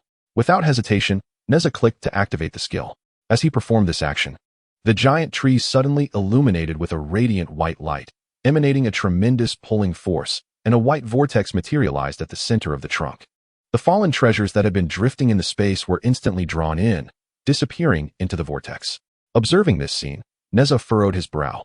It seemed he heard a brief, anguished cry as the treasures entered the vortex, though upon straining to listen, the space was unmistakably silent.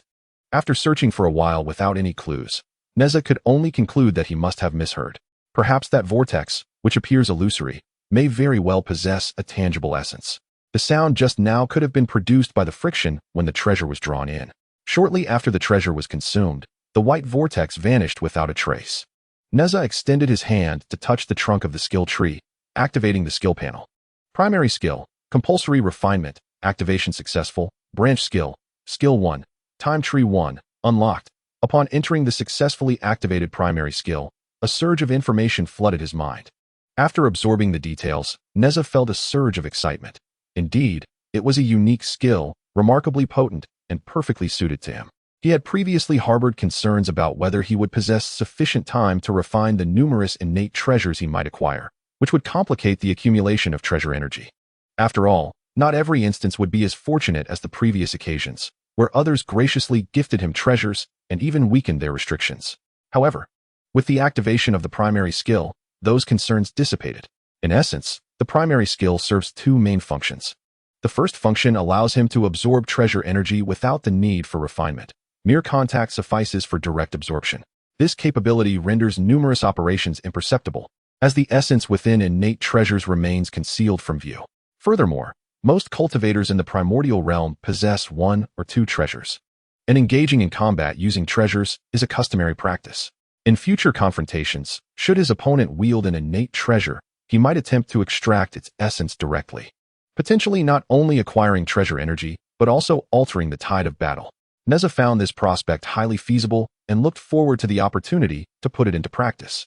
The second function of the primary skill is even more formidable. It allows for the instantaneous refinement of all restrictions within both innate and acquired treasures, enabling complete mastery over them. This skill does not discriminate between innate and acquired treasures, so if he were to obtain a coveted acquired treasure, he would not have to resort to blood sacrifice as he had with the Xian Yuan water-controlling flag.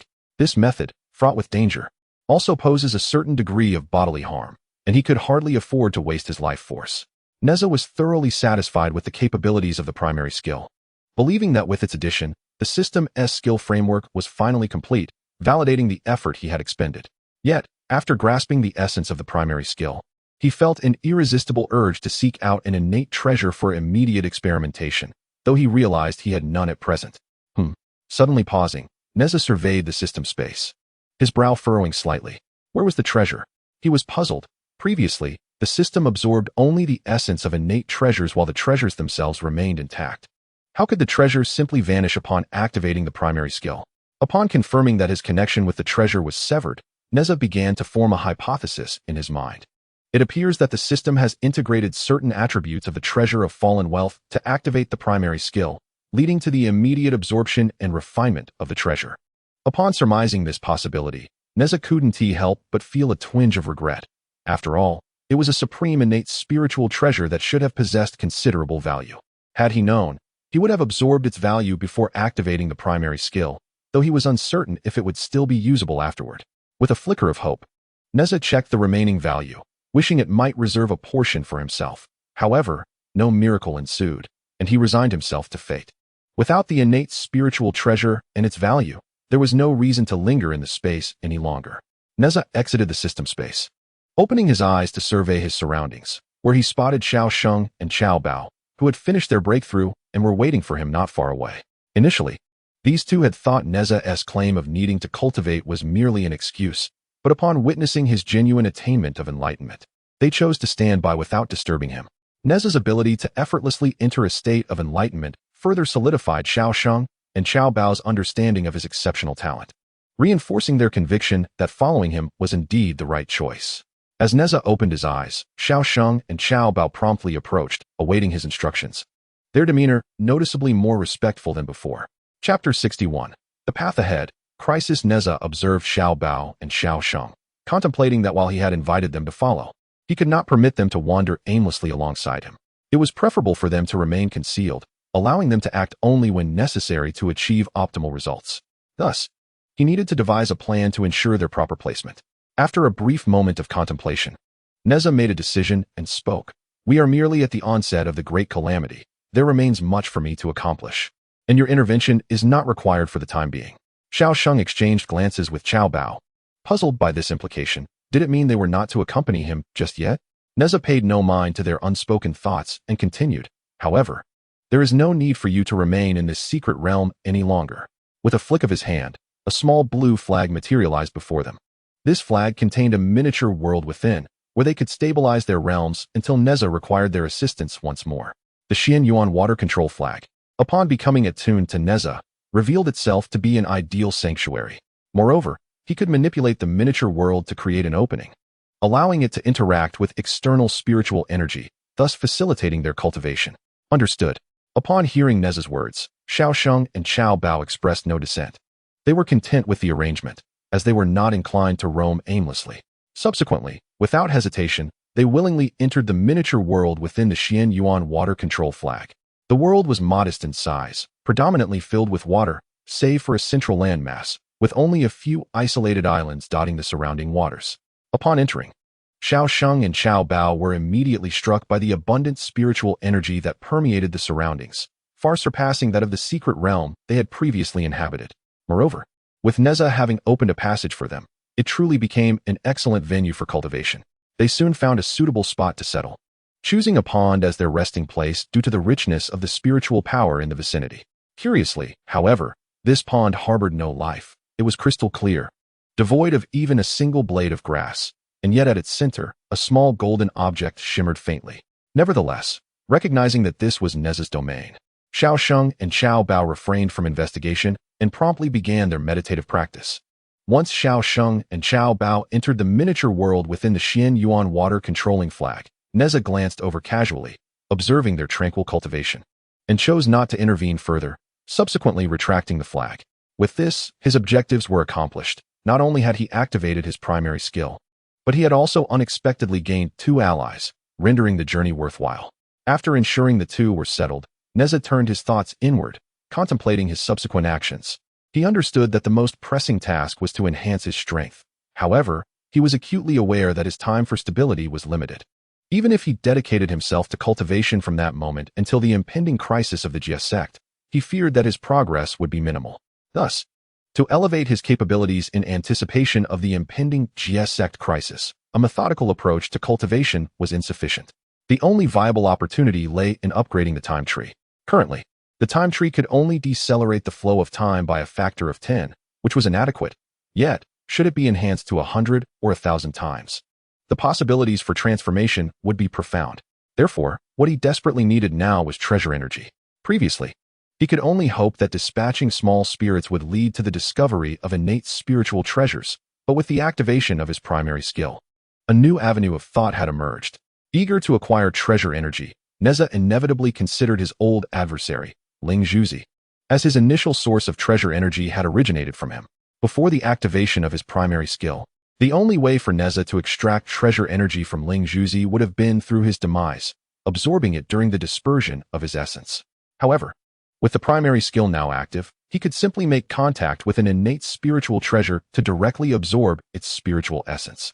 Although Ling Zhuzi currently bore a human form, he was still the embodiment of a spiritual treasure, and his essence remained that of an innate spiritual artifact, with his soul essence akin to the spiritual vitality of the treasure. Previously, the system could convert his essence into treasure energy, and Nezha was inclined to believe that this probability still held true. The system's process of absorbing treasure energy could be halted at any time, and Ling Zhuzi, with his exquisite innate spiritual treasure physique, had reincarnated as a human, which now appeared to Nezha as a sustainable source of treasure energy. As long as he did not absorb Ling Zhuzi's essence in one go, causing only slight injury, Ling Zhuzi would undoubtedly find a way to replenish himself swiftly. This was something other innate spiritual treasures could not achieve. Ordinary innate treasures, when their spiritual energy was depleted, could only recover slowly through nurturing, a process that was exceedingly sluggish. Yet the spirit pearl now possesses a corporeal form, thereby presenting a multitude of means for replenishment, and he naturally shall not allow himself to remain in a state of weakness. If this method proves viable, it would equate to having a fixed approach for extracting the essence of treasure, and it is not overly arduous. After all, the spirit pearl, as a congenital spiritual treasure, is of considerable caliber, though its current cultivation is not particularly high. As for his master, the true man of Tai, he is fortunate to have both Xiao Sheng and Xiao Bao at his side, each possessing the cultivation of golden immortals. Thus, they should be capable of stalling the true man of Tai for a time. Nezha finds this notion highly feasible, and the potential rewards, should it succeed, would be substantial, warranting an attempt. Resolute in his decision, he rises to depart from the secret realm. Upon emerging from the secret realm, Nezha is suddenly enveloped by a chilling sense of imminent danger, as if some unseen force is scrutinizing him, rendering him acutely aware of his every secret being laid bare. However, this sensation lasts but a fleeting moment. Deep within his consciousness, a surge of azure light erupts, banishing that feeling into oblivion. The sense of crisis arrives swiftly and departs just as quickly, yet Nezha is certain that this is no mere illusion. The preceding dread has left him drenched in cold sweat. Even though the sensation has dissipated, the residual feeling has left his blood somewhat frozen, rendering him momentarily immobile. After a considerable pause, Nezha finally regains his capacity for movement, though a lingering fear still grips his heart. What was that? His body trembles slightly, his gaze flickering with unease, taking a significant duration to compel himself to regain composure. The surroundings remain a tranquil forest, Yet only Nezha comprehends that he has just traversed the precipice of life and death. Once he has calmed himself, he does not hasten to depart. Instead, he turns back to re-enter the secret realm. Within the secret realm, he finds a spot to sit, his countenance still markedly somber. The sensation of being seen through emanated from a consciousness. Had the system not intervened abruptly, he might have been obliterated by a mere thought from that consciousness. Nezha perceives the immense pressure that consciousness exerts upon him, a weight greater than even that of his master, a sage. While his master undoubtedly restrains his aura in their presence, Nezha can still sense the state of his master's full power. The pressure from that consciousness is undeniably stronger, and it evokes an unsettling familiarity within him. Chapter 62. The Consciousness of the Tao, Unlocking Skills Determined to Ascertain What is Fixated Upon Him. Nezha strives to recall that thread of familiarity in hopes of uncovering a clue. It is the Tao. At last, Nezha realizes the source of this familiar sensation. It is the fetter that descended upon him when he pledged his vow to the Tao. Understanding the origin of this familiarity deepens the furrows in Nezha's brow. He does not believe that the consciousness he just encountered originates from the Tao. After all, the great path has long ceased to manifest. Only by actively pledging allegiance to it can one hope to witness its essence. Its existence resembles a mechanical program designed to uphold the primordial order, never revealing itself proactively. Nezha discerned that the consciousness he had encountered was indeed a living, autonomous awareness, imbued with a sense of inquiry that no mere mechanical program could replicate. Thus, he could conclude only one thing: a being of consciousness, possessing independent thought and strength surpassing that of a sage, bore the essence of the heavenly Tao. Upon reaching this conclusion, Nezha found himself further perplexed. He could not fathom what actions of his had drawn the heavenly Tao's attention, particularly with such lethal intent. He realized that the consciousness, after probing him, must have contemplated erasing him. Otherwise, he would not have felt such an overwhelming sense of danger. Was it because of his intent to take Xiao Sheng and Xiao Bao, thereby disrupting the natural progression of the Investiture of the Gods, that he had attracted the scrutiny of the heavenly Tao? However, the heavenly Tao should not possess foreknowledge of the calamities to come, as it was not reincarnated like him. Could it be that the calamity was orchestrated under the heavenly Tao's manipulation? Nezha's mind grew increasingly tangled in confusion, his brow furrowing in contemplation. Then, it struck him, the system. He recalled that it was the system's emergence that had caused that overpowering consciousness to dissipate. With this thought, Nezha closed his eyes and entered the system's space.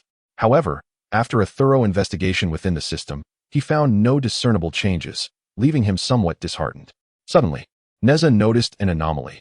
The value of the treasure energy in the lower right corner of the system's main interface appeared incorrect. He was certain that just moments ago, it had only been the remaining 30. How could it now have surged to 662? Observing this discrepancy, he could not help but speculate. Could it be that the consciousness of the heavenly Tao had been consumed by the system? After all, he had sensed the system's presence deep within his consciousness, which had caused that observing awareness to vanish without a trace. The skills provided by the system were not conjured from thin air. They relied upon treasure energy. This so-called treasure energy was merely a term, representing an essence derived from the inherent spirituality contained within primordial treasures. Thus, perhaps the system viewed the consciousness of the heavenly Tao as akin to the spirituality within these treasures, merely a source of energy. With this realization, Nezha's thoughts began to shift. If the system was indeed so formidable in dealing with the consciousness of the heavenly Tao, then what he faced was not a crisis, but rather an opportunity. Acquiring treasure energy was no small feat, for primordial treasures were not easily obtained. Since the system's inception, Nezha had accumulated barely over 800 units of treasure energy. This single instance of the heavenly Tao's consciousness seemed to hold a value equivalent to nearly all his prior gains. Moreover, if it were indeed his alterations to events related to the impending calamity that had drawn the attention of the heavenly Tao, then such occurrences might very well happen again in the future. After all, according to the memories of his past life, the book he had read may indeed have foretold the ultimate outcome. Even though certain underlying issues remain unarticulated within the text, the superficial facts are nonetheless evident. Thus, if this represents the natural progression desired by the Tao of heaven, he and the system undoubtedly introduce variables, as his very intention is to instigate change. Nezha possesses scant knowledge, leaving many uncertainties unaddressed. He can only speculate based on what he deems most plausible. Nevertheless, he harbors numerous doubts. Can the Tao of heaven truly foresee the events of the impending calamity and the destinies of individuals?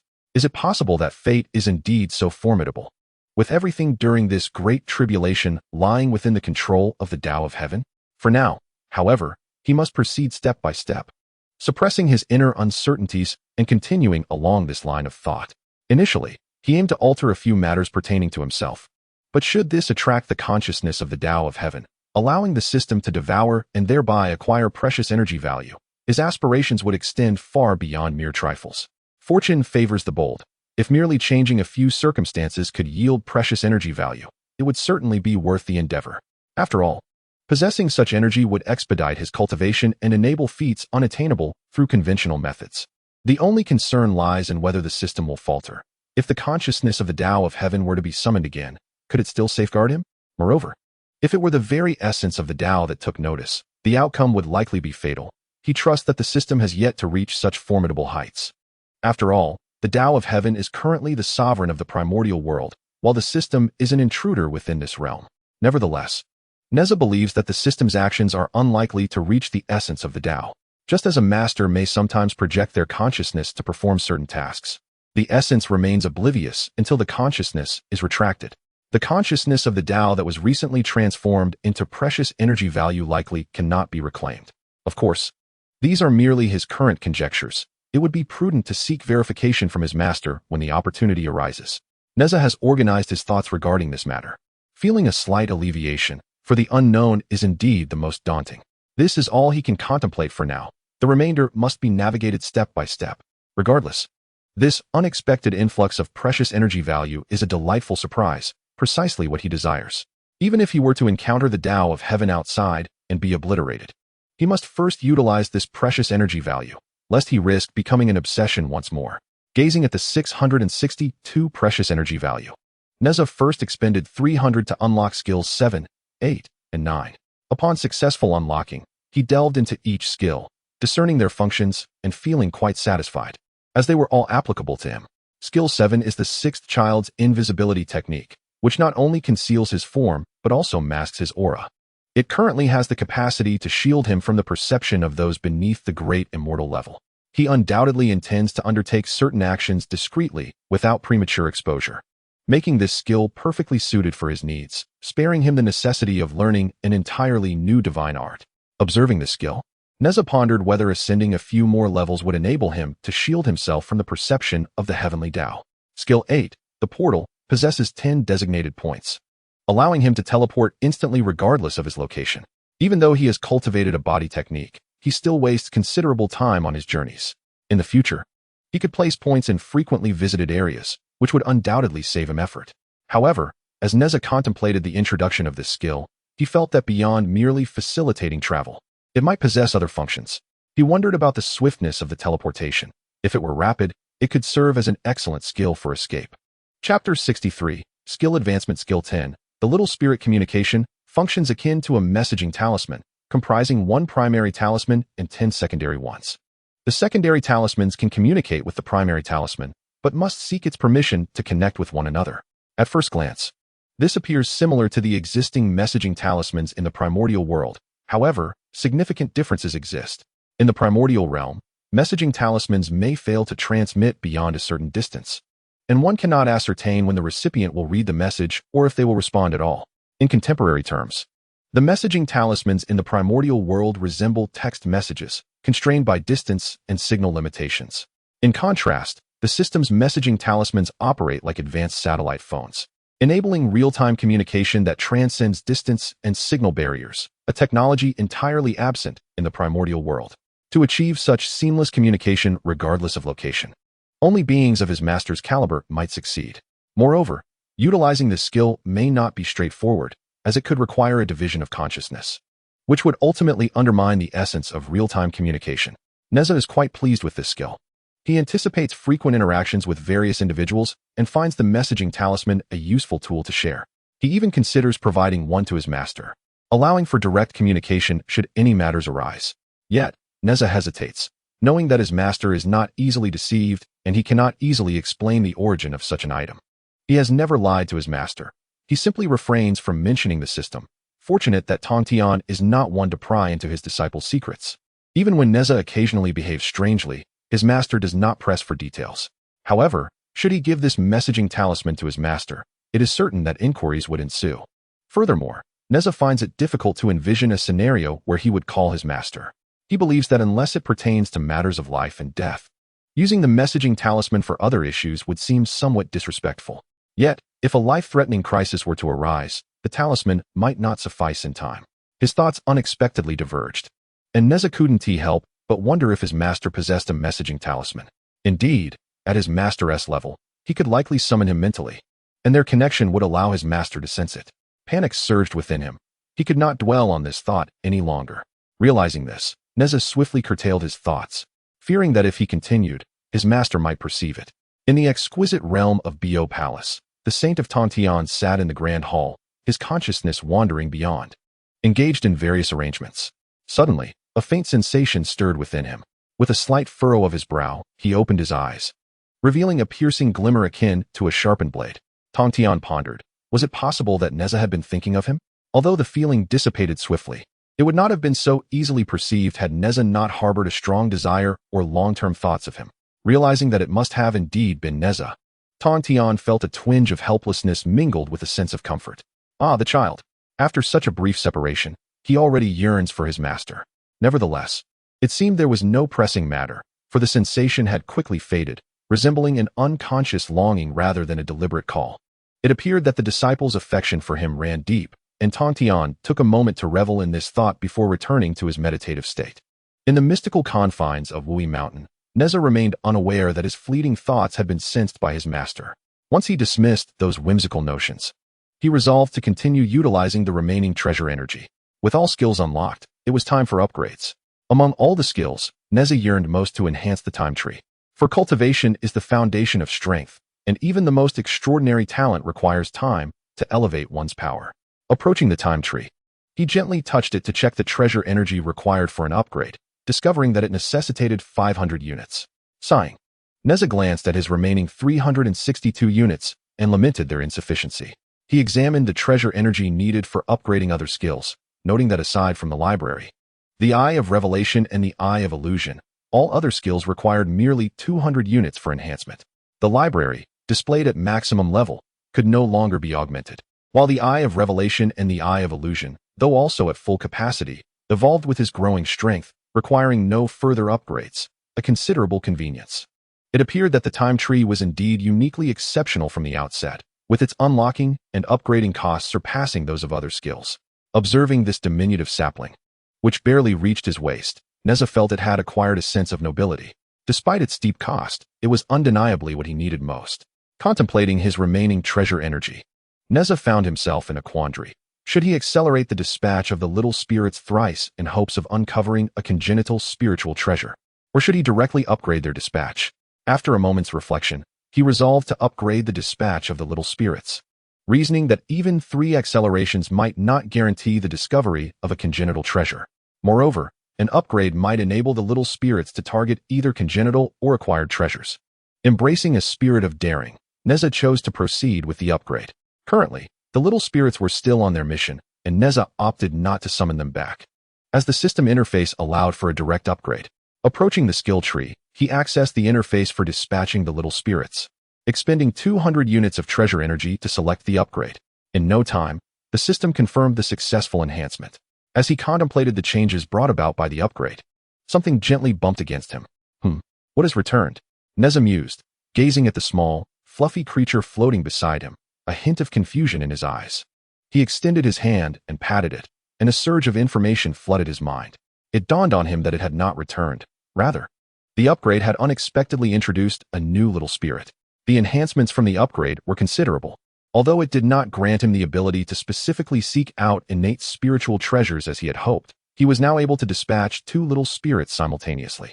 Furthermore, with just 50 treasure energy points, he could reduce their treasure-seeking duration to a mere day. Even without acceleration, the time required for the little spirits to seek treasures had diminished from 10 years to 1 year. Thus, while he now possessed only 100 treasure energy points, he could accelerate twice. With 2 little spirits seeking treasures twice, he could acquire 4 magical artifacts, making it a profitable venture.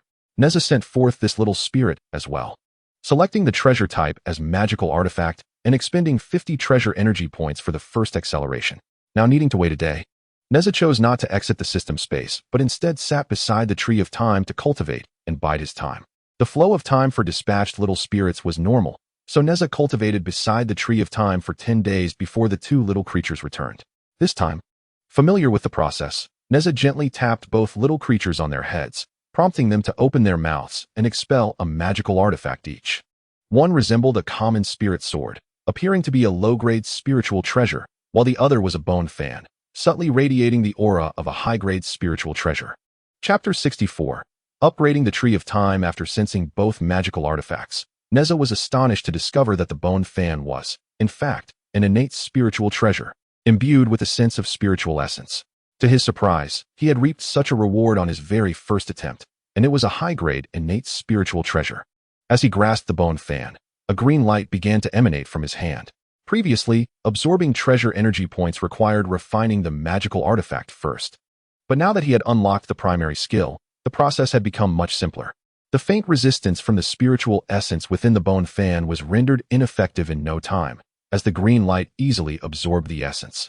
320 treasure energy points absorbed.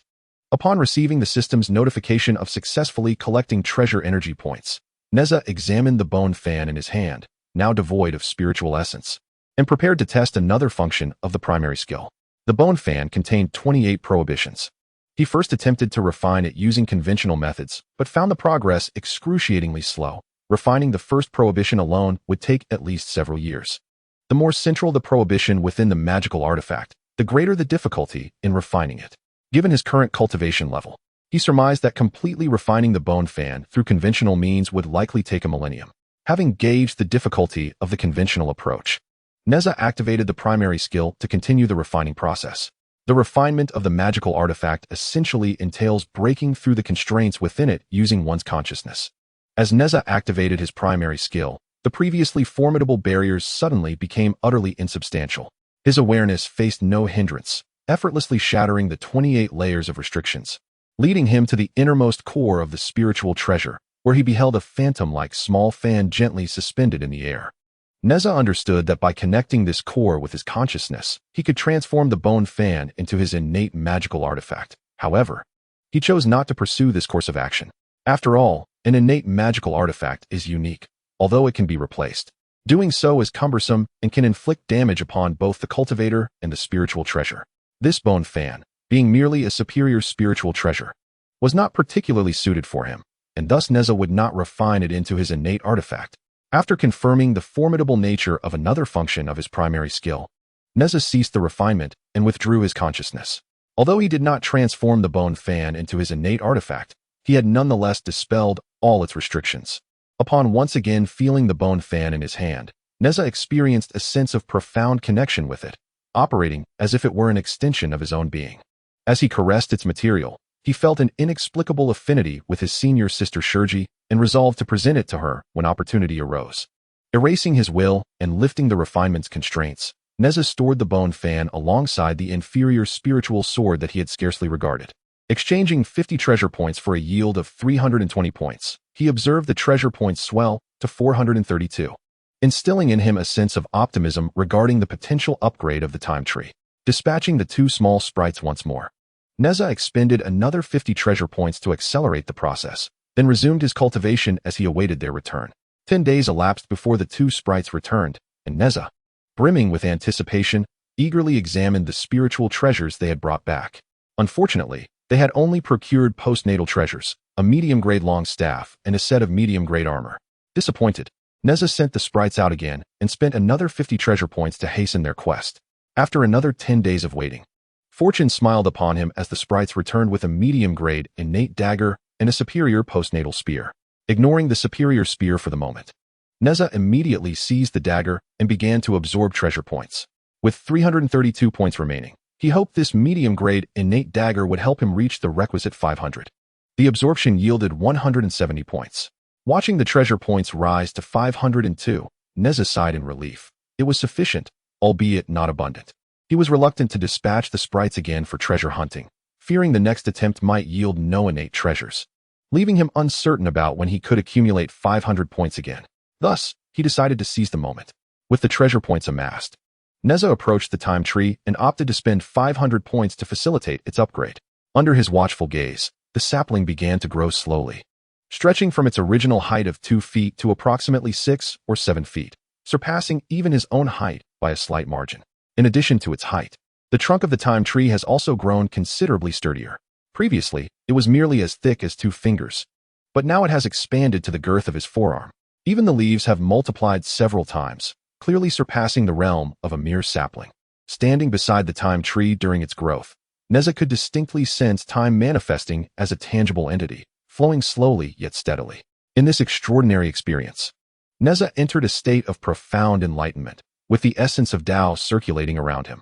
Before long, an aura of mid-stage true immortal began to ascend, and as his enlightenment deepened, this aura grew ever stronger. When Nezha finally opened his eyes, emerging from his moment of insight, his aura had stabilized at the late stage of true immortal. Filled with joy upon recognizing his own state, Nezha realized that he was on the verge of breaking through to the mid-stage of true immortal, but this moment of enlightenment had propelled him to a higher realm. Observing the time tree, which had ceased to grow, Nezha resolved that during his next upgrade, he would stand nearby and immerse himself in contemplation once again, perhaps entering a state of enlightenment anew. The upgrade of the time tree was complete, and the previous clarity of time's flow had vanished, replaced by an indescribable sense of mystery. Approaching the time tree and gently touching its branches and leaves, Nezha examined its specific details. Time tree level 2, upgradable, capable of slowing the flow of time by a factor of 100. The prospect of such an enhancement invigorated Nezha. This meant he would have ample time for his cultivation. Next, he scrutinized the conditions for upgrading the time tree and discovered that it was not necessary to elevate all other skills to level 2 in order to proceed, which relieved him. However, to elevate the time tree to the next level, a cost of 1,000 precious chi was required, a goal he would have to set aside for the moment. Despite successfully upgrading the time tree, Nezha was not inclined to immediately begin his cultivation. He had another matter to investigate. Having attracted the attention of the heavenly Tao consciousness upon exiting the secret realm, he now pondered whether the realm possessed a shielding effect on perception or if that consciousness had been consumed by the system, thereby rendering the heavenly Tao oblivious to his presence. This course of action was undeniably perilous, yet without confirming whether the heavenly Tao continued to observe him. It felt as if a sharp sword hung perpetually above his head, making it impossible for Nezha to cultivate with peace of mind. Chapter 65, Testing the Waters. Descending the mountain, though Nezha's actions appeared reckless, he was not without assurance, having previously experienced the system successfully devouring the heavenly Tao consciousness. Thus, even if he were to attract the attention of the heavenly Tao once more, the presence of the system provided a measure of security. Before leaving the secret realm, Nezha made some preparations. He established a teleportation point within the realm, contemplating whether he could escape through it if he were to be targeted by the heavenly Tao consciousness. Additionally, while he did not believe he was at risk of immediate demise, he nonetheless prepared for the worst-case scenario. He left behind 2 jade tokens. Should he meet his demise, these tokens would automatically convey messages to his father and master. The token meant for his father serves as a farewell, albeit one he did not wish to deliver. Nevertheless, he had mentally prepared himself for such an eventuality during the tribulation, and expressing certain sentiments was not as daunting as he had anticipated. This particular token contained many unspoken matters, merely serving as a simple farewell, as his father and the others lacked the strength to handle the truth. Knowing too much could prove detrimental. In contrast, the token for his master encapsulated everything he had experienced and learned, devoid of any concealment. He had refrained from informing his master directly before, as he could not elucidate how he came to possess such knowledge. Whether through reincarnation or a system, he found it impossible to explain. He harbored doubts about whether his master would believe him, not out of disbelief in his own integrity, but because the line between reality and illusion can often be indistinguishable.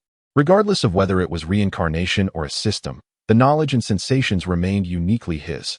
At times, he questioned the authenticity of those memories.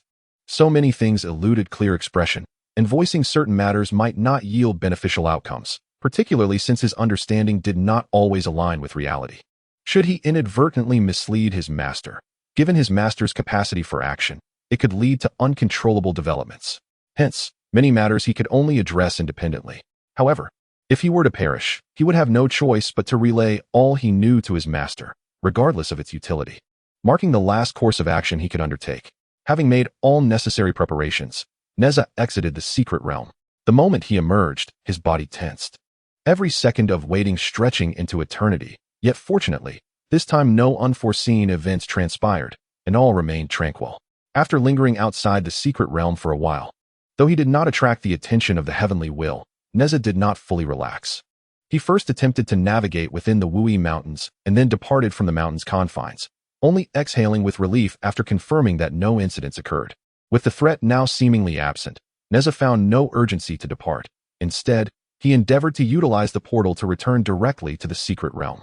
The initial experience of using the portal provided him with an exhilarating sensation, as in that instant of transportation, he felt as though he had transcended his original space, entering a unique dimension. This space was linked to the point he had established within the secret realm, allowing him to transcend distance and return instantaneously. To his astonishment, the portal operated by transcending spatial barriers, prompting Nezha to experiment with it multiple times to savor this profound experience. However, given his current low cultivation level, he could only perceive a limited array of phenomena and did not immediately glean any significant insights. Yet, in the future, as his realm ascends, he might derive understanding from these experiences, and should he attain proficiency in spatial manipulation, the benefits would be immeasurable. After several attempts, he returned to the secret realm once more, this time refraining from further actions and choosing instead to focus on cultivating steadily. Originally, he intended to visit Lingzhuzi to attempt to acquire some precious energy value, but an unexpected turn of events led to the successful upgrade of the time tree. Now, having exhausted the spiritual essence, it seems unlikely that he will gather enough to upgrade the time tree in the near future. Thus, it is prudent for him to remain in seclusion for a while longer. The time tree currently possesses the ability to decelerate the flow of time by a factor of 100, which, given Nezha's current cultivation level, is barely sufficient, prompting him to refrain from further ventures for the time being. Although he has resolved to engage more actively in significant calamities for the sake of the Tao of Heaven's consciousness, the opportune moment has yet to arrive. After all, the initial events primarily revolve around the development of the Shang dynasty, and he cannot act recklessly. Establishing a collaboration with Inshou would be ideal. Furthermore, to intervene effectively, one must possess adequate strength, which he currently lacks. Thus, it is best for him to continue his cultivation while awaiting contact from Inshou, which he believes will not be long in coming. Before settling down for his rigorous training, Nezha took certain preparations. Upon locating the core of this secret realm through the eye of deciphering, he opened a passage to the outside world, ensuring that the spiritual energy within the realm remains abundant for normal cultivation. He then summoned Xiaosheng and Qiaobao from the Xian Yuan water-controlling banner. Since he was not venturing out at present, there was no need for them to remain confined inside. Although Xiaosheng and Qiaobao were puzzled by Nezha's decision to stay, they were still new to following him and felt somewhat restrained, thus refraining from asking further. With the secret realm arranged, they complied with his directives, and the three of them each found a place within the realm to cultivate in peace.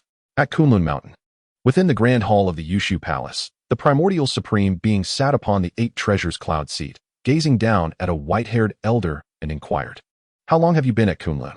Zhenzi, kneeling on the mat below, respectfully replied, "Respectfully reporting to my master, I ascended the mountain at the age of 32, and now I have idled away 72 years. 40 years without progress indicates you are fated to be estranged from the path of immortality. If so, you may descend the mountain," the Primordial Supreme Being stated in a calm and even tone, devoid of any discernible emotion. Startled by this response, Zhenzi stammered, "Master, I..." Before he could finish, the Primordial Supreme Being lifted his gaze, interrupting, "Do you have any questions?" Caught in the unfeeling gaze of the Primordial Supreme Being, Zhenzi froze, his words caught in his throat. He had unintentionally wandered into Kunlun 40 years ago, never expecting to find himself before the Yushu Palace, nor that he would be accepted as a disciple by such a revered figure. He believed he had encountered a tremendous opportunity and had dedicated himself wholeheartedly to the pursuit of immortality, never daring to slacken his efforts. However, since being accepted into the fold, he had received no teachings of cultivation methods from his master, spending his days engaged solely in menial tasks such as chopping wood and fetching water. He had intended to express that his failure to embark on the path of immortality over these 40 years stemmed from his lack of exposure to cultivation matters, having not even encountered the lectures given by his master every 50 years.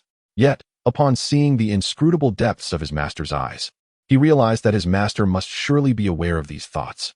Thus, if his master claimed he was fated to be estranged from the path of immortality, Could it be that the mundane tasks he performed held deeper significance? It was indeed due to his inherent lack of comprehension that his esteemed master sent him down the mountain. Contemplating this possibility, Zhenzi found himself at a loss for words. After enduring 4 decades of hardship, he realized he could not even cross the threshold of the celestial path, leaving him somewhat disheartened. Shaking his head, he replied, "In response to my revered master, I harbor no doubts." The expression of Yuanshi did not waver. He regarded Zhenzi briefly and continued, "Your descent does not imply that you are no longer a disciple of the Chan sect. Having been part of the sect for 40 years, you should understand that our teachings uphold a principle of order amidst chaos, in accordance with the will of heaven, and prioritize the maintenance of the primordial order. At present, we face a great calamity, and turmoil is about to erupt in the mortal realm. Your descent is intended to assist in supporting a worthy sovereign and ensuring stability in the world. Once your mission is accomplished, you shall also be entitled to enjoy the riches of the mortal realm, thus not rendering your decades of cultivation on Kunlun in vain." Chapter 66. An encounter. Upon hearing the words of the celestial master, Zhenzi exhaled in relief, grateful that his master had not entirely abandoned him nor expelled him from the sect. Indeed, though he had not engaged in cultivation over the past 40 years, he had perused numerous texts within the Yushu Palace, gaining a solid grasp of military strategies and tactics. The extensive collection of the Yushu Palace included diverse subjects such as the mystical arts and the 5 elemental paths, which had proven accessible to him. While his cultivation had not progressed, he had self-studied enough simple spells to navigate the mortal world successfully. To live as a human and realize one's ambitions within a mortal dynasty would not be an insignificant journey. Having persuaded himself, Zhenzi ceased to ponder further, bowing his head and clasping his hands, stating, "I accept my master's command." Yuanshi merely cast a glance at him and said, "Very well, you may proceed. There will be a day for your return to the mountain." Zhenzi, unable to contemplate the deeper implications, respectfully saluted and exited the grand hall. After his departure, Yuanshi summoned the gatekeeper, the White Crane Boy, and instructed, "Go and fetch your master." "Yes," the White Crane Boy responded promptly and hurried off to find his master. Shortly thereafter, an elderly man with white hair and a youthful countenance, his eyes sparkling with wisdom, entered the hall. "Greetings, esteemed master," the Southern Pole Immortal said as he approached the base of the hall and bowed respectfully. Once his salutation was complete, Yuanshi spoke. "You are not listed among those facing the impending calamity. Many matters shall be entrusted to you. Jiangshang has already descended. You should oversee certain affairs." Upon hearing this, the Southern Pole Immortal bowed his head in acknowledgement. "I shall obey." Remembering something, Yuanshi offered additional guidance, stating, "I initially intended for you to subtly influence the fortunes of the Shang dynasty, but it seems my sister Nuwa has acted first, although I am uncertain of her motives. It conveniently spares us much trouble. Keep a watchful eye on her actions, and if the opportunity arises, act accordingly." The Southern Pole Immortal's expression grew solemn as he reaffirmed. "Understood." Yuanshi nodded slightly and said, "You may go." The Southern Pole Immortal bowed respectfully once more, then exited the palace, transforming into a streak of azure light as he departed. Once he departed, tranquility returned to the grand hall. The Primordial Supreme Being gazed into the distance, murmuring to the east, "Tontian, I hope you will no longer be obstinate." At the Xianyuan tomb, a young woman clad in a flowing green gauze dress, her features animated, could not suppress her grievances as she turned to the enchanting woman beside her dressed in purple. "Sister Mei, it has been nearly 2 years since Sister Juqing left. Yet those fox cubs who initially came seeking fame have become restless."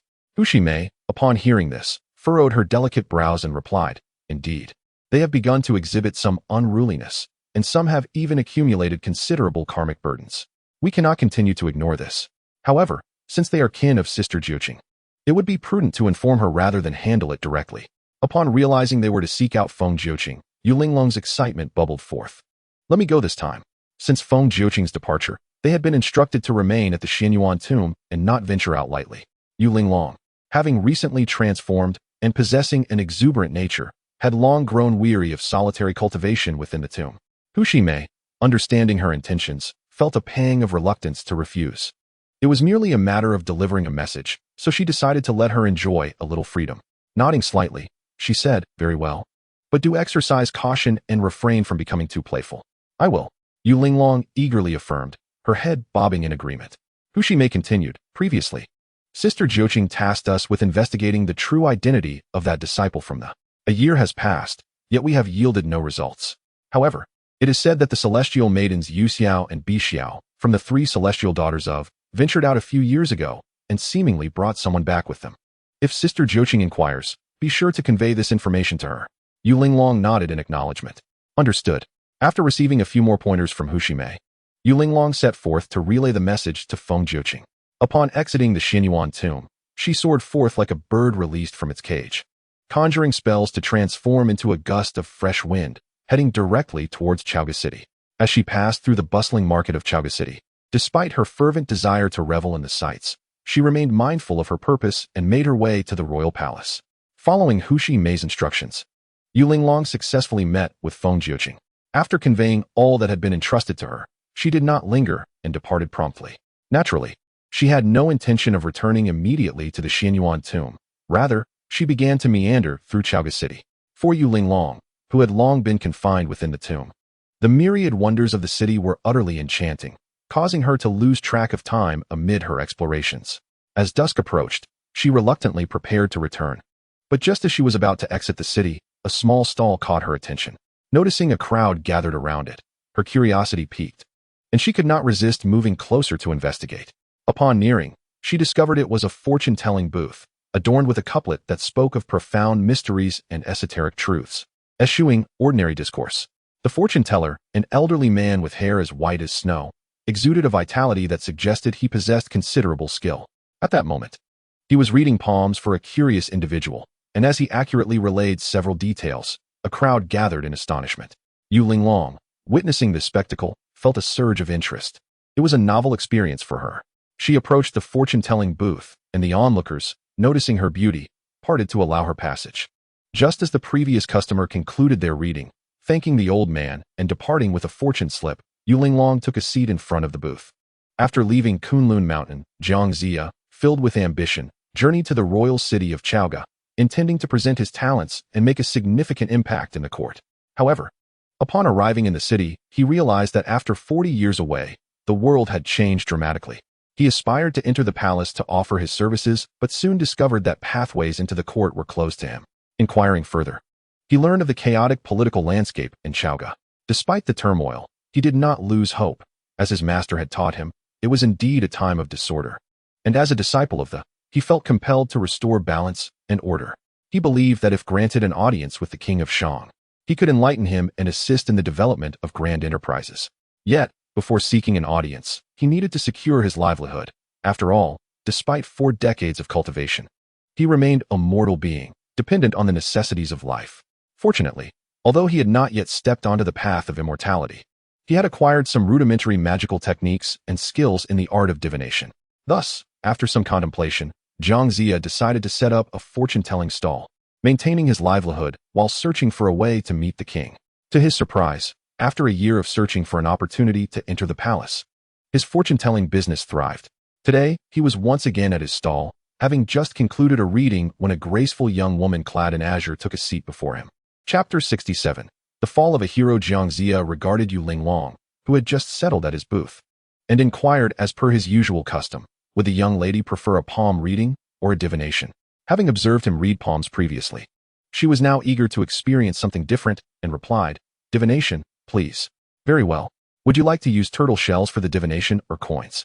Both methods were new to her, so she casually responded, "Let us use coins." "Excellent." Jiang Zia nodded in agreement, then retrieved 6 coins to commence the divination.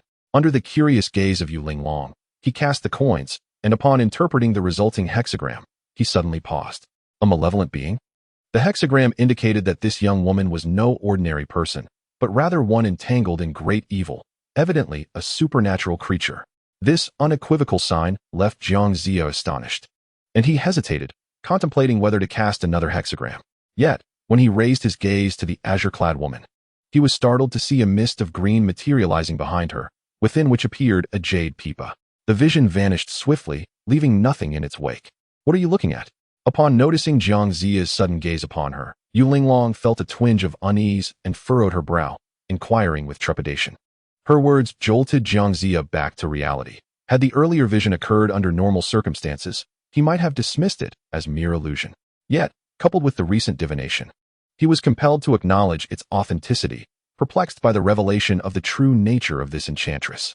Realizing that the person before him was likely a genuine demon, Zhenzi acted swiftly, seizing her wrist at the vital point. Yu Linglong, startled by his abrupt action, quickly discerned that her true identity had been unveiled. Initially believing herself to be merely an ordinary mortal, she now lamented inwardly at the unexpected prowess of Zhenzi and resolved to break free and flee.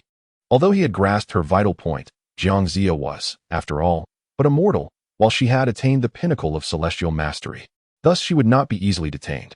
Just as she prepared to escape, an unseen force suddenly descended upon her, immobilizing her in place and rendering her unable to act. Unsure of the cause of her predicament, fear gripped Yu Linglong's heart, yet she retained her ability to speak and urgently called out, "What are you doing? Release me at once. How dare a mere fortune-teller resort to such brazen behavior?" The onlookers, bewildered by the unfolding drama, echoed her sentiments, exclaiming, "Indeed, Zhenzi, how can one of your age engage in such ruffian conduct? Release the young lady at once." This was Zhenzi's first encounter with a demon, and upon hearing her cries, he hastily sought to clarify the situation, stating, "Esteemed onlookers, I assure you, I am not engaging in any indecent behavior. This young lady is a demon." With each party firmly asserting their stance, the crowd wore expressions of skepticism, uncertain of whom to believe. Perceiving the rising tension and knowing that further words from Yu Linglong would complicate matters, Zhenzi, in a moment of desperation, tightened his grip on her pulse point while seizing a nearby inkstone to strike her down. Such a mundane object should not have harmed Yu Linglong. Yet as the inkstone descended, a surge of power struck her, causing her to emit a muffled gasp and subsequently lose consciousness. With her breath extinguished, her form collapsed, prompting Zhenzi to release her in alarm. His intention had merely been to incapacitate her, yet he was taken aback by the fragility of the demon. The surrounding crowd, witnessing what they believed to be a fatal act, erupted in chaos, encircling him in outrage. Zhenzi sought to explain, but the tumultuous reactions of the crowd drowned out his voice. Fortunately, the commotion soon attracted the city guards, along with a visiting minister, bringing a semblance of tranquility to the scene. "What is the cause of this uproar? The esteemed chancellor is present. You must report forthwith." Baigan, flanked by his guards, approached the scene and fixed his gaze upon Zhenzi. What transpired here? In response to Baigan's inquiry, Zhenzi did not withhold the truth and recounted the events that had unfolded. After listening intently, Baigan pondered briefly, noting Zhenzi's earnest demeanor and lack of panic. He began to find some measure of credence in his account. After a moment of contemplation, he remarked, "If what you say is true, there are indeed monsters lurking within the royal city. Such a grave matter must be reported to the king. Therefore, you shall accompany me to the palace, where the truth shall be determined by his majesty." Baigan had not seen Insho for quite some time, and his recent requests for an audience had been denied. Regardless of the veracity of Zhenzi's claims, this provided an excellent reason to seek an audience. Given the significance of the matter concerning the monsters, it was unlikely that the king would refuse this time. Both Baigan and Zhenzi were eager to meet Insho, having been unable to find an opportunity to enter the palace for an entire year, and serendipitously, an opportunity had now arisen. Baigan's proposal was akin to a delightful surprise for Zhenzi, prompting him to immediately nod in agreement. The two found themselves in perfect accord, and soon the guards dispersed the surrounding crowd, while Baigan led Zhenzi and the lifeless Yu Linglong towards the royal palace. As their carriage departed, a figure in the clouds above observed them, none other than the South Pole Immortal, assigned by the Primordial Heavenly Venerable to watch over Zhenzi. It was he who had intervened to alter the divination, allowing Zhenzi to discern Yu Linglong's true identity. And it was also he who enabled Zhenzi to easily subdue her. The South Pole Immortal gazed toward the palace, his eyes reflecting deep contemplation.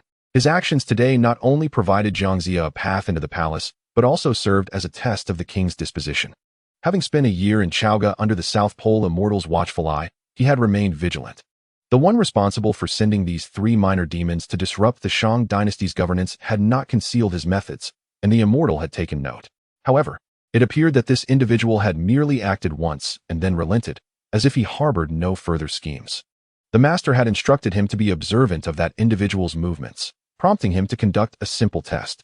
Now that one had been lost, he pondered whether this individual had truly abandoned his plans or would strike again.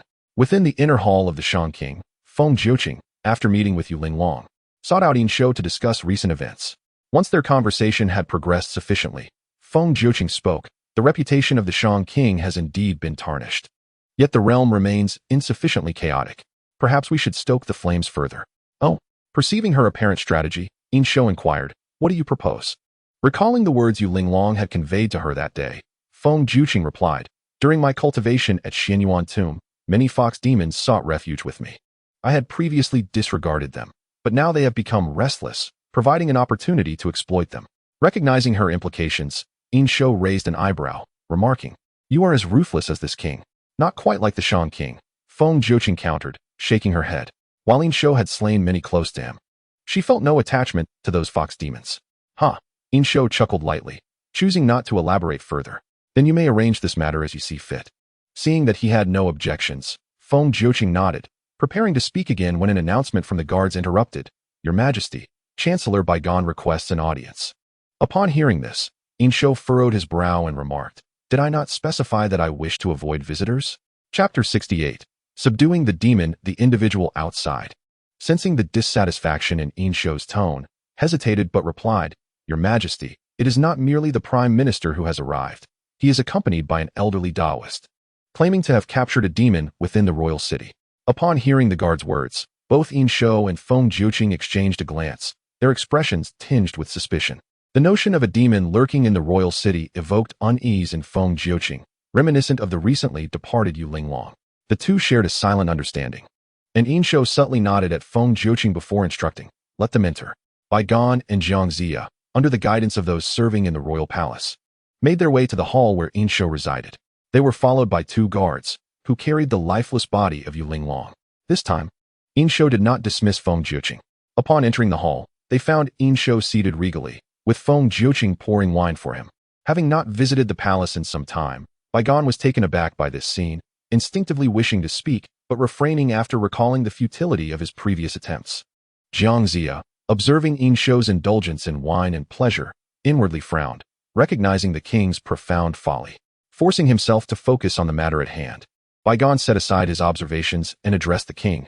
I pay my respects to your majesty. Baigan bowed, followed by Zhenzi.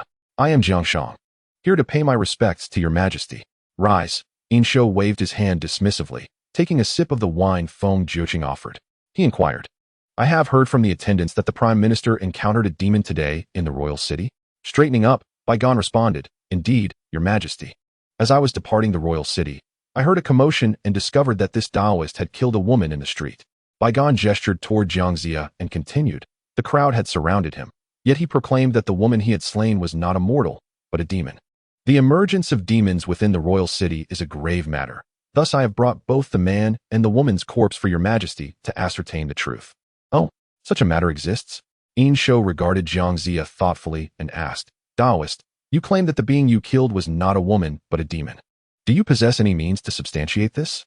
Zhenzi, who had been scrutinizing Yin Shou, responded promptly, Your Majesty, I have my methods of proof.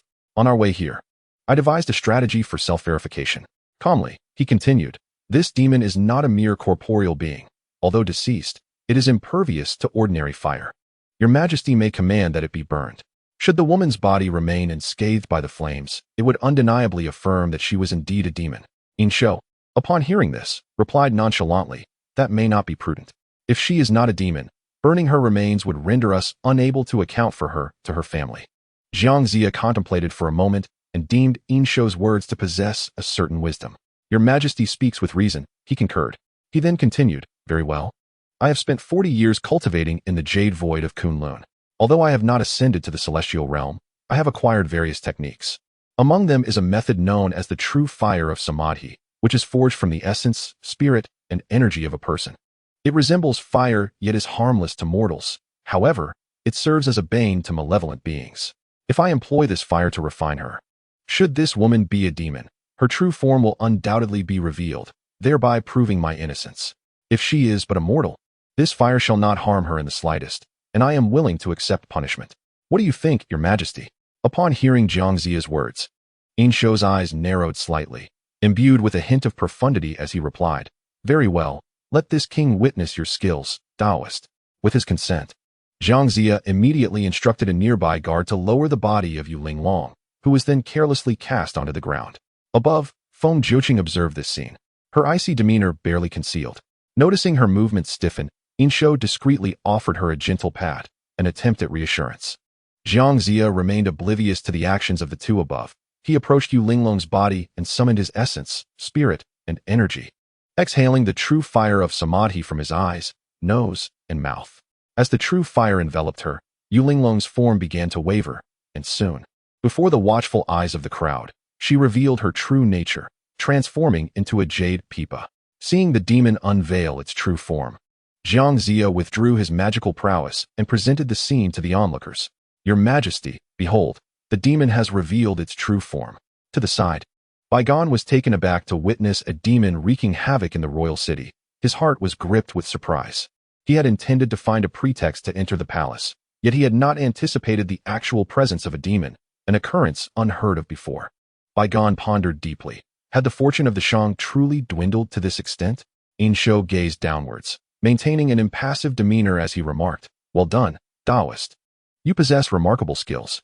His praise was delivered nonchalantly, revealing a tone of indifference. Observing his lack of appropriate concern towards the revealed demon, Baigan felt a surge of sorrow. Zhangzia, still unburdened by deeper thoughts, gazed at the jade pipa on the ground and continued, "In that case, I shall take this demon's true form away and set up a 5 thunder formation to ensure finality." Wait, Inshou had yet to speak when Feng Jiuqing, nestled in his arms, interjected softly, "Your Majesty, I find this pipa quite to my liking. Why not string it anew? We could indulge in its music together."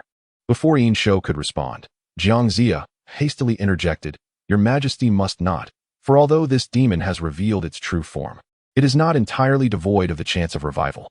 Let this matter be entrusted to me." Before he could finish speaking, Inshou impatiently interjected, "Enough? It is merely a small demon. Even if it were to be revived, what chaos could it wreak within my palace?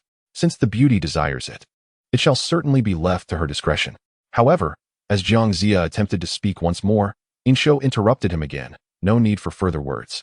Once more silenced, Zhangzia refrained from speaking, his attempts at counsel having been in vain. Observing Inshou's reckless behavior, he furrowed his brow, reflecting that it was no wonder his master had foretold of impending turmoil in the mortal realm, with such absurd actions from the king of Shang. How could the world ever attain tranquility?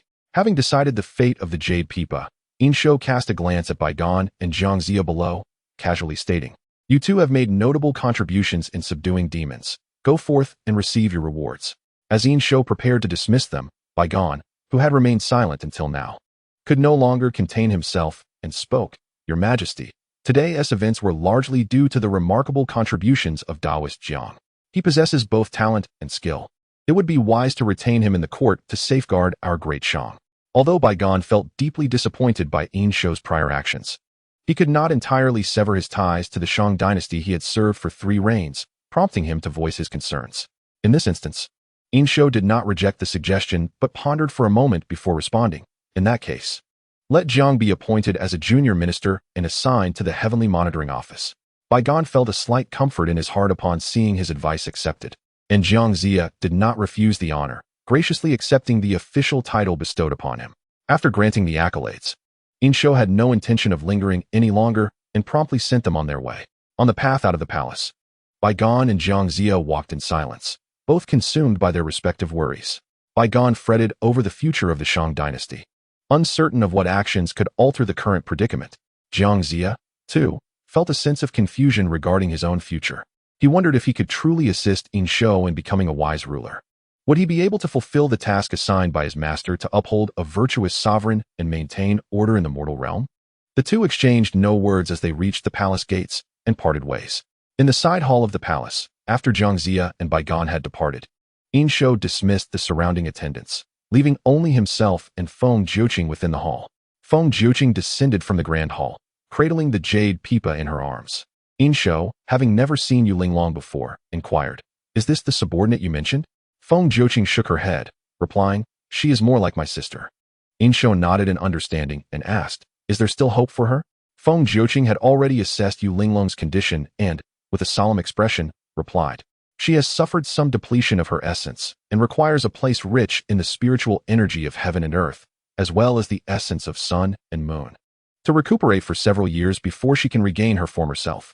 Although Yu Linglong had not completely lost her life, she had nonetheless sacrificed centuries of cultivation. Yet, there was more that troubled Feng Jiuqing. She frowned and remarked, "That Taoist just now was somewhat unusual." Upon hearing this, Inshou pondered for a moment and remarked, "Earlier, he mentioned that he had once practiced in Kunlun Yushu."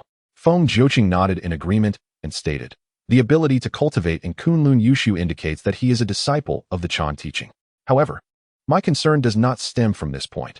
Rather, it is that although he possesses some mastery of arts, he remains an ordinary mortal and has yet to embark upon the path of immortality." Inshou furrowed his brow, struggling to comprehend. "What do you mean?" Feng Jiuqing elaborated. "Given his cultivation, it is impossible for him to have injured Linglong to such an extent. The earlier true fire was only able to manifest in its original form because Linglong's primordial essence had already been harmed. Furthermore, I detected that the aura which wounded Linglong indeed retains traces of pure Yushu celestial magic, which could not have been left by Jiangshang. This suggests that he had the covert assistance of someone from the Chan teaching when confronting Linglong, and judging by that aura, this individual's cultivation surpasses my own. Thus, it can only imply that his identity is far more complex, and he is certainly not an ordinary disciple of the Chan teaching." Listening to Feng Jiuqing, Inshou's expression became considerably grave, and he could not help but rest his chin on his hand in contemplation. Feng Jiuqing continued, "There is one more point I wonder if the King of Commerce has noticed. He possesses a remarkably dense aura of human fortune. Due to her reliance on the aura of the human emperor for her cultivation, Feng Jiuqing's sensitivity to human fortune has significantly increased. Although it is not overwhelming, she can still perceive a faint resonance. If she can sense the human fortune from Jiangxia, it undoubtedly signifies that he harbors a substantial amount of it. Naturally, Inshou's perception of human fortune surpasses that of Feng Jiuqing, yet due to his own exceptionally rich aura of human fortune, he initially overlooked this aspect. It was only upon Feng Jiuqing's reminder that he became aware of the anomaly. Baigan, being his royal uncle and a prominent minister, already possesses an exceedingly dense aura of human fortune. Yet, just moments ago, when Jiangxia stood beside him, his aura was surprisingly even more potent, which is indeed abnormal. Contemplating these matters, Inshou's expression turned solemn. It is indeed quite profound. Even the accompanying Yaxiang does not possess as much. Receiving Inshou's affirmation, Feng Jiuqing grew increasingly resolute in her conjecture that Jiangshang's identity is likely not so simple and is probably significantly related to the impending catastrophe. After a moment's reflection, Feng Jiuqing cautiously stated, "King of Commerce, please wait a moment. I shall communicate with the demon summoning banner and contact the goddess." "Very well." Inshou readily consented, and Feng Jiuqing proceeded to the inner chamber to establish a barrier in an attempt to connect with the demon summoning banner. The reason Nuwa chose the 3 demons of Xianyuan Tomb as assistants is twofold.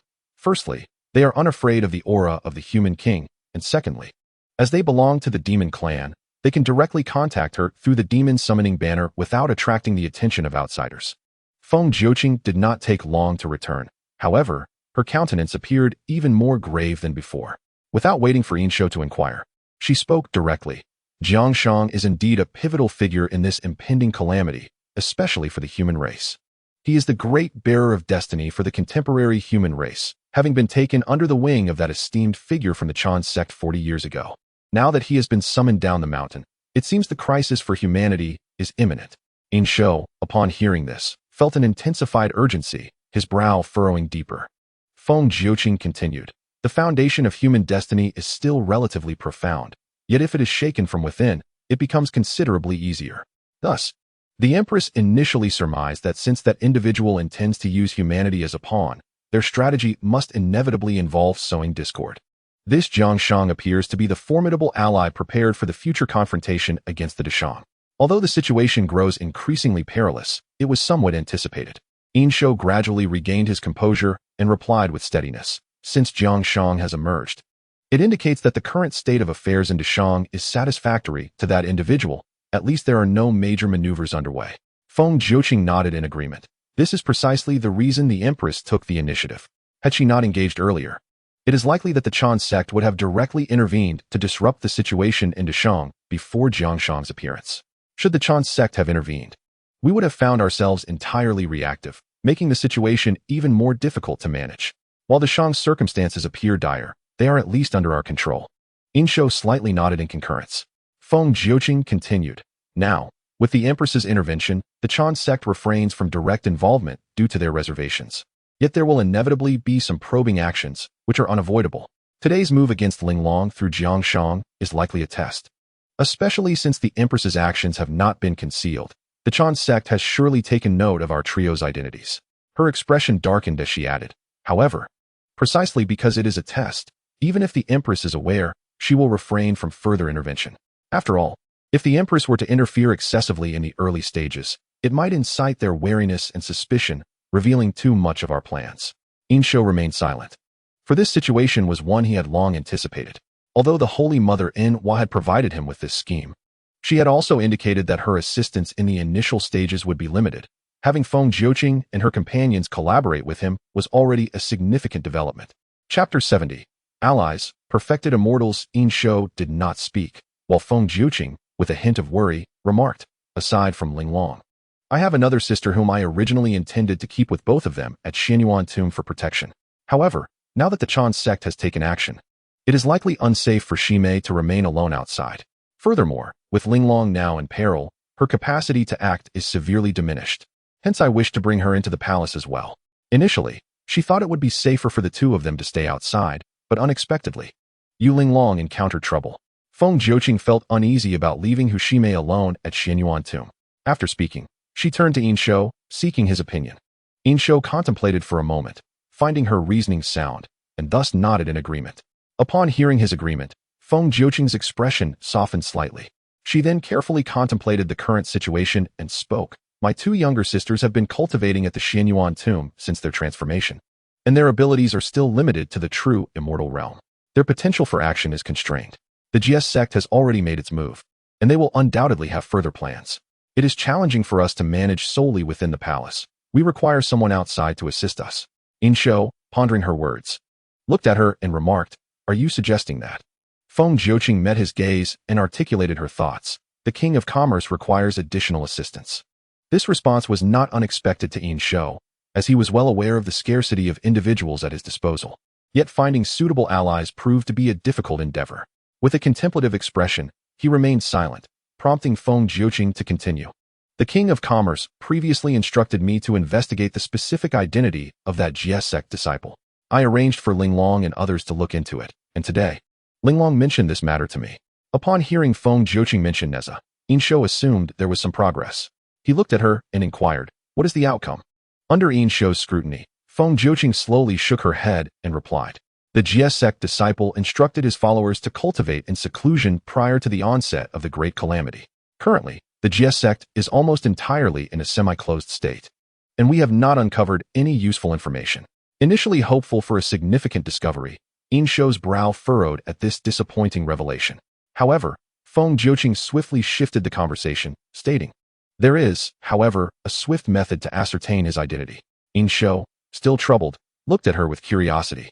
What do you mean? Simply ask him directly. Feng Jiuqing proposed without further hesitation, revealing her plan. Understanding her implication, Insho's frown deepened as he solemnly asked, Are you suggesting that I collaborate with him? Feng Jiuqing nodded, explaining, The King of Commerce currently has limited options for assistance, and the Jie sect is the most suitable choice. Moreover, since Linglong and the others have been unable to gather any information for a year, it indicates that he is indeed not well known at this time. This makes it even more appropriate to collaborate with him, as his lack of notoriety, coupled with minimal ties to the Great Shang, allows for greater discretion. Listening to Feng Jiuqing's analysis, Insho slightly nodded, acknowledging the merit in her reasoning, yet he remained somewhat perplexed. But you previously mentioned he is merely at the true immortal level. How impactful could our collaboration be? Feng Jiuqing slowly shook her head in response. While his cultivation is not particularly high, he is sufficiently young and talented. Furthermore, he possesses insight into the intricacies of the Great Calamity, which makes collaboration worthwhile. Given these conditions, his master must be someone of significant standing within the Jie sect, rather than an obscure figure. Insho began to grasp her perspective, confirming, So, you mean to collaborate with him through his master? Precisely, Feng Jiuqing affirmed with a nod. After reflecting on Feng Jiuqing's proposal, Insho concluded that her suggestion was worth a try. At present, he indeed requires an external aid, and there are no other suitable candidates. Thus, Nezha emerges as the most appropriate choice, and the decision is made to follow her counsel. After contemplating, Insho retrieves a jade talisman, the very one left to him by Nezha prior to her departure. Holding the talisman firmly in his grasp, he concentrates, causing it to disintegrate into powder. Witnessing his actions, Feng Jiuqing realizes that subsequent matters will hinge upon a meeting with that disciple of the Jie sect. Noticing Yin Shou once again lost in thought, Feng Jiuqing interjects, "By the way, that minister earlier seemed somewhat amiss." Bygone. Upon hearing her words, Yin Shou lifts his head from contemplation, furrowing his brows in confusion regarding the issue with Bygone. "I too sense the fortune of the human race within him," he replies. Yin Shou frowns at her remark. "I have also perceived the fortune of the human race within him. After all, he is my royal uncle and a prominent minister in the court. Although he possesses more fortune than an ordinary minister, it is not extraordinary." Feng Jiuqing shakes her head slightly, pondering before speaking. The fortune of the human race that the Shang King refers to, I did not detect within him. Her sensitivity to human fortune is not particularly strong. She cannot perceive the ordinary fortunes. What I sensed is a faint trace of human fortune, seemingly concealed within his heart. Noticing Yin Shou's troubled expression, Feng Jiuqing further explains, "This should not be a bad omen. I have encountered such a phenomenon in a tome within the Xinyuan tomb, which signifies a great sage of the human race. However, my attention was primarily focused on Jiangshang earlier, and I could not scrutinize him in detail. We may need to wait until our next meeting to ascertain more." Yin Shou's demeanor softens upon hearing this. "Then we shall summon him to the palace later for your examination." "There is no need for that," Feng Jiuqing declines. "I previously discussed with the Shang King about utilizing my subordinate fox demons to further complicate the situation in the Shang realm. I have already devised a plan in my mind.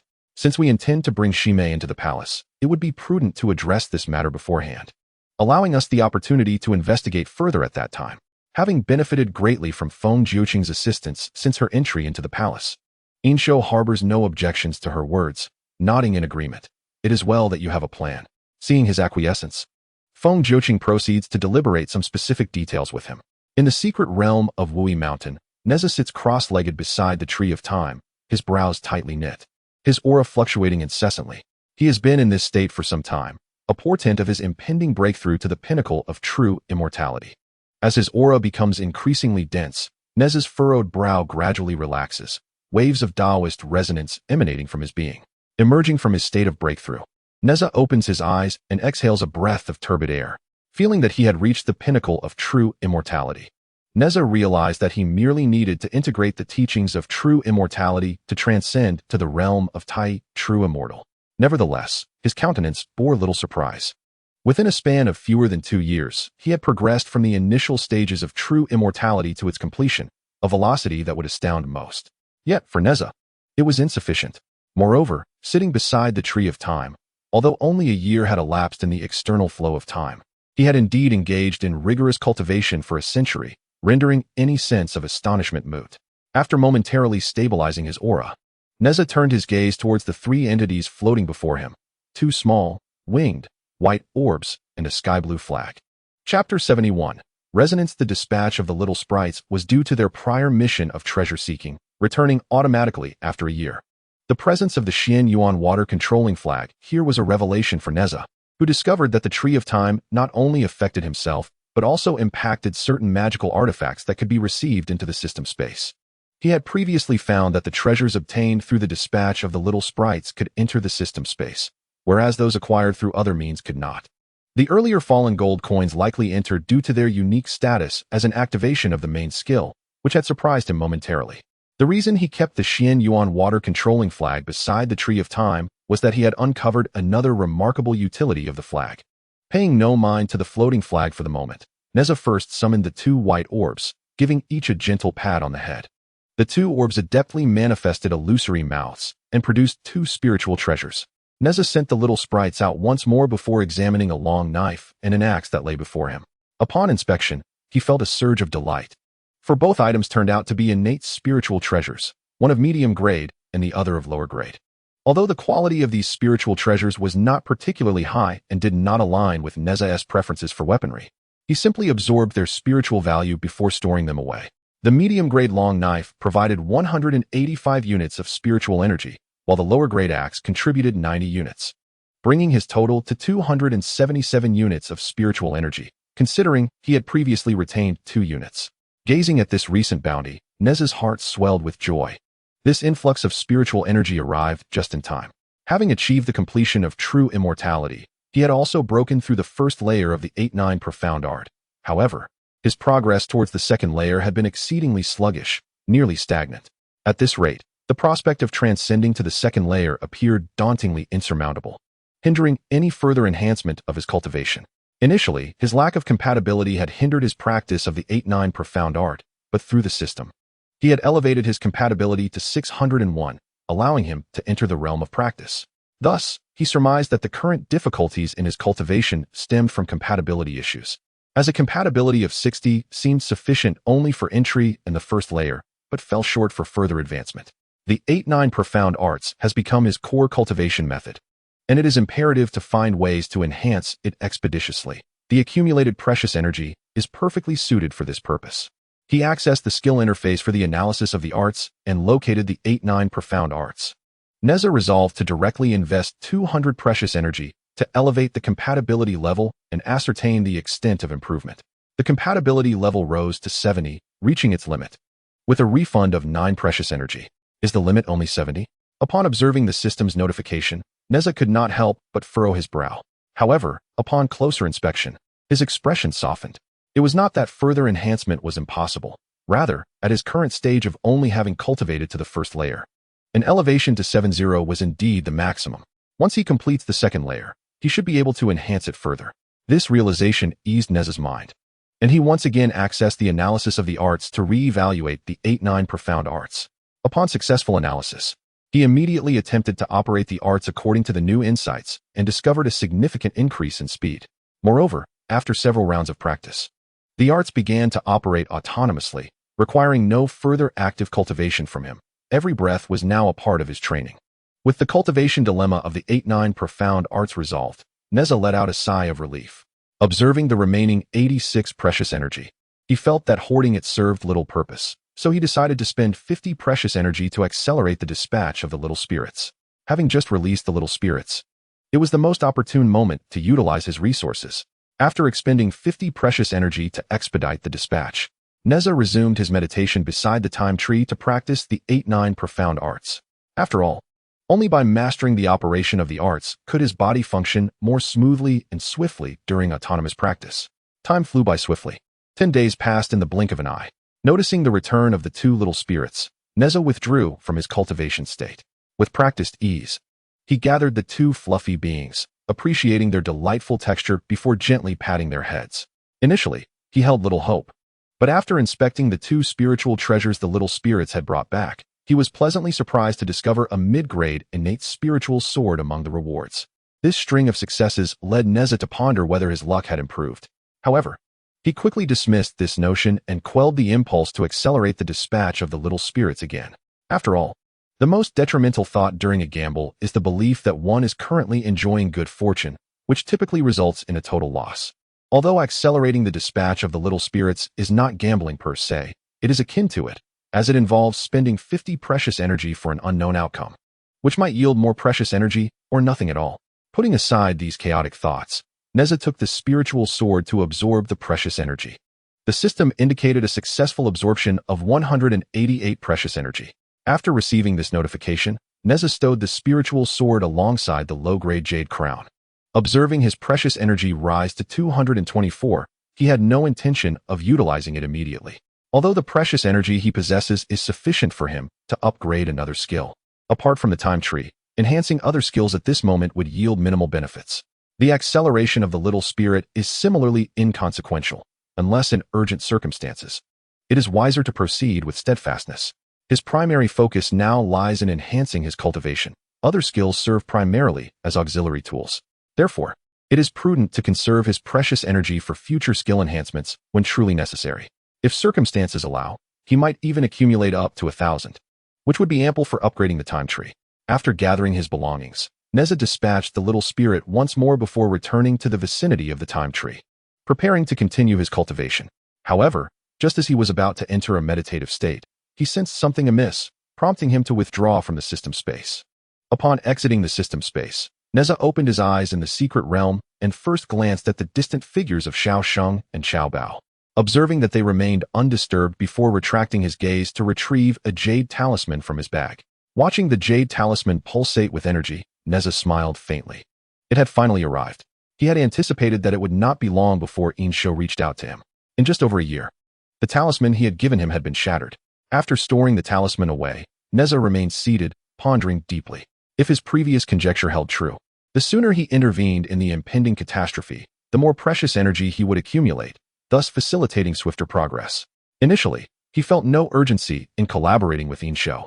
But now, wishing to engage as much as possible in the forthcoming calamity, he recognized that this was the opportune moment to solidify a partnership with Yin Shou. Chapter 72. The Lotus Pond resolute in his decision to strive for collaboration with Yin Shou, Nezha rose and made his way towards the positions of Xiao Sheng and Qiao Bao. As he approached, the two finally sensed his presence. Upon emerging from their meditative states and noticing Nezha before them, they were momentarily startled and promptly stood to greet him. "My lord," they bowed respectfully, and Nezha nodded slightly in acknowledgement. As they raised their heads, a sense of confusion lingered in their minds. They could not fathom what cultivation technique Nezha had mastered that rendered him undetectable.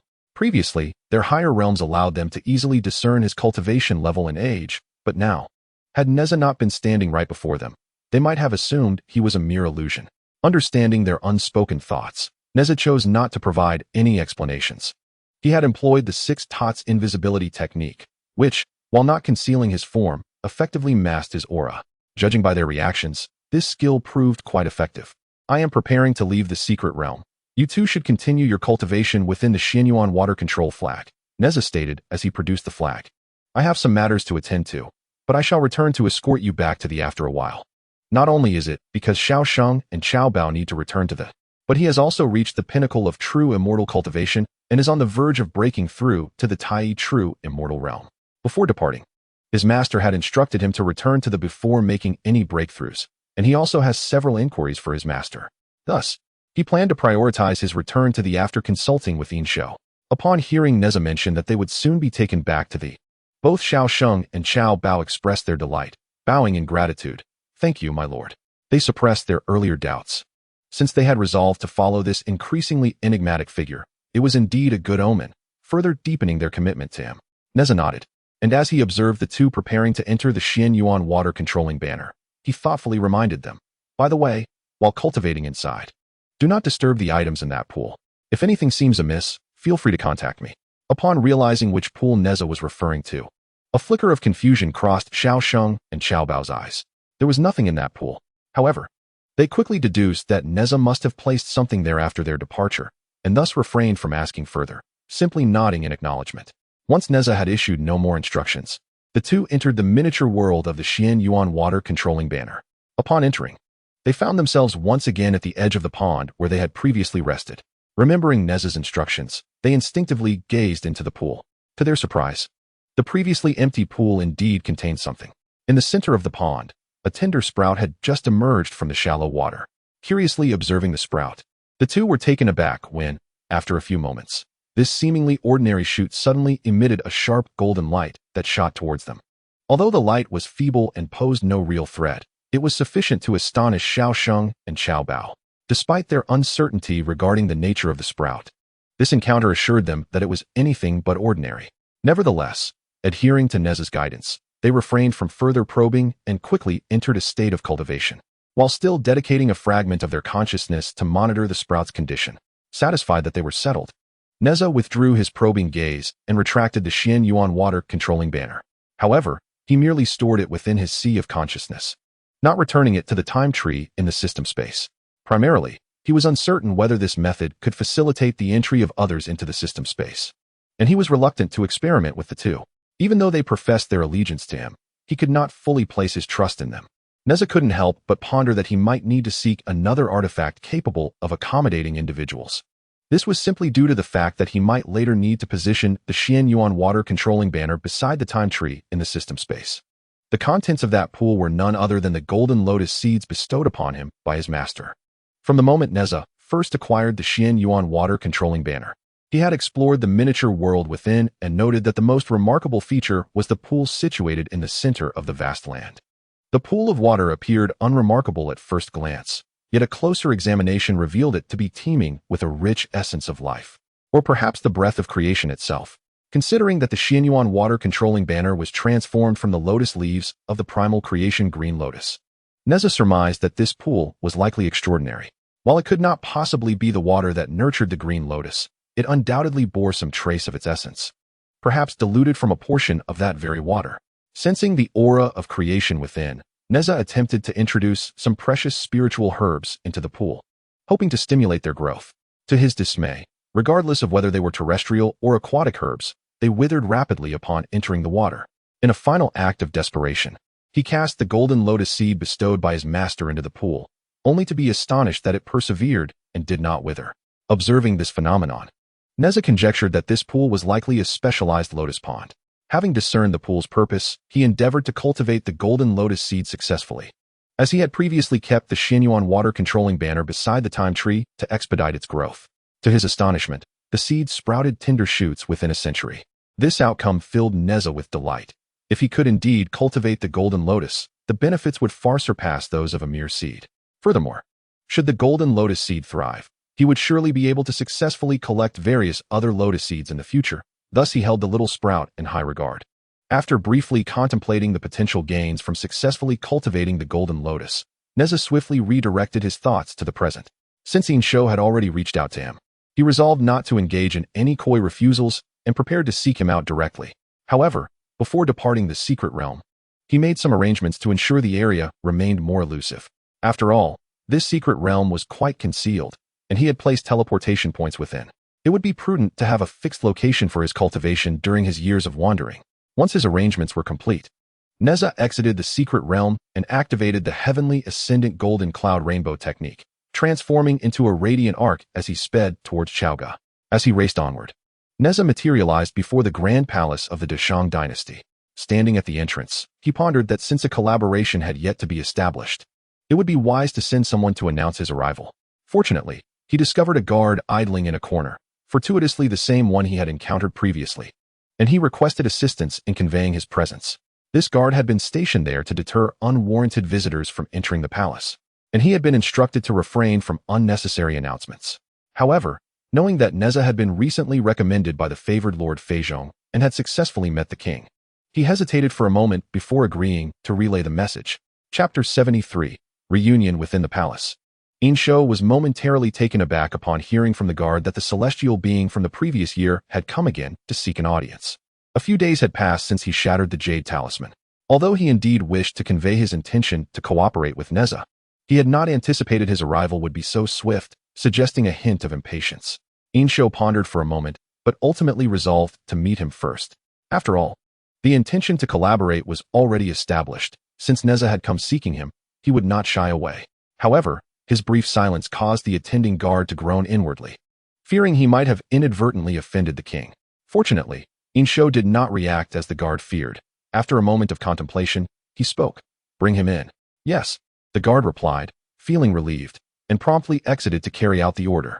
Once the guard had left, Shou summoned Feng Jiuqing and dismissed those present. Upon her arrival, hearing that Nezha had come so soon, Feng Jiuqing was similarly surprised. Yet, she refrained from elaborating and simply stated, "Then I shall observe as before." After receiving a nod from Shou, she stepped behind the screen. Under the guard's guidance, Nezha returned to the side hall from their previous meeting. This time, having received prior instruction, the guards did not enter. Once Nezha stepped inside alone, they gently closed the door behind him. Entering the hall, Nezha looked up to find Shou seated upon the elevated throne.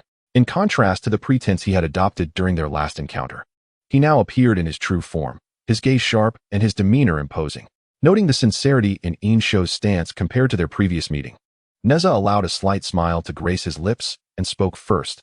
"We meet again, King of Commerce."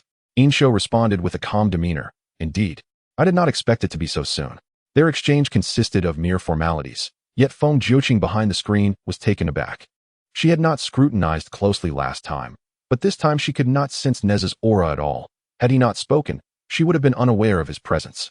This anomaly compelled her to act. Furrowing her brow in contemplation, she summoned her spiritual power, allowing her vision to pierce through the screen and behold the scene in the hall.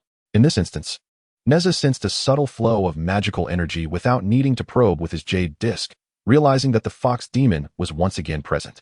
However, despite his awareness, he chose not to address it directly, maintaining an air of ignorance as he continued to regard Shou. "Since you have shattered the jade talisman, I trust you have given this matter considerable thought. So what is your decision? Are you prepared to collaborate with me?" Oomph. Insho let out a scoff. His brow arched defiantly. You are quite confident. His eyes narrowed as he regarded Nezha, his tone laced with disdain. Though you are a disciple of the Jie sect, you are but a third-generation apprentice. I, after all, am the king of humanity. You are not yet worthy to seek cooperation with me. However, I am willing to extend an opportunity to you, allowing you to ally yourself with me. After making this statement, Insho observed Nezha's reaction. His words were not merely intended to belittle or humiliate Nezha, but rather to probe the identity of the individuals behind him. Nezha, fully aware of Insho's intentions, was not offended by the remark. Instead, he responded with a calm smile. Oh? Does the king of Shang deem the status of a third-generation disciple of Jie Jiao insufficient? I wonder if the status of a second-generation disciple would suffice. Nezha remained unperturbed by Insho's earlier slight, maintaining an air of nonchalance. Upon hearing this, Insho furrowed his brow and inquired uncertainly, What do you mean? Nezha's composed demeanor, which even hinted at a touch of pride, left Insho uncertain as to whether he was referring to himself or his master when he mentioned the second-generation disciple, not one to keep him in suspense. Nezha candidly explained, If the king of Shang finds the status of a third-generation disciple lacking, then I believe my position as a second-generation disciple of Jie Jiao should allow for a collaboration with you. This was an unexpected revelation that prompted Insho to seek confirmation. You are indeed a second-generation disciple of Jie Jiao? Nezha nodded in affirmation, saying, Though most disciples of Jie Jiao are currently adhering to our master's instructions and engaging in secluded cultivation, with a bit of effort, this information can be uncovered. I would not stoop to lying to the king on this matter. Upon this admission, Insho's expression grew more serious. He had not anticipated Nezha's elevated status, which would undoubtedly enhance the potential connections he could leverage within Jie Jiao, making collaboration even more appealing. Sensing Insho's satisfaction with his credentials, Nezha continued, I come with sincerity to collaborate with the king, hence my forthrightness. I kindly ask that you also refrain from concealing too much from me, as I have matters I wish to inquire about and seek your enlightenment. Insho, upon hearing this, retracted his thoughts and responded in a considerably more relaxed tone. What is it that you wish to know? Nezha smiled gently, raising his gaze to the screen behind Insho and posed his question. I wish to understand the relationship between you and the other individual present. At this utterance, Insho's pupils constricted, and he tensed once more. The figure of Feng Jiuqing, situated behind, was equally startled. She felt as if Nezha had locked eyes with her through the screen during his inquiry. Sensing the atmosphere grow tense again, Nezha smiled lightly and reassured. There is no need for the king to panic. The fact that I did not expose this last time indicates my lack of malice, and now I am simply curious. Insho, after a moment of fluctuating expressions, regained his composure and fixed a steady gaze on Nezha, responding calmly, Whatever relationship you perceive us to have is indeed our relationship. With their secret now unveiled, there was no longer any point in concealment. And Feng Jiuqing stepped out from behind the screen in accordance with Insho's words. Nezha chuckled lightly. Insho's response neither denied nor confirmed anything. However, this suffices. Since this fox spirit dares to reveal herself directly, it indicates that their relationship is at least not adversarial. As for the specifics of their collaboration, it is of little consequence to him. He desires to partner with Insho, and his ambitions extend beyond that. If he could forge a connection with the notable figure through him, it would be most advantageous. Nezha observed Feng Jiuqing as she stepped forth and gracefully inclined his head, inquiring, May I ask how you are addressed? He was aware that she was a nine-tailed fox spirit, currently assuming the identity of Sudaji, which made it somewhat awkward to address her. Feng Jiuqing slightly bowed, responding, I am Feng Jiuqing. Nezha acknowledged her with a nod, understanding her name, yet refrained from further conversation, recognizing that establishing a connection with that notable figure necessitated first securing Insho's cooperation. Seemingly merely curious about the third party present, Nezha redirected his gaze back to Insho and remarked, I presume the Merchant King is also inclined towards collaboration. Thus, we must ascertain that our respective undertakings do not conflict before finalizing any agreements. Naturally, Insho concurred. Since Nezha was deemed worthy of partnership, he was open to further dialogue. After a moment of contemplation, Insho initiated the conversation. Are you aware of the existence of the Investiture of the Gods? Chapter 74. Insho's intentions to Nezha's surprise. Insho directly mentioned the Investiture of the Gods, causing Nezha's expression to become notably serious as he nodded slightly. Observing his acknowledgement, Insho was not particularly surprised and continued, It seems you possess considerable knowledge. Therefore, many matters do not require my elaboration. Since you are aware, You must understand that this cataclysm is distinct from previous ones due to the inclusion of the Investiture of the Gods. Those who perish during this calamity, if named upon the list, will not meet a definitive end. Instead, their souls will be enshrined within the investiture, and upon the conclusion of the cataclysm, they shall attain divine status. Nezha, well informed about these matters, remained silent and listened as Shou continued. I understand that many regard these divine positions with disdain, even shunning them. However, for the human race, this represents an opportunity. At this juncture, Shou paused, his tone turning somber as he added, in name. The human race is the sovereign of the mortal realm, yet lacks corresponding status. Regardless of whether they are celestial beings, spirits, or demons, the human race possesses no capacity for resistance. My desire is not for anything else. As the contemporary king of humanity, I aspire to elevate the status of our kind. For ordinary mortals yet to tread the path of immortality, ascending to divinity through the investiture is the most expedient means of advancement. Once the investiture is filled with 365 individuals, it shall be sealed. I hope that at least half of these are of the human race. Once they attain divinity, humanity will have gathered a significant force, instilling a measure of confidence. Upon hearing this, Nezha could not help but furrow his brow. He had a degree of understanding regarding the plight of humanity and did not believe that Shou's proposed method could alter their circumstances. What humanity currently lacked were individuals of unparalleled strength, akin to his master and two esteemed uncles, individuals capable of establishing a school by themselves. While ascending to divinity through the investiture would indeed offer some enhancement, the extent of power would be decidedly limited, even if a collective were formed. It would not achieve the desired effect. Moreover, it seems that the human race should not lack for powerful beings of ordinary rank, does it? Within the sect of Jie, there are numerous human cultivators whose skills are quite formidable, alongside some solitary practitioners, such as my father's master, who has attained the great Luo realm. Reflecting on this, Nezha could not restrain himself from inquiring. The human race is not devoid of high-ranking powerful beings. In fact, many possess an innate talent for cultivation. The King of Commerce's ambition to elevate ordinary humans to divine status for the sake of enhancing strength may not surpass the realms of these individuals, correct? Upon hearing Nezha's words, Shou's demeanor darkened, his tone turning chilly as he responded. Few human beings who have embarked on the path of immortality ever return. Once they become those desireless immortals, they remember only the celestial, forgetting their humanity.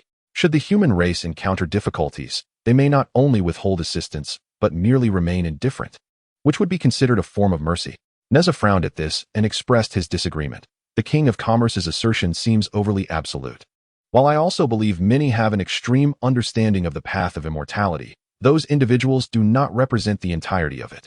I trust there are still many who have not lost themselves on this path, who do not forget their identities, and certainly do not forsake their own race. Nezha felt that Shou's remarks were somewhat narrow-minded, although he did not deny that there are many, like Tai Zhenren, who, once they have ascended to immortality, cease to regard the existence of ordinary lives. Yet, many would not act in such a manner, including myself, even though I am currently occupied with matters of Jie. If the human race were to face calamity, I would undoubtedly lend my assistance.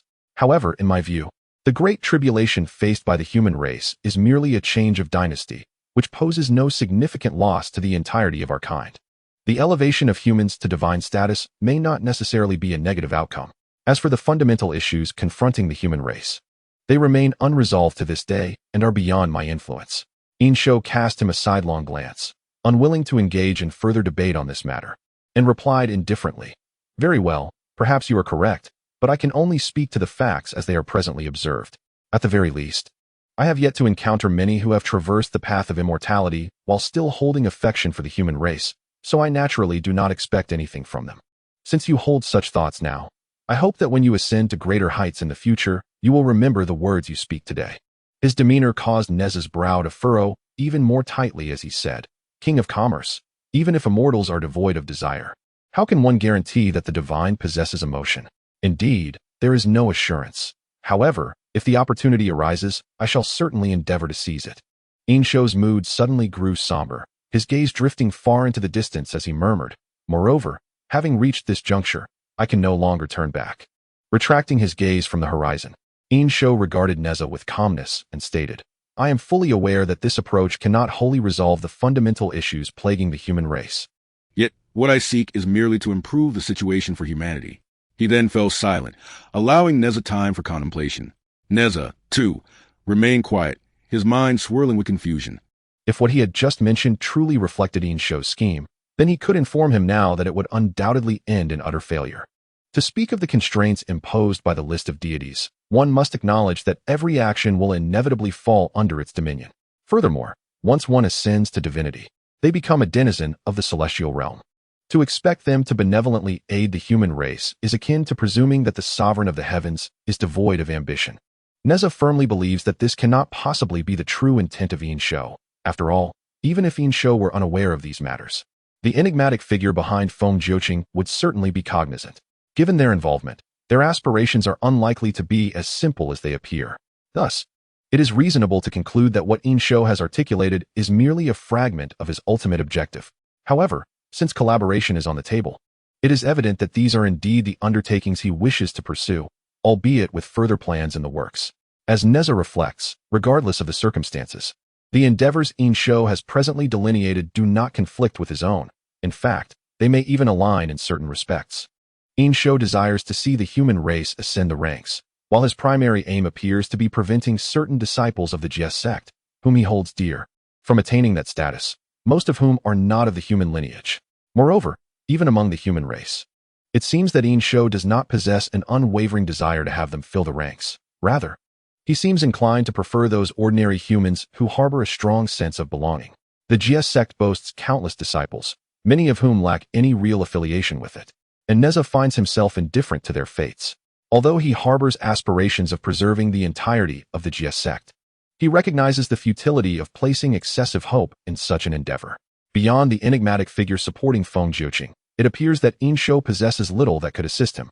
Uncertain of Yin Shou's sincerity in previous statements, Nezha genuinely hopes for a transformation in the Jie sect's circumstances, believing that any efforts made toward that end would not be in vain. While they speak of cooperation, Nezha understands that complete transparency between them is unattainable. Their discussions will likely revolve around who should ascend and who should not. Since their objectives do not clash, the potential for collaboration exists. Chapter 75. Nezha's resolve. Today's discourse has somewhat altered Nezha's perception of the Merchant King. Despite their differing views, he senses that Yin Shou is genuinely devoted to the welfare of the human race. Therefore, before entering into discussions of collaboration, Nezha expresses, "If the Merchant King is indeed devoted to the human race, as one of its own, I sincerely hope for your success." This statement is heartfelt. Regardless of the specifics of Yin Shou's schemes, Nezha earnestly wishes him well.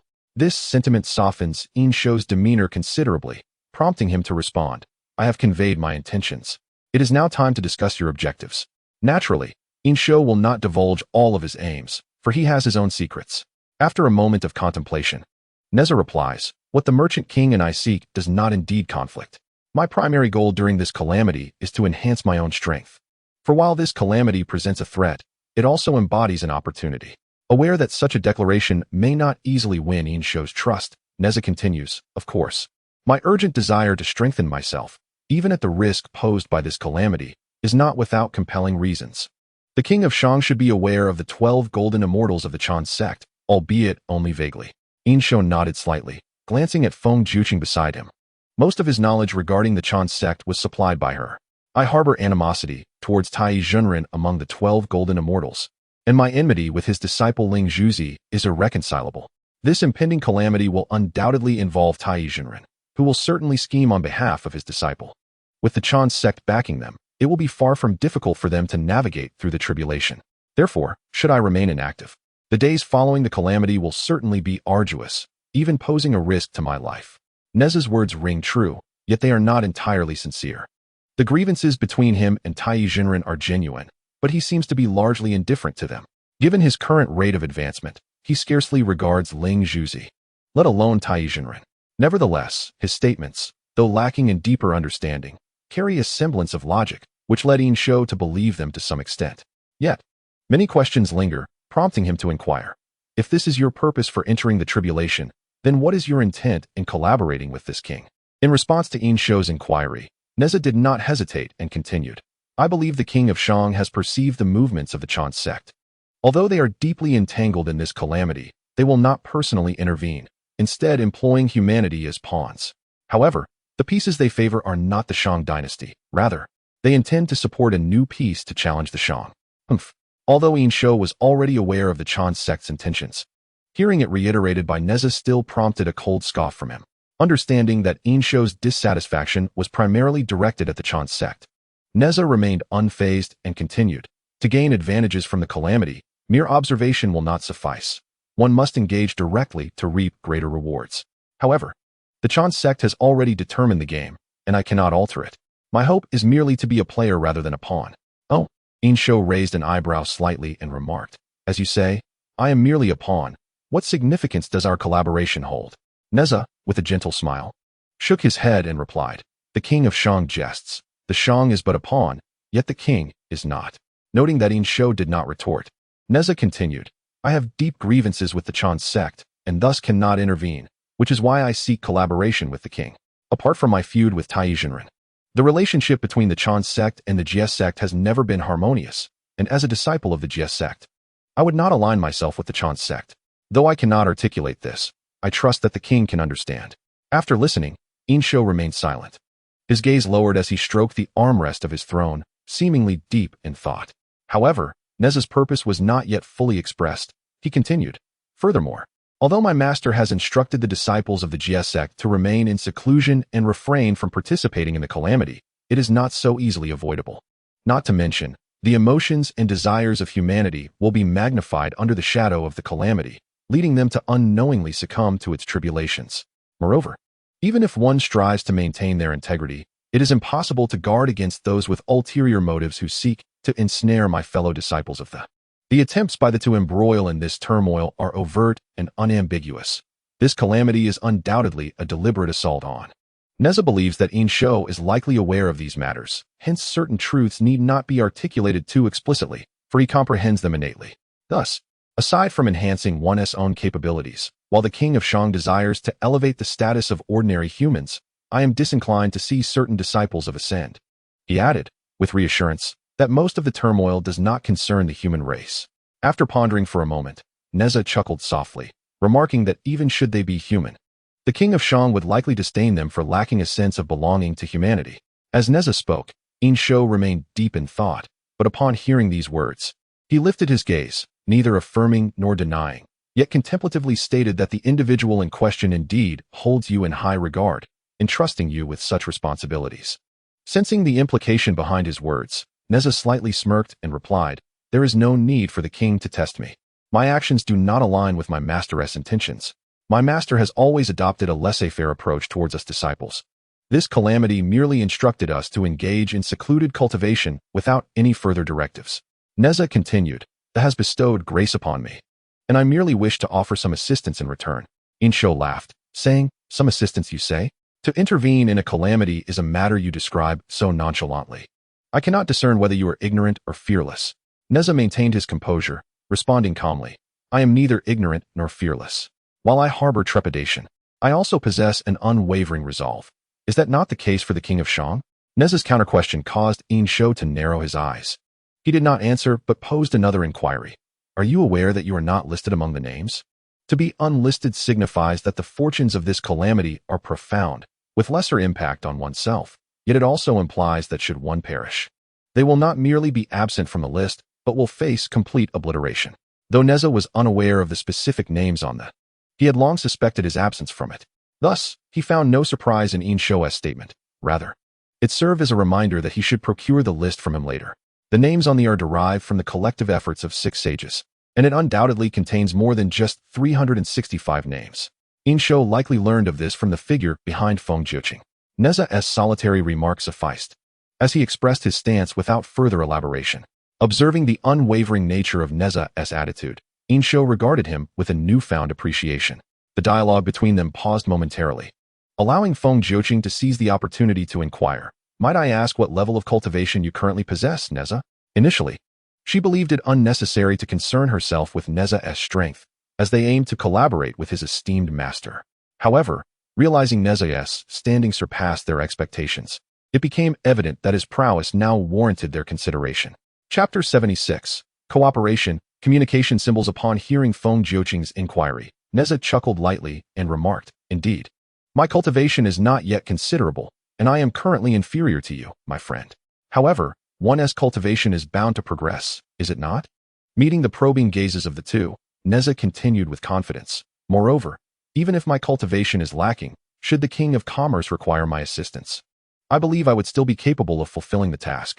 After all, cultivation is not the sole measure of one's abilities. Nezha was not merely boasting. Although his current power was limited, he had capable allies. Xiao Sheng and Xiao Bao had achieved the status of golden immortals, and they were far from mere embellishments. Their choice to follow him undoubtedly contributed to his overall strength. Unaware of Xiao Sheng and Xiao Bao's presence, Feng Jiuqing assumed Nezha was referring to his connections within the sect of the Interception and nodded slightly, acknowledging his assertion. Furthermore, disregarding anything else, Nezha's adeptness at concealing his aura was quite remarkable. Even with lesser strength, there remained much he could accomplish. Feng Jiuqing fell silent, and Yin Shou, realizing that further inquiries would yield no additional insight, spoke directly. If we are to collaborate, you may indeed wish to act as the player in this game. The Great Shang can accommodate certain reasonable requests. However, I and Jiuqing are not in a position to leave the palace, and there are matters that require your intervention. Given that this was merely a preliminary collaboration, Yin Shou provided a general outline, to which Nezha readily acquiesced. Although he sought Yin Shou's assistance in introducing a particular individual, they had only just established cooperation, and trust between them remained insufficient. Thus, Yin Shou would certainly be reluctant to assist in that regard.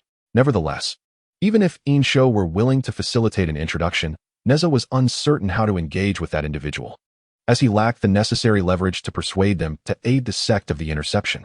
After briefly reflecting on his thoughts, Nezha proactively inquired, "Does the King of Commerce currently have any tasks that require my assistance?" Yin Shou shook his head, since they had already entered into a cooperative agreement.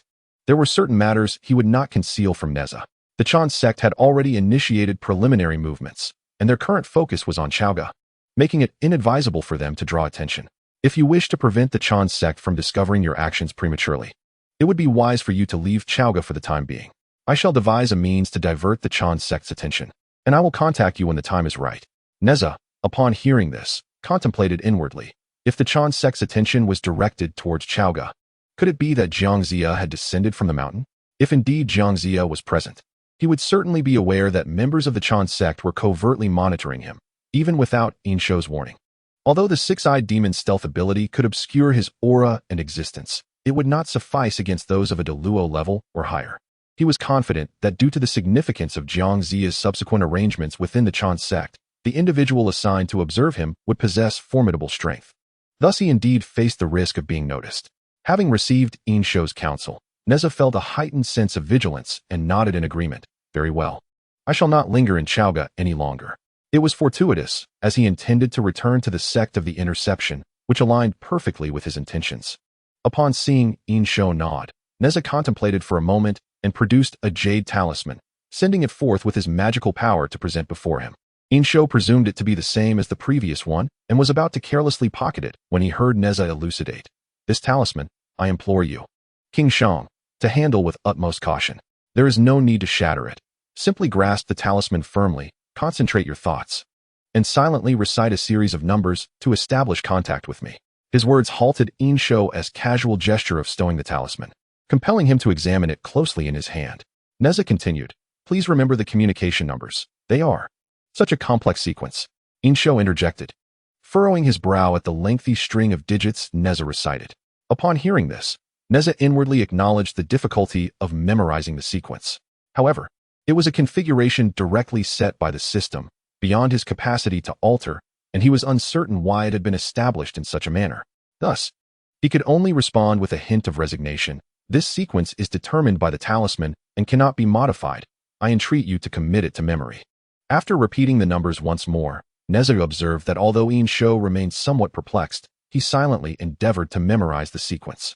Having bestowed the communication talisman upon Yin Shou, Nezha prepared to take his leave.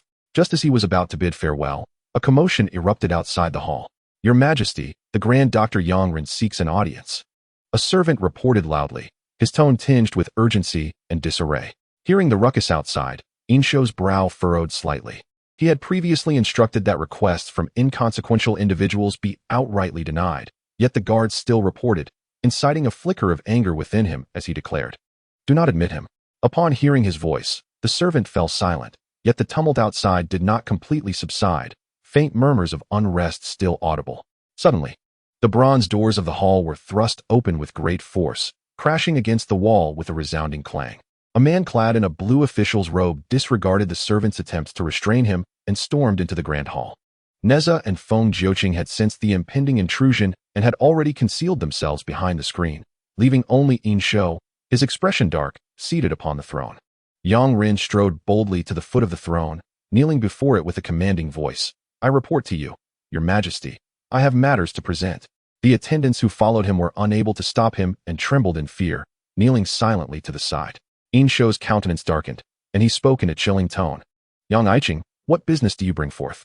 Upon hearing this, Yang Ren straightened, seemingly oblivious to Yin Shou's displeasure, and replied, "Your Majesty, I have just received an edict stating that you wish to construct the Deer Terrace. I have come to beseech you to rescind this command." Yin Shou, upon hearing this, wore a forced smile that barely concealed his irritation. "Does Yang Aiqing have grounds for such a request?" Yang Ren promptly responded, "Your Majesty, I have reviewed the blueprints for the Deer Terrace. The expenditure is immense and the utility negligible. It truly ought not to be built." "Humph," Yin Shou scoffed coldly, challenging. "Negligible?" The construction of the Deer platform was intended solely for the pleasure of this king. As the sovereign of the Great Shang, my status is illustrious. Do you, Minister Yang, believe that I am unworthy of such indulgences? Upon hearing this, Yang Ren furrowed his brow but maintained a respectful yet firm demeanor, saying, "Since your majesty holds the esteemed position of the Great Shang's ruler, it is only natural to consider the welfare of the Great Shang's subjects alongside personal enjoyment. Not to mention that Master Wen is still engaged in warfare in the North Sea, there are also numerous conflicts within the borders of the Great Shang. Our national treasury is currently depleted. It is unwise to squander our resources on the construction of this Deer platform. Moreover, the extensive resources required for this project will not only deplete our finances, but also burden the populace, which cannot bear such a load." Yin Shou, after listening, showed no visible change in expression. With a cold glance, he replied, "There is no need for further discussion. I have already made up my mind to build this Deer platform. You are to carry out my orders." Chapter 77, Direct Remonstrance. Interception. Seeing that Yin Shou would not heed his counsel and exhibited such disregard for the common people, Yang Ren's disappointment deepened, and he could not restrain his anger. A nation in chaos leads to its downfall, and a fallen nation spells doom for its ruler. If your majesty insists on erecting this Deer platform, it would be akin to burying yourself. Bold words. Upon hearing this, Yin Shou's demeanor changed entirely. Rising to his feet, he coldly inquired, "Do you understand the concept of rank and status, Yang Ren?" With a swift motion of his sleeve, he commanded the guards below, "Seize him and execute him." The attendants kneeling below, sensing Yin Shou's fury, dared not disobey and quickly advanced toward Yang Ren. Realizing there was no turning back, Yang Ren stood up from the ground. Seizing the moment when the guards were caught off guard, he drew his sword and held it to his throat, lamenting, "It is thus, as a court official powerless to alleviate the suffering of the people. I can no longer face the world. Yin Shou, the existence of a ruler like you is a great sorrow for the Great Shang."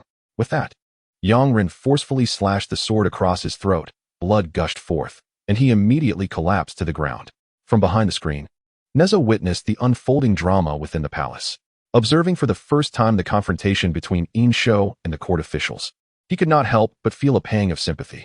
Regardless of the outcome, the turmoil that Yin Shou must endure for his schemes would undoubtedly be immense. As Nezha contemplated this, he suddenly sensed something and retrieved a circular disc from the ether. Initially, there was only a single red dot on the disc, but suddenly another flickering red dot appeared, rapidly approaching. A celestial being is coming. Nezha, with no time to spare, quickly employed the invisibility technique of the sixth brother, concealing both his form and presence. Beside him, Feng Jiuqing was startled by Nezha's sudden disappearance, yet with others present in the hall, she refrained from reacting too overtly. Once concealed, Nezha began to think more calmly, deducing the identity of the approaching individual through the connection to Yang Ren. It must be the Qingxiu Dao de Zhenjuan, one of the 12 golden immortals of the Chanjiao, who has come to rescue Yang Ren. However, Yang Ren is on the brink of death. Can he still be saved? Recalling the life-saving techniques described in that book, Nezha found himself quite intrigued. The moral sage was a golden immortal, and Nezha, utilizing the invisibility technique of the 6 infants, swiftly approached his location, eager to observe his methods of salvation. I took my leave, instructing the esteemed Nanqing to have King Shan contact me should any matters arise. Before departing, Nezha sent a message to Feng Jiuqing, inadvertently startling him, as he had assumed the latter had already left. Nezha arrived above the royal palace. Perched upon a cloud, where he encountered a middle-aged Taoist clad in a loose gray robe, slender yet spirited. Indeed, it was the moral sage. Concealing his form and presence with the 6 infants invisibility technique, Nezha settled on a cloud near the sage, who remained blissfully unaware of his presence. The moral sage had sensed the presence of a fated disciple while cultivating on Qingfeng Mountain and had come to Chaoga in search. Upon arrival, he found that this destined disciple was on the brink of death. Yet, rather than displaying concern, he appeared quite pleased. With a thoughtful stroke of his short beard, the moral sage retrieved several array discs from his cosmic sleeve and began to arrange formations toward Kunlun Mountain. Observing his actions, Nezha's eyes shimmered with a violet light as he activated his Eye of Revelation. After a moment's contemplation, he also activated his Eye of Illusion. Through the Eye of Revelation, Nezha attempted to discern the formations laid by the sage, but to no avail. His enhanced vision, which had progressed alongside his cultivation, could only penetrate low-tier formations. And it was evident that the sage's arrangements surpassed this realm. The sage worked swiftly, and once the formations were complete, a glimmer of light flickered in his eyes as he gazed down toward the side hall, seemingly sensing Feng Jiuqing's aura. His gaze lingered momentarily on the screen before shifting to Yang Ren below. Nezha followed suit, his eyes landing on Yang Ren, who had completely lost his vitality. Under the influence of the Eye of Illusion, Nezha beheld a transparent soul drifting from Yang Ren's body, slowly ascending. As his gaze followed the soul's ascent, Nezha noted that the moral sage's attention remained fixed on Yang Ren's lifeless form, unchanged. When Nezha observed Yang Ren's soul attempting to drift southwest, it inadvertently entered one of the formations set by the sage, prompting a reaction. As if sensing that the formation had captured something, the sage approached the array, assessed the situation, and collected the array discs, thereby ensnaring Yang Ren's soul within. Watching the sage's actions, Nezha pondered, how was it that the moral sage could not perceive the soul? While it was understandable that his father and others could not see it, being mere mortals, how could a golden immortal also be blind to such a phenomenon? Nezha mused that if this were indeed the case, then the Eye of Illusion held far greater significance than he had initially surmised. Using the formation to capture Yang Ren's soul, the Taoist Lord of Virtue nodded in satisfaction, then turned his gaze downward once more. In the Grand Hall, Insho observed the lifeless body of Yang Ren and, with an expressionless demeanor, instructed the guards, disseminate the news of Yang Ren's execution for his transgressions against authority. His body shall be returned home. Understood. The guards, aware of the gravity of the situation, promptly complied and lifted Yang Ren's corpse away. Seeing the guards depart with Yang Ren's body, the Taoist Lord of Virtue cast one last glance at the hall before following suit, with Nezha naturally trailing behind him. After the guards had exited, Feng Jiuqing did not immediately emerge from behind the screen, as she had sensed an unseen presence lurking nearby. After waiting a moment longer to ensure the individual had left, she finally stepped out. What is the matter? Insho inquired, having noticed her prolonged absence. Feng Jiuqing approached him and replied, it seemed that someone was observing this place. Hearing her words, Insho frowned. Was it someone from the Chan sect? Most likely, Feng Jiuqing nodded. However, given that the royal palace is enveloped in the aura of the human race, he likely did not wish to entangle himself in such karma. So he did not investigate further and departed swiftly. Indeed, Insho acknowledged. The Chan sect's recent activities had drawn attention, which was not surprising. But as long as they did not make any significant moves, there was no need for concern. He pondered for a moment before asking, what of Nezha? Recalling Nezha's earlier actions, Feng Jiuqing remarked, his senses are quite acute. He concealed himself before the prying presence appeared and should have left by now. That is for the best. Insho contemplated briefly and stated, we must devise a way to divert the Chan sect's attention. Feng Jiuqing, in agreement, responded. To shift the Chan sect's gaze, the first step must be to ensure Jiangshang does not remain in Chaoga any longer. It would be best if he departed of his own accord. Insho understood this well and reflected, the previous encounter must have left him disillusioned with me. In that case, we shall press him further. Assign him the task of constructing the deer platform and shorten the completion timeline. Understanding his intent, Feng Jiuqing nodded slightly in agreement. Once resolved, Insho called out, come forth. Chapter 78, Scavenging for Corpses. Golden Elixir, the Taoist Lord of Virtue, followed the guards until they exited the palace gates. As he performed a series of hand gestures, a great wind suddenly arose. The guards were caught off guard, closing their eyes, and those carrying Yang Ren's corpse could not help but loosen their grip. Once the wind subsided, The guards resumed their task of lifting the body that had been placed on the ground, unaware that the corpse they now carried was no longer the same as before. The Taoist Master of Virtue employed a clever ruse, effortlessly acquiring the lifeless body of Yang Ren. After securing Yang Ren's remains, the Taoist Master had no intention of lingering further, transforming into a gentle breeze and returning to his abode on Qingfeng Mountain. Nezha, having witnessed this, naturally did not intend to abandon his pursuit and followed suit, becoming a radiant beam of light that trailed behind. They arrived at the Xiang cave of Qingfeng Mountain, where the Taoist Master materialized at the cave's entrance before proceeding within. Just as Nezha was about to follow, he suddenly recalled something and paused at the entrance to activate his eye of decryption. Indeed, observing the manifested formation, Nezha concluded that a master of formations like the Taoist Master would undoubtedly have made some arrangements within his dwelling. Fortunately, the formation was merely a warning type. Although concealed, it was of a low grade. Relying on his eye of decryption, he discerned the loopholes without triggering the formation and entered the Xiang cave. As Nezha followed the Taoist Master deeper into the cave, he found the interior cluttered with various tools for refining weapons and elixirs, along with several alchemical furnaces piled in a corner. Upon reaching the main hall, he beheld a young man clad in a coarse robe, his hair tied in a bun, seated in meditation. Huang Tianhua, sensing the commotion, emerged from his practice, opened his eyes, and, upon seeing the Taoist Master enter, inquired with curiosity, "Master, where have you been?"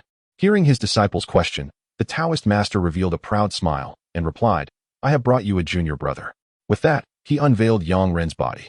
Huang Tianhua approached Yang Ren, inspecting his condition with heightened confusion, but he appears to be devoid of breath.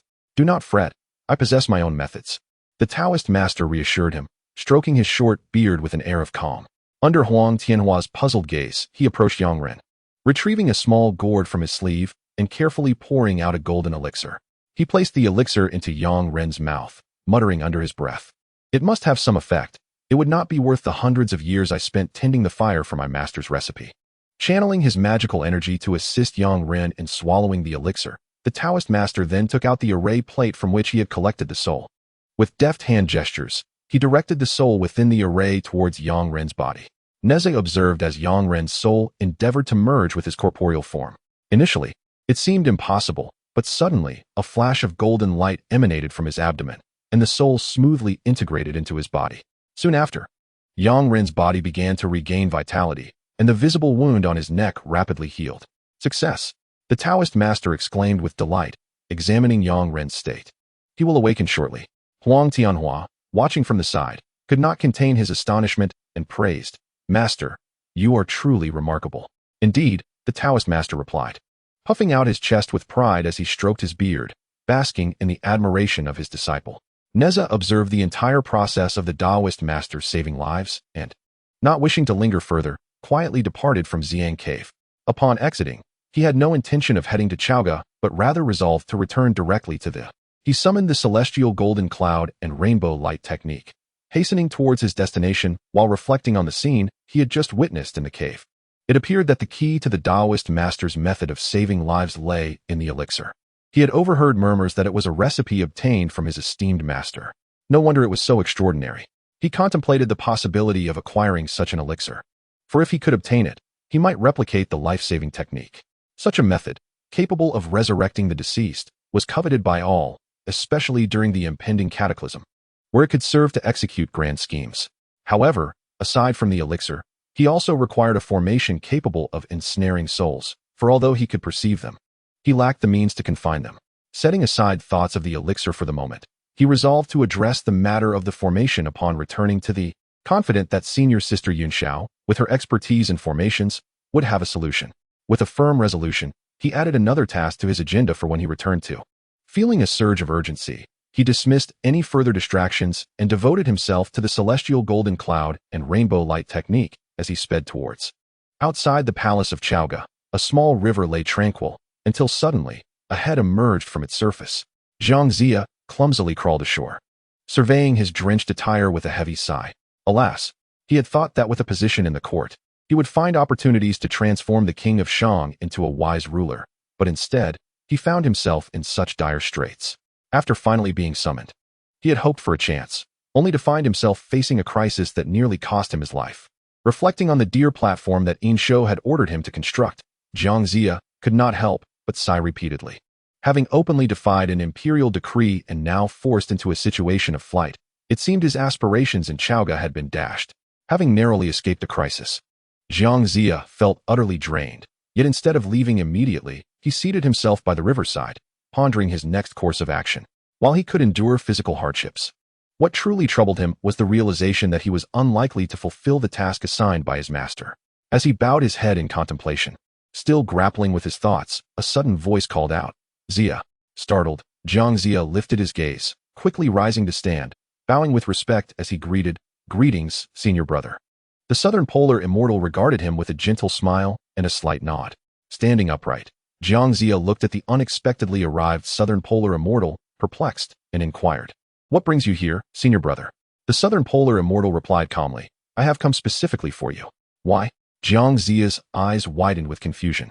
During his time at the Chan sect, he had had little interaction with other disciples, let alone this senior brother, who was on an entirely different echelon. They had scarcely interacted before, so Zhang was genuinely perplexed as to why he was sought out. Ignoring the confusion reflected in Zhang's eyes, the Antarctic Immortal inquired, "What troubles you so? How did you come to be in such a disheveled state?" Hearing the question, Zhang hastily set aside thoughts of why his senior brother had come to him and instead lamented his current predicament. With a sorrowful expression, he replied, "To speak candidly, my master instructed me to descend from the mountain, assigning me a task to support a worthy ruler and maintain peace in the realm. I was just lamenting my inability to fulfill my master's directive, and my present condition is a consequence of this situation."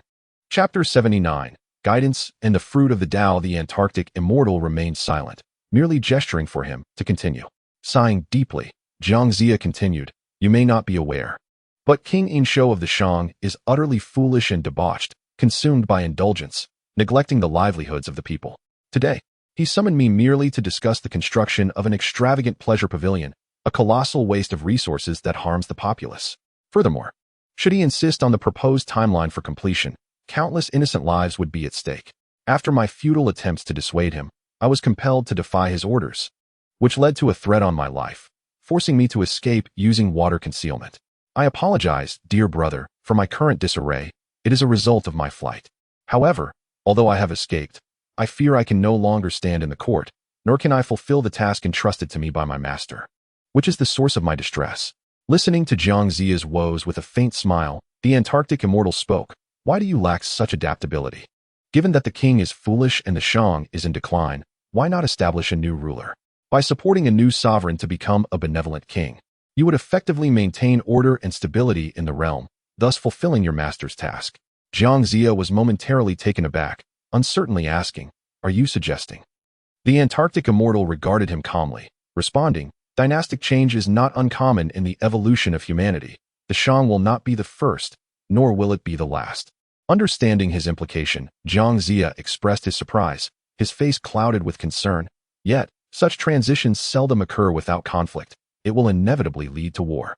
Moreover, the foundation of the Shang is deeply entrenched, making its downfall no simple feat. Would it not be wiser to maintain the existing foundation, depose the old king, and install a new one? In truth, Zhang had already contemplated the idea of supporting a new ruler before the Antarctic Immortal's arrival. Though he had not yet reached a firm decision, he did not anticipate that his senior brother would advocate for the outright overthrow of the Shang, a suggestion far more radical than his initial thoughts. Upon hearing Zhang's words, the Antarctic Immortal's smile faded, and he reproached, "Foolishness. The Shang may appear to have a solid foundation, yet it is already hollow, its roots are decayed. No matter how deep the foundation, it is merely an edifice in the air. Thus, establishing a new ruler would only address the symptoms and not the root cause. The dynasty is always at risk of collapse. How can stability be assured?" Although Zhang acknowledged the wisdom in the words of the Southern Pole Immortal, he still pondered whether the Shang dynasty had truly reached such a critical juncture. During his tenure in office, he had encountered many virtuous officials who genuinely sought the welfare of the people. Moreover, the task of toppling a dynasty was no trivial matter, which left him in a state of hesitation, unable to fully embrace the Southern Pole Immortal's counsel. Noticing his indecision, the Southern Pole Immortal once again spoke, delivering a profound admonition. "Moreover, do you believe I have come here today of my own volition? Your master has entrusted you with the duty of supporting a righteous sovereign, yet did not specify that Inshou is that sovereign. At these words, Jiang Ziya's gaze snapped upward, his eyes betraying an unmistakable shock. Was the annihilation of the Shang dynasty truly his master's intent? After the initial astonishment, doubt crept into Jiang Ziya's mind. Was the task bestowed upon him truly of such monumental significance? Perceiving his uncertainty, the Southern Pole Immortal continued, "Your master holds you in high regard. Otherwise, why would he entrust you with such a critical matter? Rest assured, your fellow disciples will lend their support in due course. However, this endeavor will be under your leadership, with us merely assisting you, which clearly indicates your master's esteem for you." Upon hearing this, Jiang Ziya felt an intricate swirl of emotions within him, realizing his master valued him so greatly. After wrestling with his thoughts, he ultimately resolved not to disappoint his master's expectations, gritting his teeth and affirming, "Very well. I shall act as my senior brother advises." Having finally persuaded Jiang Ziya after much deliberation, the Southern Pole Immortal nodded in satisfaction. Observing Jiang Ziya, still deep in thought, his expression grave, the Southern Pole Immortal spoke once more. "Do not think your senior brother will not assist you. Allow me to offer you a hint." Upon hearing this, Jiang Ziya raised his head, clasping his hands in reverence. "I humbly request your guidance, senior brother." The Southern Pole Immortal slowly articulated, "Fishing on the Fanchi stone. There lies a righteous sovereign in Shichi." With that, he transformed into a wisp of azure smoke and vanished, leaving Jiang Ziya standing in contemplation. Meanwhile, over the eastern sea, Nezha gazed at the now clearly visible Penglai Island, feeling a sense of accomplishment. He had finally arrived. Despite utilizing the celestial golden cloud rainbow technique to hasten his journey, traversing the vast expanse of the primordial world had indeed consumed considerable time. However, he resolved that his next return would not require such effort. Recalling the teleportation skill unlocked by the system, Nezha planned to establish a portal near the Jie sect before departing. Upon reaching the territory of the Jie sect, Nezha did not wander elsewhere, but flew directly towards the Bio Palace. As he landed before the grand entrance, he prepared to bow in greeting, only to be greeted by a voice from within, "Come in." With this pronouncement, the palace doors thunderously swung open. Hearing his master's voice, Nezha halted his bowing gesture and stepped confidently into the hall. As he entered the grand chamber, seeing his master, whom he had not seen for a long time yet remained familiar, Nezha felt a surge of emotion. He knelt before the mat, respectfully bowing. "Disciple Nezha pays his respects to the esteemed master." "Rise," came the gentle reply. The celestial sage seated high above maintained a casual posture, speaking softly. As Nezha straightened up, the sage continued, "You have made rapid progress." Upon Nezha's entrance, the sage had already discerned that his cultivation had reached the pinnacle of true immortal. For him, 2 or 3 years felt like the blink of an eye, yet Nezha's remarkable advancement warranted commendation. As Nezha contemplated whether to share with his master that he had fortuitously entered a secret realm where time flowed more slowly, the sage spoke again. "I will not inquire about your fortuitous encounter. Since you have returned, it is evident you are prepared to break through to the Tai true immortal." With no intention from his master to probe further, Nezha straightened his demeanor, dismissing his previous thoughts, and replied, "Indeed. I have now integrated the teachings of true immortal and can break through at any moment." The sage nodded slightly and remarked, "Your cultivation is commendable, and your realm appears solid." However, he shifted his tone, adding, "You still lack a bit in true integration." Nezha, upon hearing this, felt puzzled. He was certain he was ready to break through to Tai true immortal. Why, then, did his master assert that he had yet to achieve true integration? Before he could voice his confusion, the sage continued, "I understand your eagerness to enhance your strength, yet the path of cultivation becomes increasingly arduous in later stages. While you have accelerated your progress in the true immortal realm, further advancements will be challenging." Though unsure why his master had shifted the topic, Nezha felt compelled to listen. However, sometimes strengthening oneself does not necessarily require ascending to a higher realm. Do you know that from the true immortal stage onward, each realm possesses a Tao fruit? If you can thoroughly comprehend the Tao fruit of the true immortal, breaking through to Tai true immortal will grant you an advantage beyond the ordinary. Since you seek to advance your power, you must seize this opportunity. Chapter 80. Tai true immortal. Inquiry: such a fortunate opportunity? Nezha felt a surge of excitement. Yet, before he could fully rejoice, the sage cast a glance at him and said, "The Tao fruit is not easily attained. Although you can break through to Tai true immortal now, you have yet to truly integrate your understanding, and thus cannot acquire the Tao fruit of the true immortal. If relying solely on yourself, it may take you a century." Upon hearing this, the joy on Nezha's face faded, and his brows furrowed slightly.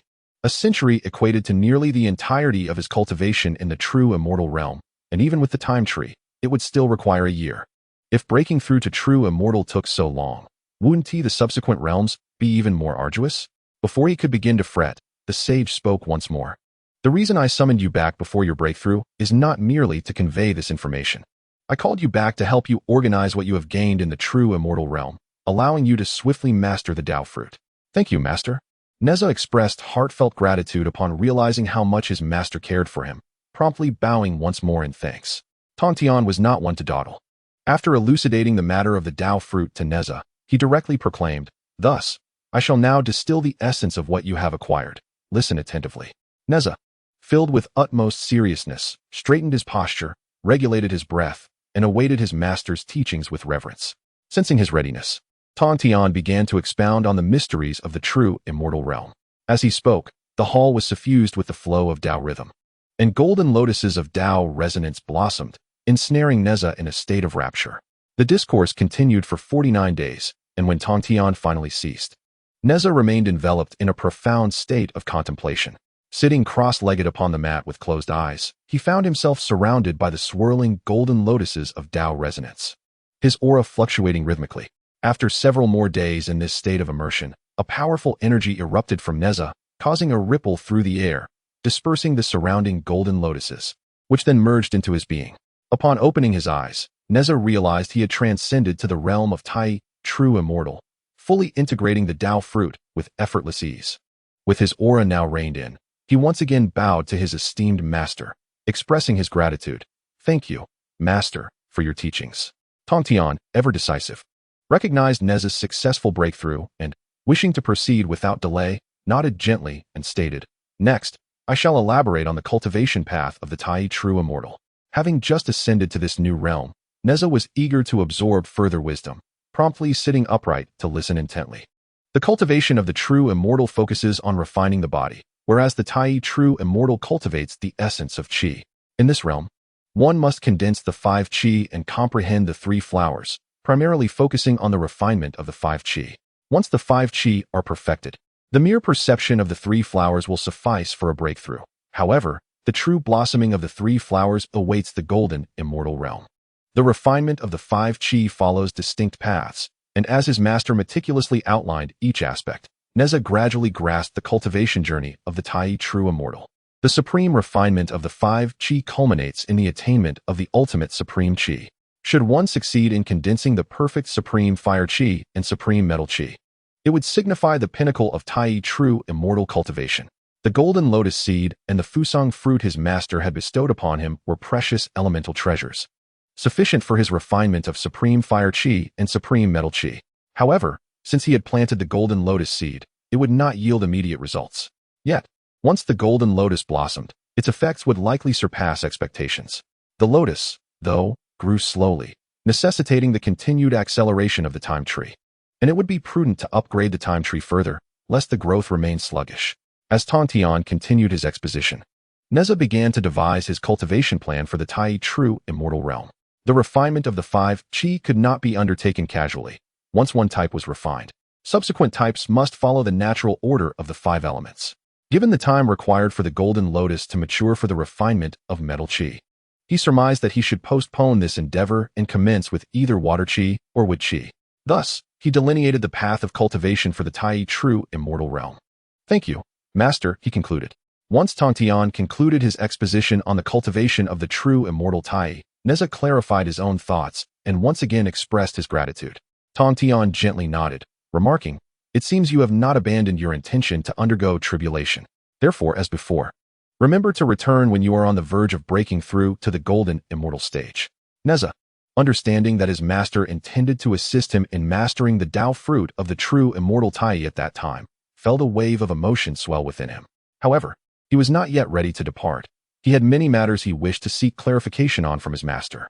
Setting aside the topic of cultivation, Nezha pondered and asked, "Master, I inadvertently attracted the attention of the heavenly Tao without knowing what I had done. I initially believed I was targeted by some malevolent individual, and thus I extinguished that consciousness. Might this provoke the wrath of the heavenly Tao?" Upon hearing this, Tian cast him a glance, sensing that Nezha was concealing something. setting aside how he had attracted the attention of the heavenly Tao. Simply the fact that Nezha could extinguish a consciousness of the heavenly Tao was not something an ordinary person could achieve. Nonetheless, Nezha did not elaborate, and Tantian had no intention of probing further. With a casual glance, he replied, "You would only dare to ask me this if it were your second master. He would likely first chastise you for disrespecting the principles of heaven." Nezha, upon hearing this, thought to himself, "I am not foolish. I certainly would not inquire of my second master." Internally retorting, he mused that his master was indeed aware. Tantian, gazing steadily at Nezha so closely, knew he could sense his thoughts. "I dare not, master, I was wrong." Realizing he had let slip a critical detail, Nezha hastily sought forgiveness. Fortunately, Tantian was not genuinely inclined to pursue the matter.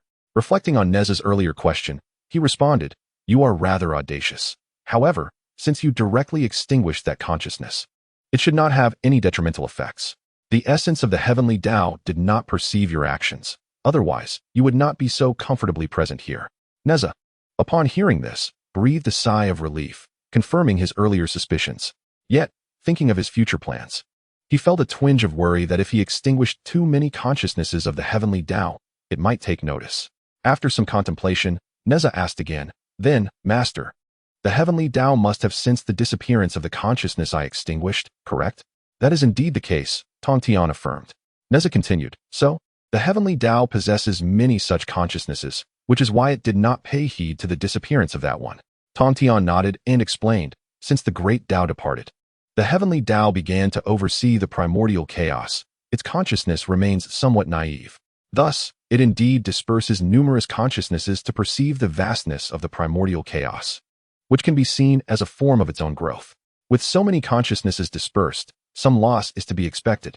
Furthermore, given that we are currently in a great tribulation, the heavenly Tao is also affected, and its perception naturally weakens, making it even less likely to notice." Although Nezha encountered no immediate troubles this time, he had inadvertently provoked the heavenly Tao, which indeed posed a certain danger. Tantian offered a subtle warning.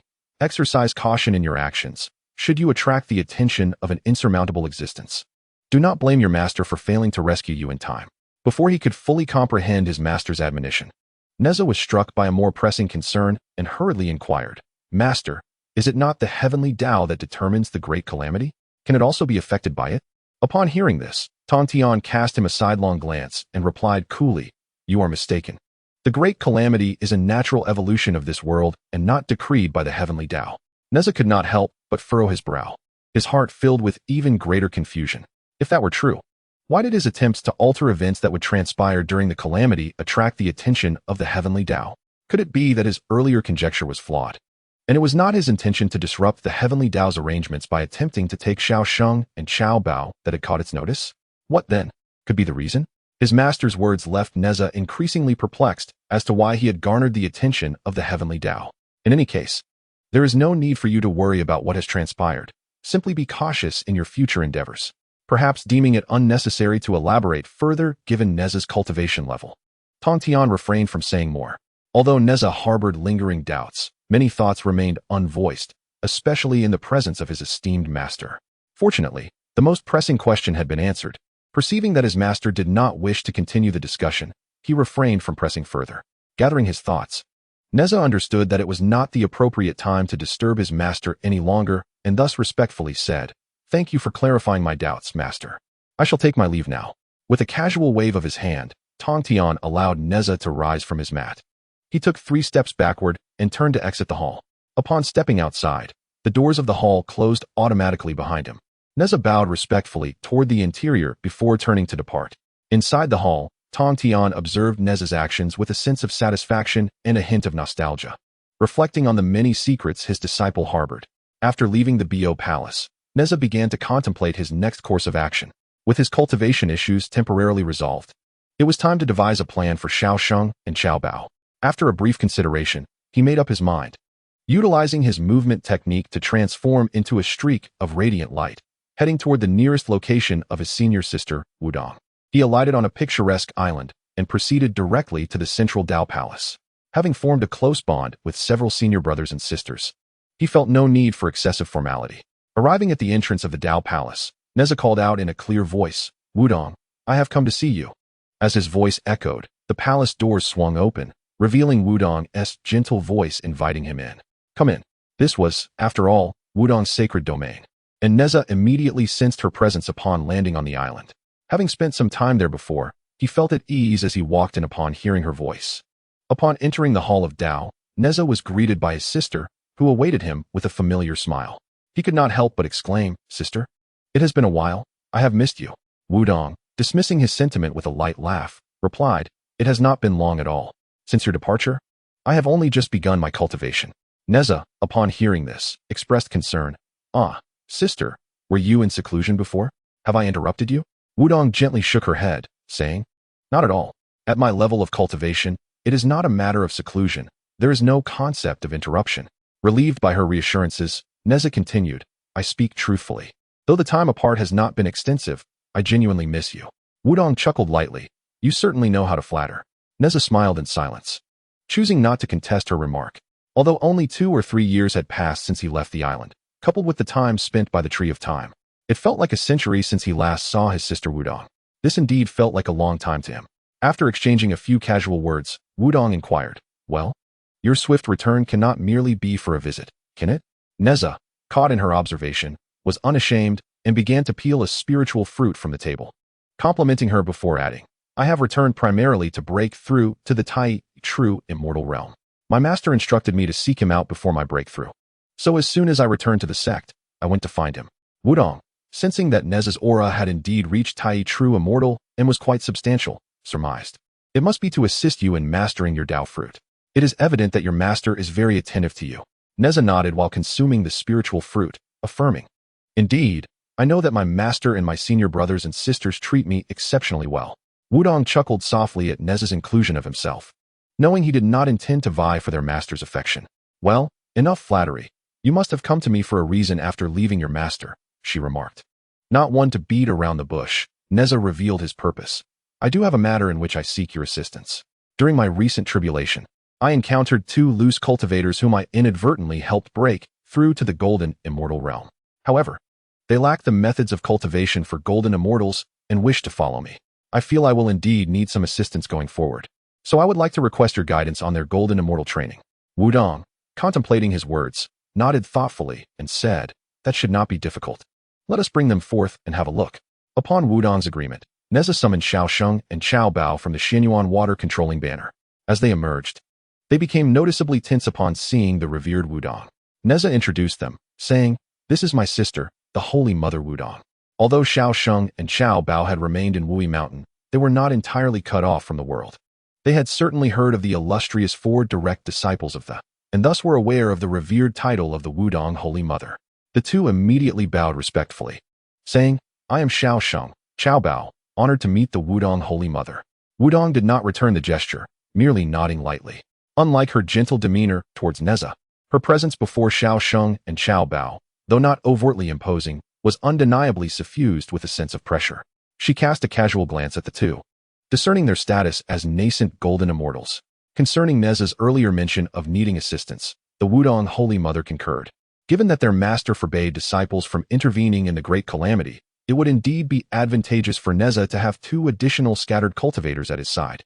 However, while it was certainly beneficial to have 2 golden immortals follow him, certain precautions were necessary.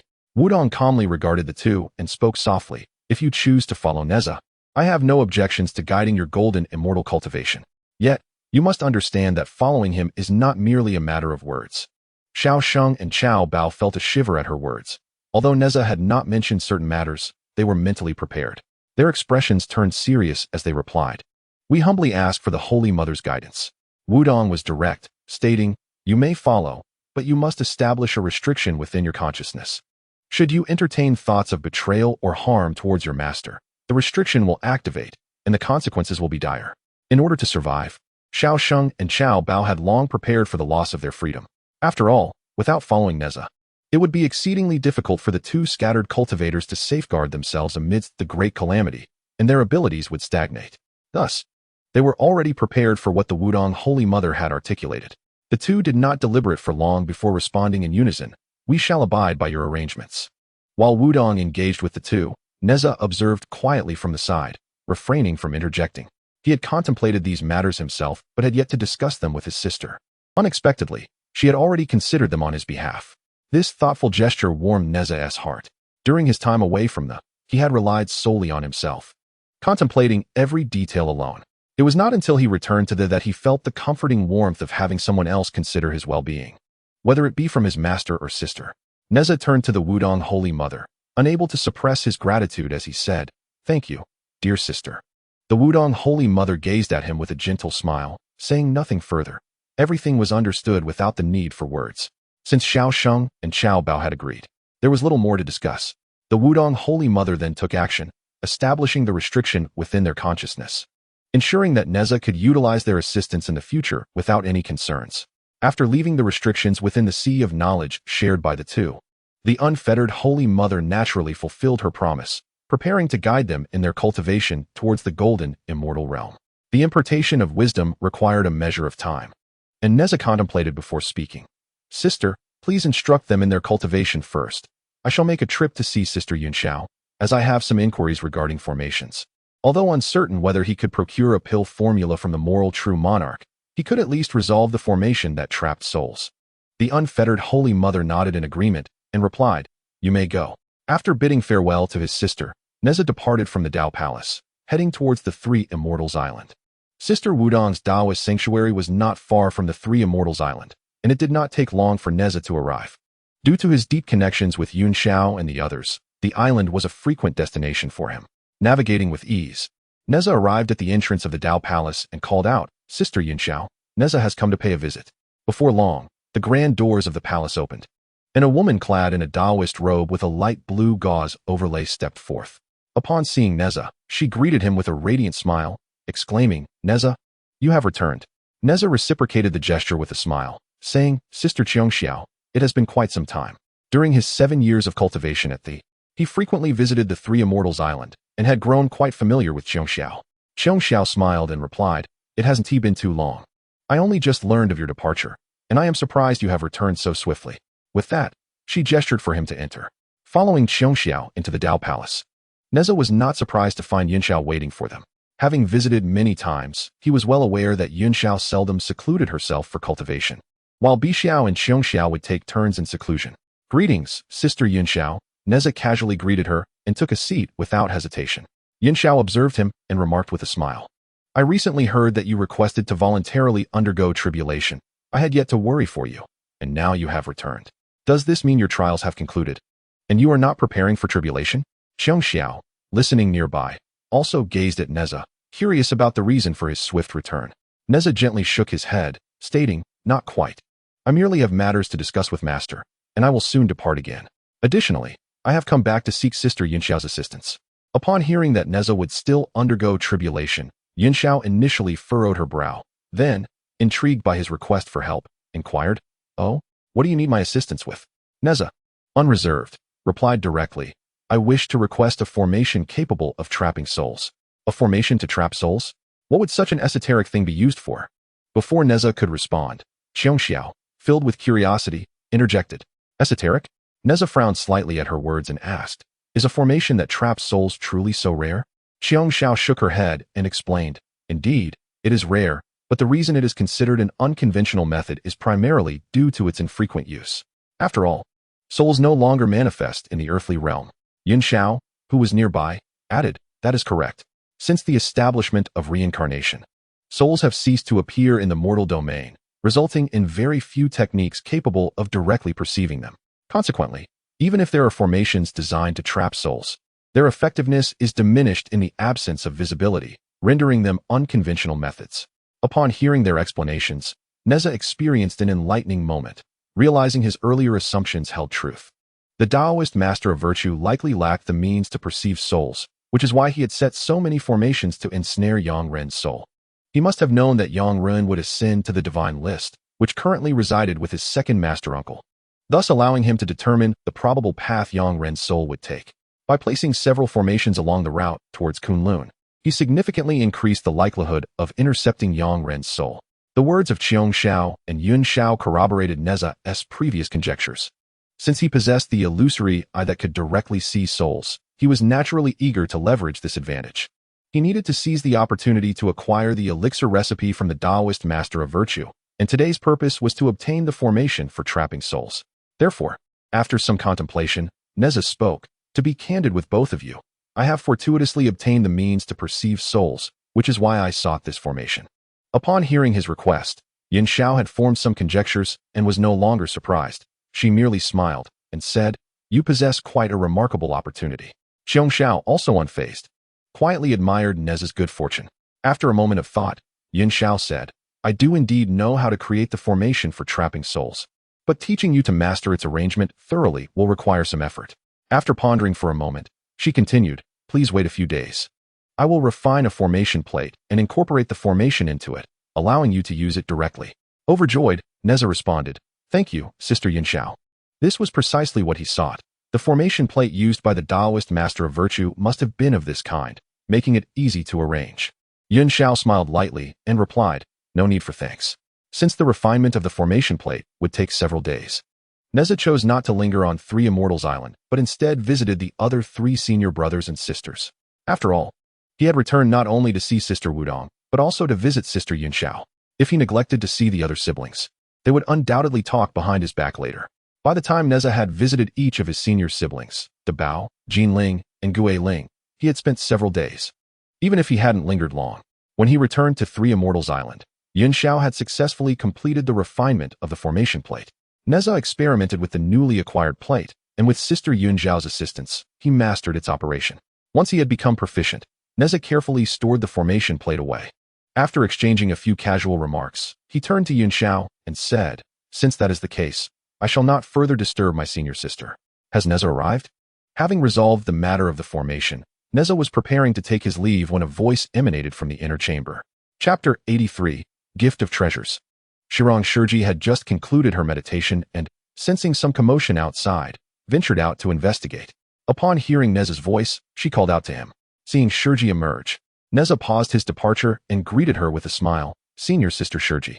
The last time Nezha had departed, Shurji was in seclusion and was unaware that he had already visited Jiejiao. She merely thought he had come for a customary visit. As she opened her mouth to speak, she suddenly sensed a shift in Nezha's aura. Unable to suppress her astonishment, she exclaimed, "You have broken through to the Tai True Immortal level?" Within Jiejiao, Nezha had not concealed his presence, and he chuckled. It was merely a stroke of luck. Naturally, Shurji did not believe this. Nezha had only been in the world for a little over a decade, and now he had reached the same grand realm as herself. Such a feat could not simply be attributed to luck. Of course, Shurji was aware of Nezha's diligence. Yet this remarkable talent still elicited a hint of envy in her gaze. Noticing her look, Nezha smiled and remarked, "Senior Sister Shurji, you too are nearing the completion of your Tai True Immortal stage. I presume you will soon break through to the Golden Immortal level." His words quelled her envy, and she nodded, "Yes, I am not far from completion. However, the Great Tribulation has a more profound impact on those above the Golden Immortal level. I nearly faltered before, so it is wise to be cautious in my breakthrough. I shall likely wait until the tribulation passes before proceeding." Nezha nodded in understanding, then suddenly recalled something and produced an item, saying, "By the way, I happened upon this earlier and thought you would appreciate it, Senior Sister." Upon hearing this, Shurji accepted the bone fan Nezha offered, and as soon as she held it, she felt an immediate fondness for it. The decorations in her abode on Skull Mountain and the various arrangements in the White Bone Cave revealed her affinity for bone-crafted items. A postnatal top-grade spiritual treasure? The feel of the bone fan was already satisfying to Shurji, and upon further inspection, she was astonished to discover its considerable quality. The spiritual essence within the fan had been transformed into treasure energy by Nezha's system, making it appear akin to a postnatal spiritual treasure. Nezha had no intention of revealing this fact, simply smiling and saying, "I am glad you like it." Shurji caressed the bone fan in her hands, feeling that it truly suited her taste, and she did not wish to decline. She expressed her gratitude, saying, "Then I shall not be polite. I will accept this gift." Afterward, she produced an exquisite little jade box and added, "However, I cannot let you suffer a loss. This is the Shirong I obtained with considerable effort earlier. Now that you have broken through to the Tai True Immortal level, it should be quite useful for your soil transformation." Nezha accepted the jade box and, upon opening it, beheld a piece of translucent, gel-like soil, which appeared to have a substantial weight. The essence contained within the soil of the Shirang is both pure and profound. It is likely sufficient for him to evolve into the supreme earth qi without any difficulty. However, it seems that this Shirang stone had also been utilized in the evolution of earth qi, and yet so much remains. Nezha couldn't help but wonder where she had procured such an abundance. Noticing his confusion, Zhenzi began to explain. In truth, I have not consumed much of this Shirang, as the degree of evolution of the 5 qis is inherently linked to one's innate talent. Not everyone possesses the capability to evolve into the supreme 5 qis. My other qis lack sufficient refinement. Thus, excessively enhancing the earth qi would be counterproductive. So I have refrained from depleting it too much. She then glanced at Nezha and added with a smile. However, given your talents, you need not harbor such concerns. This Shirang is indeed perfectly suited for you. Upon hearing this, Nezha did not hesitate to accept, acknowledging his need for the Shirang. He expressed his gratitude. Thank you, senior sister. I shall not be polite. With the Shirang in hand, along with the undeveloped golden lotus and the fusang fruit previously given by his master, he had already gathered 3 of the necessary components to condense the 5 qis. Seeing him accept it, Zhenzi smiled lightly and said, there is no need for courtesy. In truth, she had long intended to gift the Shirang to Nezha, originally planning to repay him for the karmic debt incurred when he protected her under Tai Yizhenren. Little did she expect that before she could present it, Nezha had already bestowed upon himself a most fitting magical artifact, and with the addition of this bone fan, the value of the Shirang seemed diminished. Zhenzi sighed inwardly, pondering how long it would take to repay this karmic debt. Nezha, however, was not preoccupied with such thoughts. He sought no recompense for his actions. The acquisition of the Shirang was a delightful surprise for him. Not only had he obtained a formation plate capable of restraining souls, but he also enjoyed unexpected gains, leaving him quite satisfied and unwilling to linger any longer. Thus, he clasped his hands toward Zhenzi and Yun Xiao, saying, I shall take my leave now. Farewell. Esteemed senior sisters. Zhenzi nodded in acknowledgement without further comment, while Yun Xiao cautioned, in the face of great calamity, one must proceed with caution, prioritizing one's own safety. Nezha naturally nodded in agreement. I understand. Thank you for your concern, senior sister. Listening to their exchange, Zhenzi furrowed her brow and inquired, is Nezha leaving the Jie sect? At this, Yun Xiao clarified for her. Nezha had previously sought his master's permission to enter the calamity voluntarily and has been honing his skills in the external world for some time. He has merely returned for a brief matter. Zhenzi was taken aback, surprised to learn of these developments. After her astonishment faded, she felt a sense of admiration. To dare to confront the dangers of calamity head-on and to voluntarily enter it was a testament to the courage that explained Nezha's remarkable achievements. Nezha said nothing further. Bidding farewell once more, Zhenzi and Yun Xiao did not attempt to retain him, accompanying him out of the Dao Palace. After departing from Sanxian Island, Nezha hastened to the Daoist abode of senior sister Wu Dang, and upon entering her palace, he found her waiting for him. Senior sister, Nezha greeted, and Wu Dang nodded in acknowledgement.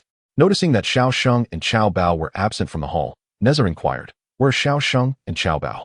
Wudong, upon hearing this, said, I have already imparted the path of the golden immortal to them. Since you did not return, I have arranged for them a place to cultivate.